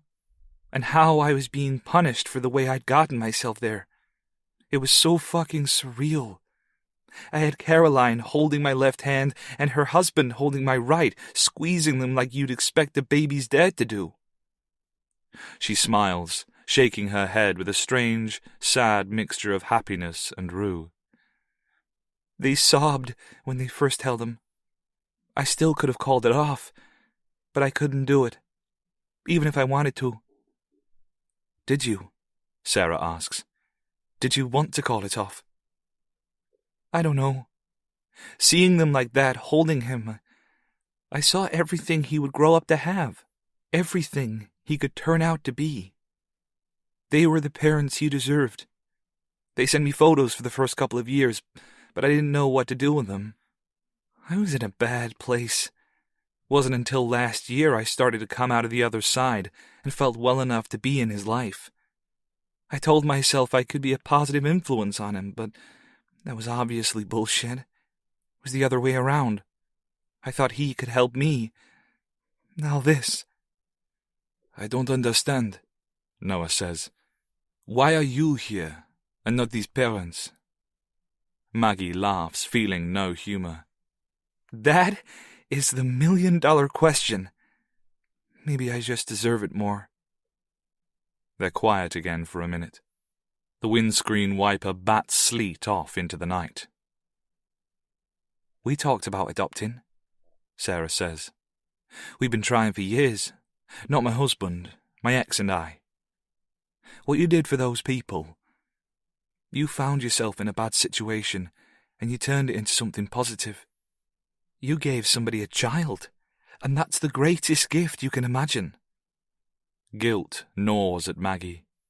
She has omitted the withdrawal of some $50,000 from the tailor's bank account, and she briskly moves past it. But your girl wasn't adopted. No. Sarah turns to face her with an expression of ghostly pride. It's the closest thing to a smile Maggie has seen on her face, and she's much prettier with it. Hannah is all mine. You should see her. She has this flaming ginger hair like I used to have. I wish I had a photograph. But you were thinking of adopting? I had 3 miscarriages in my 20s. Sarah clarifies, quite calmly, a woman who has either long since come to terms with these horrors, or who's simply too beaten down and exhausted to be anything less than candid.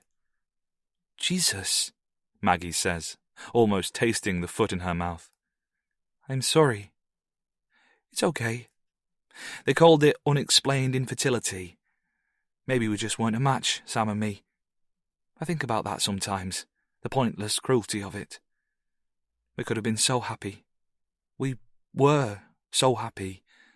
But nature just didn't want us to have a family. No reason, no rhyme, nothing they could find with any test. We tried fertility treatment, and my 4th pregnancy, our little girl, went to full term. This was Hannah, Linda asks. No. Sarah turns back to face the front. No, our 4th pregnancy, she was stillborn. Maggie closes her eyes, skin flushing. Fuck. My God, Linda says. Sarah, I'm so sorry. I didn't realise. Why would you? 1 in 4 women have miscarriages. 1 in 4. They told me that at the hospital, and all I kept thinking was, well, how come I feel so alone? The first we found out during our 12-week scan. We were devastated. But there was something else, something I never told Sam. I was sort of revolted by it.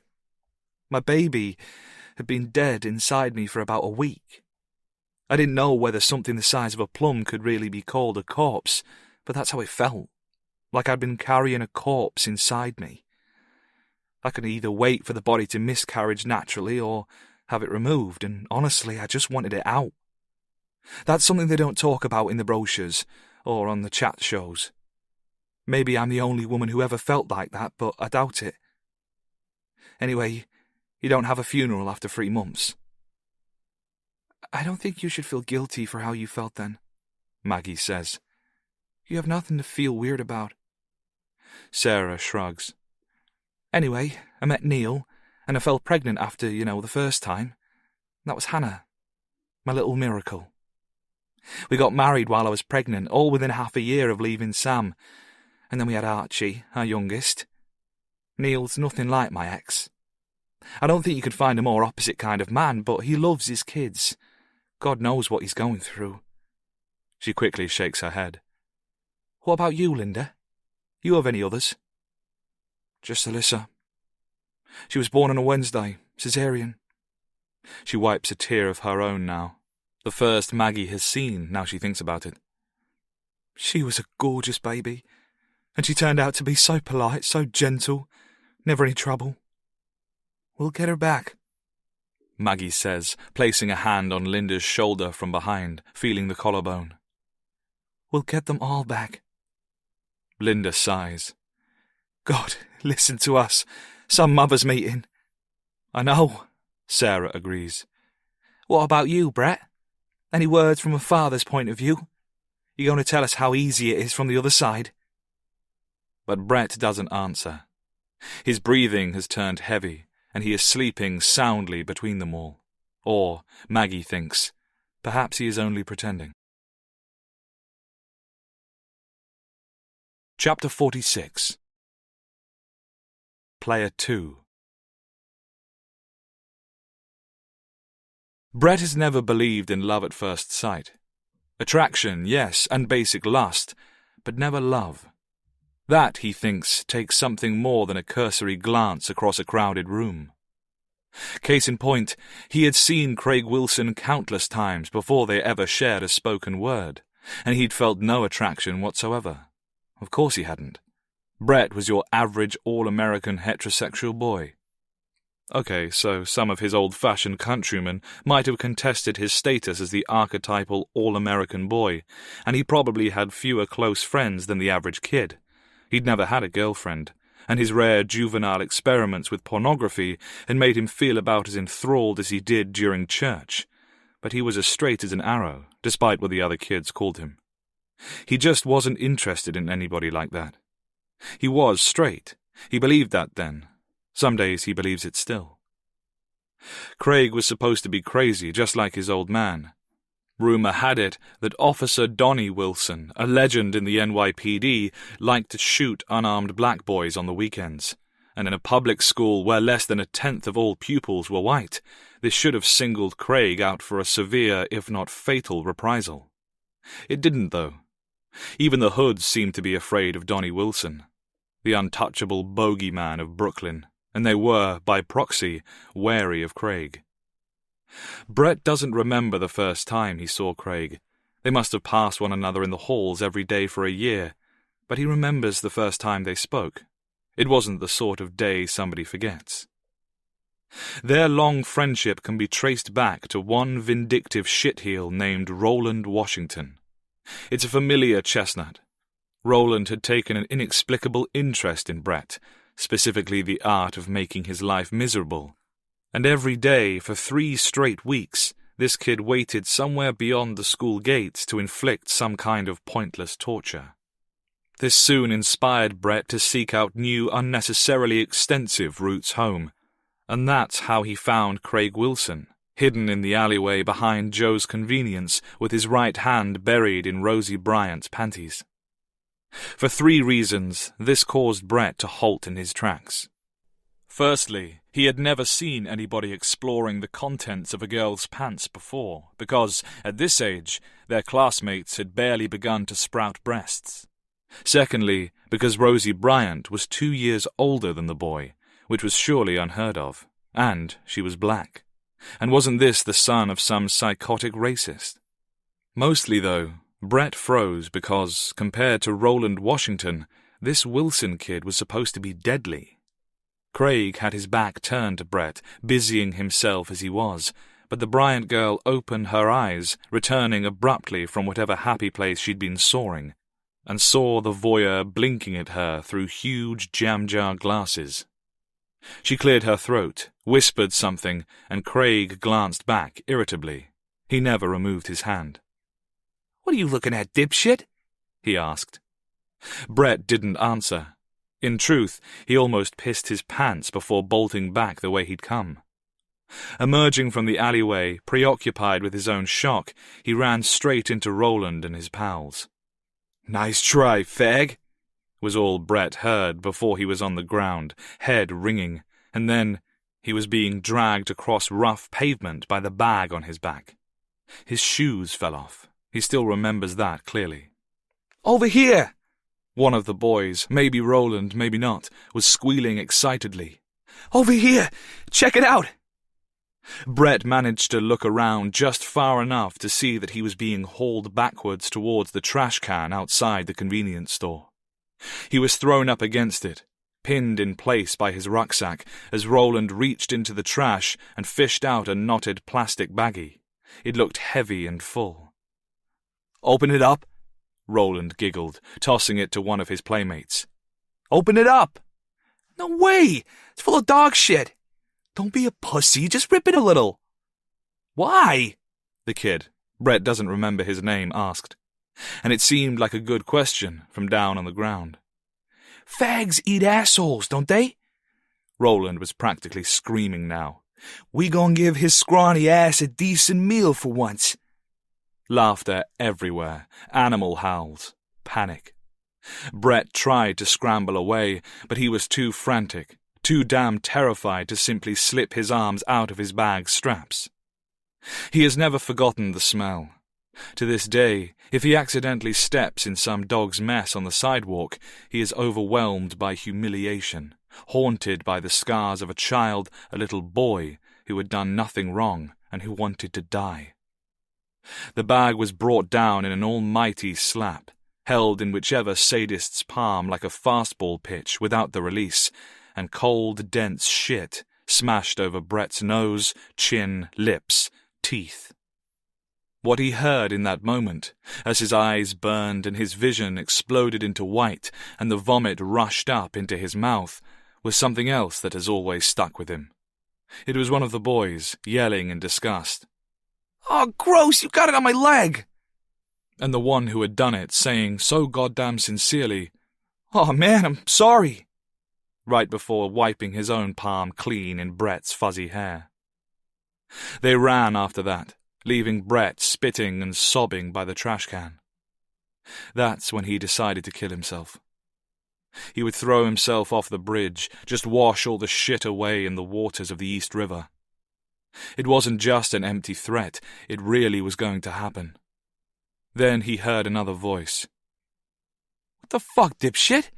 Those other fucking spades do this to you?" Brett froze, halfway through smearing excrement, vomit, and the nosebleed onto his sleeve. The Wilson kid was standing over him. He was big for his age, already growing handsome, in spite of his long hair and grungy clothes, in that tough kid way that would soon turn the heads of older, occasionally married women. "Come on," he said. "Get up." Craig guided him back into the cover of the alleyway and told him to wait. The girl was gone. Brett, sure that this was some kind of cruel joke, was about to get up and leave when Craig returned from inside the store carrying bottled water and kitchen towels. "It's all I could fit up my shirt," he told him honestly. Craig smoked while Brett cleaned himself up as well as he could in silent shame. "They give you a lot of shit, huh?" Craig asked, exhaling smoke, and then he grinned. "What am I saying? Course they do. You're covered in it." Brett only blinked, bewildered, still fairly certain that any moment now this big dumb racist was going to flip out, mug him, and leave him for dead in the alleyway. Instead, Craig walked Brett the 6 blocks home to his mother. The following morning, to Brett's astonishment, Craig was there waiting outside Brett's front door, and after their final period was over that day, he was waiting at the school gates. Roland Washington never so much as glanced at him again. For the first few days, as far as Brett can recall, they didn't even speak. That might be a trick of the memory. They must have said something on those walks, but that's how he remembers it. Just 2 quiet kids sharing their loneliness. On the 3rd or 4th day, Craig asked him what he thought about the Rangers, and Brett went home and learned everything he could about hockey. By the end of the month, Craig had introduced Brett to Soundgarden, Mudhoney, and Pearl Jam. In return, Brett offered, without success, to loan him his Michael Jackson records. Brett took Craig with him to Four Quarters, the best arcade in Brooklyn, and schooled him in Street Fighter II and Lethal Enforcers. When Craig lost his virginity 2 years later, he wasted no time in telling Brett about it, with all the detailed vulgarity a teenage boy can manage. Brett laughed, called him a bad motherfucker, and then went home and cried himself to sleep. He had no idea why. Craig's father was gunned down by a crackhead in 97. That was also the year that Craig stopped showing up at Brett's house with black eyes, bruises, and cigarette burns. Craig went to live with his aunt in Queens, an hour away, and soon dropped out of school. When Brett eventually went off to college, they kept in touch on the phone. When Brett returned, they picked up right where they left off, a rarity among adults. Craig's inner-city connections even helped to get Brett his first ill-fated editing job. Almost 30 years. A hell of a friendship. Brett thinks about all this while the women talk babies, as women like to do. He retraces the beats of their lives, his and Craig's, forever intertwined. He thinks about all this to distract himself from what happened at the roadside. The feeling it brings into his stomach is horribly familiar, like the stench of dog shit he has never really scrubbed away, but he can't ignore it entirely. Sooner or later, he knows he is going to have to make a decision. It is going to come down to a simple choice. These 4 strangers and the children he has never met, or the man who was the boy who saved his life. Brett has never believed in love at first sight, but he knows for certain, from simply being here and doing the things he has done, that he has always loved Craig Wilson. Chapter 47. Player 3. 10 o'clock. This is the longest and the latest Sarah has ever been away from her children. No city breaks, no cottage weekends. Even on her honeymoon, Hannah was there in utero. There's no radio in the car. Conversation is staggered. There's only the squeaking of the ragged, flailing windscreen wipers and her own thoughts. She's thinking about those sleepless nights, the ones that followed the birth of each baby. Not because either child was unusually restless. On the contrary, Sarah's nights were wakeful because her infants were too quiet. She would listen for hours, trying to assure herself that Hannah was still breathing. She'd sit by Archie's Moses basket, unable to trust his fate to the night. After this, how will that paranoia ever pass? It's with her now, of course. It's the hairs on her neck refusing to settle. It's the voice in her ear telling her that the others are keeping her around because she's weak and they might need a sacrifice. It's the belief, the innate surety, that she is sitting in a car full of liars. Since their motherly conversation, however, Sarah has been finding her own misgivings about the others difficult to trust. She's no longer sure about what she thought she saw on the motorway. Did somebody try to throw another player beneath a passing lorry? Why would they? To cut the numbers and increase their chance of winning. Winning what? Besides, Noah and Maggie came back for her. That surely rules them out, doesn't it? There's something about Brett, though. He seems to have changed since the motorway, and she doesn't know what it is. As if there needs to be any more reason than this life-or-death stress. She tries to imagine Neil in Brett's situation, and she can't see him sitting down at any table for a conversation. She can't imagine anything close to rationale. Poor Neil. She tracks his day in her mind. He checks his phone late afternoon and finds dozens of missed calls and voicemails from his wife, which must have sounded terrifying, though Sarah doesn't quite remember what she said. He tries to call back and finds her phone off. Around this time, his mother-in-law gets in touch to say that Archie is with her, Duke is dead, and Sarah has taken Hannah somewhere. He asks Anne how Sarah had seemed, and she tells him that she'd been in an awful rush, itching as if there was a gun at her back. Had Anne actually seen Hannah in the car? No. Strangely enough, she never saw her.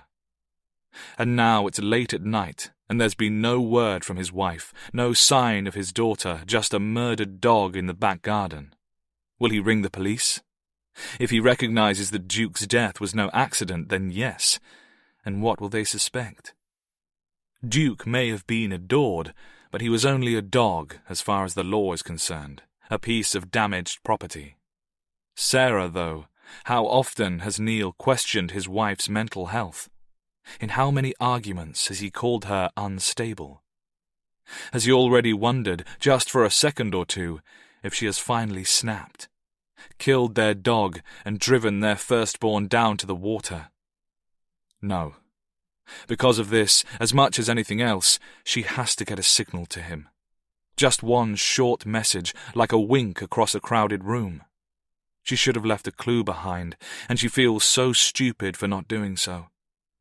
All she'd been thinking about was technology, the phone and the cameras, and it never occurred to her to leave a single scrap of paper behind. It had all happened so fast. That, of course, was the point. Headless chickens don't stop to think things through.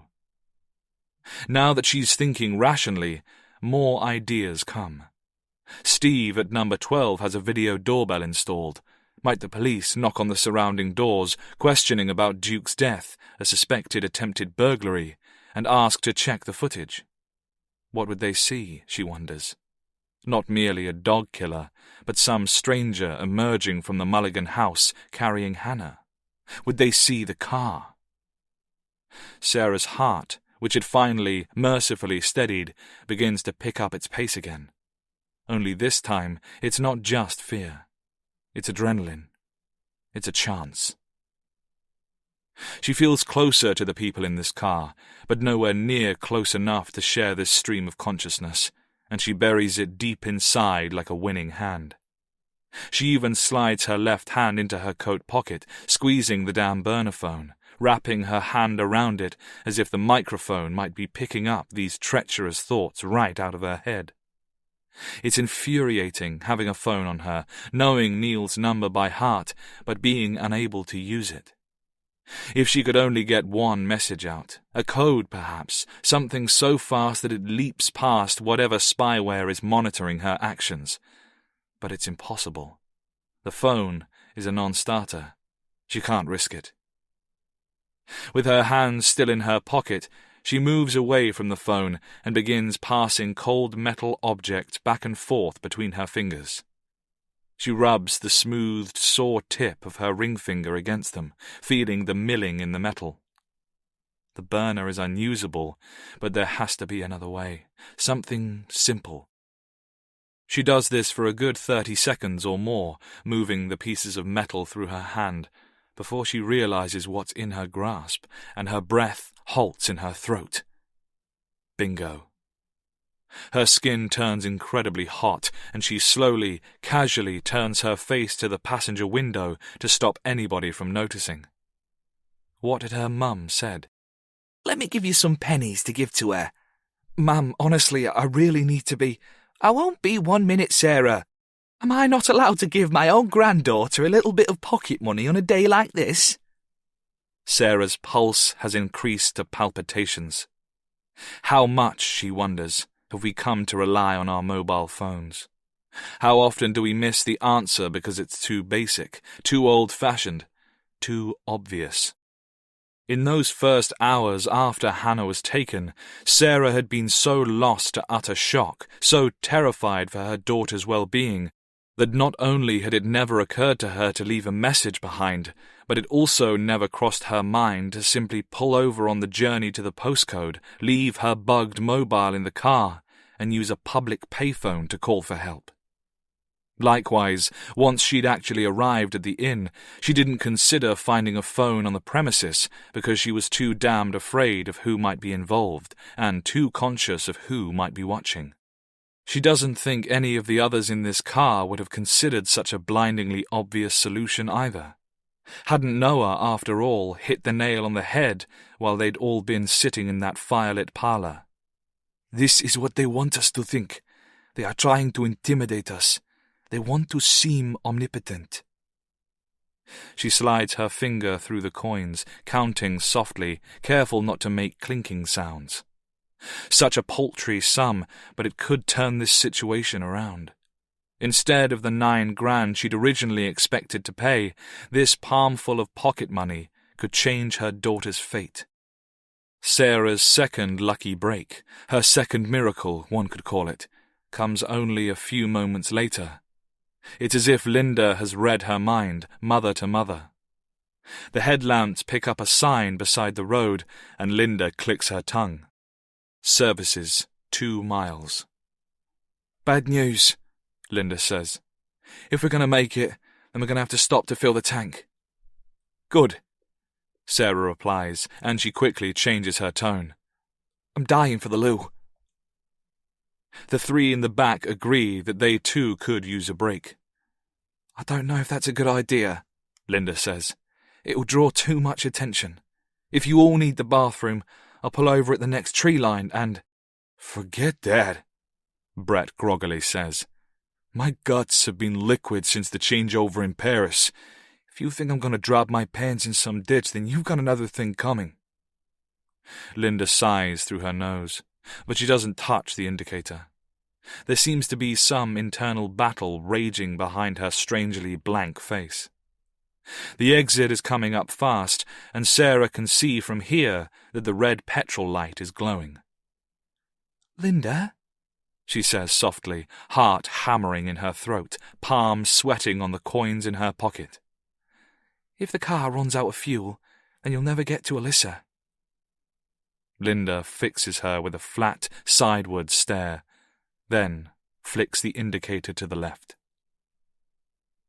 As they pull up to the pump, Sarah does her best to memorize their destination's longitude and latitude, which are still displayed in the corner of the sat-nav screen.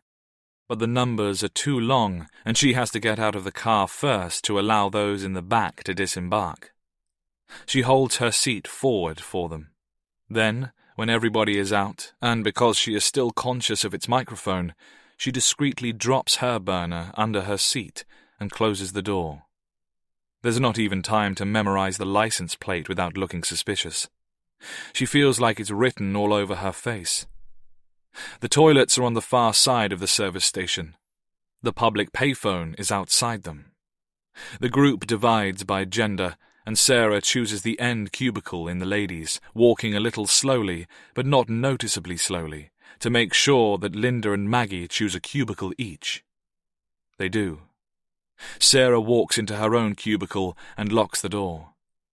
Further along the row, she hears two more locks go sliding into place. Silently, she opens her door and races back out of the bathroom. 999 would be free to dial, but there's no time to waste with an operator, not enough answers for their inevitable questions. She drops Hannah's pocket money into the slot and punches in her husband's number. She squeezes the receiver so tightly it hurts. 1 ring. 2 rings. 3. 4. He doesn't answer. He'll see the unknown area code and assume it's a telemarketer. She wastes 20 precious seconds before replacing the handset. She does it slowly, resisting the urge to slam it and cry out in frustration. She winces as the coins rattle noisily down to the returns tray. She reinserts them into the slot. Again, she presses the square buttons. This time, on the 4th ring, Neil answers. Whatever you're selling, mate, you've chosen the worst possible... Shut your mouth and listen to me. She has never spoken to him like this before. Sarah! Trying not to break down at the sound of his voice, she whispers the following at a verbal sprint. I have 30 seconds, maybe less, so shut the fuck up and listen. Somebody has abducted Hannah. They killed Duke, came into our house this afternoon and took her. I don't know who, I don't know why. They call themselves The Game. And they've been blackmailing me using text messages. There are 4 more people in the same position. We're in an old Corsa heading north. I'm not sure where. You have this phone number now, so work it out. Call the police, but this is crucial. The police cannot intercept us until Hannah is found. They cannot try to contact me. If whoever has Hannah finds out that I've spoken to you or that I've tried to contact the police, then they will kill her, Neil. They'll kill our little girl. Our Qashqai is parked close to a bed and breakfast called the Gamekeeper's Inn, north of Saddleworth Moor. That's the Gamekeeper's Inn. We were told to meet there. My phone's still in the car. The PIN number is 0903. Hannah's birthday, but the phone is bugged. If you turn it on, they may know, and there are messages on there. For all I know, your phone's bugged too. If it is, then this could be over already. I had to try, though. I have to go. Don't call this number back. Find her. Find our daughter. And that's it. She returns the phone and once again cringes when the pocket money clatters down, this time deep into the machinery. After a second thought, she repositions the phone slightly off its cradle, leaving it off the hook. Neil will automatically try to call back, despite what she told him. She knows he will. She'd do the same thing.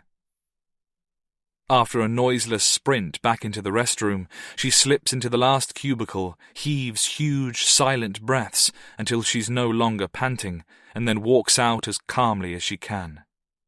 As she approaches the sink, Maggie and Linda emerge from their respective stalls. The three women stand in a line there, washing their hands, and when their eyes meet in the mirrors, Sarah can almost see the neon guilty sign on her forehead. "Yeah," Maggie says. "I know." Sarah's jaw tightens. Linda raises an eyebrow. "Now what?" "I look like shit," Maggie says. "You don't have to say anything." They don't. This is as far as the conversation goes. When they return to the car, Sarah fishes her burner from beneath her seat. As far as she can tell, nobody notices a thing. Chapter 48. Hannah. Hannah has slept a lot this afternoon. Now she feels sleepy again, but she doesn't want to sleep here. She's curled up against the headboard of an unfamiliar bed. It's very dark outside, though the curtains are closed. She wants to be at home. "Bed buys," she says, talking around the tip of one thumb. "Time go bed buys." "Yeah," the woman sitting on the neighbouring bed replies without turning to face her. "It's late. You go sleep now, sweetheart." Hannah sucks her thumb harder. Her skin tastes sweet from the white chocolate buttons she ate for supper. The empty foil pouches are still scattered around her on the bedspread. "Bed pies with jute," she says. "Jute smuggles." Sighing, the woman breaks her gaze from the screen of the television and looks over at Hannah. "I can't understand what you're saying. Take your thumb out your mouth and try again." Reluctantly, Hannah does. "Jute smuggles. Bed buy smuggles. Jute kisses." The woman squints, thinks about it, shakes her head. "Nope. Don't know what you mean." She looks instead to the quiet man standing by the window. "Don't they learn kids to speak proper these days?" "She's saying Duke," the man says. "She's talking about the dog." Hannah nods. "Every night bed buys, jute smuggles." "Oh," the woman smiles. "Soon, doll, if you're a good girl." She turns back to the television, and Hannah replaces her thumb between her lips.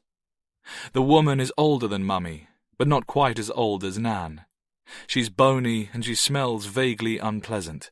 Some of her teeth are missing. The man is round and his hair is thin. There are green drawings all over his hands.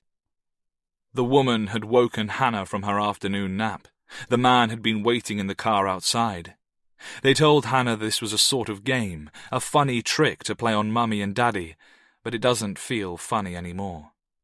The man isn't smiling. He walks around a lot whenever he isn't standing with his head buried in the curtains, looking out over the car park. They talk between themselves, and, just as they find it difficult to understand her, Hannah struggles to follow what they're saying. "We shouldn't have come here," the man says from within the curtains. "This was a bad idea. We must be mad." The woman sniffs, eyes on the TV. "What? You reckon we should have driven about all night instead? No one comes out here except prozzies." "No shit.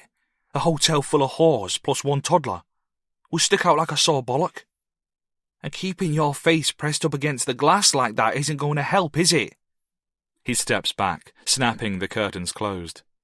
"We should have camped. Got a tent in the woods." "Tenting out in no degrees? That wouldn't have looked dodgy." He paces, shoes dragging over scuffed, grotty carpet. "This was meant to be easy money." "That's what you said, easy money." The woman gestures over her body, her unfurled, malnourished feline posture with gnarled hands. This is easy money, doll. You reckon so? He shakes his head, then turns to Hannah. It's late. Try shutting your eyes. What? No arguing, he snaps. Now go on, roll over and face that way. She does it quietly, without arguing, because she's starting to feel something inside. She's starting to feel the way she does in a very dark room, even though the TV is on in here, glowing like a nightlight. She's starting to get scared. She closes her eyes tightly, so the man and woman whisper, and their whispers sound like snakes. You shouldn't have done it, the man says. The dog. You shouldn't have done it. Oh, here we go again. I don't remember you rushing to get into the garden with it. We had a plan, that's why. I boosted you up onto the fence and you dropped down with the meat. They were decent bangers. It would have taken them right out of your hands. You unbolt the gate from inside, I get the dog into the alleyway and it stays there out the way. Sausages. It wasn't a cartoon, Daz. It was a fucking Alsatian. I wasn't putting my hand anywhere near it. Besides, it knew. It didn't know shit. It knew, she repeats. As soon as it saw me on the fence, it knew what we was after. They sense these things. Right, so you stuck it. Yeah, she says, like a pig. Get over it already. You reckon that's as messy as this is going to get? You know how this ends. You knew what this was. Easy money. That's what you said, like the York job. Only we haven't heard shit for hours now. No instructions or nothing. We don't know this cunt from Adam. He says jump, we're supposed to say how high. Well, what if we've been left holding the bag? What if we've been stitched up? What if... All right, she bites. I get it. But what do we do about it now? I say we just dump her outside a petty station, let them deal with her.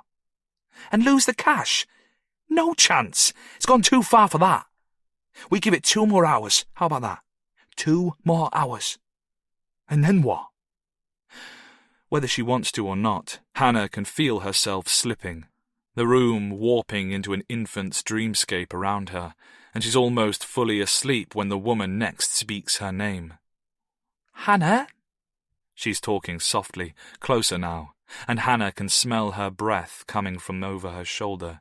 It smells bad. Can you swim, honey? Half asleep, Hannah grumbles. No, I go splash. That's great, the woman whispers. Brilliant. You shush now, sweetie. Get some sleep. In a couple of hours, maybe we'll take you down to the water. Water, Hannah repeats dreamily. Go splash. That's right, Hannah. 2 more hours, then you go splash. Chapter 49. Player 4. No one in the car has said anything for a long time. Just like it had in the bottom of that trailer last night, it feels wrong to sleep, unthinkable to be hungry, taboo to be human in such horrible circumstances. But Noah is all of those things and more. And the others must be too, because they doze in turn and their stomachs rumble around him. All except Linda, who looks increasingly wired behind the wheel. Travelling, this endless, monotonous travelling, from Paris to Calais, to Dover, to Manchester, to Scotland. Where will it end? To lose a loved one and then be forced only to move further and further away from them in never-ending increments, what could be the point of this torture? Maybe, Noah thinks, there'll be another map at the end of this drive, another countdown, and then another, and another, until they are forced right off the edge of the earth. Journeying to nowhere but their own nervous breakdowns, maybe that's the game. Torture for the sake of torture. Noah is starting to believe it might be. As he considers this, his head against the rear side of the window of the car, a memory comes out of some distant corner. 6 or 7 years old, he happens across a pretty little girl sitting by herself on the banks of the Seine. She's playing some kind of game with a broken stick, so he goes over to see what she's doing. The girl, he discovers, has used the stick to dig a long groove into the earth. Through this groove, she is herding ants by the hundreds, maybe the thousands, from their hill along a spiraling course and finally into the river to drown. Noah watches them march for a minute or two, transfixed, before he asks why she's doing this. "Why not?" the girl replies with a bored little shrug. Why not? He stares out through glass into grey. There's a light blinking in the far distance, a helicopter, he presumes, braving the bad weather. There are vehicles on the road, not an enormous amount, but some. From here they seem like window dressing, as genuine as those reels of busy roads they used to roll behind actors in stationary cars in Hitchcock movies. Noah finds it hard to believe there's still an ordinary world out there. For more than 4 hours he's been crammed in here, and he's feeling increasingly self-conscious about his own hygiene. It should be the least of his concerns, but he can't help it. His mouth tastes foul, and he can actually smell himself. I need to shower, Sophia had said to him last night. I'm beginning to smell like a Frenchman. Sacré bleu, he'd replied, and then he told her to wash, and he'd said he'd call her after work. Those were the last things they had said to one another face to face. How sad. Desperate to get out of his own head, he turns to face the front of the car. How are you, Linda? This is a long time to drive. You want me to take over? Her eyes flick to him in the mirror. Their whites are red in the glow of the sat-nav screen, the skin around them dark, but the pupils still have that keyed-up look, almost as if she has been dipping into one of his stashes. No, I'm fine. A lot of lights over there, Sarah says, pointing to the right. A city. Glasgow, Linda says. We started passing it a few miles ago. Is that where it's taking us, do you think? If it isn't, it'll be close. We're less than an hour away now. The wave of discomfort this evokes through the car is palpable. Can't wait, Maggie says. I wonder what's waiting for us next. Against Noah's right shoulder, Brett stirs slightly and speaks through a huge yawn. Maybe he's gonna make us blow up a hospital, steal a truck, and drive it into an elementary school. He smacks his lips together. That isn't funny, Sarah says. Don't say that. I wasn't joking. He rubs his eyes and cracks his neck. Anybody see that movie where this bunch of strangers are forced to go through some gigantic maze, and the rooms are full of laser traps and shit? Saw, Maggie says. Second one, maybe. Isn't that the one with the house? No, not Saw. It's older than that. Has a one-word title, I think. It might be set in outer space or something. Saw's old, she reasons. One-word title? You're thinking of Saw. It's not Saw, goddammit. Didn't I just say that? You got something wrong with your ears or something? Okay, jeez. Come on, Sarah intervenes timidly, maternally. Let's stay civil. We're all exhausted and stressed out, but... Ah, cram it, Brett grumbles, cutting her off. Noah glances at the man beside him, and he doesn't like what he sees. Brett might dress like he belongs in front of a computer or behind the desk in a library, but that doesn't mean he isn't a different kind of dangerous altogether. Had he really been willing to let Sarah's daughter die? Cube, Noah says, still eyeing the man beside him. What? Sarah asks. Cube. This is the film. Cube, Brett says. Hey, you might be right. Instead of being gratified, he fixes Noah with a suspicious sidewards glance. Favorite of yours? Nom de Dieu. No, but I know films. When I was a boy, we had one video cassette machine in our building, and we would come together and watch the tapes we could get. This was our, He rolls his eyes, his brain tired of English. Treat? In Paris? Maggie says doubtfully. You were born in one of the most desirable cities in the world. I'm sure you could have found plenty to do. This momentarily astonishes and then angers him. You know Department 93, Quatre Ventres? This is a banlieue, the poorest area in not just Paris, but all of France. You know nothing about me, none of you. Yeah, Brett says. You've all had it tough.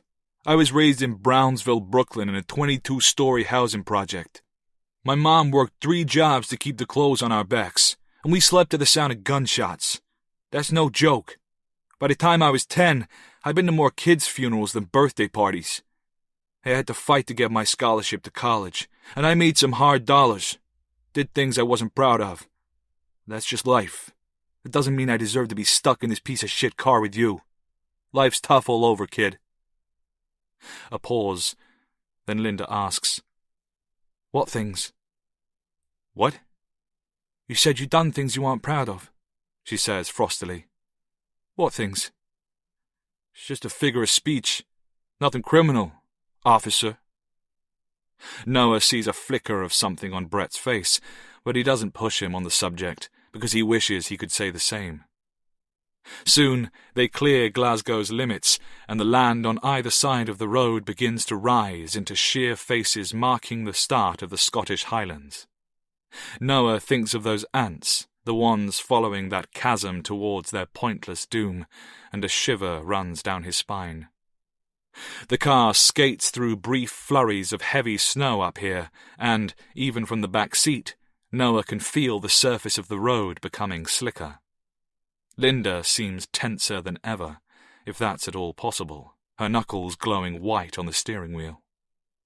It isn't long before the elevated land to the right of the car suddenly opens up, simply dropping away, and there are no more cities over there, no silhouettes or landmarks. There is only a seemingly infinite stretch of solid, impossible blackness. Noah leans his head around the back of Sarah's seat, pressing uncomfortably against Brett to do so, and sees that the black outside is represented as a massive expanse of blue on the screen of the sat-nav.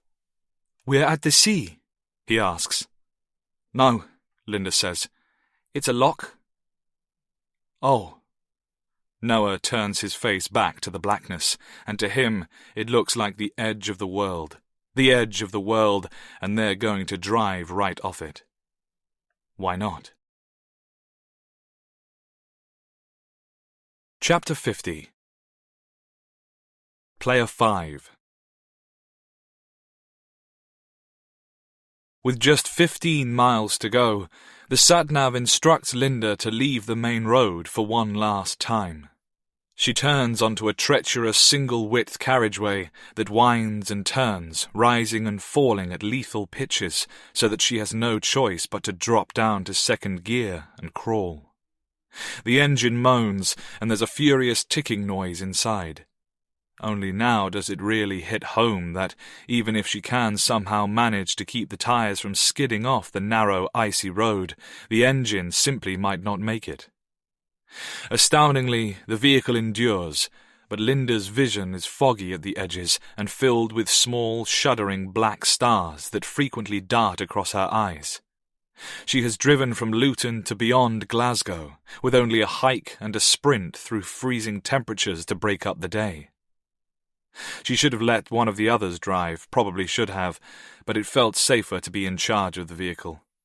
Running along the motorway was another reckless move that could have got them arrested already. She didn't want to press her luck by allowing one of the others to go racing through a speed trap. Just 9 miles to go. The faces of her strange passengers crowd the electric map over the dashboard like tribesmen around the first fire. 8. 7. This is freaking me out, Sarah says quietly. The closer we get, the less there is. Linda couldn't have put it better herself. Out here there is no light, no civilization beyond the cracked tarmac under headlamps, and soon even the tarmac is gone, and there's only compacted dirt. Winter foliage, skeletal and claw-like, reaches at them from both sides. 4 miles. 3.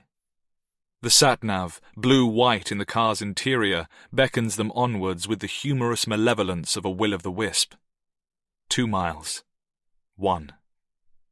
The final stretch is on a slight decline, so Linda kills the rattling motor and allows the car to roll the last 100 yards in neutral.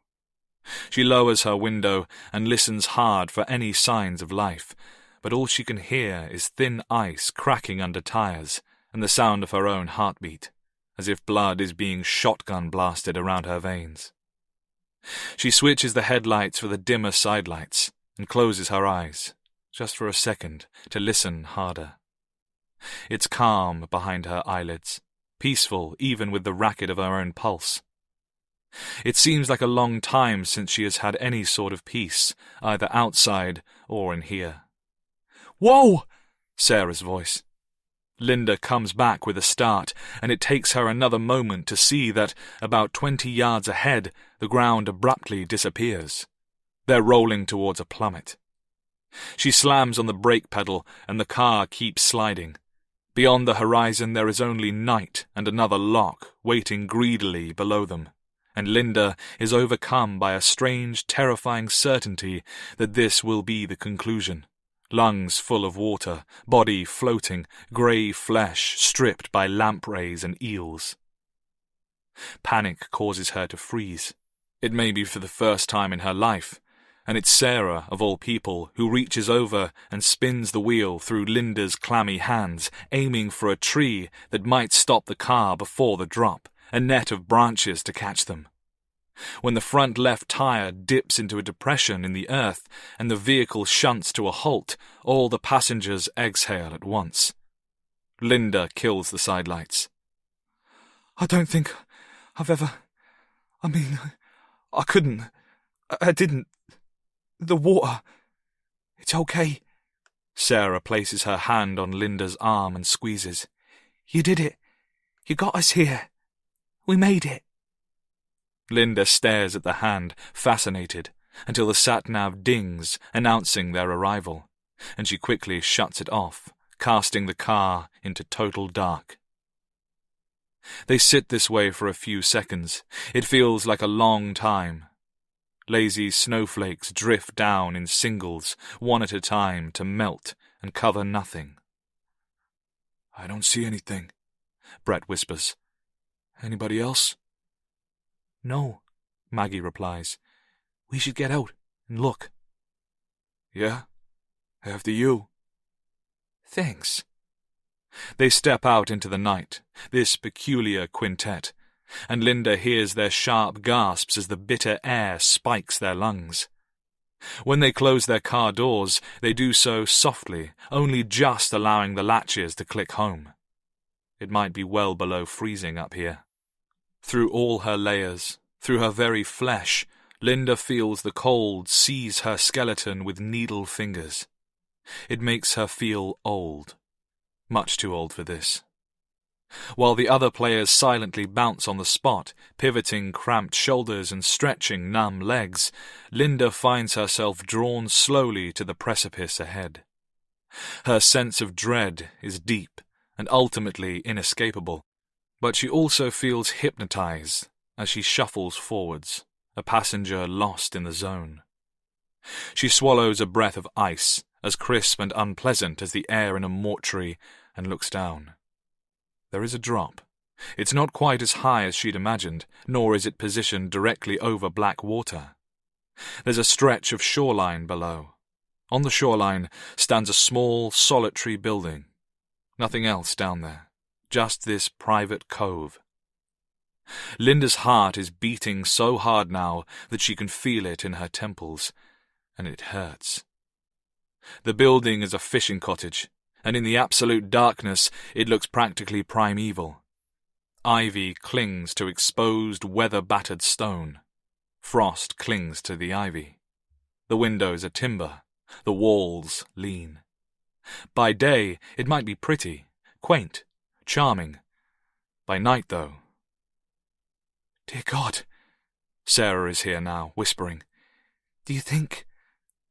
Linda, are our girls inside?" Linda only stares at the building, sending out her own will like exploratory fingers. For a moment, just a fraction of a second, she believes she really can feel Alyssa trapped inside there. "Whether your girls are or not," Maggie says quietly, joining them, "Jackson isn't. He can't, can he?" "Sophia too," Noah says. "But player 6. The end of this fucking game. Maybe." "Player 6 has the answer," Sarah breathes. "That's what the message said." "I don't like it," Brett says. "I know I come from a city, but it's so quiet. It's like having your head underwater."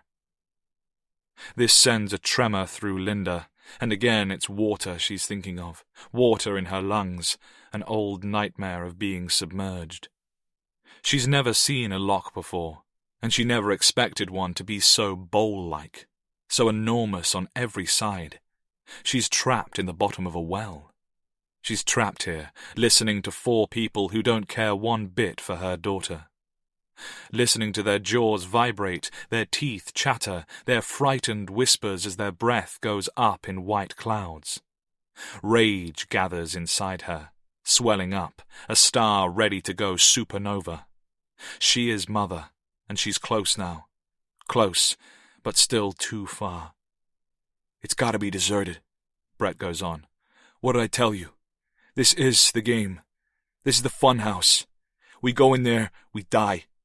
The whole place is wired with traps. I see Macaulay Culkin in there now, putting micro machines on the floor." "Oh, you'll be first, pal, and then we'll see if you're laughing." "You're wrong," Maggie says. "Don't you smell the smoke? There's a glow in the downstairs windows, too. Somebody's home." This jolts Linda like an exposed wire. "Where? I can't see anything. It's faint, embers maybe. There's a boat on the water, too. See it?"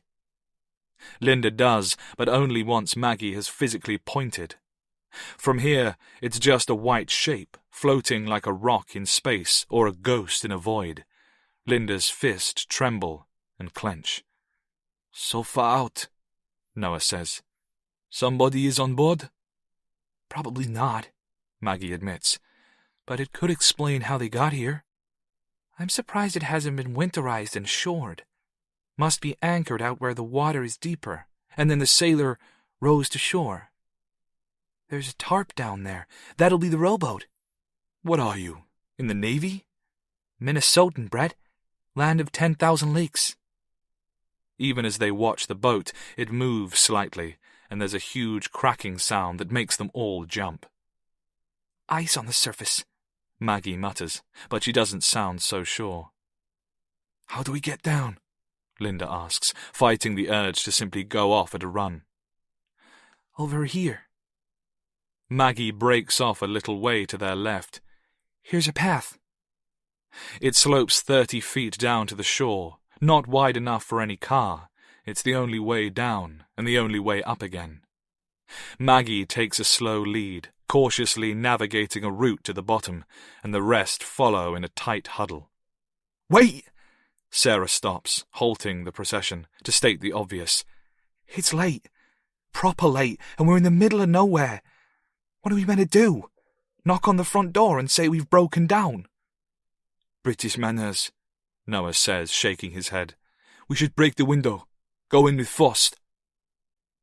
"Okay," Sarah replies. "And if it's just another person like us, somebody looking for their child or their partner, it could be a frightened mum and her baby, or an elderly lady." "Could be," Maggie agrees. This peaceful moment is yours. Rest in it, breathe in it, and let it soothe you before the story resumes.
course, it could also be a guy with 6 of his buddies packing hunting rifles. All the more reason not to rush this, Sarah says. We should take some time to plan our next move. Linda peels her eyes away from the cottage long enough to study Sarah, who is now rubbing her own upper arms in a desperate grab for warmth. She looks a little different somehow. There is still worry on her face, of course, but there's something else too. Is it courage? Cunning? That makes no sense. For all Sarah knows, Hannah could be inside this building. So why does Linda get the impression that the mother is willingly stalling? Moving mechanically, Linda unzips her coat, revealing the stab vest underneath. She takes the set of handcuffs from her kit belt. I have these. Noah recoils. You carry these around all the time, or did you bring them for us? For whoever took my daughter. This is crazy, Sarah groans. You look like you're ready for a riot. Has it occurred to any of you that they might be trying to turn us into the monsters? If we burst in there now and restrain whoever's in there, then we're only repeating what's already been done to us. So we take it slow, Maggie says. Linda, you know cop speak. Maybe you could get them to open up and let us inside. Not only does she know cop speak, Linda is still carrying her expired ID, and though every bit of her internal processing is demanding she go in now, go in hard, she's willing to let the others make the decision. It's important that they all play their part. Except, perhaps, for Sarah. Linda's mind goes back to the pint of beer that had been left behind, untouched in the gamekeeper's inn. The drink that Sarah said she never liked, and what that could mean. I think it's worth mentioning, Sarah says, that panicked people do irrational things, and if we start putting in windows and kicking through doors, then this could blow way out of hand. Oui, but if this is a criminal and you cry police, it could also go badly. Maggie should go, Brett says firmly. If there's somebody in there, they're more likely to open a door to a skinny white girl. What? Maggie chokes. No fucking way. Nobody should go down there on their own, Sarah says. As to whether we do this with manners or not, either the front door or another way, I reckon we vote. Okay? Noah holds out both fists and opens them one at a time, palms up, as if they hold physical choices. Polite? Not polite. Choose. Sarah and Maggie opt for the civil approach. Both men do the opposite. All 4 look to Linda. All she wants is Alyssa. The answers are near now, but everything may hang on this decision. It could be life or death. Pressure strangles her organs. All right, Linda says. Okay. She takes another incredibly cold breath, and with it she casts the deciding vote to meet Player 6 and end this once and for all. Chapter 51. Player 6. In the mornings, he fries himself breakfast in the compact kitchen that constitutes a gallery. On open water in the middle of December, hot food is a wise investment. He's gaining weight from the oils, which is a good thing. He feels better for it. He starts his days by scouting the horizon to make sure he hasn't blown into a shipping lane overnight. And then he eats in either the wheelhouse, dressed in a sweatshirt, or out on the deck, dressed in 2 sweatshirts, a parka and a hat. Outside, he has to eat his breakfast wearing gloves. If he didn't, he might lose his hands to the cold. He has grown a beard. It's thick, rusty, and all his own. His hair used to grow fast, and then he had no hair, and now it grows fast again. He crosses the English Channel and berths overnight in Devon, where he picks up more food, kerosene for the heater, a bumper book of puzzles, and a Clancy paperback. Until this year, he'd never read a novel. The hobby was recommended by his doctor, but he must admit that he finds it relaxing. He only wishes he'd started doing it sooner. He's 42 years old. His 29-foot boat is the same age. That's why he named her Kismet. From Devon, it's almost 600 nautical miles home, and the British coastline is practically deserted this close to Christmas. He steers under sail, cruising at around 5 or 6 knots, and sometimes hours pass without him seeing another vessel. When the sun breaks through the clouds, the days are bright, beautiful, and crisp. For one memorable stretch of the west coast, he's joined by a group of mischievous seals. That night, he reads in a textbook that their collective noun is a bob, which makes him laugh, and they play with one another like puppies, chasing and splashing and barking. He never would have believed this if he hadn't seen it for himself. It's stunning. On the shortest day of the year, he reaches Scotland. He anchors up in the loch, drains the onboard taps and fresh water tank, turns off the seacocks, and removes all the fabrics he can. He's only planning on staying a few weeks, but Scottish temperatures can fluctuate spectacularly, and these are the most aggressive weeks of the year for doing so. He unloads the dinghy and oars the rest of the way to the shore. His own private stretch. As usual, Malcolm and Mary, the local caretaker and his wife, have done a good job of scrubbing up the cottage ahead of his return, and they've stocked it with enough food and firewood to last him the better part of a month. They've managed to air the worst of the damp out of the place, and they've distributed jars of scented oils and reed diffusers to mask the lingering odour, but it never goes away, not entirely.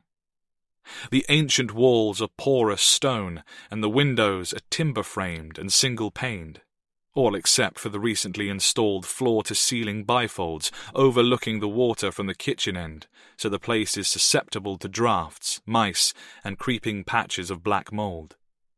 Malcolm and Mary have also, he discovers, erected a Christmas tree for him. It's simple enough, dressed in a single string of lights and a dozen red baubles, but it makes him smile. He wishes he'd sent them a card and makes a mental note to leave a bigger tip behind next time he leaves. On Christmas Day, he defrosts Mary's home-cooked turkey dinner and video calls his mother at the care home in New Jersey. 4 times she refers to him by the name of the long-dead father he never knew. On New Year's Day, he drinks port by the roaring fire and watches The Great Escape on his projector. He's too young to have seen it at the cinema, but his home system is close enough. For most of the festive period, he charts his upcoming course. He's owned the cottage for almost 2 years, ever since emigrating across the Atlantic, and has used it as a base from which to sail a considerable slice of the Western world. Still, he hasn't yet explored the most northern reaches of his newly adopted home nation. As soon as the weather improves, he intends to rectify this. He posts a semi-regular video diary online, chronicling his adventures, and tells his followers that, unless the weather turns fantastic before then and he simply cannot wait, he plans on setting off on the first day of February. He consults fellow sailors on message boards, using his boat's name as a handle. He studies maps of shipping lanes and trade winds, easterlies and westerlies, and he plots a course north to the Outer Hebrides, around to Stornoway, and then on to the higher latitudes. The Faroes, Orkney, and the Shetlands. Whale country. It'll be difficult going. Scotland sits in the track of Atlantic weather systems that range from dank to deadly, and its waters can turn treacherous even in the finer seasons. But he can't afford to wait for summer. He doesn't have forever. He does consider leaving in the first week of January, ignoring both his own plans and the warnings on the message boards, but wakes up to find himself snowed in. The following week, he's fog-bound, so he watches films and reads. He works out until he gets tired, which doesn't take long, and then meditates. He takes his clubs out onto the rock face behind the cottage and whacks golf balls into oblivion. It's a quiet, solitary life. Peaceful. He hasn't quite found Jesus, not by a long shot, but he keeps to himself, and he tries not to be a bother. Life is good, but life is short. Either very late on a Tuesday or very early on a Wednesday in the latter half of the month, he is woken by the security lights outside the huge bifolds. Deer occasionally trip the sensors, and he often sleeps by the fireplace downstairs, in the warmest area of the cottage. He doesn't care if this leaves him on show. The water is usually empty. The closest neighbour is a mile away, and it's a little late in his life for shyness. He rolls over on the sofa, pulling the goose-down duvet higher over his face. Then, as he's drifting off again, there comes a sound no deer has ever produced. At first, he thinks he must be dreaming, but he isn't. It's the middle of a cold night in January, and somebody is out here, in the middle of nowhere, knocking on his front door. Endgame. Chapter 52. Pre-game. Princess Grace, Casino de Monte Carlo, supercars, super yachts, super everything.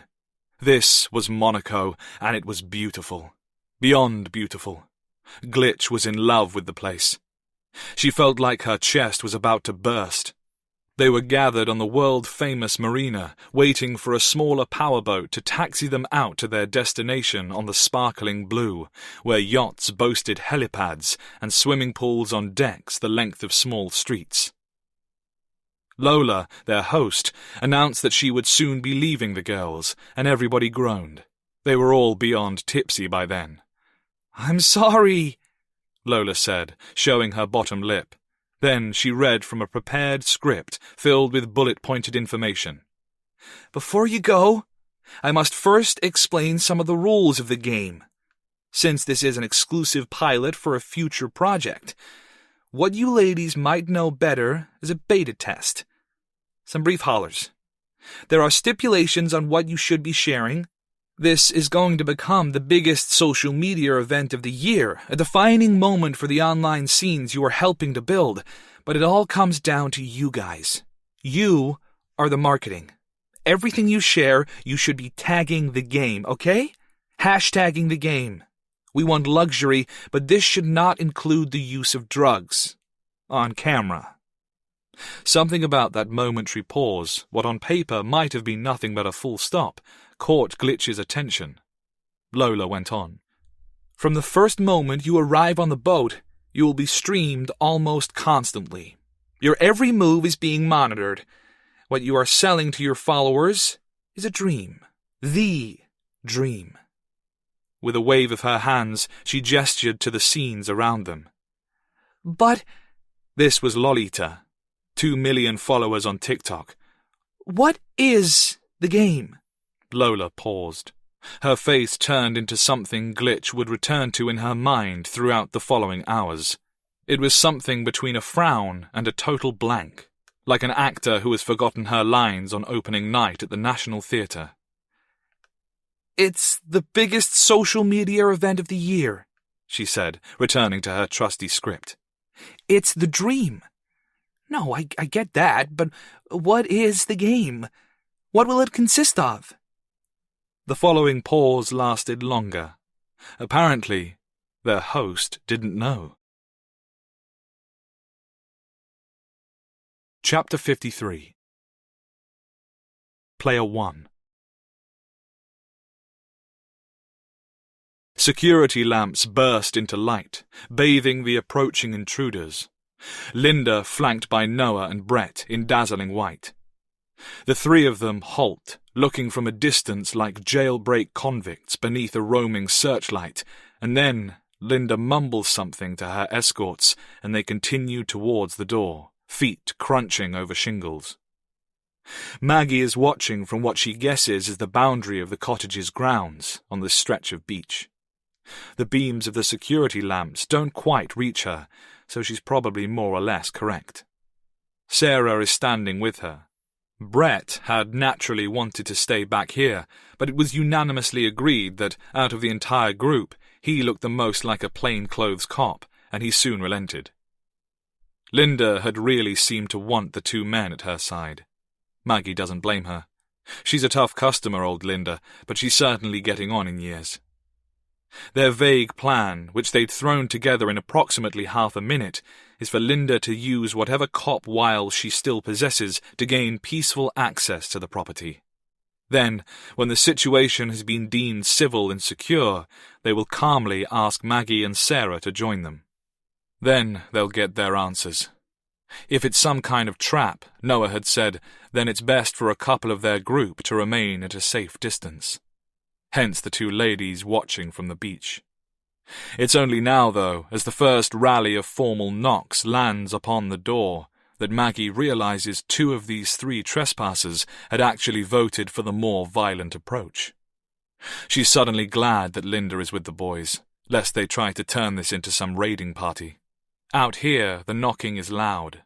As far as Maggie can see, there's nothing else around, although beneath the glare of the modern flood lamps, the cottage at least looks less dilapidated than it had without light. It's still creepy, but more eccentric wealthy loner creepy than inbred wilderness cannibal creepy. Plus, it's so damn cold here.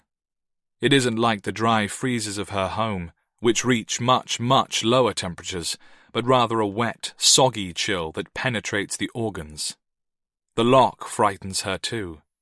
She has always seen the fabled Nessie as something comical. 2 big old humps and then you never see him again. Lol. And this expanse of water might not be the Ness itself, but right now, a monster lurking in that primordial tar doesn't seem very amusing at all. It doesn't seem so unbelievable either. "Who's there?" A man's voice. It comes through a speaker, another surprisingly contemporary touch, installed in the external doorframe of the cottage. The voice is wary, gravelly, but not Scottish. It's American. Something about it makes Maggie's toes curl in her sneakers. Her thighs involuntarily clamp together, and distant alarm bells begin to ring inside her head. Far away, Linda talks. "Good evening. My name is Detective Inspector Malone, Major Crimes. Sorry to bother you at this time, but we're investigating a serious assault in the area, and I wondered if we could ask you a few questions, Mr. A good performance, Maggie thinks, and surely anybody would open their door for it. Except the man doesn't. "You're not in uniform." "At Major Crimes we aren't required to wear the standard kit, sir." A pause. A long one. "There's a camera embedded in the doorbell you didn't use. Hold your identification up to it, please." Maggie watches, alarm bells loudening, as Linda holds something up to the lens. A few seconds pass, and just when Maggie is sure that the locks won't turn, they do, and the door opens slightly. It doesn't open far enough for Maggie to see inside the building, not clearly, not with the trio hunched together on the doorstep, but what she does see reflecting the white of the security lamps is the golf club in the homeowner's hands. What she sees next, and somehow senses even from here, is the physical transformation of Linda. The woman's shoulders tense up, and her feet shift slightly, widening into a fighter's offensive stance, and she expertly butts the top half of her body into the wood, and the door bursts inwards, revealing the figure of a man standing in those shadows the security lights don't touch.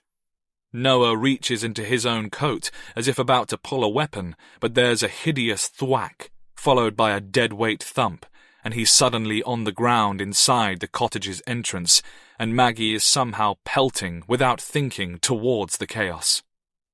When she gets close enough, she sees with a sickening lurch that Noah isn't moving. The bearded man in the doorway is standing over him, still an indistinct outline, looking like a deranged samurai. He's arching his golf club for another swing, silk dressing gown billowing around him like a kimono. This is when Linda goes nuclear. The ID is gone from her hand, and she's now armed with one of those retractable police batons, the sort that can easily reduce a breeze block to dust, and she's using it to wail on the stranger in a frenzy. By the time Maggie gets to the cottage, leaping over Noah in the entrance, the golf club has already gone spinning across the floor, and the now unarmed bearded man is lying huddled fetal, with Brett's shoes and Linda's truncheon raining down upon him. The scene is berserk, the man screaming. "What are you doing?" Maggie cries, trying in vain to shove Brett aside before he inadvertently stomps the man to death, not daring to get too close to Linda's reckless animal swings. They don't know this person. For all they know, Player 6 really has lost somebody close to him, and yet they're tearing him to pieces. They're going to kill him. Maggie looks at her fellow players, and she sees only savage, broken monsters. If the allocation of numbers had been different, if Maggie had been Player 6 instead of 1, would she have opened her door to this same treatment? She thinks of Jackson, imagining him watching this scene. The battering stops just long enough for Linda to roughly plant one knee into the man's lower back, causing him to cry out again, and she cuffs his left wrist. Looking up, her eyes wide and hectic, Linda screams, "Over there! Get him to the staircase!" Maggie turns. "Where?" "The stairs, you stupid cow!" Even through everything, this stings Maggie. She reaches out, palming the nearest light switch, and it illuminates wall lamps in an open-plan living space with exposed timber beams. The staircase is cast iron. It spirals down to land about 18 feet away, and Brett is already helping Linda slide the man towards it across his own varnished floorboards. Feeling disorientated, Maggie spins around to find that Sarah has entered the building. She's staring down at Noah, and her face is deathly white. There's a pool of blood around Noah's black hair, and the pool is spreading.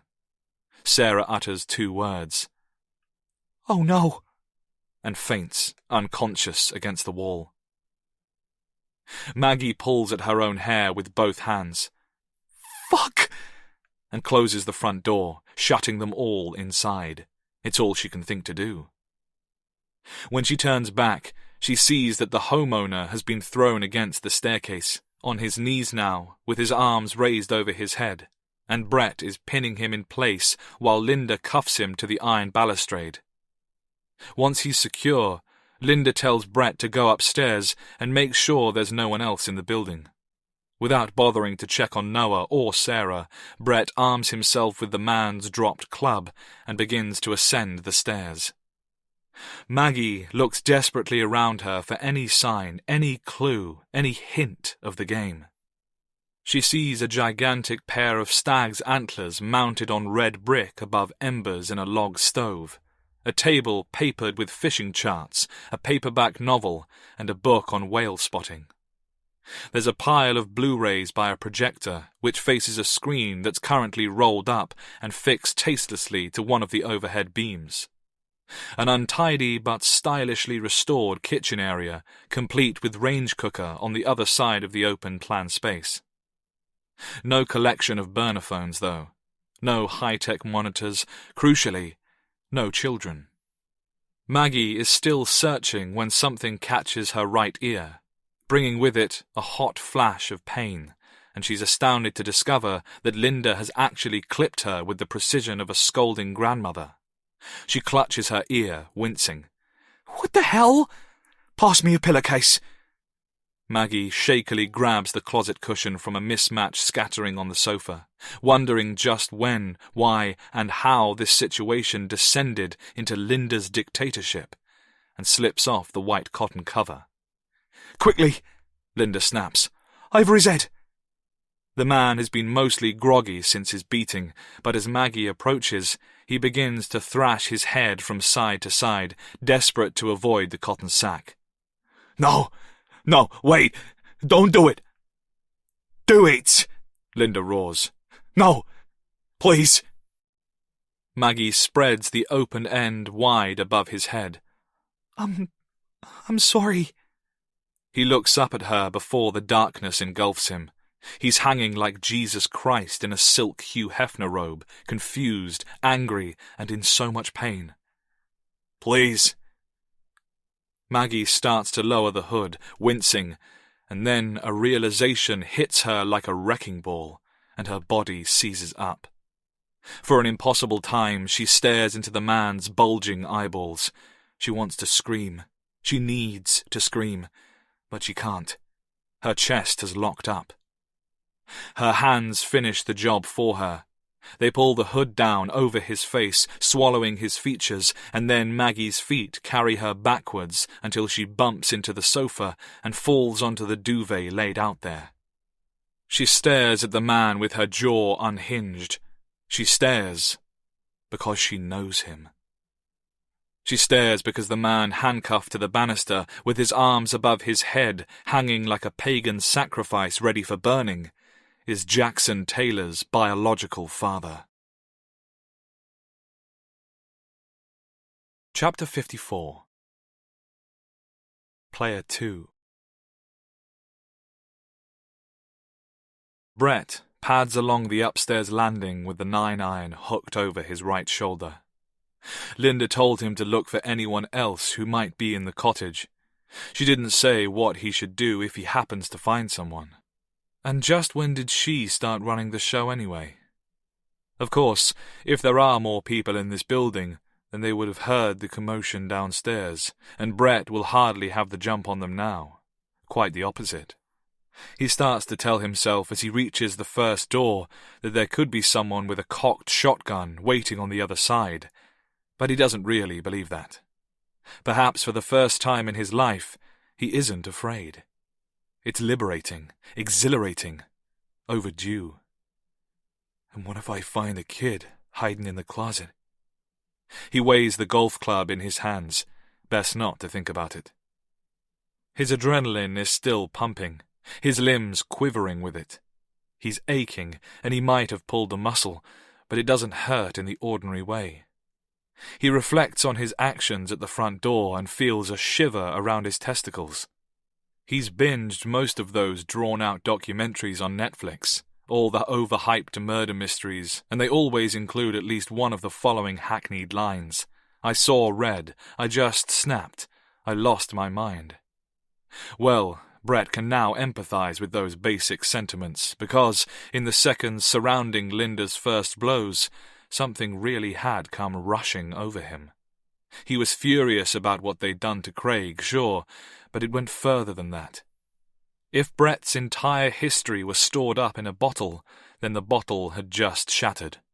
It had shattered in somebody's face, and the genie inside turned out to be wrathful. He doesn't even feel guilty. He only has to remind himself that he wouldn't be here if he hadn't been forced. Violence begets more violence, as his preacher used to say. The rooms upstairs are nice. Certainly nicer than he would have guessed when he was looking at the cottage from a distance in the dark. But it's obvious that this is no family home. The master bedroom is neat enough, but masculine. No wife. Probably no ex-wife either. The second bedroom has been turned into your basic home gym, and the third... As he flicks on the ceiling light, a peculiar sense of recognition comes over Brett. He knows this room. Not exactly, not literally, but there are elements here of a world he understands. A desk with 3 computer monitors, shelves stacked with top-of-the-line recording, lighting and editing equipment.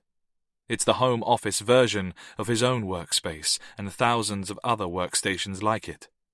No games, though. No cartridges for Atari, Sega or Nintendo. No pool table or chess set, not even a board game in sight. As far as the game is concerned, this is obviously a dead end. As Brett kills the light behind him and continues along the landing towards the bathroom, he hums under his breath. He keeps on humming until he walks into the bathroom, an area where perhaps the stone walls aren't quite so thick, and there's enough phone reception here for him to receive the game's final instructions. Chapter 55. Player 3. As she comes back to the world, swimming through grey fog, Sarah thinks she can see Hannah leaning over her like she had in their kitchen on Monday afternoon, a lifetime ago. Mummy Paulie. Then her vision clears enough for her to make out Maggie's features, and her heart sinks. Still here then, still in this awful mess. Maggie, at least, looks relieved. Can you hear me, Sarah? Are you okay? I'm all right. She sits upright, running clammy hands over her own even clammier face. It's blood. I have a sort of phobia. You scared me pretty badly. She clearly means it, because in the short time since Sarah fainted, Maggie's face has turned several shades paler, and she looks, even by tonight's standards, like the victim of some inconceivable trauma. Sarah remembers the ugly scenes at the doorway, and she understands how she must be feeling. How long was I? Couple of minutes? You always faint. Started after the first time we lost. You know, you lose a lot of blood. PTSD. This is Linda, who's standing some distance behind Maggie. You'd be surprised by the ways it can affect you. Sarah laughs coldly. Yeah? After this, I think we're all going to be. She stops talking. She has only just looked past Linda and seen the shape, handcuffed and groaning at the foot of the spiral staircase. Oh no! What have we done? Maggie avoids her eye, colour mounting in her pallid cheeks like faint sunburn on a corpse.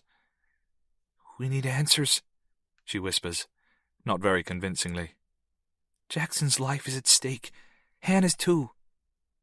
Sarah looks at Linda, whose face has returned to that absolute blank from earlier in the evening. Innocent until proven guilty. Isn't that what you used to live by? Linda simply turns her back on her, as if she's nothing, as if she isn't grieving too, as if her say in the matter is now void.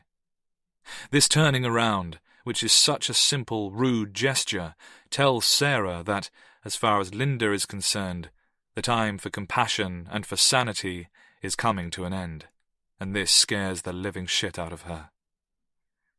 We need to move Noah, Maggie says quietly. There's a position, isn't there? Semi-prone or something? The recovery position, but I don't know if it's any good for head injuries. Maggie hesitates, biting her lower lip. There's blood, but do you think you could... can you help? Sarah inhales, huge and slow. Maybe. I'm usually better the second time. It's the shock that hits me hardest. Will it help if I get you some water? It might.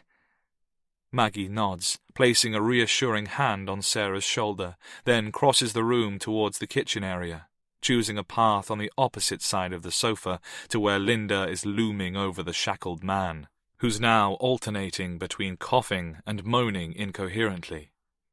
Sarah begins to turn towards Noah, bracing herself, and hears a cruel, scornful voice coming from behind her, not in physical space, but in time.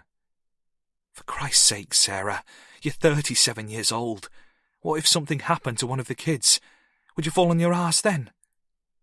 She cringes and is overcome by an overwhelming urge to burst into tears.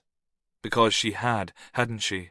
She'd opened the back door, and she'd seen the blood around Duke, her first adopted dependent, and she'd fallen on her fat ass, just as predicted.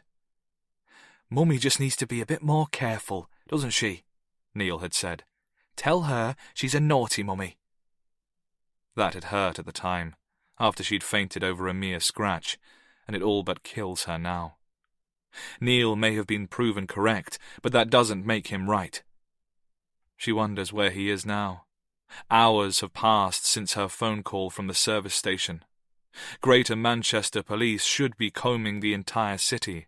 There might be a team at the Gamekeeper's Inn, studying surveillance footage and questioning the staff. Linda and Noah's vehicles, which Sarah recalls being left in the car park, may have already been traced. Motorway cameras could have tracked the courser's route after leaving the service station. Tracked it north. But how far? Unless Neil didn't hear. Phones are a nightmare. Signal drops, voices dip. Sometimes audio cuts out completely. She can't allow herself to believe that. She isn't going to win this game. She knows that now. What happened at the front door and what is happening all around her is proof enough of that. Her only chance now lies with the authorities and with her husband. If they can get to Hannah first, then they disarm the game. What happens to Sarah after that is inconsequential. Hannah must be found before the game is over. The problem is that no one knows when or how it will end. Nobody really knows what the game is. All Sarah can do is to try to buy time, slow things down, and stop this from going even further off the rails. Because there's a smell in the air. It's sort of like the thick copper musk of a menstrual flow, only it's not really here at all. Perhaps it's more of a feeling than an odour. Whatever it is, the ancient animal part of Sarah recognizes it. It's bloodlust, and it's getting stronger. She drinks the water Maggie brings her, and then she places the glass onto the floorboards and turns to the French heap beside her. If Maggie is pasty, then Noah is close to transparent. His eyes are eerily open, but only the whites are visible. The wound behind his left temple has started to coagulate, giving his hair a sticky, matted look, but the spilled blood is still enough to bring the water rushing back up Sarah's throat, and it takes all her willpower to keep from throwing it straight back up. With a huge effort, she helps to roll him off his back, feeling the incredible, unsettling chill of his body, and then she leaves Maggie tending to him while she staggers for the sofa opposite the prisoner to regain her composure. As she takes her seat, Brett comes down the staircase holding a golf club in one hand and his phone in the other. He looks expectantly from woman to woman, then shakes his phone pointedly. Well, what's it supposed to mean? Shit. Linda clicks first and gets out her phone. I haven't got signal here. Neither, it turns out, have Sarah or Maggie. Wi-Fi, Sarah says, panicking now, feeling as if she's had her ability to see or hear suddenly stolen away from her. Is there Wi-Fi? There's a router by the projector, Linda says, marching for it. And what's the message say? Brett laughs hollowly and shrugs. Play the game. And? And nothing. That's all there is. Play the game. Sarah shakes her head. There has to be more. That can't be. Who are you people? Sarah gags on her last word, slamming her hands over her mouth, and shrinks back into her seat.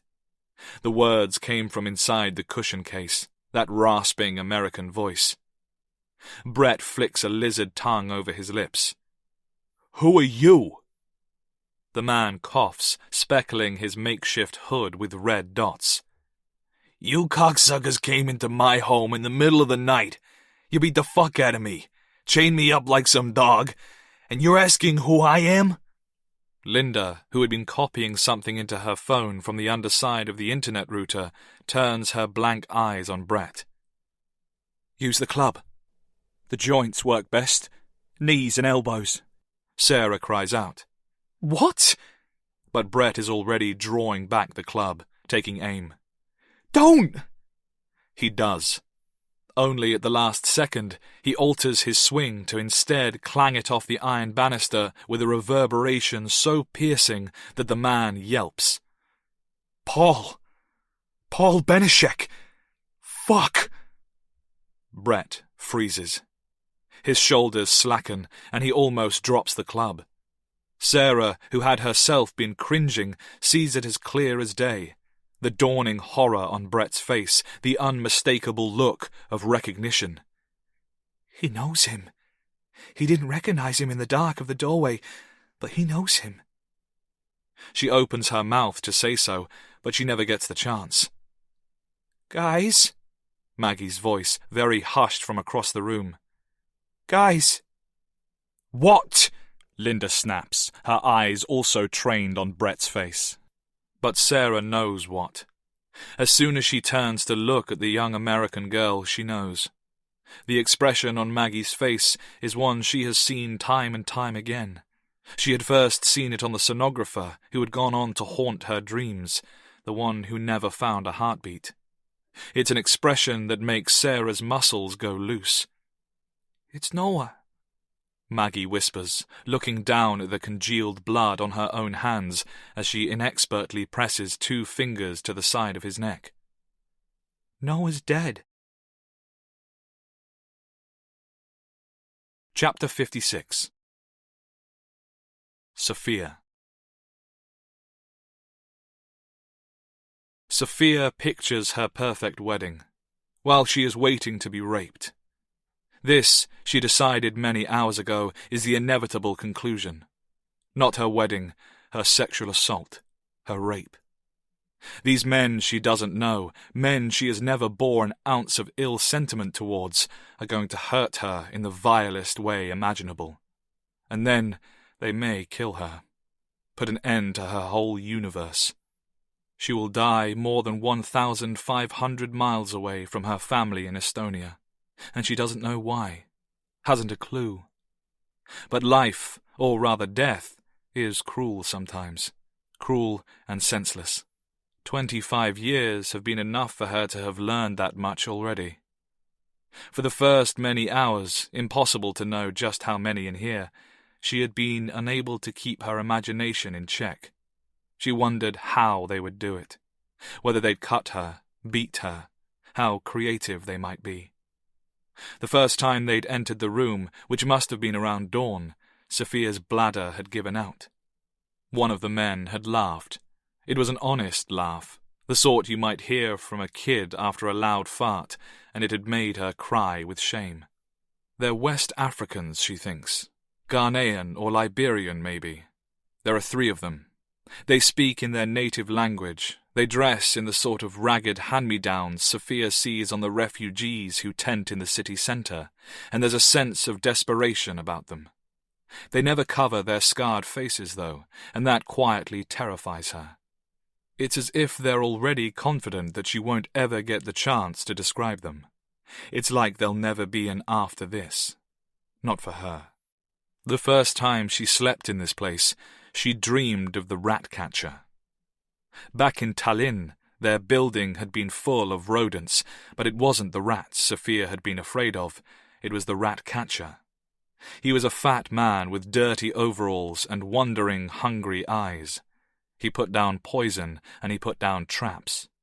Sometimes the mice would survive the snap, and Sophia would find them in the morning, pinned to the board but still wriggling, mewling with their backs broken and their insides hanging out in purple spools. Because of this, Sophia invested in a more humane live trap, essentially a plastic tunnel that she loaded with peanuts. When the mouse went inside, the door would close gently behind it so it could be released far away the following morning. The design worked perfectly, and the mice were physically unharmed, but they were dead every time. There was no damage Sophia could see, no trauma. Eventually, after this had happened 6 or 7 times, she got up enough courage to ask the rat catcher what was going wrong. "What you are doing is cruel," he told her. "Trapped mice die of fear." This is what he'd returned to tell her in the dream. Trapped mice die of fear. She has slept a lot since then.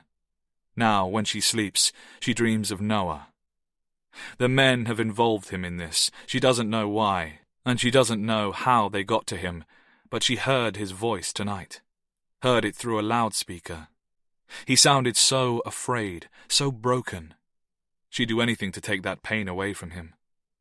She's locked in a filthy apartment, waiting to be assaulted, but she still can't stand the thought of him being in danger. Whatever they're putting him through, she prays that he is safe. She pictures their wedding.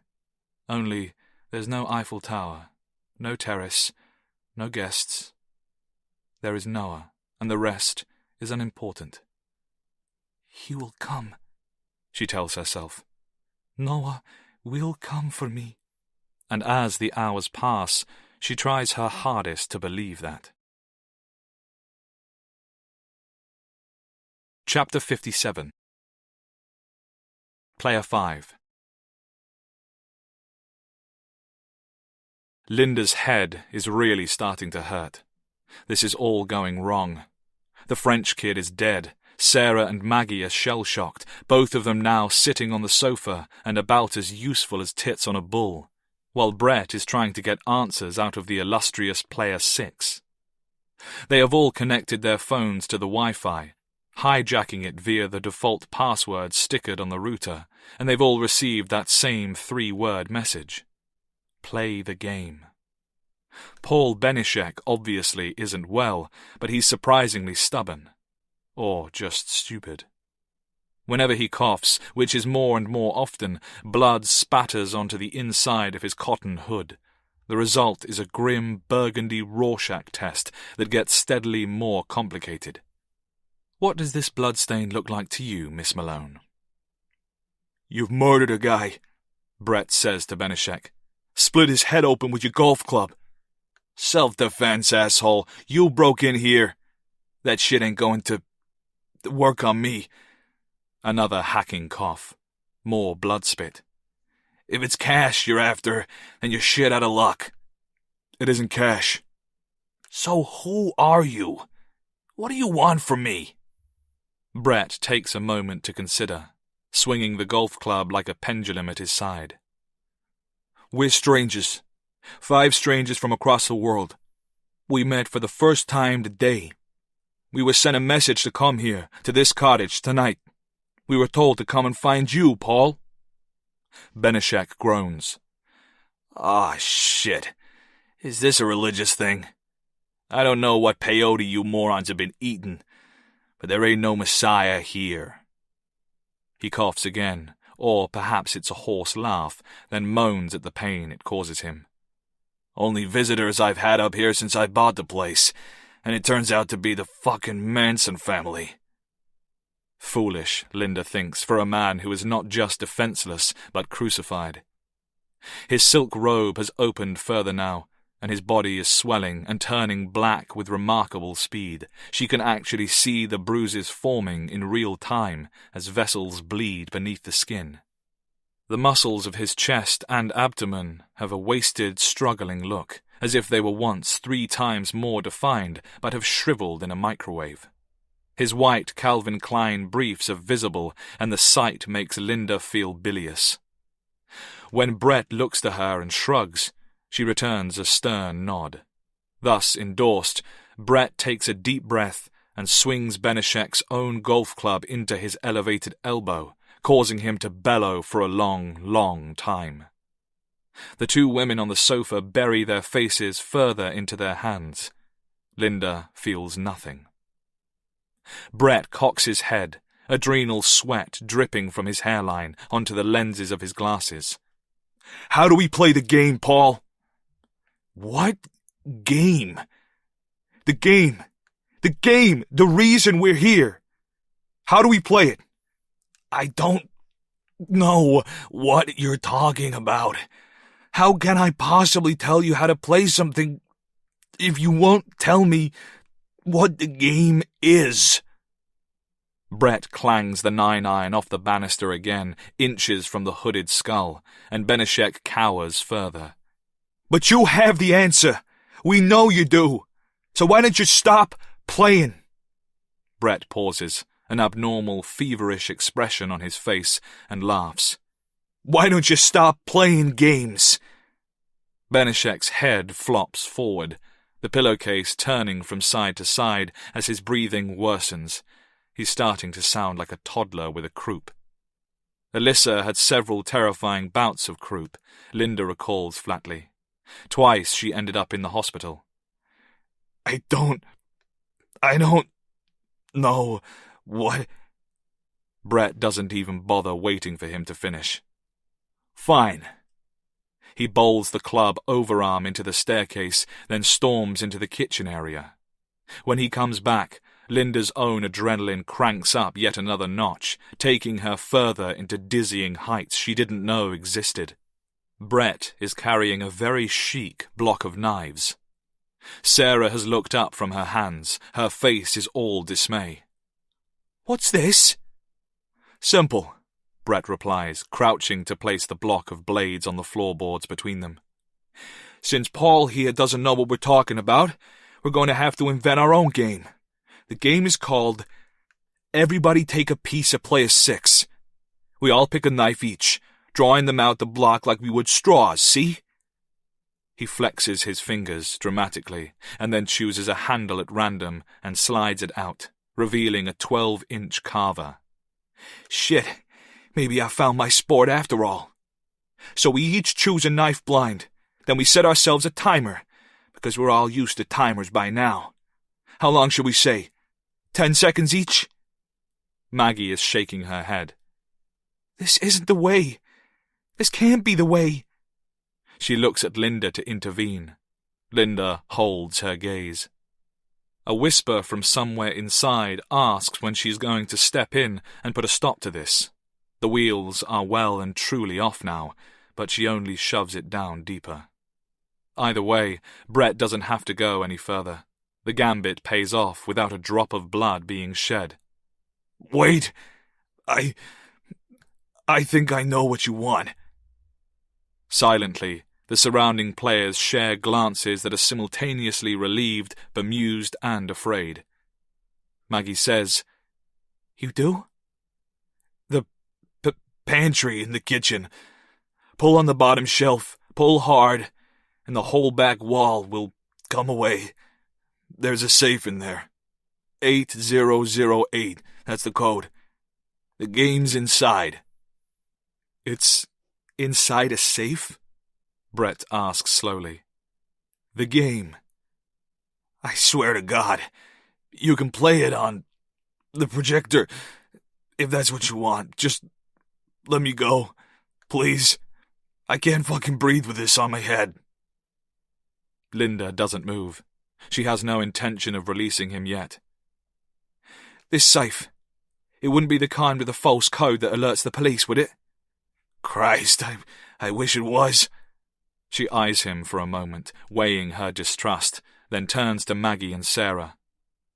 One of you, make yourself useful. Go and have a look. The expressions she gets back are ones of resentment, but Maggie goes to the pantry. Brett follows, carelessly dropping the knife into his coat pocket on the way. Linda looks at the block sitting upright on the floorboards. 5 assorted handles left sticking out of the top like that old pop-up pirate game Alyssa had loved when she was little. From inside the small pantry, the sound of falling packets and rolling cans. Linda's mind goes back to the robbery at the Express Food and Wine, her local shop in Luton. Come on, Benishek wheezes. Let me go. You don't understand. I'm sick. I'm fucking dying. Sarah glances desperately to Linda. Linda shakes her head. From the kitchen area there come 5 distinct beeps, followed by a click. Almost time now. Linda can feel it, and the feeling is a contradiction of relief and dread. It's like finally reaching a feather bed after an exhausting journey, knowing that sleep will bring nightmares beyond comprehension. She joins Brett and Maggie at the pantry. Sarah follows. The 4 of them stare into the safe, which is as tall as Linda. Sarah's voice, barely a squeak, breaks the quiet. What is this? At the very top of the safe is a satchel filled with money. No cash, Linda grunts, and she tosses it aside so that it spills paper notes over the floor of the kitchen area. The safe is otherwise filled with dozens, perhaps hundreds of videotapes, DVDs, and memory sticks. They all share a homemade look, plain black cases catalogued by silver marker pens on the spines. A long, pitiful whimpering noise comes out of Brett's throat. He reaches into the safe and, with slow, shaking hands, slides a rectangle of sleek black plastic out from the stacks. It's smaller than the DVD cases, and it has a single umbilical cord of cable that ends in a USB.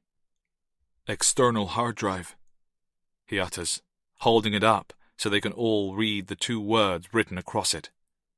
The game. Play it, Sarah whispers, sounding numb. It's what they've been telling us to do since the very first message. To save them, You must play the game. The projector, Linda agrees. Can you get it to work? Brett nods, leading Sarah away. Maggie, however, remains in her place. She reaches into the pile and chooses a single DVD.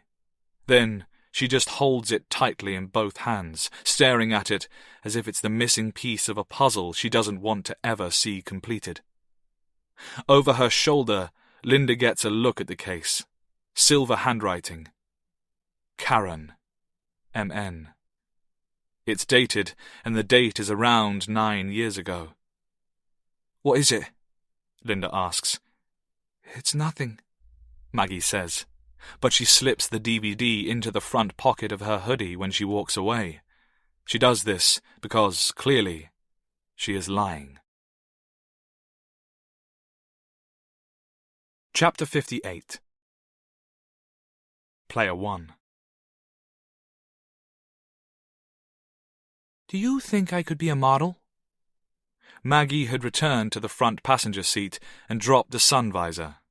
She was studying herself in the vanity mirror, raking errant strands of blonde that were stuck to the sweat on her face. Her cheeks were rosy pink, and she liked it. She was indifferent about the sex itself, but she always liked that flushed look.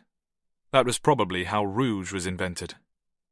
Zach was still on the back seat with his jeans around his ankles.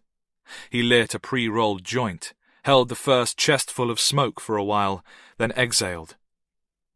Uh-huh. Maggie pouted, cocking her face to the left and then the right. An agency messaged me on Instagram, you know. No shit. Zach passed her the joint. Yep. They toured the states looking for models, and they'll be in Minneapolis next weekend. It's good money for a one-off shoot. What do you think? Zach arched his back to pull up his pants and fasten his belt. What do I think about what? She blew smoke out the window. Should I try it? Oh, I don't know, Dawson. You're smoking hot and all, but a model? Those bitches are bear tall. I mean, pornos, maybe. He reached from the back seat and squeezed her right breast. If you had a bigger rack. She smacked his hand away and slammed the sun visor shut. Fuck you! I'm being serious. I think they have like a height limit or something. So, porn? He shrugged, grinning, but there was something in his eyes. He waited 2 seconds before he answered, time enough to know what he was saying, long enough to make it sting. Anyone on Instagram can call themselves a model, but real, paid models are sort of classy, right? Glamorous. I'm not saying you're poor or anything. Your mom and dad have got that sweet lake house, but it's like the way you carry yourself. Shit, Dawson, no offense, but compared to legit models, you're about a half a step away from being white trash. Hurt, humiliated, furious. The next thing she knew, she was slamming the car door. Oh, come on, I was only kidding. What are you going to do, walk home? She took several steps, her midriff tight with rage, then went back and threw the joint in through the open window. Hey, what the fuck? You burned my mom's seat! She thundered away without looking back. It was a sweltering July in Minneapolis, and Maggie was 16 years old. The name of the agency was Raw Talent Casting. They put Maggie in touch with a former client who video called her on the following Friday. It was a good company to work for, the gorgeous girl from Nebraska told her. Above board, the real deal. They'll most likely hire a penthouse apartment, Miss Nebraska said, filing her nails on screen. That's what they did for me. The place was the bomb. You'll be paid $2,000 for 1 hour shoot. I'm sorry. Maggie moved closer to the camera. Did you say $2,000? Nebraska laughed. That's what I said, honey. Cash. $1,000 an hour. How was that for legit? Glamorous enough for baby dick Zach Peterson, maybe? Oh, Nebraska said. Obviously, you'll need your ID to prove you're over 18. Don't forget that. In the corner of the video call, Maggie saw her own face drop. There was a moment of near silence in which she could hear groaning from the next room. Her sister Karen, homesick from college. "You still there, hon? I think the connection's dropping. I'm still here," Maggie said slowly, listening to her sister through the wall. And then the idea came to her. "I'll have my ID. Don't worry about it. No sweat." "Super!" The next day, dolled up and dressed in her tallest heels, Maggie took a taxi to a hotel downtown. She met the director of the shoot, who told her that the penthouse suite was unfortunately booked out, but he'd managed to get a room. This, Maggie later thought, should have stirred the first disquiet inside her. A hotel room, after all, is just a bedroom. The director introduced himself as Andy. Years later, Maggie would learn his actual name through court documents. Paul Benishek was in his 30s then, fairly handsome, with the sort of muscles that come from 2 daily hours at the gym. He was dressed in a pristine white shirt, blue jeans and moccasins without socks, and he smelt strongly of cologne. He didn't have a beard. He was very polite, and he had a smile too perfect to be anything but veneers. He led Maggie into the double room on the 4th floor with the Do Not Disturb sign hanging outside. The first thing she saw was the pile of cash on the bedside table. The second was the video camera. The third, which altered the whole mood, was the cocaine. Was coke a glamorous drug? She couldn't say, but when she heard the door click behind her, it sounded much too loud. Andy, Benishek, gave a cursory glance over the ID she'd brought along, then handed it back and smiled. "Get comfortable, Karen. Help yourself to a line." There was only one armchair, and he sat in it. The coke was already racked up beside a rolled-up note on a small mirror. Rather chic, not white trash whatsoever. "Gee," Maggie said, perching on the edge, the absolute limit of the bed. "A few puffs of weed, that's usually my limit." "Try it." His smile was still there, but his eyes were fox-like. "I've been shooting for years now, and I've found it really helps our models get in the zone." Her eyes moved briefly to the door, but she never went. Her body seemed unusually heavy, anchored, weighted to the spot. Unsure of what else to do, uneasy in the silence, she inexpertly snorted a line, shooting a blast of ice up into the space beneath her right eye, and immediately registering a cold numbness that was not unpleasant spreading over the lower half of her face. She gestured to the camera. "It's a photo shoot, right? $2,000? "It's $2,000 per photo shoot," he agreed. "Unfortunately, Karen, I just don't see much room for another photo shoot in our portfolio right now. We're stocked up after Nebraska. Overstocked, if anything. We are, however, looking to expand our advanced shoots. These are a little more selective, but they pay $4,000.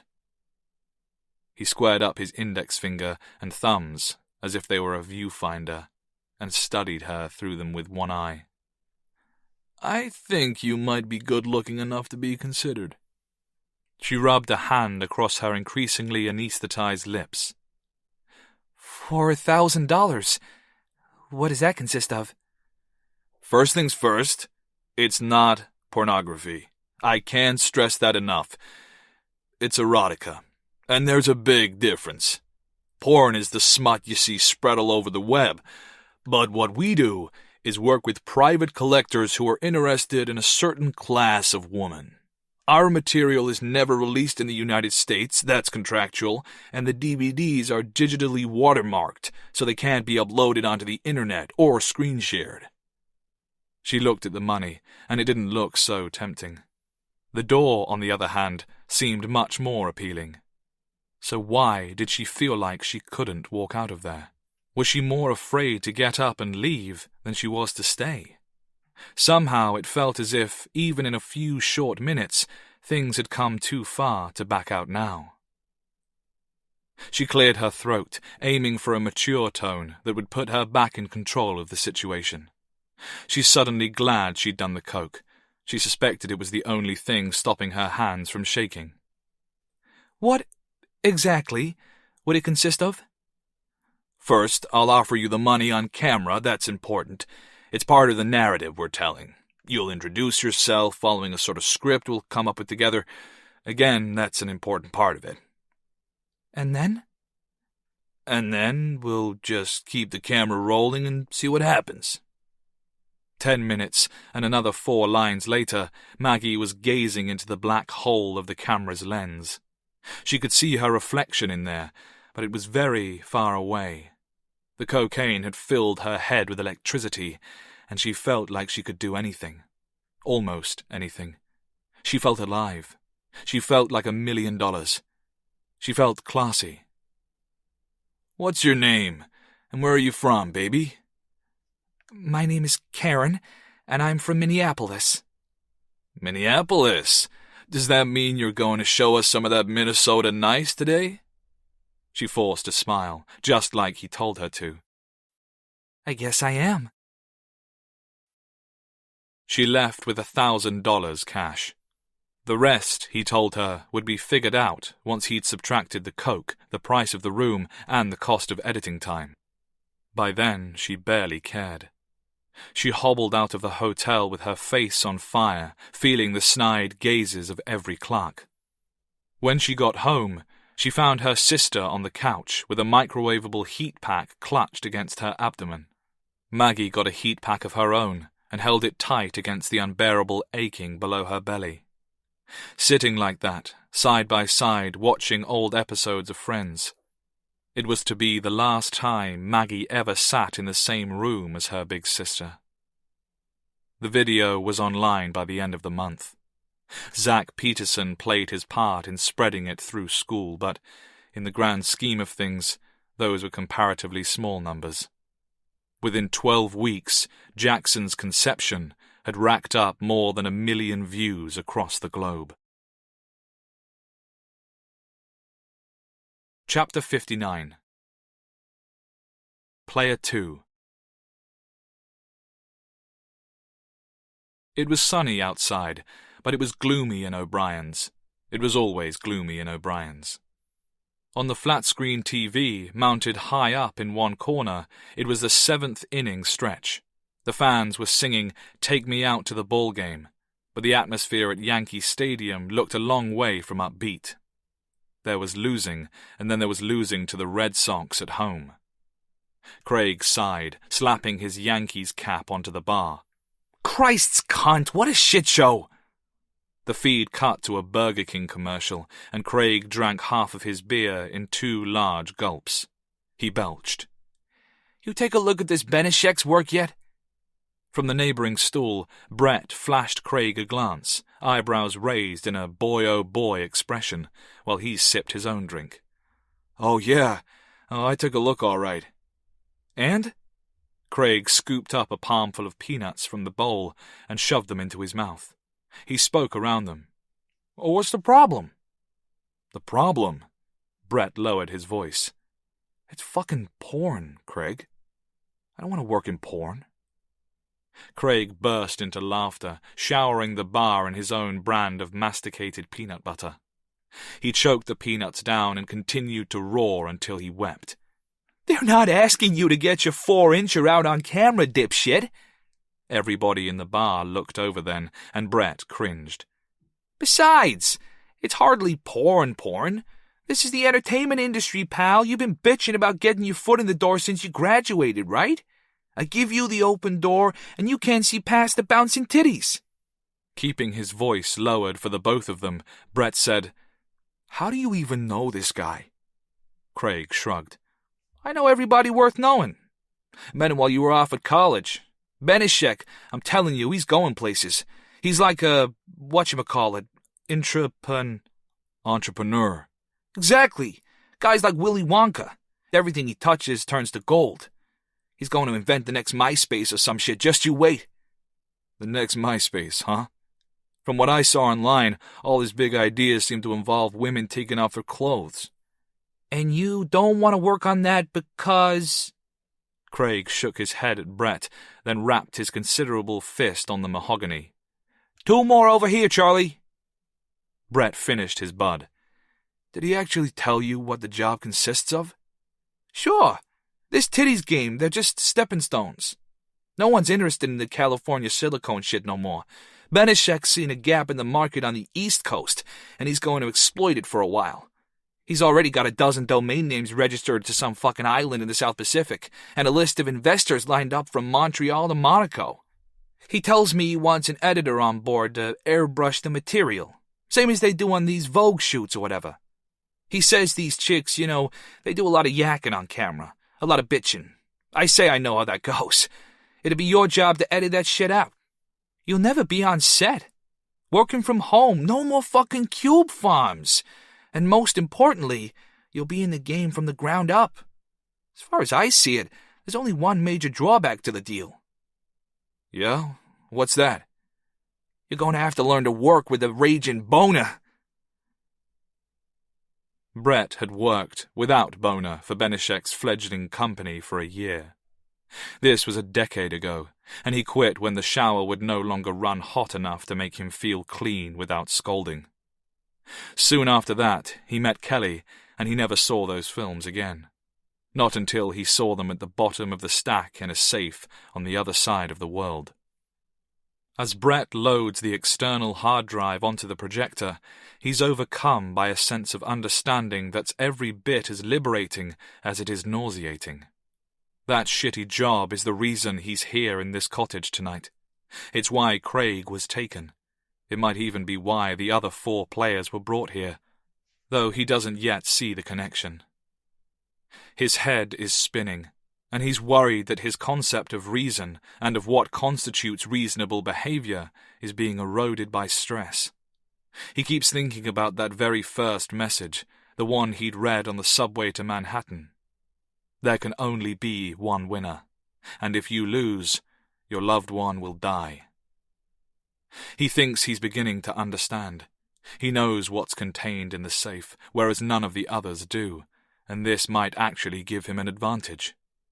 He could win this thing, if he has the balls, but he has to be certain. Linda crosses the room to kill the wall lamps. Now it's only the white light of the projector illuminating the room, and everybody can see the single video file contained in the external hard drive. Benešek is still wheezing, so Linda, to the noticeable surprise and fear of everyone else in the room, removes his bloody hood. Maggie and Sarah both stiffen, turning their faces away. Linda returns to sitting on the bottom step of the stairs, behind Benešek, and when she speaks, her voice is tense, teeth gritted, as if she's readying herself for a blow. "Play it." Brett does. The film is of a bunch of people on a boat, tropical waters, possibly the Med. The deck is almost exclusively populated by what Brett thinks of, through his knowledge of the industry, as e-girls. Lots of brightly coloured hair and cutesy outfits. A minute in, Sarah is shaking her head. "I don't get it. What's the—" Then a voice on the film, a voice they all now know, Benešek's voice, yells through the surround sound. "What are you here to play?" And everybody on screen yells in response, and when he hears it, like that, with such jubilance, Brett can't help but shudder. "The game!" Chapter 60. Pre-game. The day is scorching and the music is loud, but it doesn't really begin until one of the men yells into his microphone, "What are you here to play?" And everybody screams, "The game!" And confetti cannons blast the air with colours that fall into the perfect water. There are 2 men among the 16 girls, filming and hosting on the deck, breaking off to occasionally edit the live stream from a bank of computers in the shade. The main man, that's how Glitch thinks of him because he seems to be in control, is relatively handsome, with a perfect smile. Designer shades, designer clothes, an all-round designer man. "The winner today," he says, "will go home with $5,000 cash." They all cheer. "That's right, but there can only be one winner.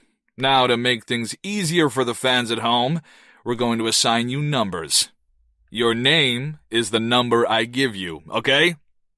He points at random, assigning numbers as he lands. Player 1, Player 2, Player 3. Glitch is Player 7.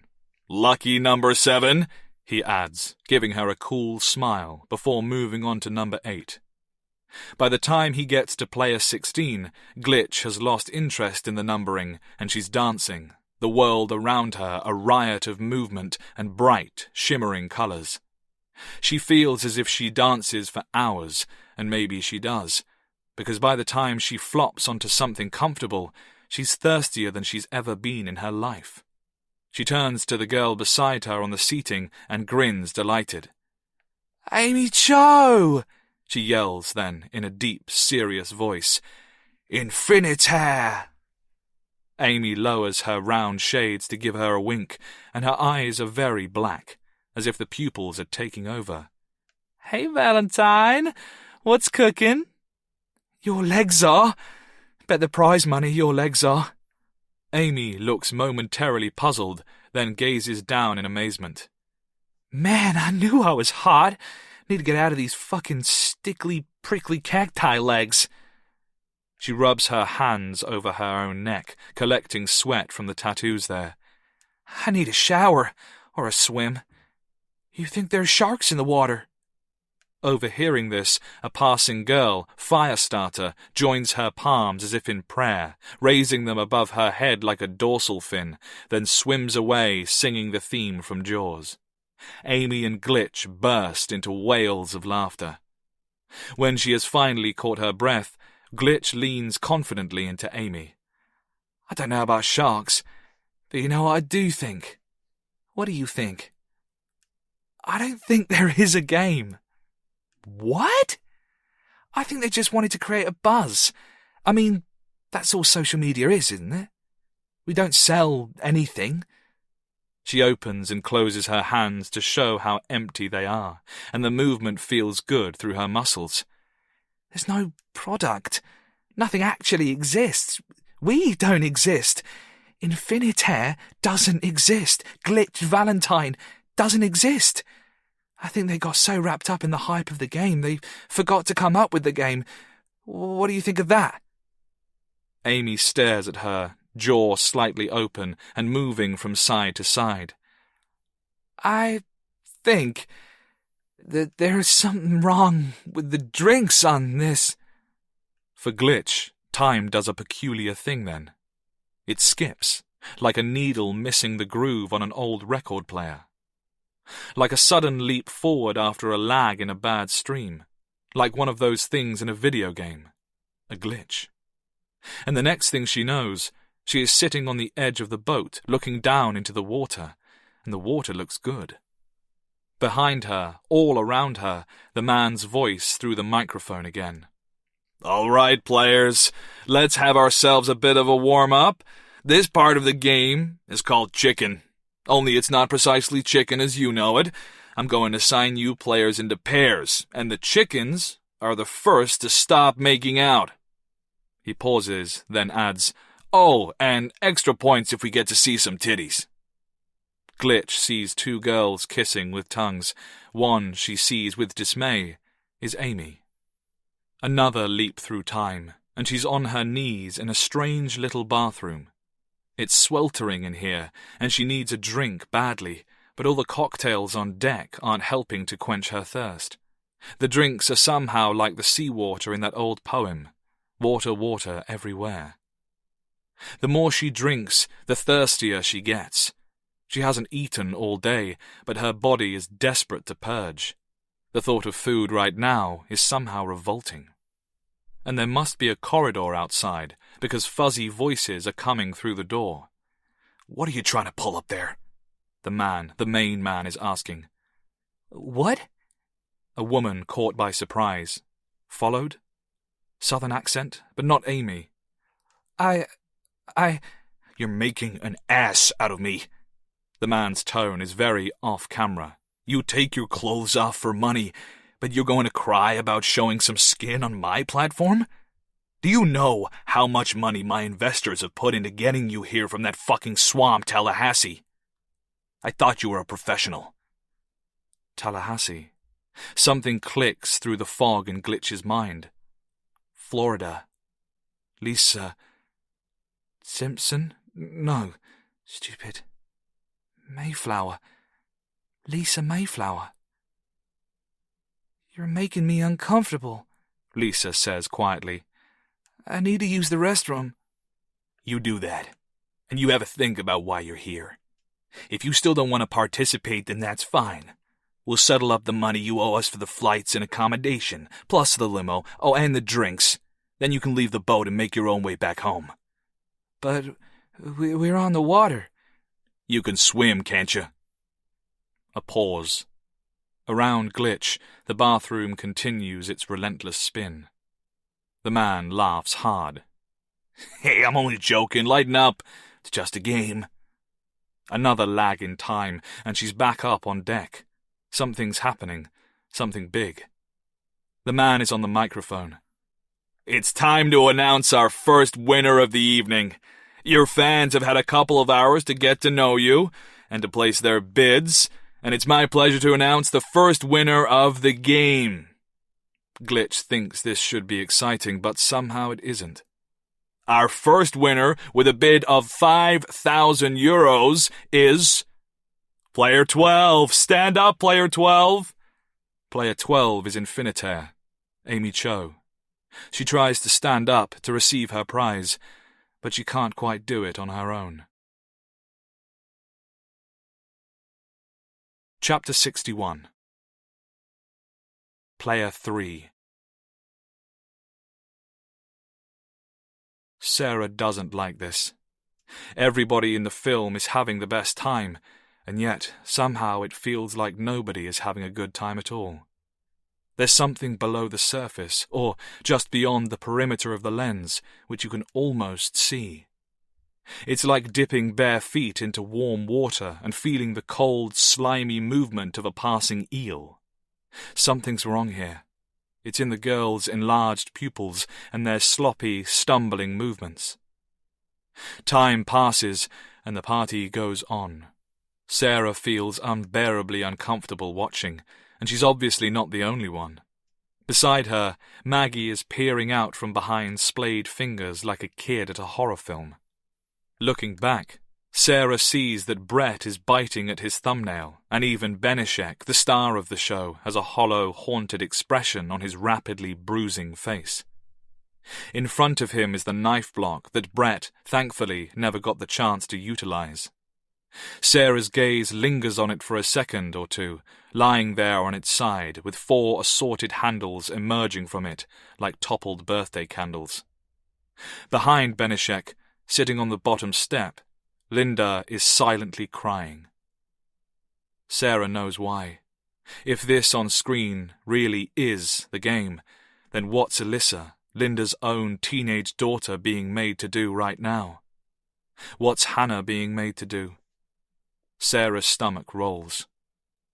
On screen, Benishek is the embodiment of grotesque sleaze, but there's no law against sleaze, is there? The women don't appear to be kidnapped. Then again, Sarah reminds herself, you don't need a rope to hold somebody hostage. Turn it off, Maggie says. We've seen enough. No, Linda replies. Brett, skip ahead a while. 20 minutes. Brett once again does as he's told. When the footage recommences, Benishek is holding the wrist of a tattooed and incredibly striking woman of Asian heritage.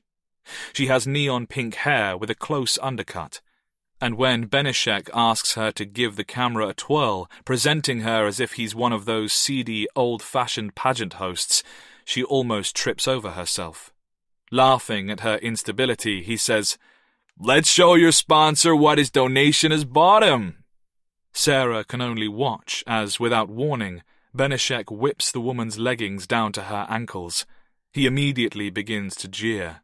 The camera turns, revealing his face in close-up, his tongue pushed out in an exaggerated retching, and when it wheels back around, it's focused directly on the girl's confused attempt to shield her panties and the menstrual blood that has run into her inner thighs. Sarah feels herself being torn in two. One half is desperately trying to calm her rising blood pressure, fearful of succumbing to uncontrollable violence like the others, while her other half wants to snatch up the golf club and get to work on the joints Brett has missed. "Okay," she hears herself say. "Maggie's right. Turn this filth off." Brett ignores her. He's looking to Linda, waiting on the alpha, and when the alpha says nothing, the film keeps rolling. "Due to technical errors," Benešek of the past says through the speakers, "we're going to have to go to our runner-up. And wouldn't you know it, it's lucky number 7. "Did you hear me, Brett?" Sarah asks. "Turn it off." "Player 7, Benešek goes on, "with a bid of €4,000 from our regular Mr. Kneel Before Me in Greater Manchester, England." Everything stops. Sarah forgets how to breathe as she turns slowly back around to face the show. On screen, the winning player is being brought forwards. Benešek asks, "What's your name and where you from, baby?" Something about these words triggers Maggie to jump up out of her seat and practically scream. "That's enough!" The way she's standing, casting her silhouette over the white roll-down screen, the film projects over her entire body. It almost looks as if Maggie is in the film. A voice slurs through the speakers. "My name is Glitch Valentine." A gross, dirty chuckle. "Are you going to be our Valentine, Glitch?" Maggie moves for the projector, freeing up the light's path to the screen, revealing a girl with cobalt blue hair and a white t-shirt that says, "Pwn me." She doesn't look 18. And of course, that's because she was never really 18 at all. They say blood freezes, and Sarah feels it happen. It's the girl's face. From somewhere in the recent whirlwind of her life, Sarah knows that face. She saw it only hours ago. She saw it in a photograph. "No," she hears herself heave. "No." On screen, the girl is helped out of her t-shirt, and Sarah turns to face the back of the room. That's where she sees Linda, holding one of Benešek's kitchen knives to her own throat, tears rolling down the blade. "Yes," Linda says. "Yes. It's my daughter." Chapter 62. Player 5. "Alyssa, come down here. You won't believe what's just happened." Linda went to pour herself a glass of wine, white, since in the last hour she'd shattered her first bottle of red over a thief at a local shop, and noticed that the sink was empty of dishes. This worried her. It seemed as if Alyssa was eating less at the minute, and had been for a while. In Linda's motherly opinion, the girl was just one missed meal away from a disorder. "Alyssa, have you eaten today?" No response. Linda told herself it was probably the headphones. Alyssa was always wearing that headset, always playing her games. But as she climbed the stairs, she couldn't shake the feeling that something was wrong here. Almost frightening. "Alyssa?" By the time she threw open her daughter's bedroom door a little harder than she meant to and flicked on the ceiling light, the first teeth of panic had bitten. Alyssa wasn't there. Her phone was. There was also an envelope containing a short letter handwritten in Alyssa's usual comic book block capitals. Linda read it twice before phoning her ex-husband. Half awake, a quarter attentive. "Linda? Richard? Please tell me Alyssa's at your house." She wasn't. Hadn't Linda's own subconscious been recording changes in her daughter's behavior for weeks now?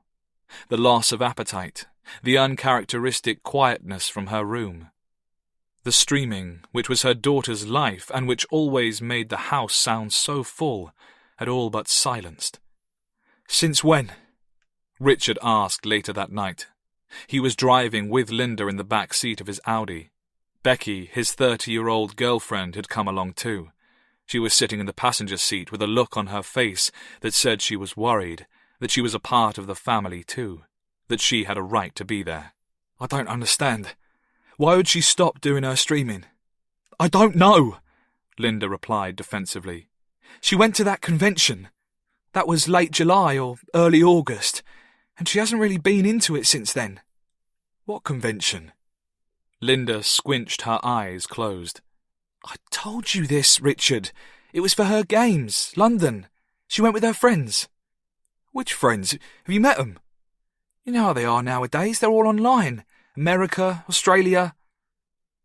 "Linda?" This is Becky, whose phone is lighting up the front left portion of the car's interior. "What?" "When did Alyssa delete her social media?" Before morning, Linda had Facebook messaged every one of Alyssa's friends she could remember from nursery through to college. She did it sitting on her daughter's bed, a place from which she would one day compose a very different series of messages for strangers, messages that were simple and authoritative, in a future she would, at the moment, have never been able to dream of. She glanced around the room, fighting exhaustion. Alyssa's bedroom didn't look much like Linda's had at 17. Alyssa was, in so many ways, still a child. There were figurines, some she recognized as Pokémon, as well as posters of other bizarre Japanese cartoon characters. There was the stuffed dragon she'd adored as a child, the headset for when she was recording, and the enormous armchair she sat in to use it. "So these people just watch you play the game?" Linda had asked when helping her erect that chair. "They don't actually play the game. They just watch you play. And they pay you money to do it?" "Yes, Mum." Linda lifted the chair's back onto its seat, speaking around an Allen key that hung from her mouth like a cigarette. "And you don't...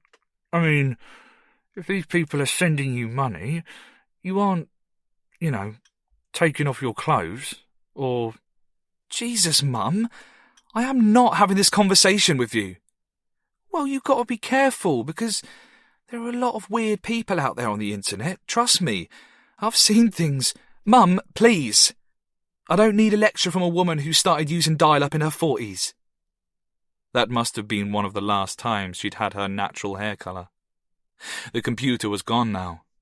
Linda had personally handed Alyssa's devices directly to Sally Maitland's team of forensic analysts. They were the best Linda had worked with. Digital forensics usually took weeks.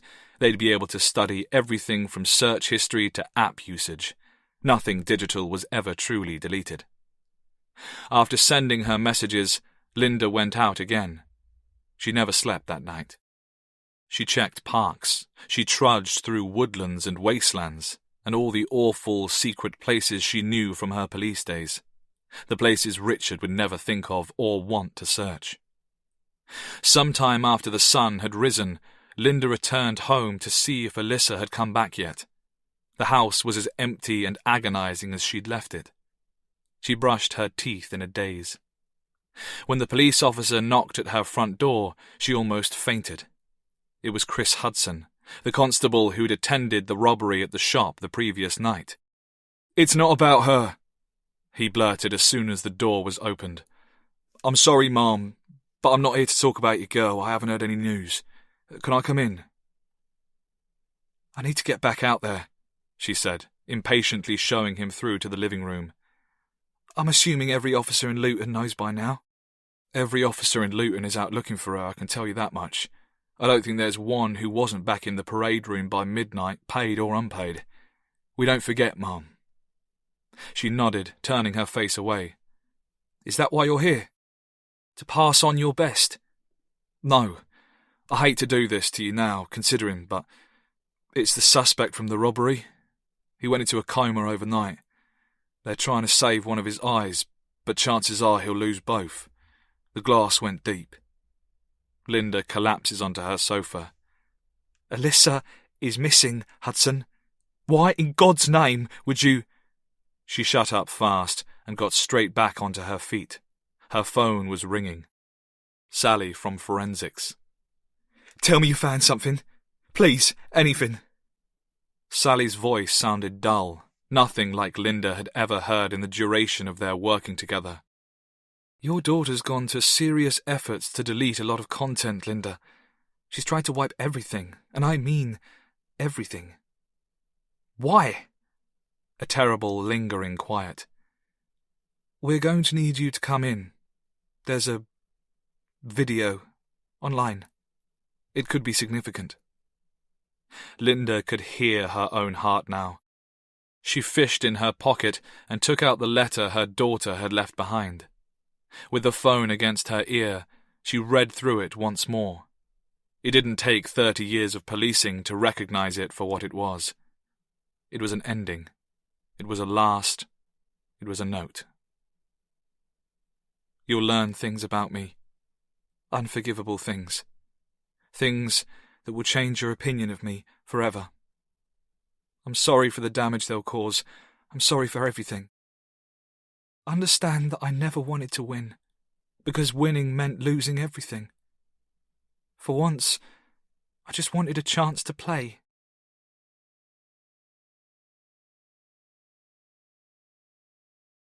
Chapter 63.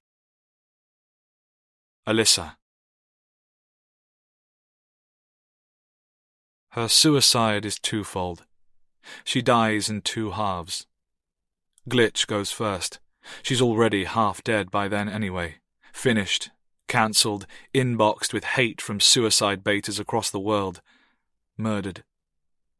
Everything Alyssa has worked towards, everything earned, exists in Valentine's accounts.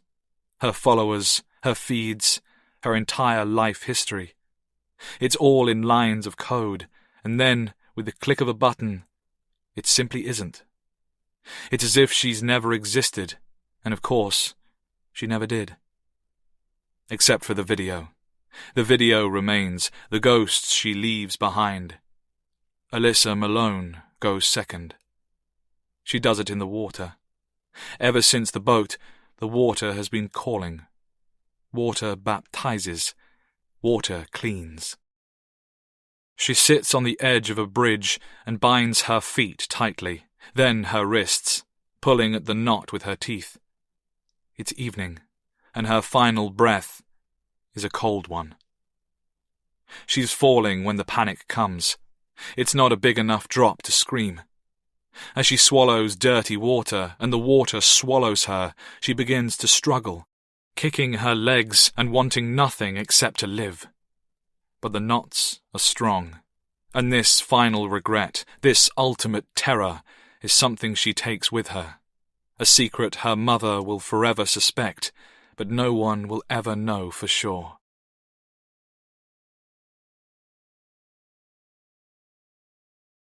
Chapter 64. Player 1. Anyone moves, Linda says. I'll push this blade through my jugular, and your loved ones will be dead in 20 minutes. Try to hold on to that thought before you make any rash decisions. The flesh of Linda's throat looks very soft, but she hardly needs to emphasize her threat. Maggie is too winded to do anything close to rash. She feels as if she's been punched in her chest. You did this. Linda's eyes are still reflecting images from the projector screen, and hideous grunting sounds continue through the speakers. Mute the footage, but leave it running, she tells Brett. I'll move, because I wouldn't want you to miss anything. Unfortunately, I already know how it ends.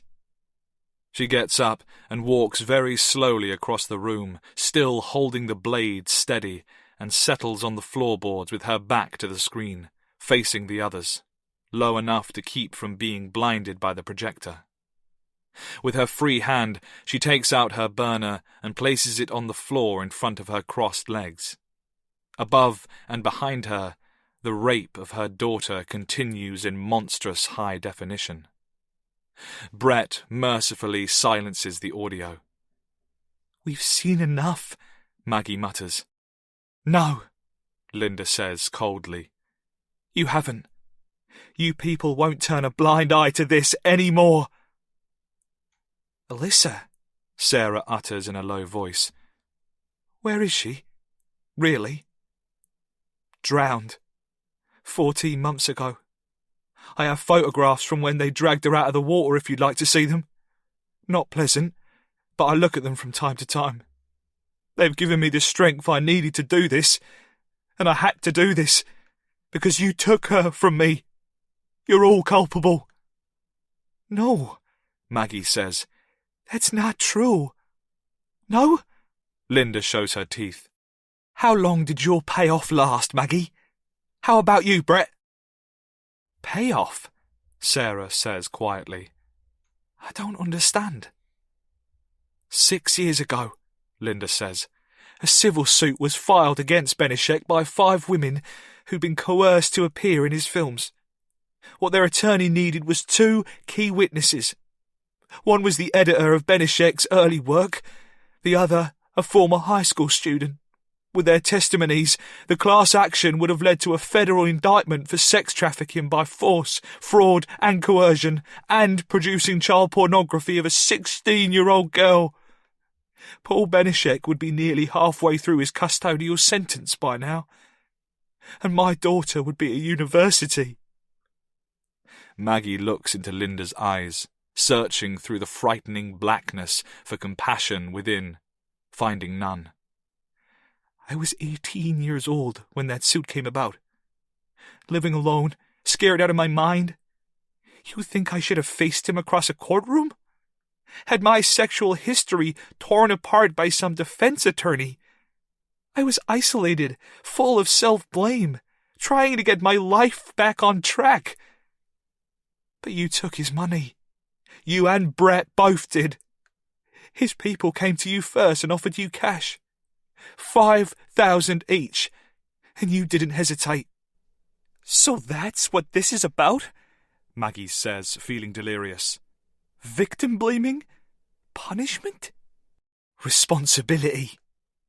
Your actions have consequences, whether you're the witness too cowardly to stand up in court, or the part-time drug dealer who sells to pornographers and doesn't consider the consequences. And me? Sarah asks. I think you know by now. Sarah shakes her head slowly, running her hands through her hair. He said he lost it in stocks. £4,000. I believed him. Is that why you've taken my girl from me? Is that why you've brought me here?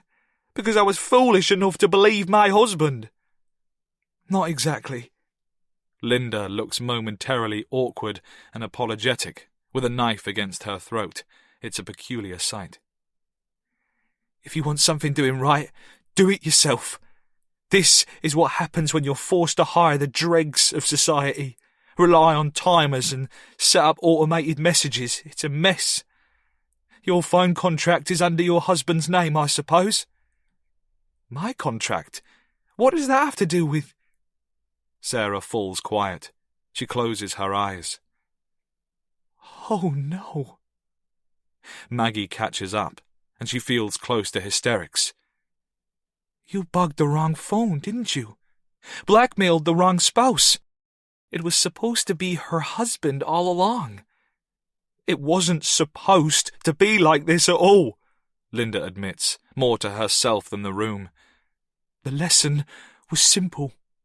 You people didn't act on your responsibilities, and because of that, I lost the one I loved most in the world. Tonight, you had to act, or else you'd lose the one you loved most. It was a chance to right your wrongs. At the back of the room, Brett is mumbling. Have to act. Right our wrongs. There was only ever supposed to be one winner, Linda goes on. Whoever took this opportunity to ensure that this could never happen again, whoever ended this, would be free to go, and the rest... You learn what it means to lose everything. She sighs, looking utterly exhausted, and for a horrible second, Maggie thinks she might simply pass out onto the blade. But you weren't what I expected. You're just... people. Yes, Sarah says softly, coming back to the conversation. And you need help. I know loss. I've been there. And the brain gets sick very easily. We're fragile creatures. If I'd had somebody to blame for all the loss, then maybe I would have been the same. If this, she gestures to the screen in disgust, had happened to my child, then I'd want the world to pay too. But can't you see how irrational it is? How can you honour your daughter's memory by killing my baby girl? Even if there is blame in this room, our sons, daughters, and fiancés don't deserve this. It has to end. It can't, Linda replies. Not yet. Why? Maggie asks. Why did this have to happen now? Why tonight? The night Alyssa... Linda takes a long, slow breath. The night she passed, I intervened in a robbery. Right place, right time. That's what I would have said then, anyway. The thief had a knife and I hurt him. Hurt him a lot. He spent a year in a coma, only to die 2 months ago. Bad luck. In 3 weeks I'll be in court for manslaughter and I'll be sent down. It's inevitable, and I can't allow that to happen. Paul Benishek, meanwhile, is working on his terminal bucket list. He left his legal troubles in the States, and he keeps a video diary online charting his adventures. He doesn't deserve to die fulfilled. So I used police forums to find the sorts of people who could find you. Some of it was easy, most of it wasn't. I needed to get here, to get on his Wi-Fi, and who better to help me than the people responsible? This, she's referring to the film behind her, can never be deleted. There are copies all over the internet. But Benishek's online world can be raised. All I have to do is use my phone, and the same malware that brought you here will erase any device connected to this network and any online accounts ever accessed through it. A pornographic empire will crumble in minutes. Excuse me. This, to everyone's surprise, is Paul himself. It wasn't just me, okay? It's a fucking business. 1 billion people consume internet porn every day. That's a fifth of the planet. If it wasn't me, it'd be somebody else. It's just a job, that's all. Supply and demand. Maggie shivers. Supply and demand. Maggie was looking to sell, and the tailors were looking to buy. She gets up off the sofa slowly and crouches in front of Benishek so that he can get a real good look at her. You really don't recognize me, do you? He stares at her, the cock on the projector reflected in his eyes, and says nothing. For once, even the delirious giggles won't come to her. She is momentarily speechless. You're unreal, she manages. Have you been listening? You fucking raped me. 9 years ago, on camera, in a Minneapolis hotel room. I was 16 years old. You manipulated me, you fucked me, and then you uploaded the video online. You ruined my life. You raped me, you piece of shit, and you don't even remember? Brett, meanwhile, has recommenced his unnerving muttering. Only one winner. There can only be one winner. Right our wrongs. Benishek shakes his head, at a total loss, but he never apologizes. Maggie turns back to Linda. And you think I'm to blame? I lost my family, my home, my education. He raped me, I was left pregnant and alone. And you think I need a lesson in responsibility? What the fuck is wrong with you? The mistakes I made were exactly the same as your daughter's, but you're punishing me for it. Wait, Benešek wheezes. Wait. He's frowning now, thinking hard, and when his eyes suddenly widen, Maggie sees something that will haunt her for the rest of her life. The man has Jackson's eyes. He opens his mouth to speak, but whether he remembers her or not, she never finds out. Because before he manages a word, Brett buries the entire blade of a kitchen knife into Benešek's right ear. Chapter 65. Player 2. They scream, everybody but Benešek. The noise is high drilling mayhem that nearly makes Brett want to skewer his own damned ear. The blade went in straight enough, but it doesn't want to come back out. At first, it's stuck tight, clenched in brain, and then it reluctantly looses in Brett's hand with a sound like shucking oysters. Benešek starts convulsing, face slack, his entire body rattling as he hangs from his wrists. He reminds Brett of a marionette, a puppet on a string. There's a lot of fluid inside a man. This is something Brett learns over the next minute or so. When it's finally done, he turns to the rest of the players. Sarah has slid down off the couch onto the floor, and she's doubled over, no surprise there, with her entire head cradled as if for an emergency landing. Maggie is on her knees near Noah's body to Brett's right, hands flat on her cheeks in a parody of Munch's The Scream. Linda is watching from between the two of them, an expression on her face that is both shaken and sadly satisfied. Towering over them all, Brett whispers, "I did it," and then shrieks, "I did it!" "You did it," Linda agrees. "You did what I couldn't." He places his empty hand over his own mouth, considering what this means. "I win!" A wave of elation, of winner's elation, crashes over Brett, the lifelong loser. He stamps one foot, splashing Benešek's blood, and fist pumps the air. "I'm the winner! There can only be one, and I'm the fucking Highlander!"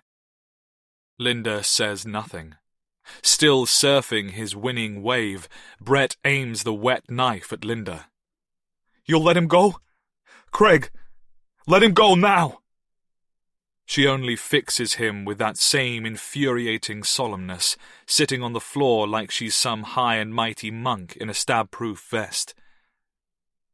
"I can't do that." The wave breaks, dropping him a mile. "What?" "I can't do it. I'm sorry. I really am, but Craig is—" "You'll do it!" Distantly, he can feel his own face folding into an insane grimace of fury. His knees pull him towards her in a lunge, but halfway there the crazy bitch pushes her own knife a little way into her neck, bringing forth a trickle of blood, and Brett has no choice but to halt. "Think about what you're doing," Linda says. "Sit down and listen to what I have to say, and then you'll get the winnings you deserve. No more talking. No more bullshit. Let Craig go." She shakes her head again, gallingly calm. "I can't." He brings his face down to his own knees, the image of Benešek's writhing body burned into his eyes, and screeches. Then he staggers to his left and snatches Sarah, the whining one, by her hair from behind. He knows he has made the right choice, too, by the wonderful reaction on Linda's face. The bitch is afraid. "Let's try again," Brett says. "You can either let Craig go right now, or I'll kill both these cunts, starting with your favorite. You want another couple of deaths for your daughter's legacy? A baby boy with no sister and no mommy tomorrow morning? And it's all precious Alyssa's fault?" Sarah is shaking in his grip, so he tugs her hair harder. "Don't do this," Linda says. "Just let her go, and—" No. No more games. You can cut your own throat, Linda, but you can go to hell knowing what you did. He reaches around Sarah from behind, lining the blade up over her chest, and looks Linda in the eyes. This is on you! Almost serenely, Sarah says one more thing. It's okay. Just let her go, Linda, please. Just let her... As Brett swings the blade down towards the center of her chest. Chapter 66. Player 3. Sarah closes her eyes, and the last thing she thinks before the blood showers over her face is that she loves her kids. All of them, the ones who lived and the ones who didn't. They're waiting for her somewhere, small children now, Sam's children. She's finally going to hold them. The blood is hot. There's no pain, only a sense of an explosion that leaves her ears ringing, then a change in pressure as Brett relaxes his grip. She looks to her chest, expecting to see the handle of a knife, but there's nothing there. She turns her face to the right and, instead, sees something her brain takes a moment to decipher. Noah is on his knees. He's alive, awake, and aiming a revolver at a place slightly behind Sarah's head. He squeezes off another shot, and another. By the third, Sarah is mostly deaf in her right ear.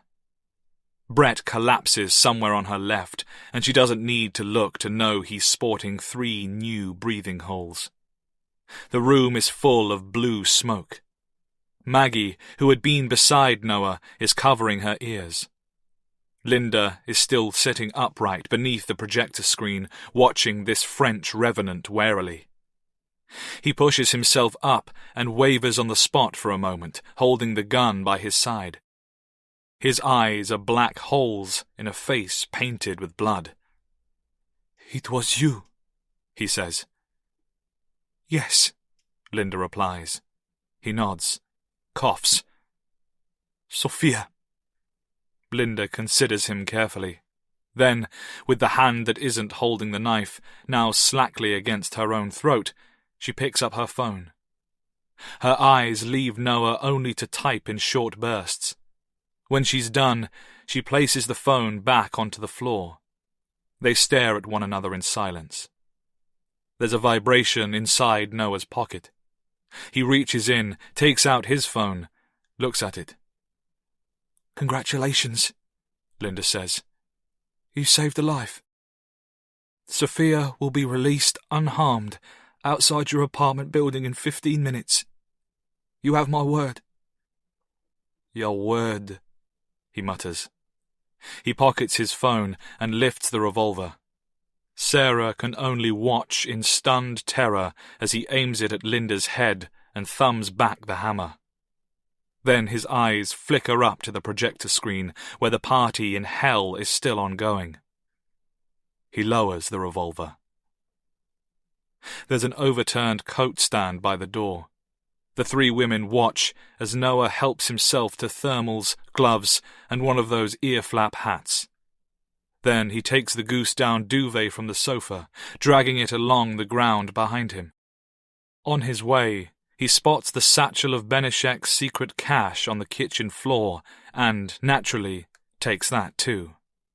He opens the front door and walks out the cottage without looking back. It's the last Sarah ever sees of him. Maggie dazedly sniffs at the smoke on the air, her face a portrait of shock, and says quietly, "I love that smell." Then she walks over to the projector and yanks out the hard drive, finally cutting off the game and showing an empty Finder window on the screen. "Is that it?" she asks, turning back to Linda. "Is it over?" Blood is still trickling from Linda's neck. When she drops her knife onto the floorboards, she looks exhausted. "I suppose it is." "Then by all means," Maggie says. "If it's not too much bother, can you let our children go?" Linda picks up her phone, types something in, and this time there is a text on Maggie's burner. She drops onto the sofa, slumping back, and sighs. Sarah's throat is painfully dry. "Now me," she says. "Now Hannah. Let her—" From her left, a choking sound. Brett. Sarah turns to face him, stomach roiling, and waits for the blessed grey-out, but it doesn't come. She focuses on his staring eyes, ignoring the rest. His glasses have blown off his face, and this isn't surprising because there's a piece of his skull missing somewhere above. The other 2 bullets are in his chest. This much she knows. "I need to see him." His voice sounds like a puncture. "I need to see before." Sarah can't help but feel sympathy for him, and she turns to Linda. "Can't you—" Linda shakes her head. "I can't." Brett gags. Why? "Why not?" she asks. "It's over." Linda sniffs, adopting her police voice. "Around 24 hours ago now, Craig Wilson managed to escape his confines. He killed one of his captors, which may bring some comfort to you." Brett makes a horrible sound. It may be a laugh, or at least a smile. That's Craig. Unfortunately, he was found in the lobby of his building by his other captor. I don't know exactly what happened next. I can only suppose that the man was unhappy about his partner because he put a bullet through the back of your friend's head and was arrested within minutes. I had instructed them not to take Craig's life, but that's what you get when you hire druggies. Sarah gapes, unbelieving at Linda. Liar. No, Brett, I'm not lying. Craig was dead, and your game was over before you ever touched down in England. Brett grasps out blindly, finding Sarah and pulling her towards him without strength. He croaks as if imparting some great secret, what might legally be known as his dying declaration in her left ear. I only ever loved him. Then his hands drop away, and he falls still forever. Sarah shakes her head, frowning. Why? Why did you have to tell him that? Why be so cruel? Somebody had to go. Linda holds up her phone. Would you have preferred it to be Hannah? Sarah stares at the phone hungrily, hypnotized, and feels sweat on her cheeks. Send the message, please. Linda nods, somehow satisfied, and begins to type with her thumbs. Only a couple of seconds in, however, she stops, her face comes up slowly, eyes darkening. Is that what I think it is? She looks hard at Sarah, then Maggie, and moves decisively back to Sarah. It was you, wasn't it? Sarah opens her mouth to tell her she doesn't know what she's talking about, but all that comes out is an empty, cracked sound. Because she has heard it too. It just took her a moment longer because her right ear is still ringing so badly. There is a helicopter over the building. A helicopter, and it's getting lower. Sarah throws herself onto her feet and looks over the kitchen area, out through the bifolds at the far end of the cottage. The water is no longer black, it's strobing blue. The sirens reflected on the lock are silent, but they are surrounding the cottage. There's no sense of relief. Terror seizes Sarah's belly. Wasn't she clear that Hannah's life is on the line, that the police should only show themselves once this is over? Once this is over. And now they are here. Either Hannah has been found alive, or Hannah has been found dead. How did you do it, Sarah? Linda asks with a tone of motherly disappointment. Service station? She breathes, wheeling around. Linda, please. Is she... You know, don't you? Is she... Linda clicks her tongue. Cheating, Sarah. And I thought so much better of you. Sarah glances back, heart racing. There are men beyond the bifolds now. 12 men with automatic weapons. Back to Linda, who is typing something on her phone. She hits return, drops the phone and sighs. Her eyes go to the kitchen knife on the floorboards. Sod it, she says, then picks up the blade and plunges it into her own throat. No! Sarah flies through the air, arms outstretched, and catches Linda by the neck. She presses her hand firmly against the wound.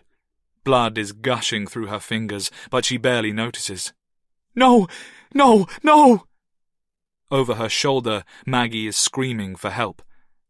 Don't you dare die! Sarah yells in Linda's face, her palms slipping in blood. Is she alive or dead? Tell me! Give me a sign! Is Hannah alive or dead?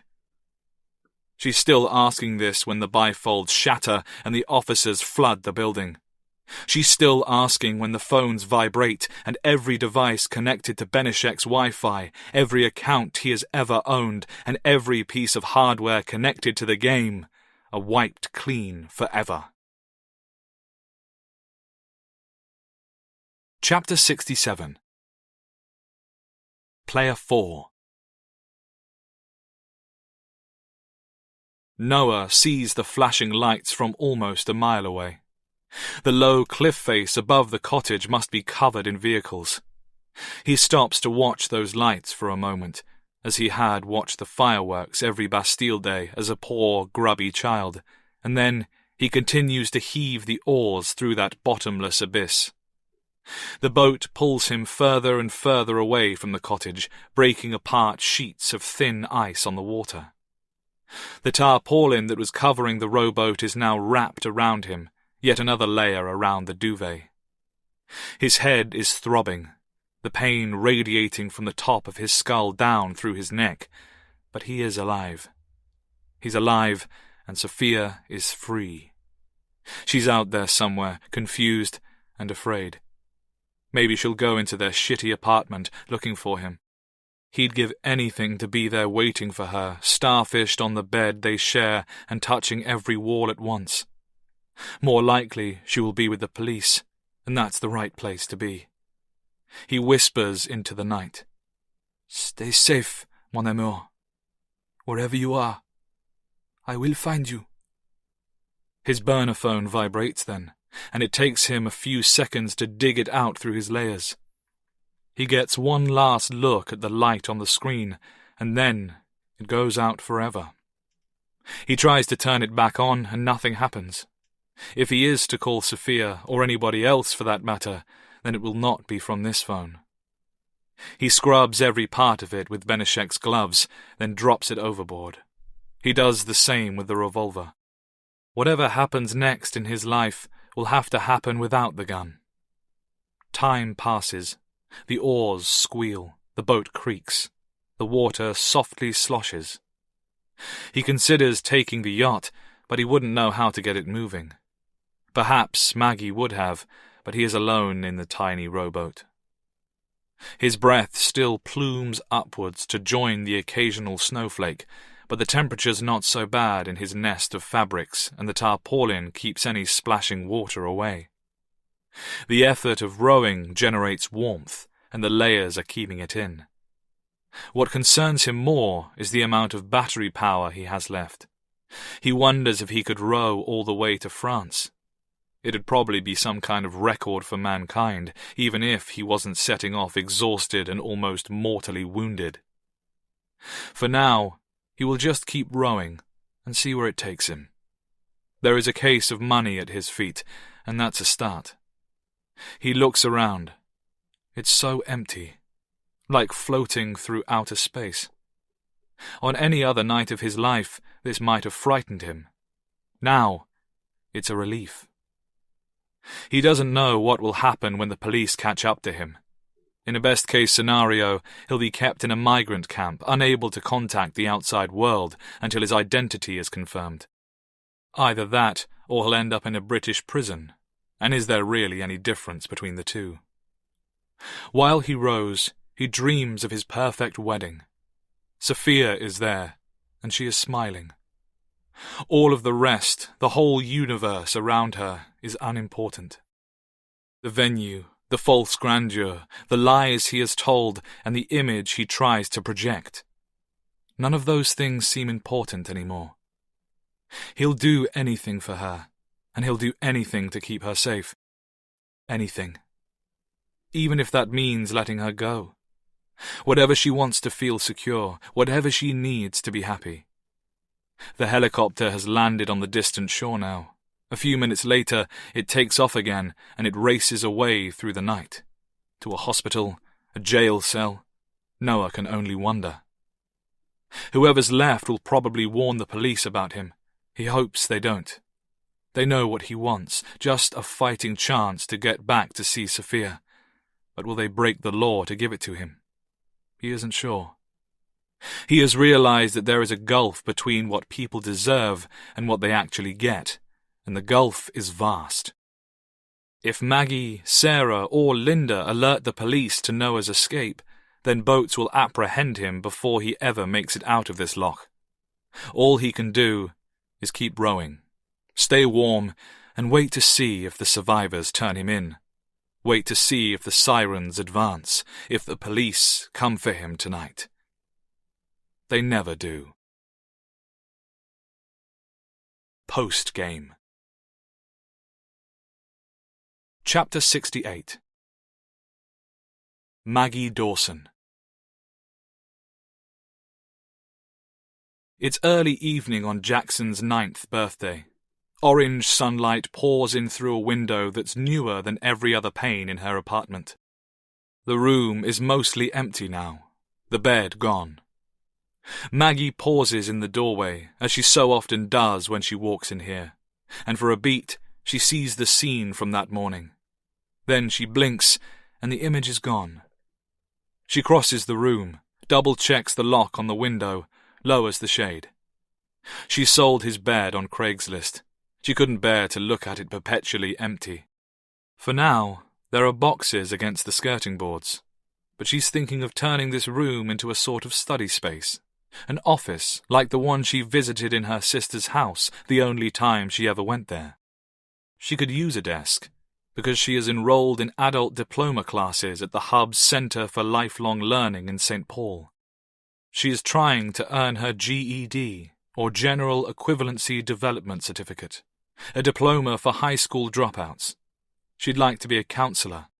Isn't that a real side-splitter? Either way, the classes keep her busy between shifts at Taco Bell and waiting for the lawyers to call. It's all going to end up in a courtroom. That, she thinks, is pretty ironic, although she's never been certain on the definition of irony. She often wonders, usually at night, how many lives could have been saved if she'd only gone to court in the first place. But she isn't to blame for what happened. It took the worst horror of her life for her to realize what she had been all along. She was a victim, but she's stronger than she ever thought possible. The legal case is endless. The lawyer tells her that she could, at the very least, be facing a felony charge for passport fraud, which carries up to a decade in prison and a $250,000 fine. The outcome will depend on whether it can be proved she was acting under duress. Proving that is a case involving multiple bureaucracies on both sides of the Atlantic and could take years for any prosecutor to track down witnesses spread out across the States, the United Kingdom, France, and Monaco. The silver Mercedes alone, which had been discovered abandoned in the car park of that Yorkshire inn, had turned out to have connections to an organized crime syndicate involved in some ongoing investigation into people smuggling. Maggie had drawn a genuine blank on that one. She can only assume that was a part of Noah's tale, but she's never told the investigators Noah's name, and she doesn't think Sarah has either. Linda's final act, Uploading the virus that had corrupted every branch of Benishek's online business had probably added at least another 2 years' worth of issues for the prosecution. All Maggie can do now is to try to live in the present and get on with her life. It's all a person ever can do. She feels more serious, though. When she looks in the mirror, she sees somebody older staring back at her. She's paler, but it has nothing to do with physical pigments. These feelings do soften. They did once before, the last time her life was derailed, and she thinks they will again. It just takes time. Cliched, but true. Would time have cured Linda Malone if she'd simply waited a few years? Maybe not. Maybe something like that never really leaves you. It only ferments, festers, poisons. She feels sorry for Linda. Even after everything that happened, she feels sorry for her. The world can be cruel, and its cruelty is usually pointless. Maggie thought she'd learned all about that when she was 16 years old, but this lesson was even harsher. She feels sorry for Brett, too.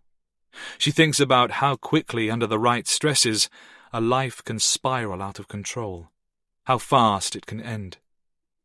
When the 5 of them had been sitting in that strange parlour, Brett had introduced himself and invited them to look him up on Facebook. Later, weeks after she'd seen his head blown apart, Maggie did just that. His account was still there, a museum exhibit of a life stopped. He'd asked for recommendations for a good Chinese takeaway. He'd uploaded photographs of meals in restaurants. Just before he died, he'd posted from a hockey game at Madison Square Garden. He'd had a girlfriend, pretty woman, another person for Maggie's midnight sympathies. And, of course, there's Sarah Mulligan. As much as Maggie loves Jackson, the fact is she'd had a baby without trying. Sarah, on the other hand, had lost child after child after child. Where's the sense in what happened to her? The pain of such a thing must be unbearable. Maggie misses Jackson, though. She thinks about him every day, the life she created and the life she saved, the boy she gave away.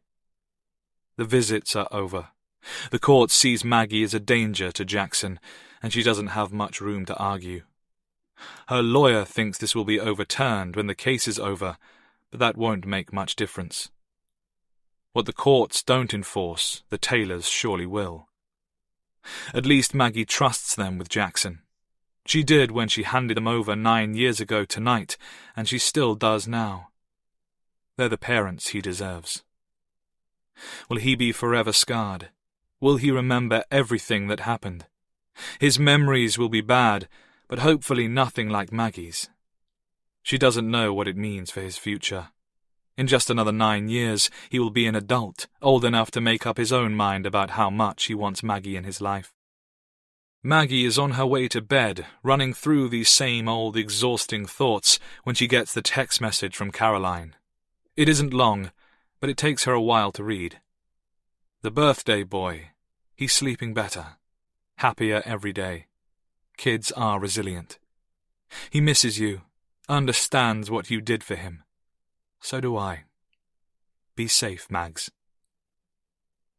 Maggie flops onto the edge of her bed, staring at the message in disbelief, and she wants to cry. There's a photograph attached. The sense of déjà vu makes her shiver. She moves her thumb to download the image, and hesitates. It has been 3 months since she last saw Jackson. Only 3 months, but children grow quickly. He probably looks more like him now, the dead man hanging from the banister. This thought stays her thumbs. Will Jackson grow to be like him, nature versus nurture? Will the boy have the face of the man who raped his mother, the man Maggie helped to murder? She does open the picture, and all she sees is her own son blowing out 9 candles.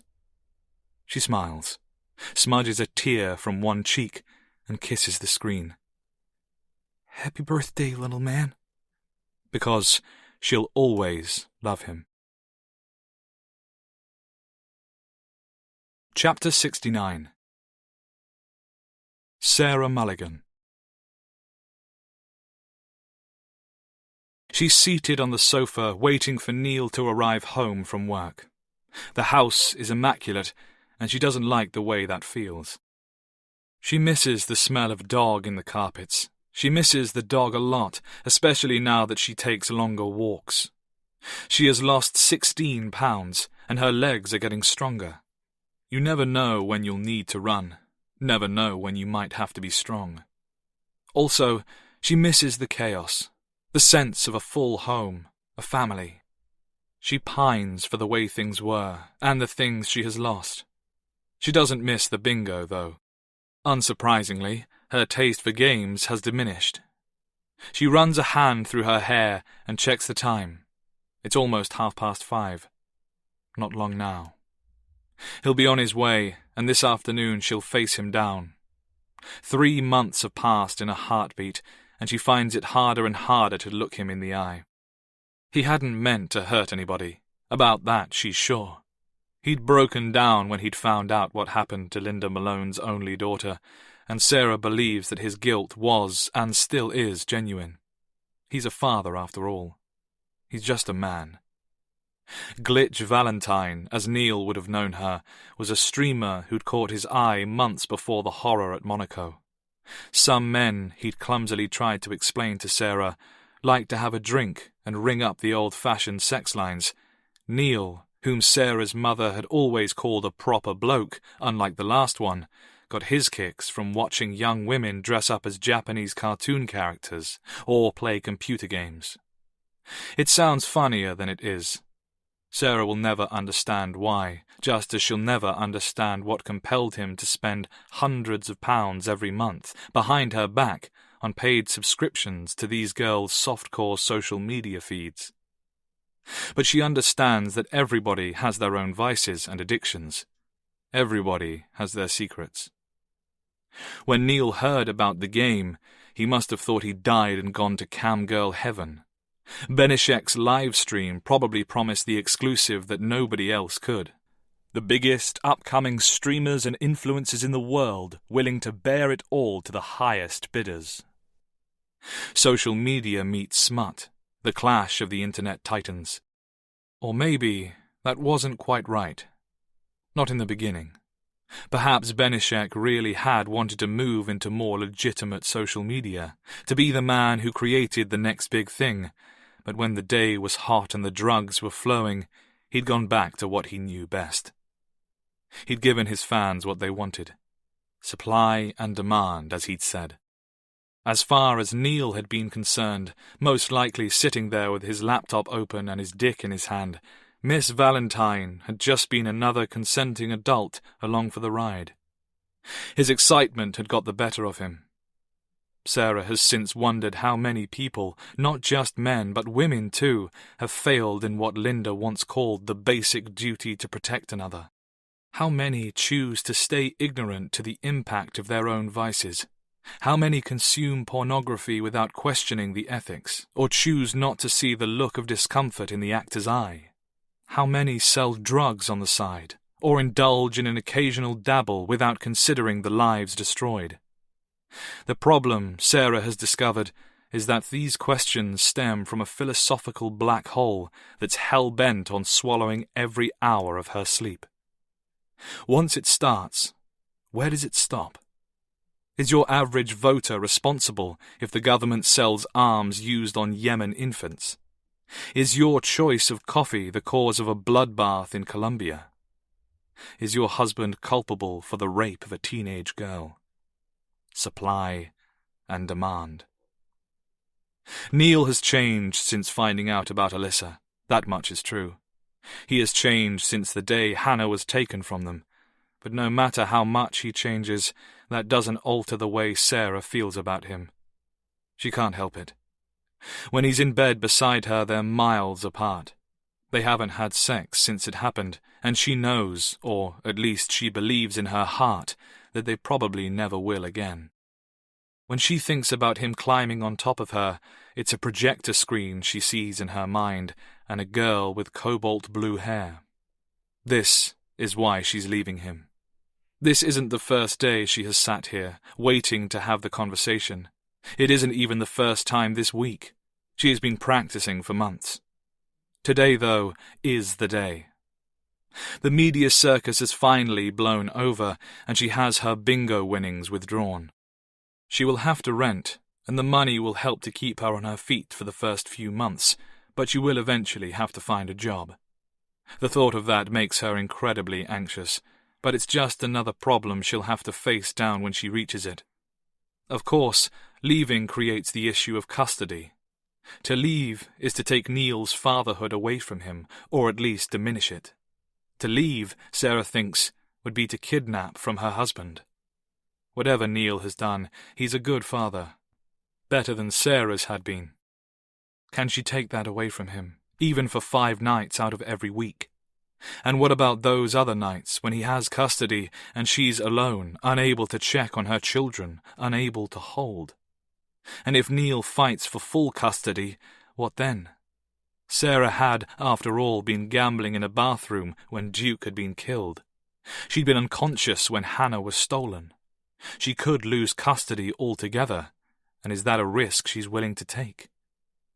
She hears his van coming to a stop outside the front gate. Stay or go. She has to decide. Stay or go. She sits up a little straighter, moving carefully because her children are sleeping against her. Archie on her left, Hannah, the first miracle, on her right. She looks down at her daughter, strokes the red curls behind her tiny ear. What do you dream about? What will you remember? The key turns and the front door opens. Stay or go. It's now or never. Only that isn't really true. If she doesn't do it today, she knows there's always tomorrow. Chapter 70. Linda Malone. Everyone who grieves must flirt at least once, even if they aren't thinking in these exact terms, with the idea of parallel dimensions. The theory that a branch of reality exists for every decision, a plane of existence for each choice made and its outcomes. For all its science fiction claptrap, it must be an idea as old as human consciousness. A fantasy begat from regret, fear of irrevocable consequences, and the concept of if only. If only, instead of erasing the evidence, Brett Palmer had chosen to report his concerns over Benishek's tapes to the police. If only he testified in court. If only Alyssa Malone had decided to delete her ill-fated invitation. If only Paul Benishek had opted to drive home after some long-ago night on the town and been burned alive in his overturned vehicle. If only his mother had chosen the abortion. One choice, one outcome, one reality. That's all a person gets. Revenge may go some way towards balancing the books, but it doesn't alter the fact that, in the end, it can never be changed, and there's still one person left for her to blame. One player her game could never fix. If only I'd been there when my daughter needed me most. This was why Linda had decided to end her own life at the climax of her game. If only it had worked. 11 o'clock, Malone. Time for exercise. Lucas, the enormous orderly, makes this same joke every day before rolling her down to physical therapy in her wheelchair. Along the way, voices blabber and jeer at her from behind closed doors. She hates it. Afterwards, when Linda has managed the exhausting feat of wiggling one big toe in an hour, Lucas parks her up in her usual spot by the caged window in the blue room. They've called it the blue room, she's been told, since it was painted a relaxing shade of cornflower in the 80s. It's all white now, but the name remains. What today? Lucas asks her. Chicken or tomato? Chick. She winces, instinctively bringing a hand up to the latest dressing around her neck, then chooses the A4 whiteboard off her lap instead. There's a red dry wipe marker attached to the board, which she uses to draw a rudimentary bird skull. Lucas raises his eyebrows and cups one massive mitt around his ear. "Let me hear." Linda glares up at him. He smiles patiently. Every day they go through this. It makes her want to try ripping the staples out of her neck. Again. She closes her eyes, fighting pain and humiliation, and croaks, "Chicken." Good choice. He leaves her alone by the windows, and that's all right.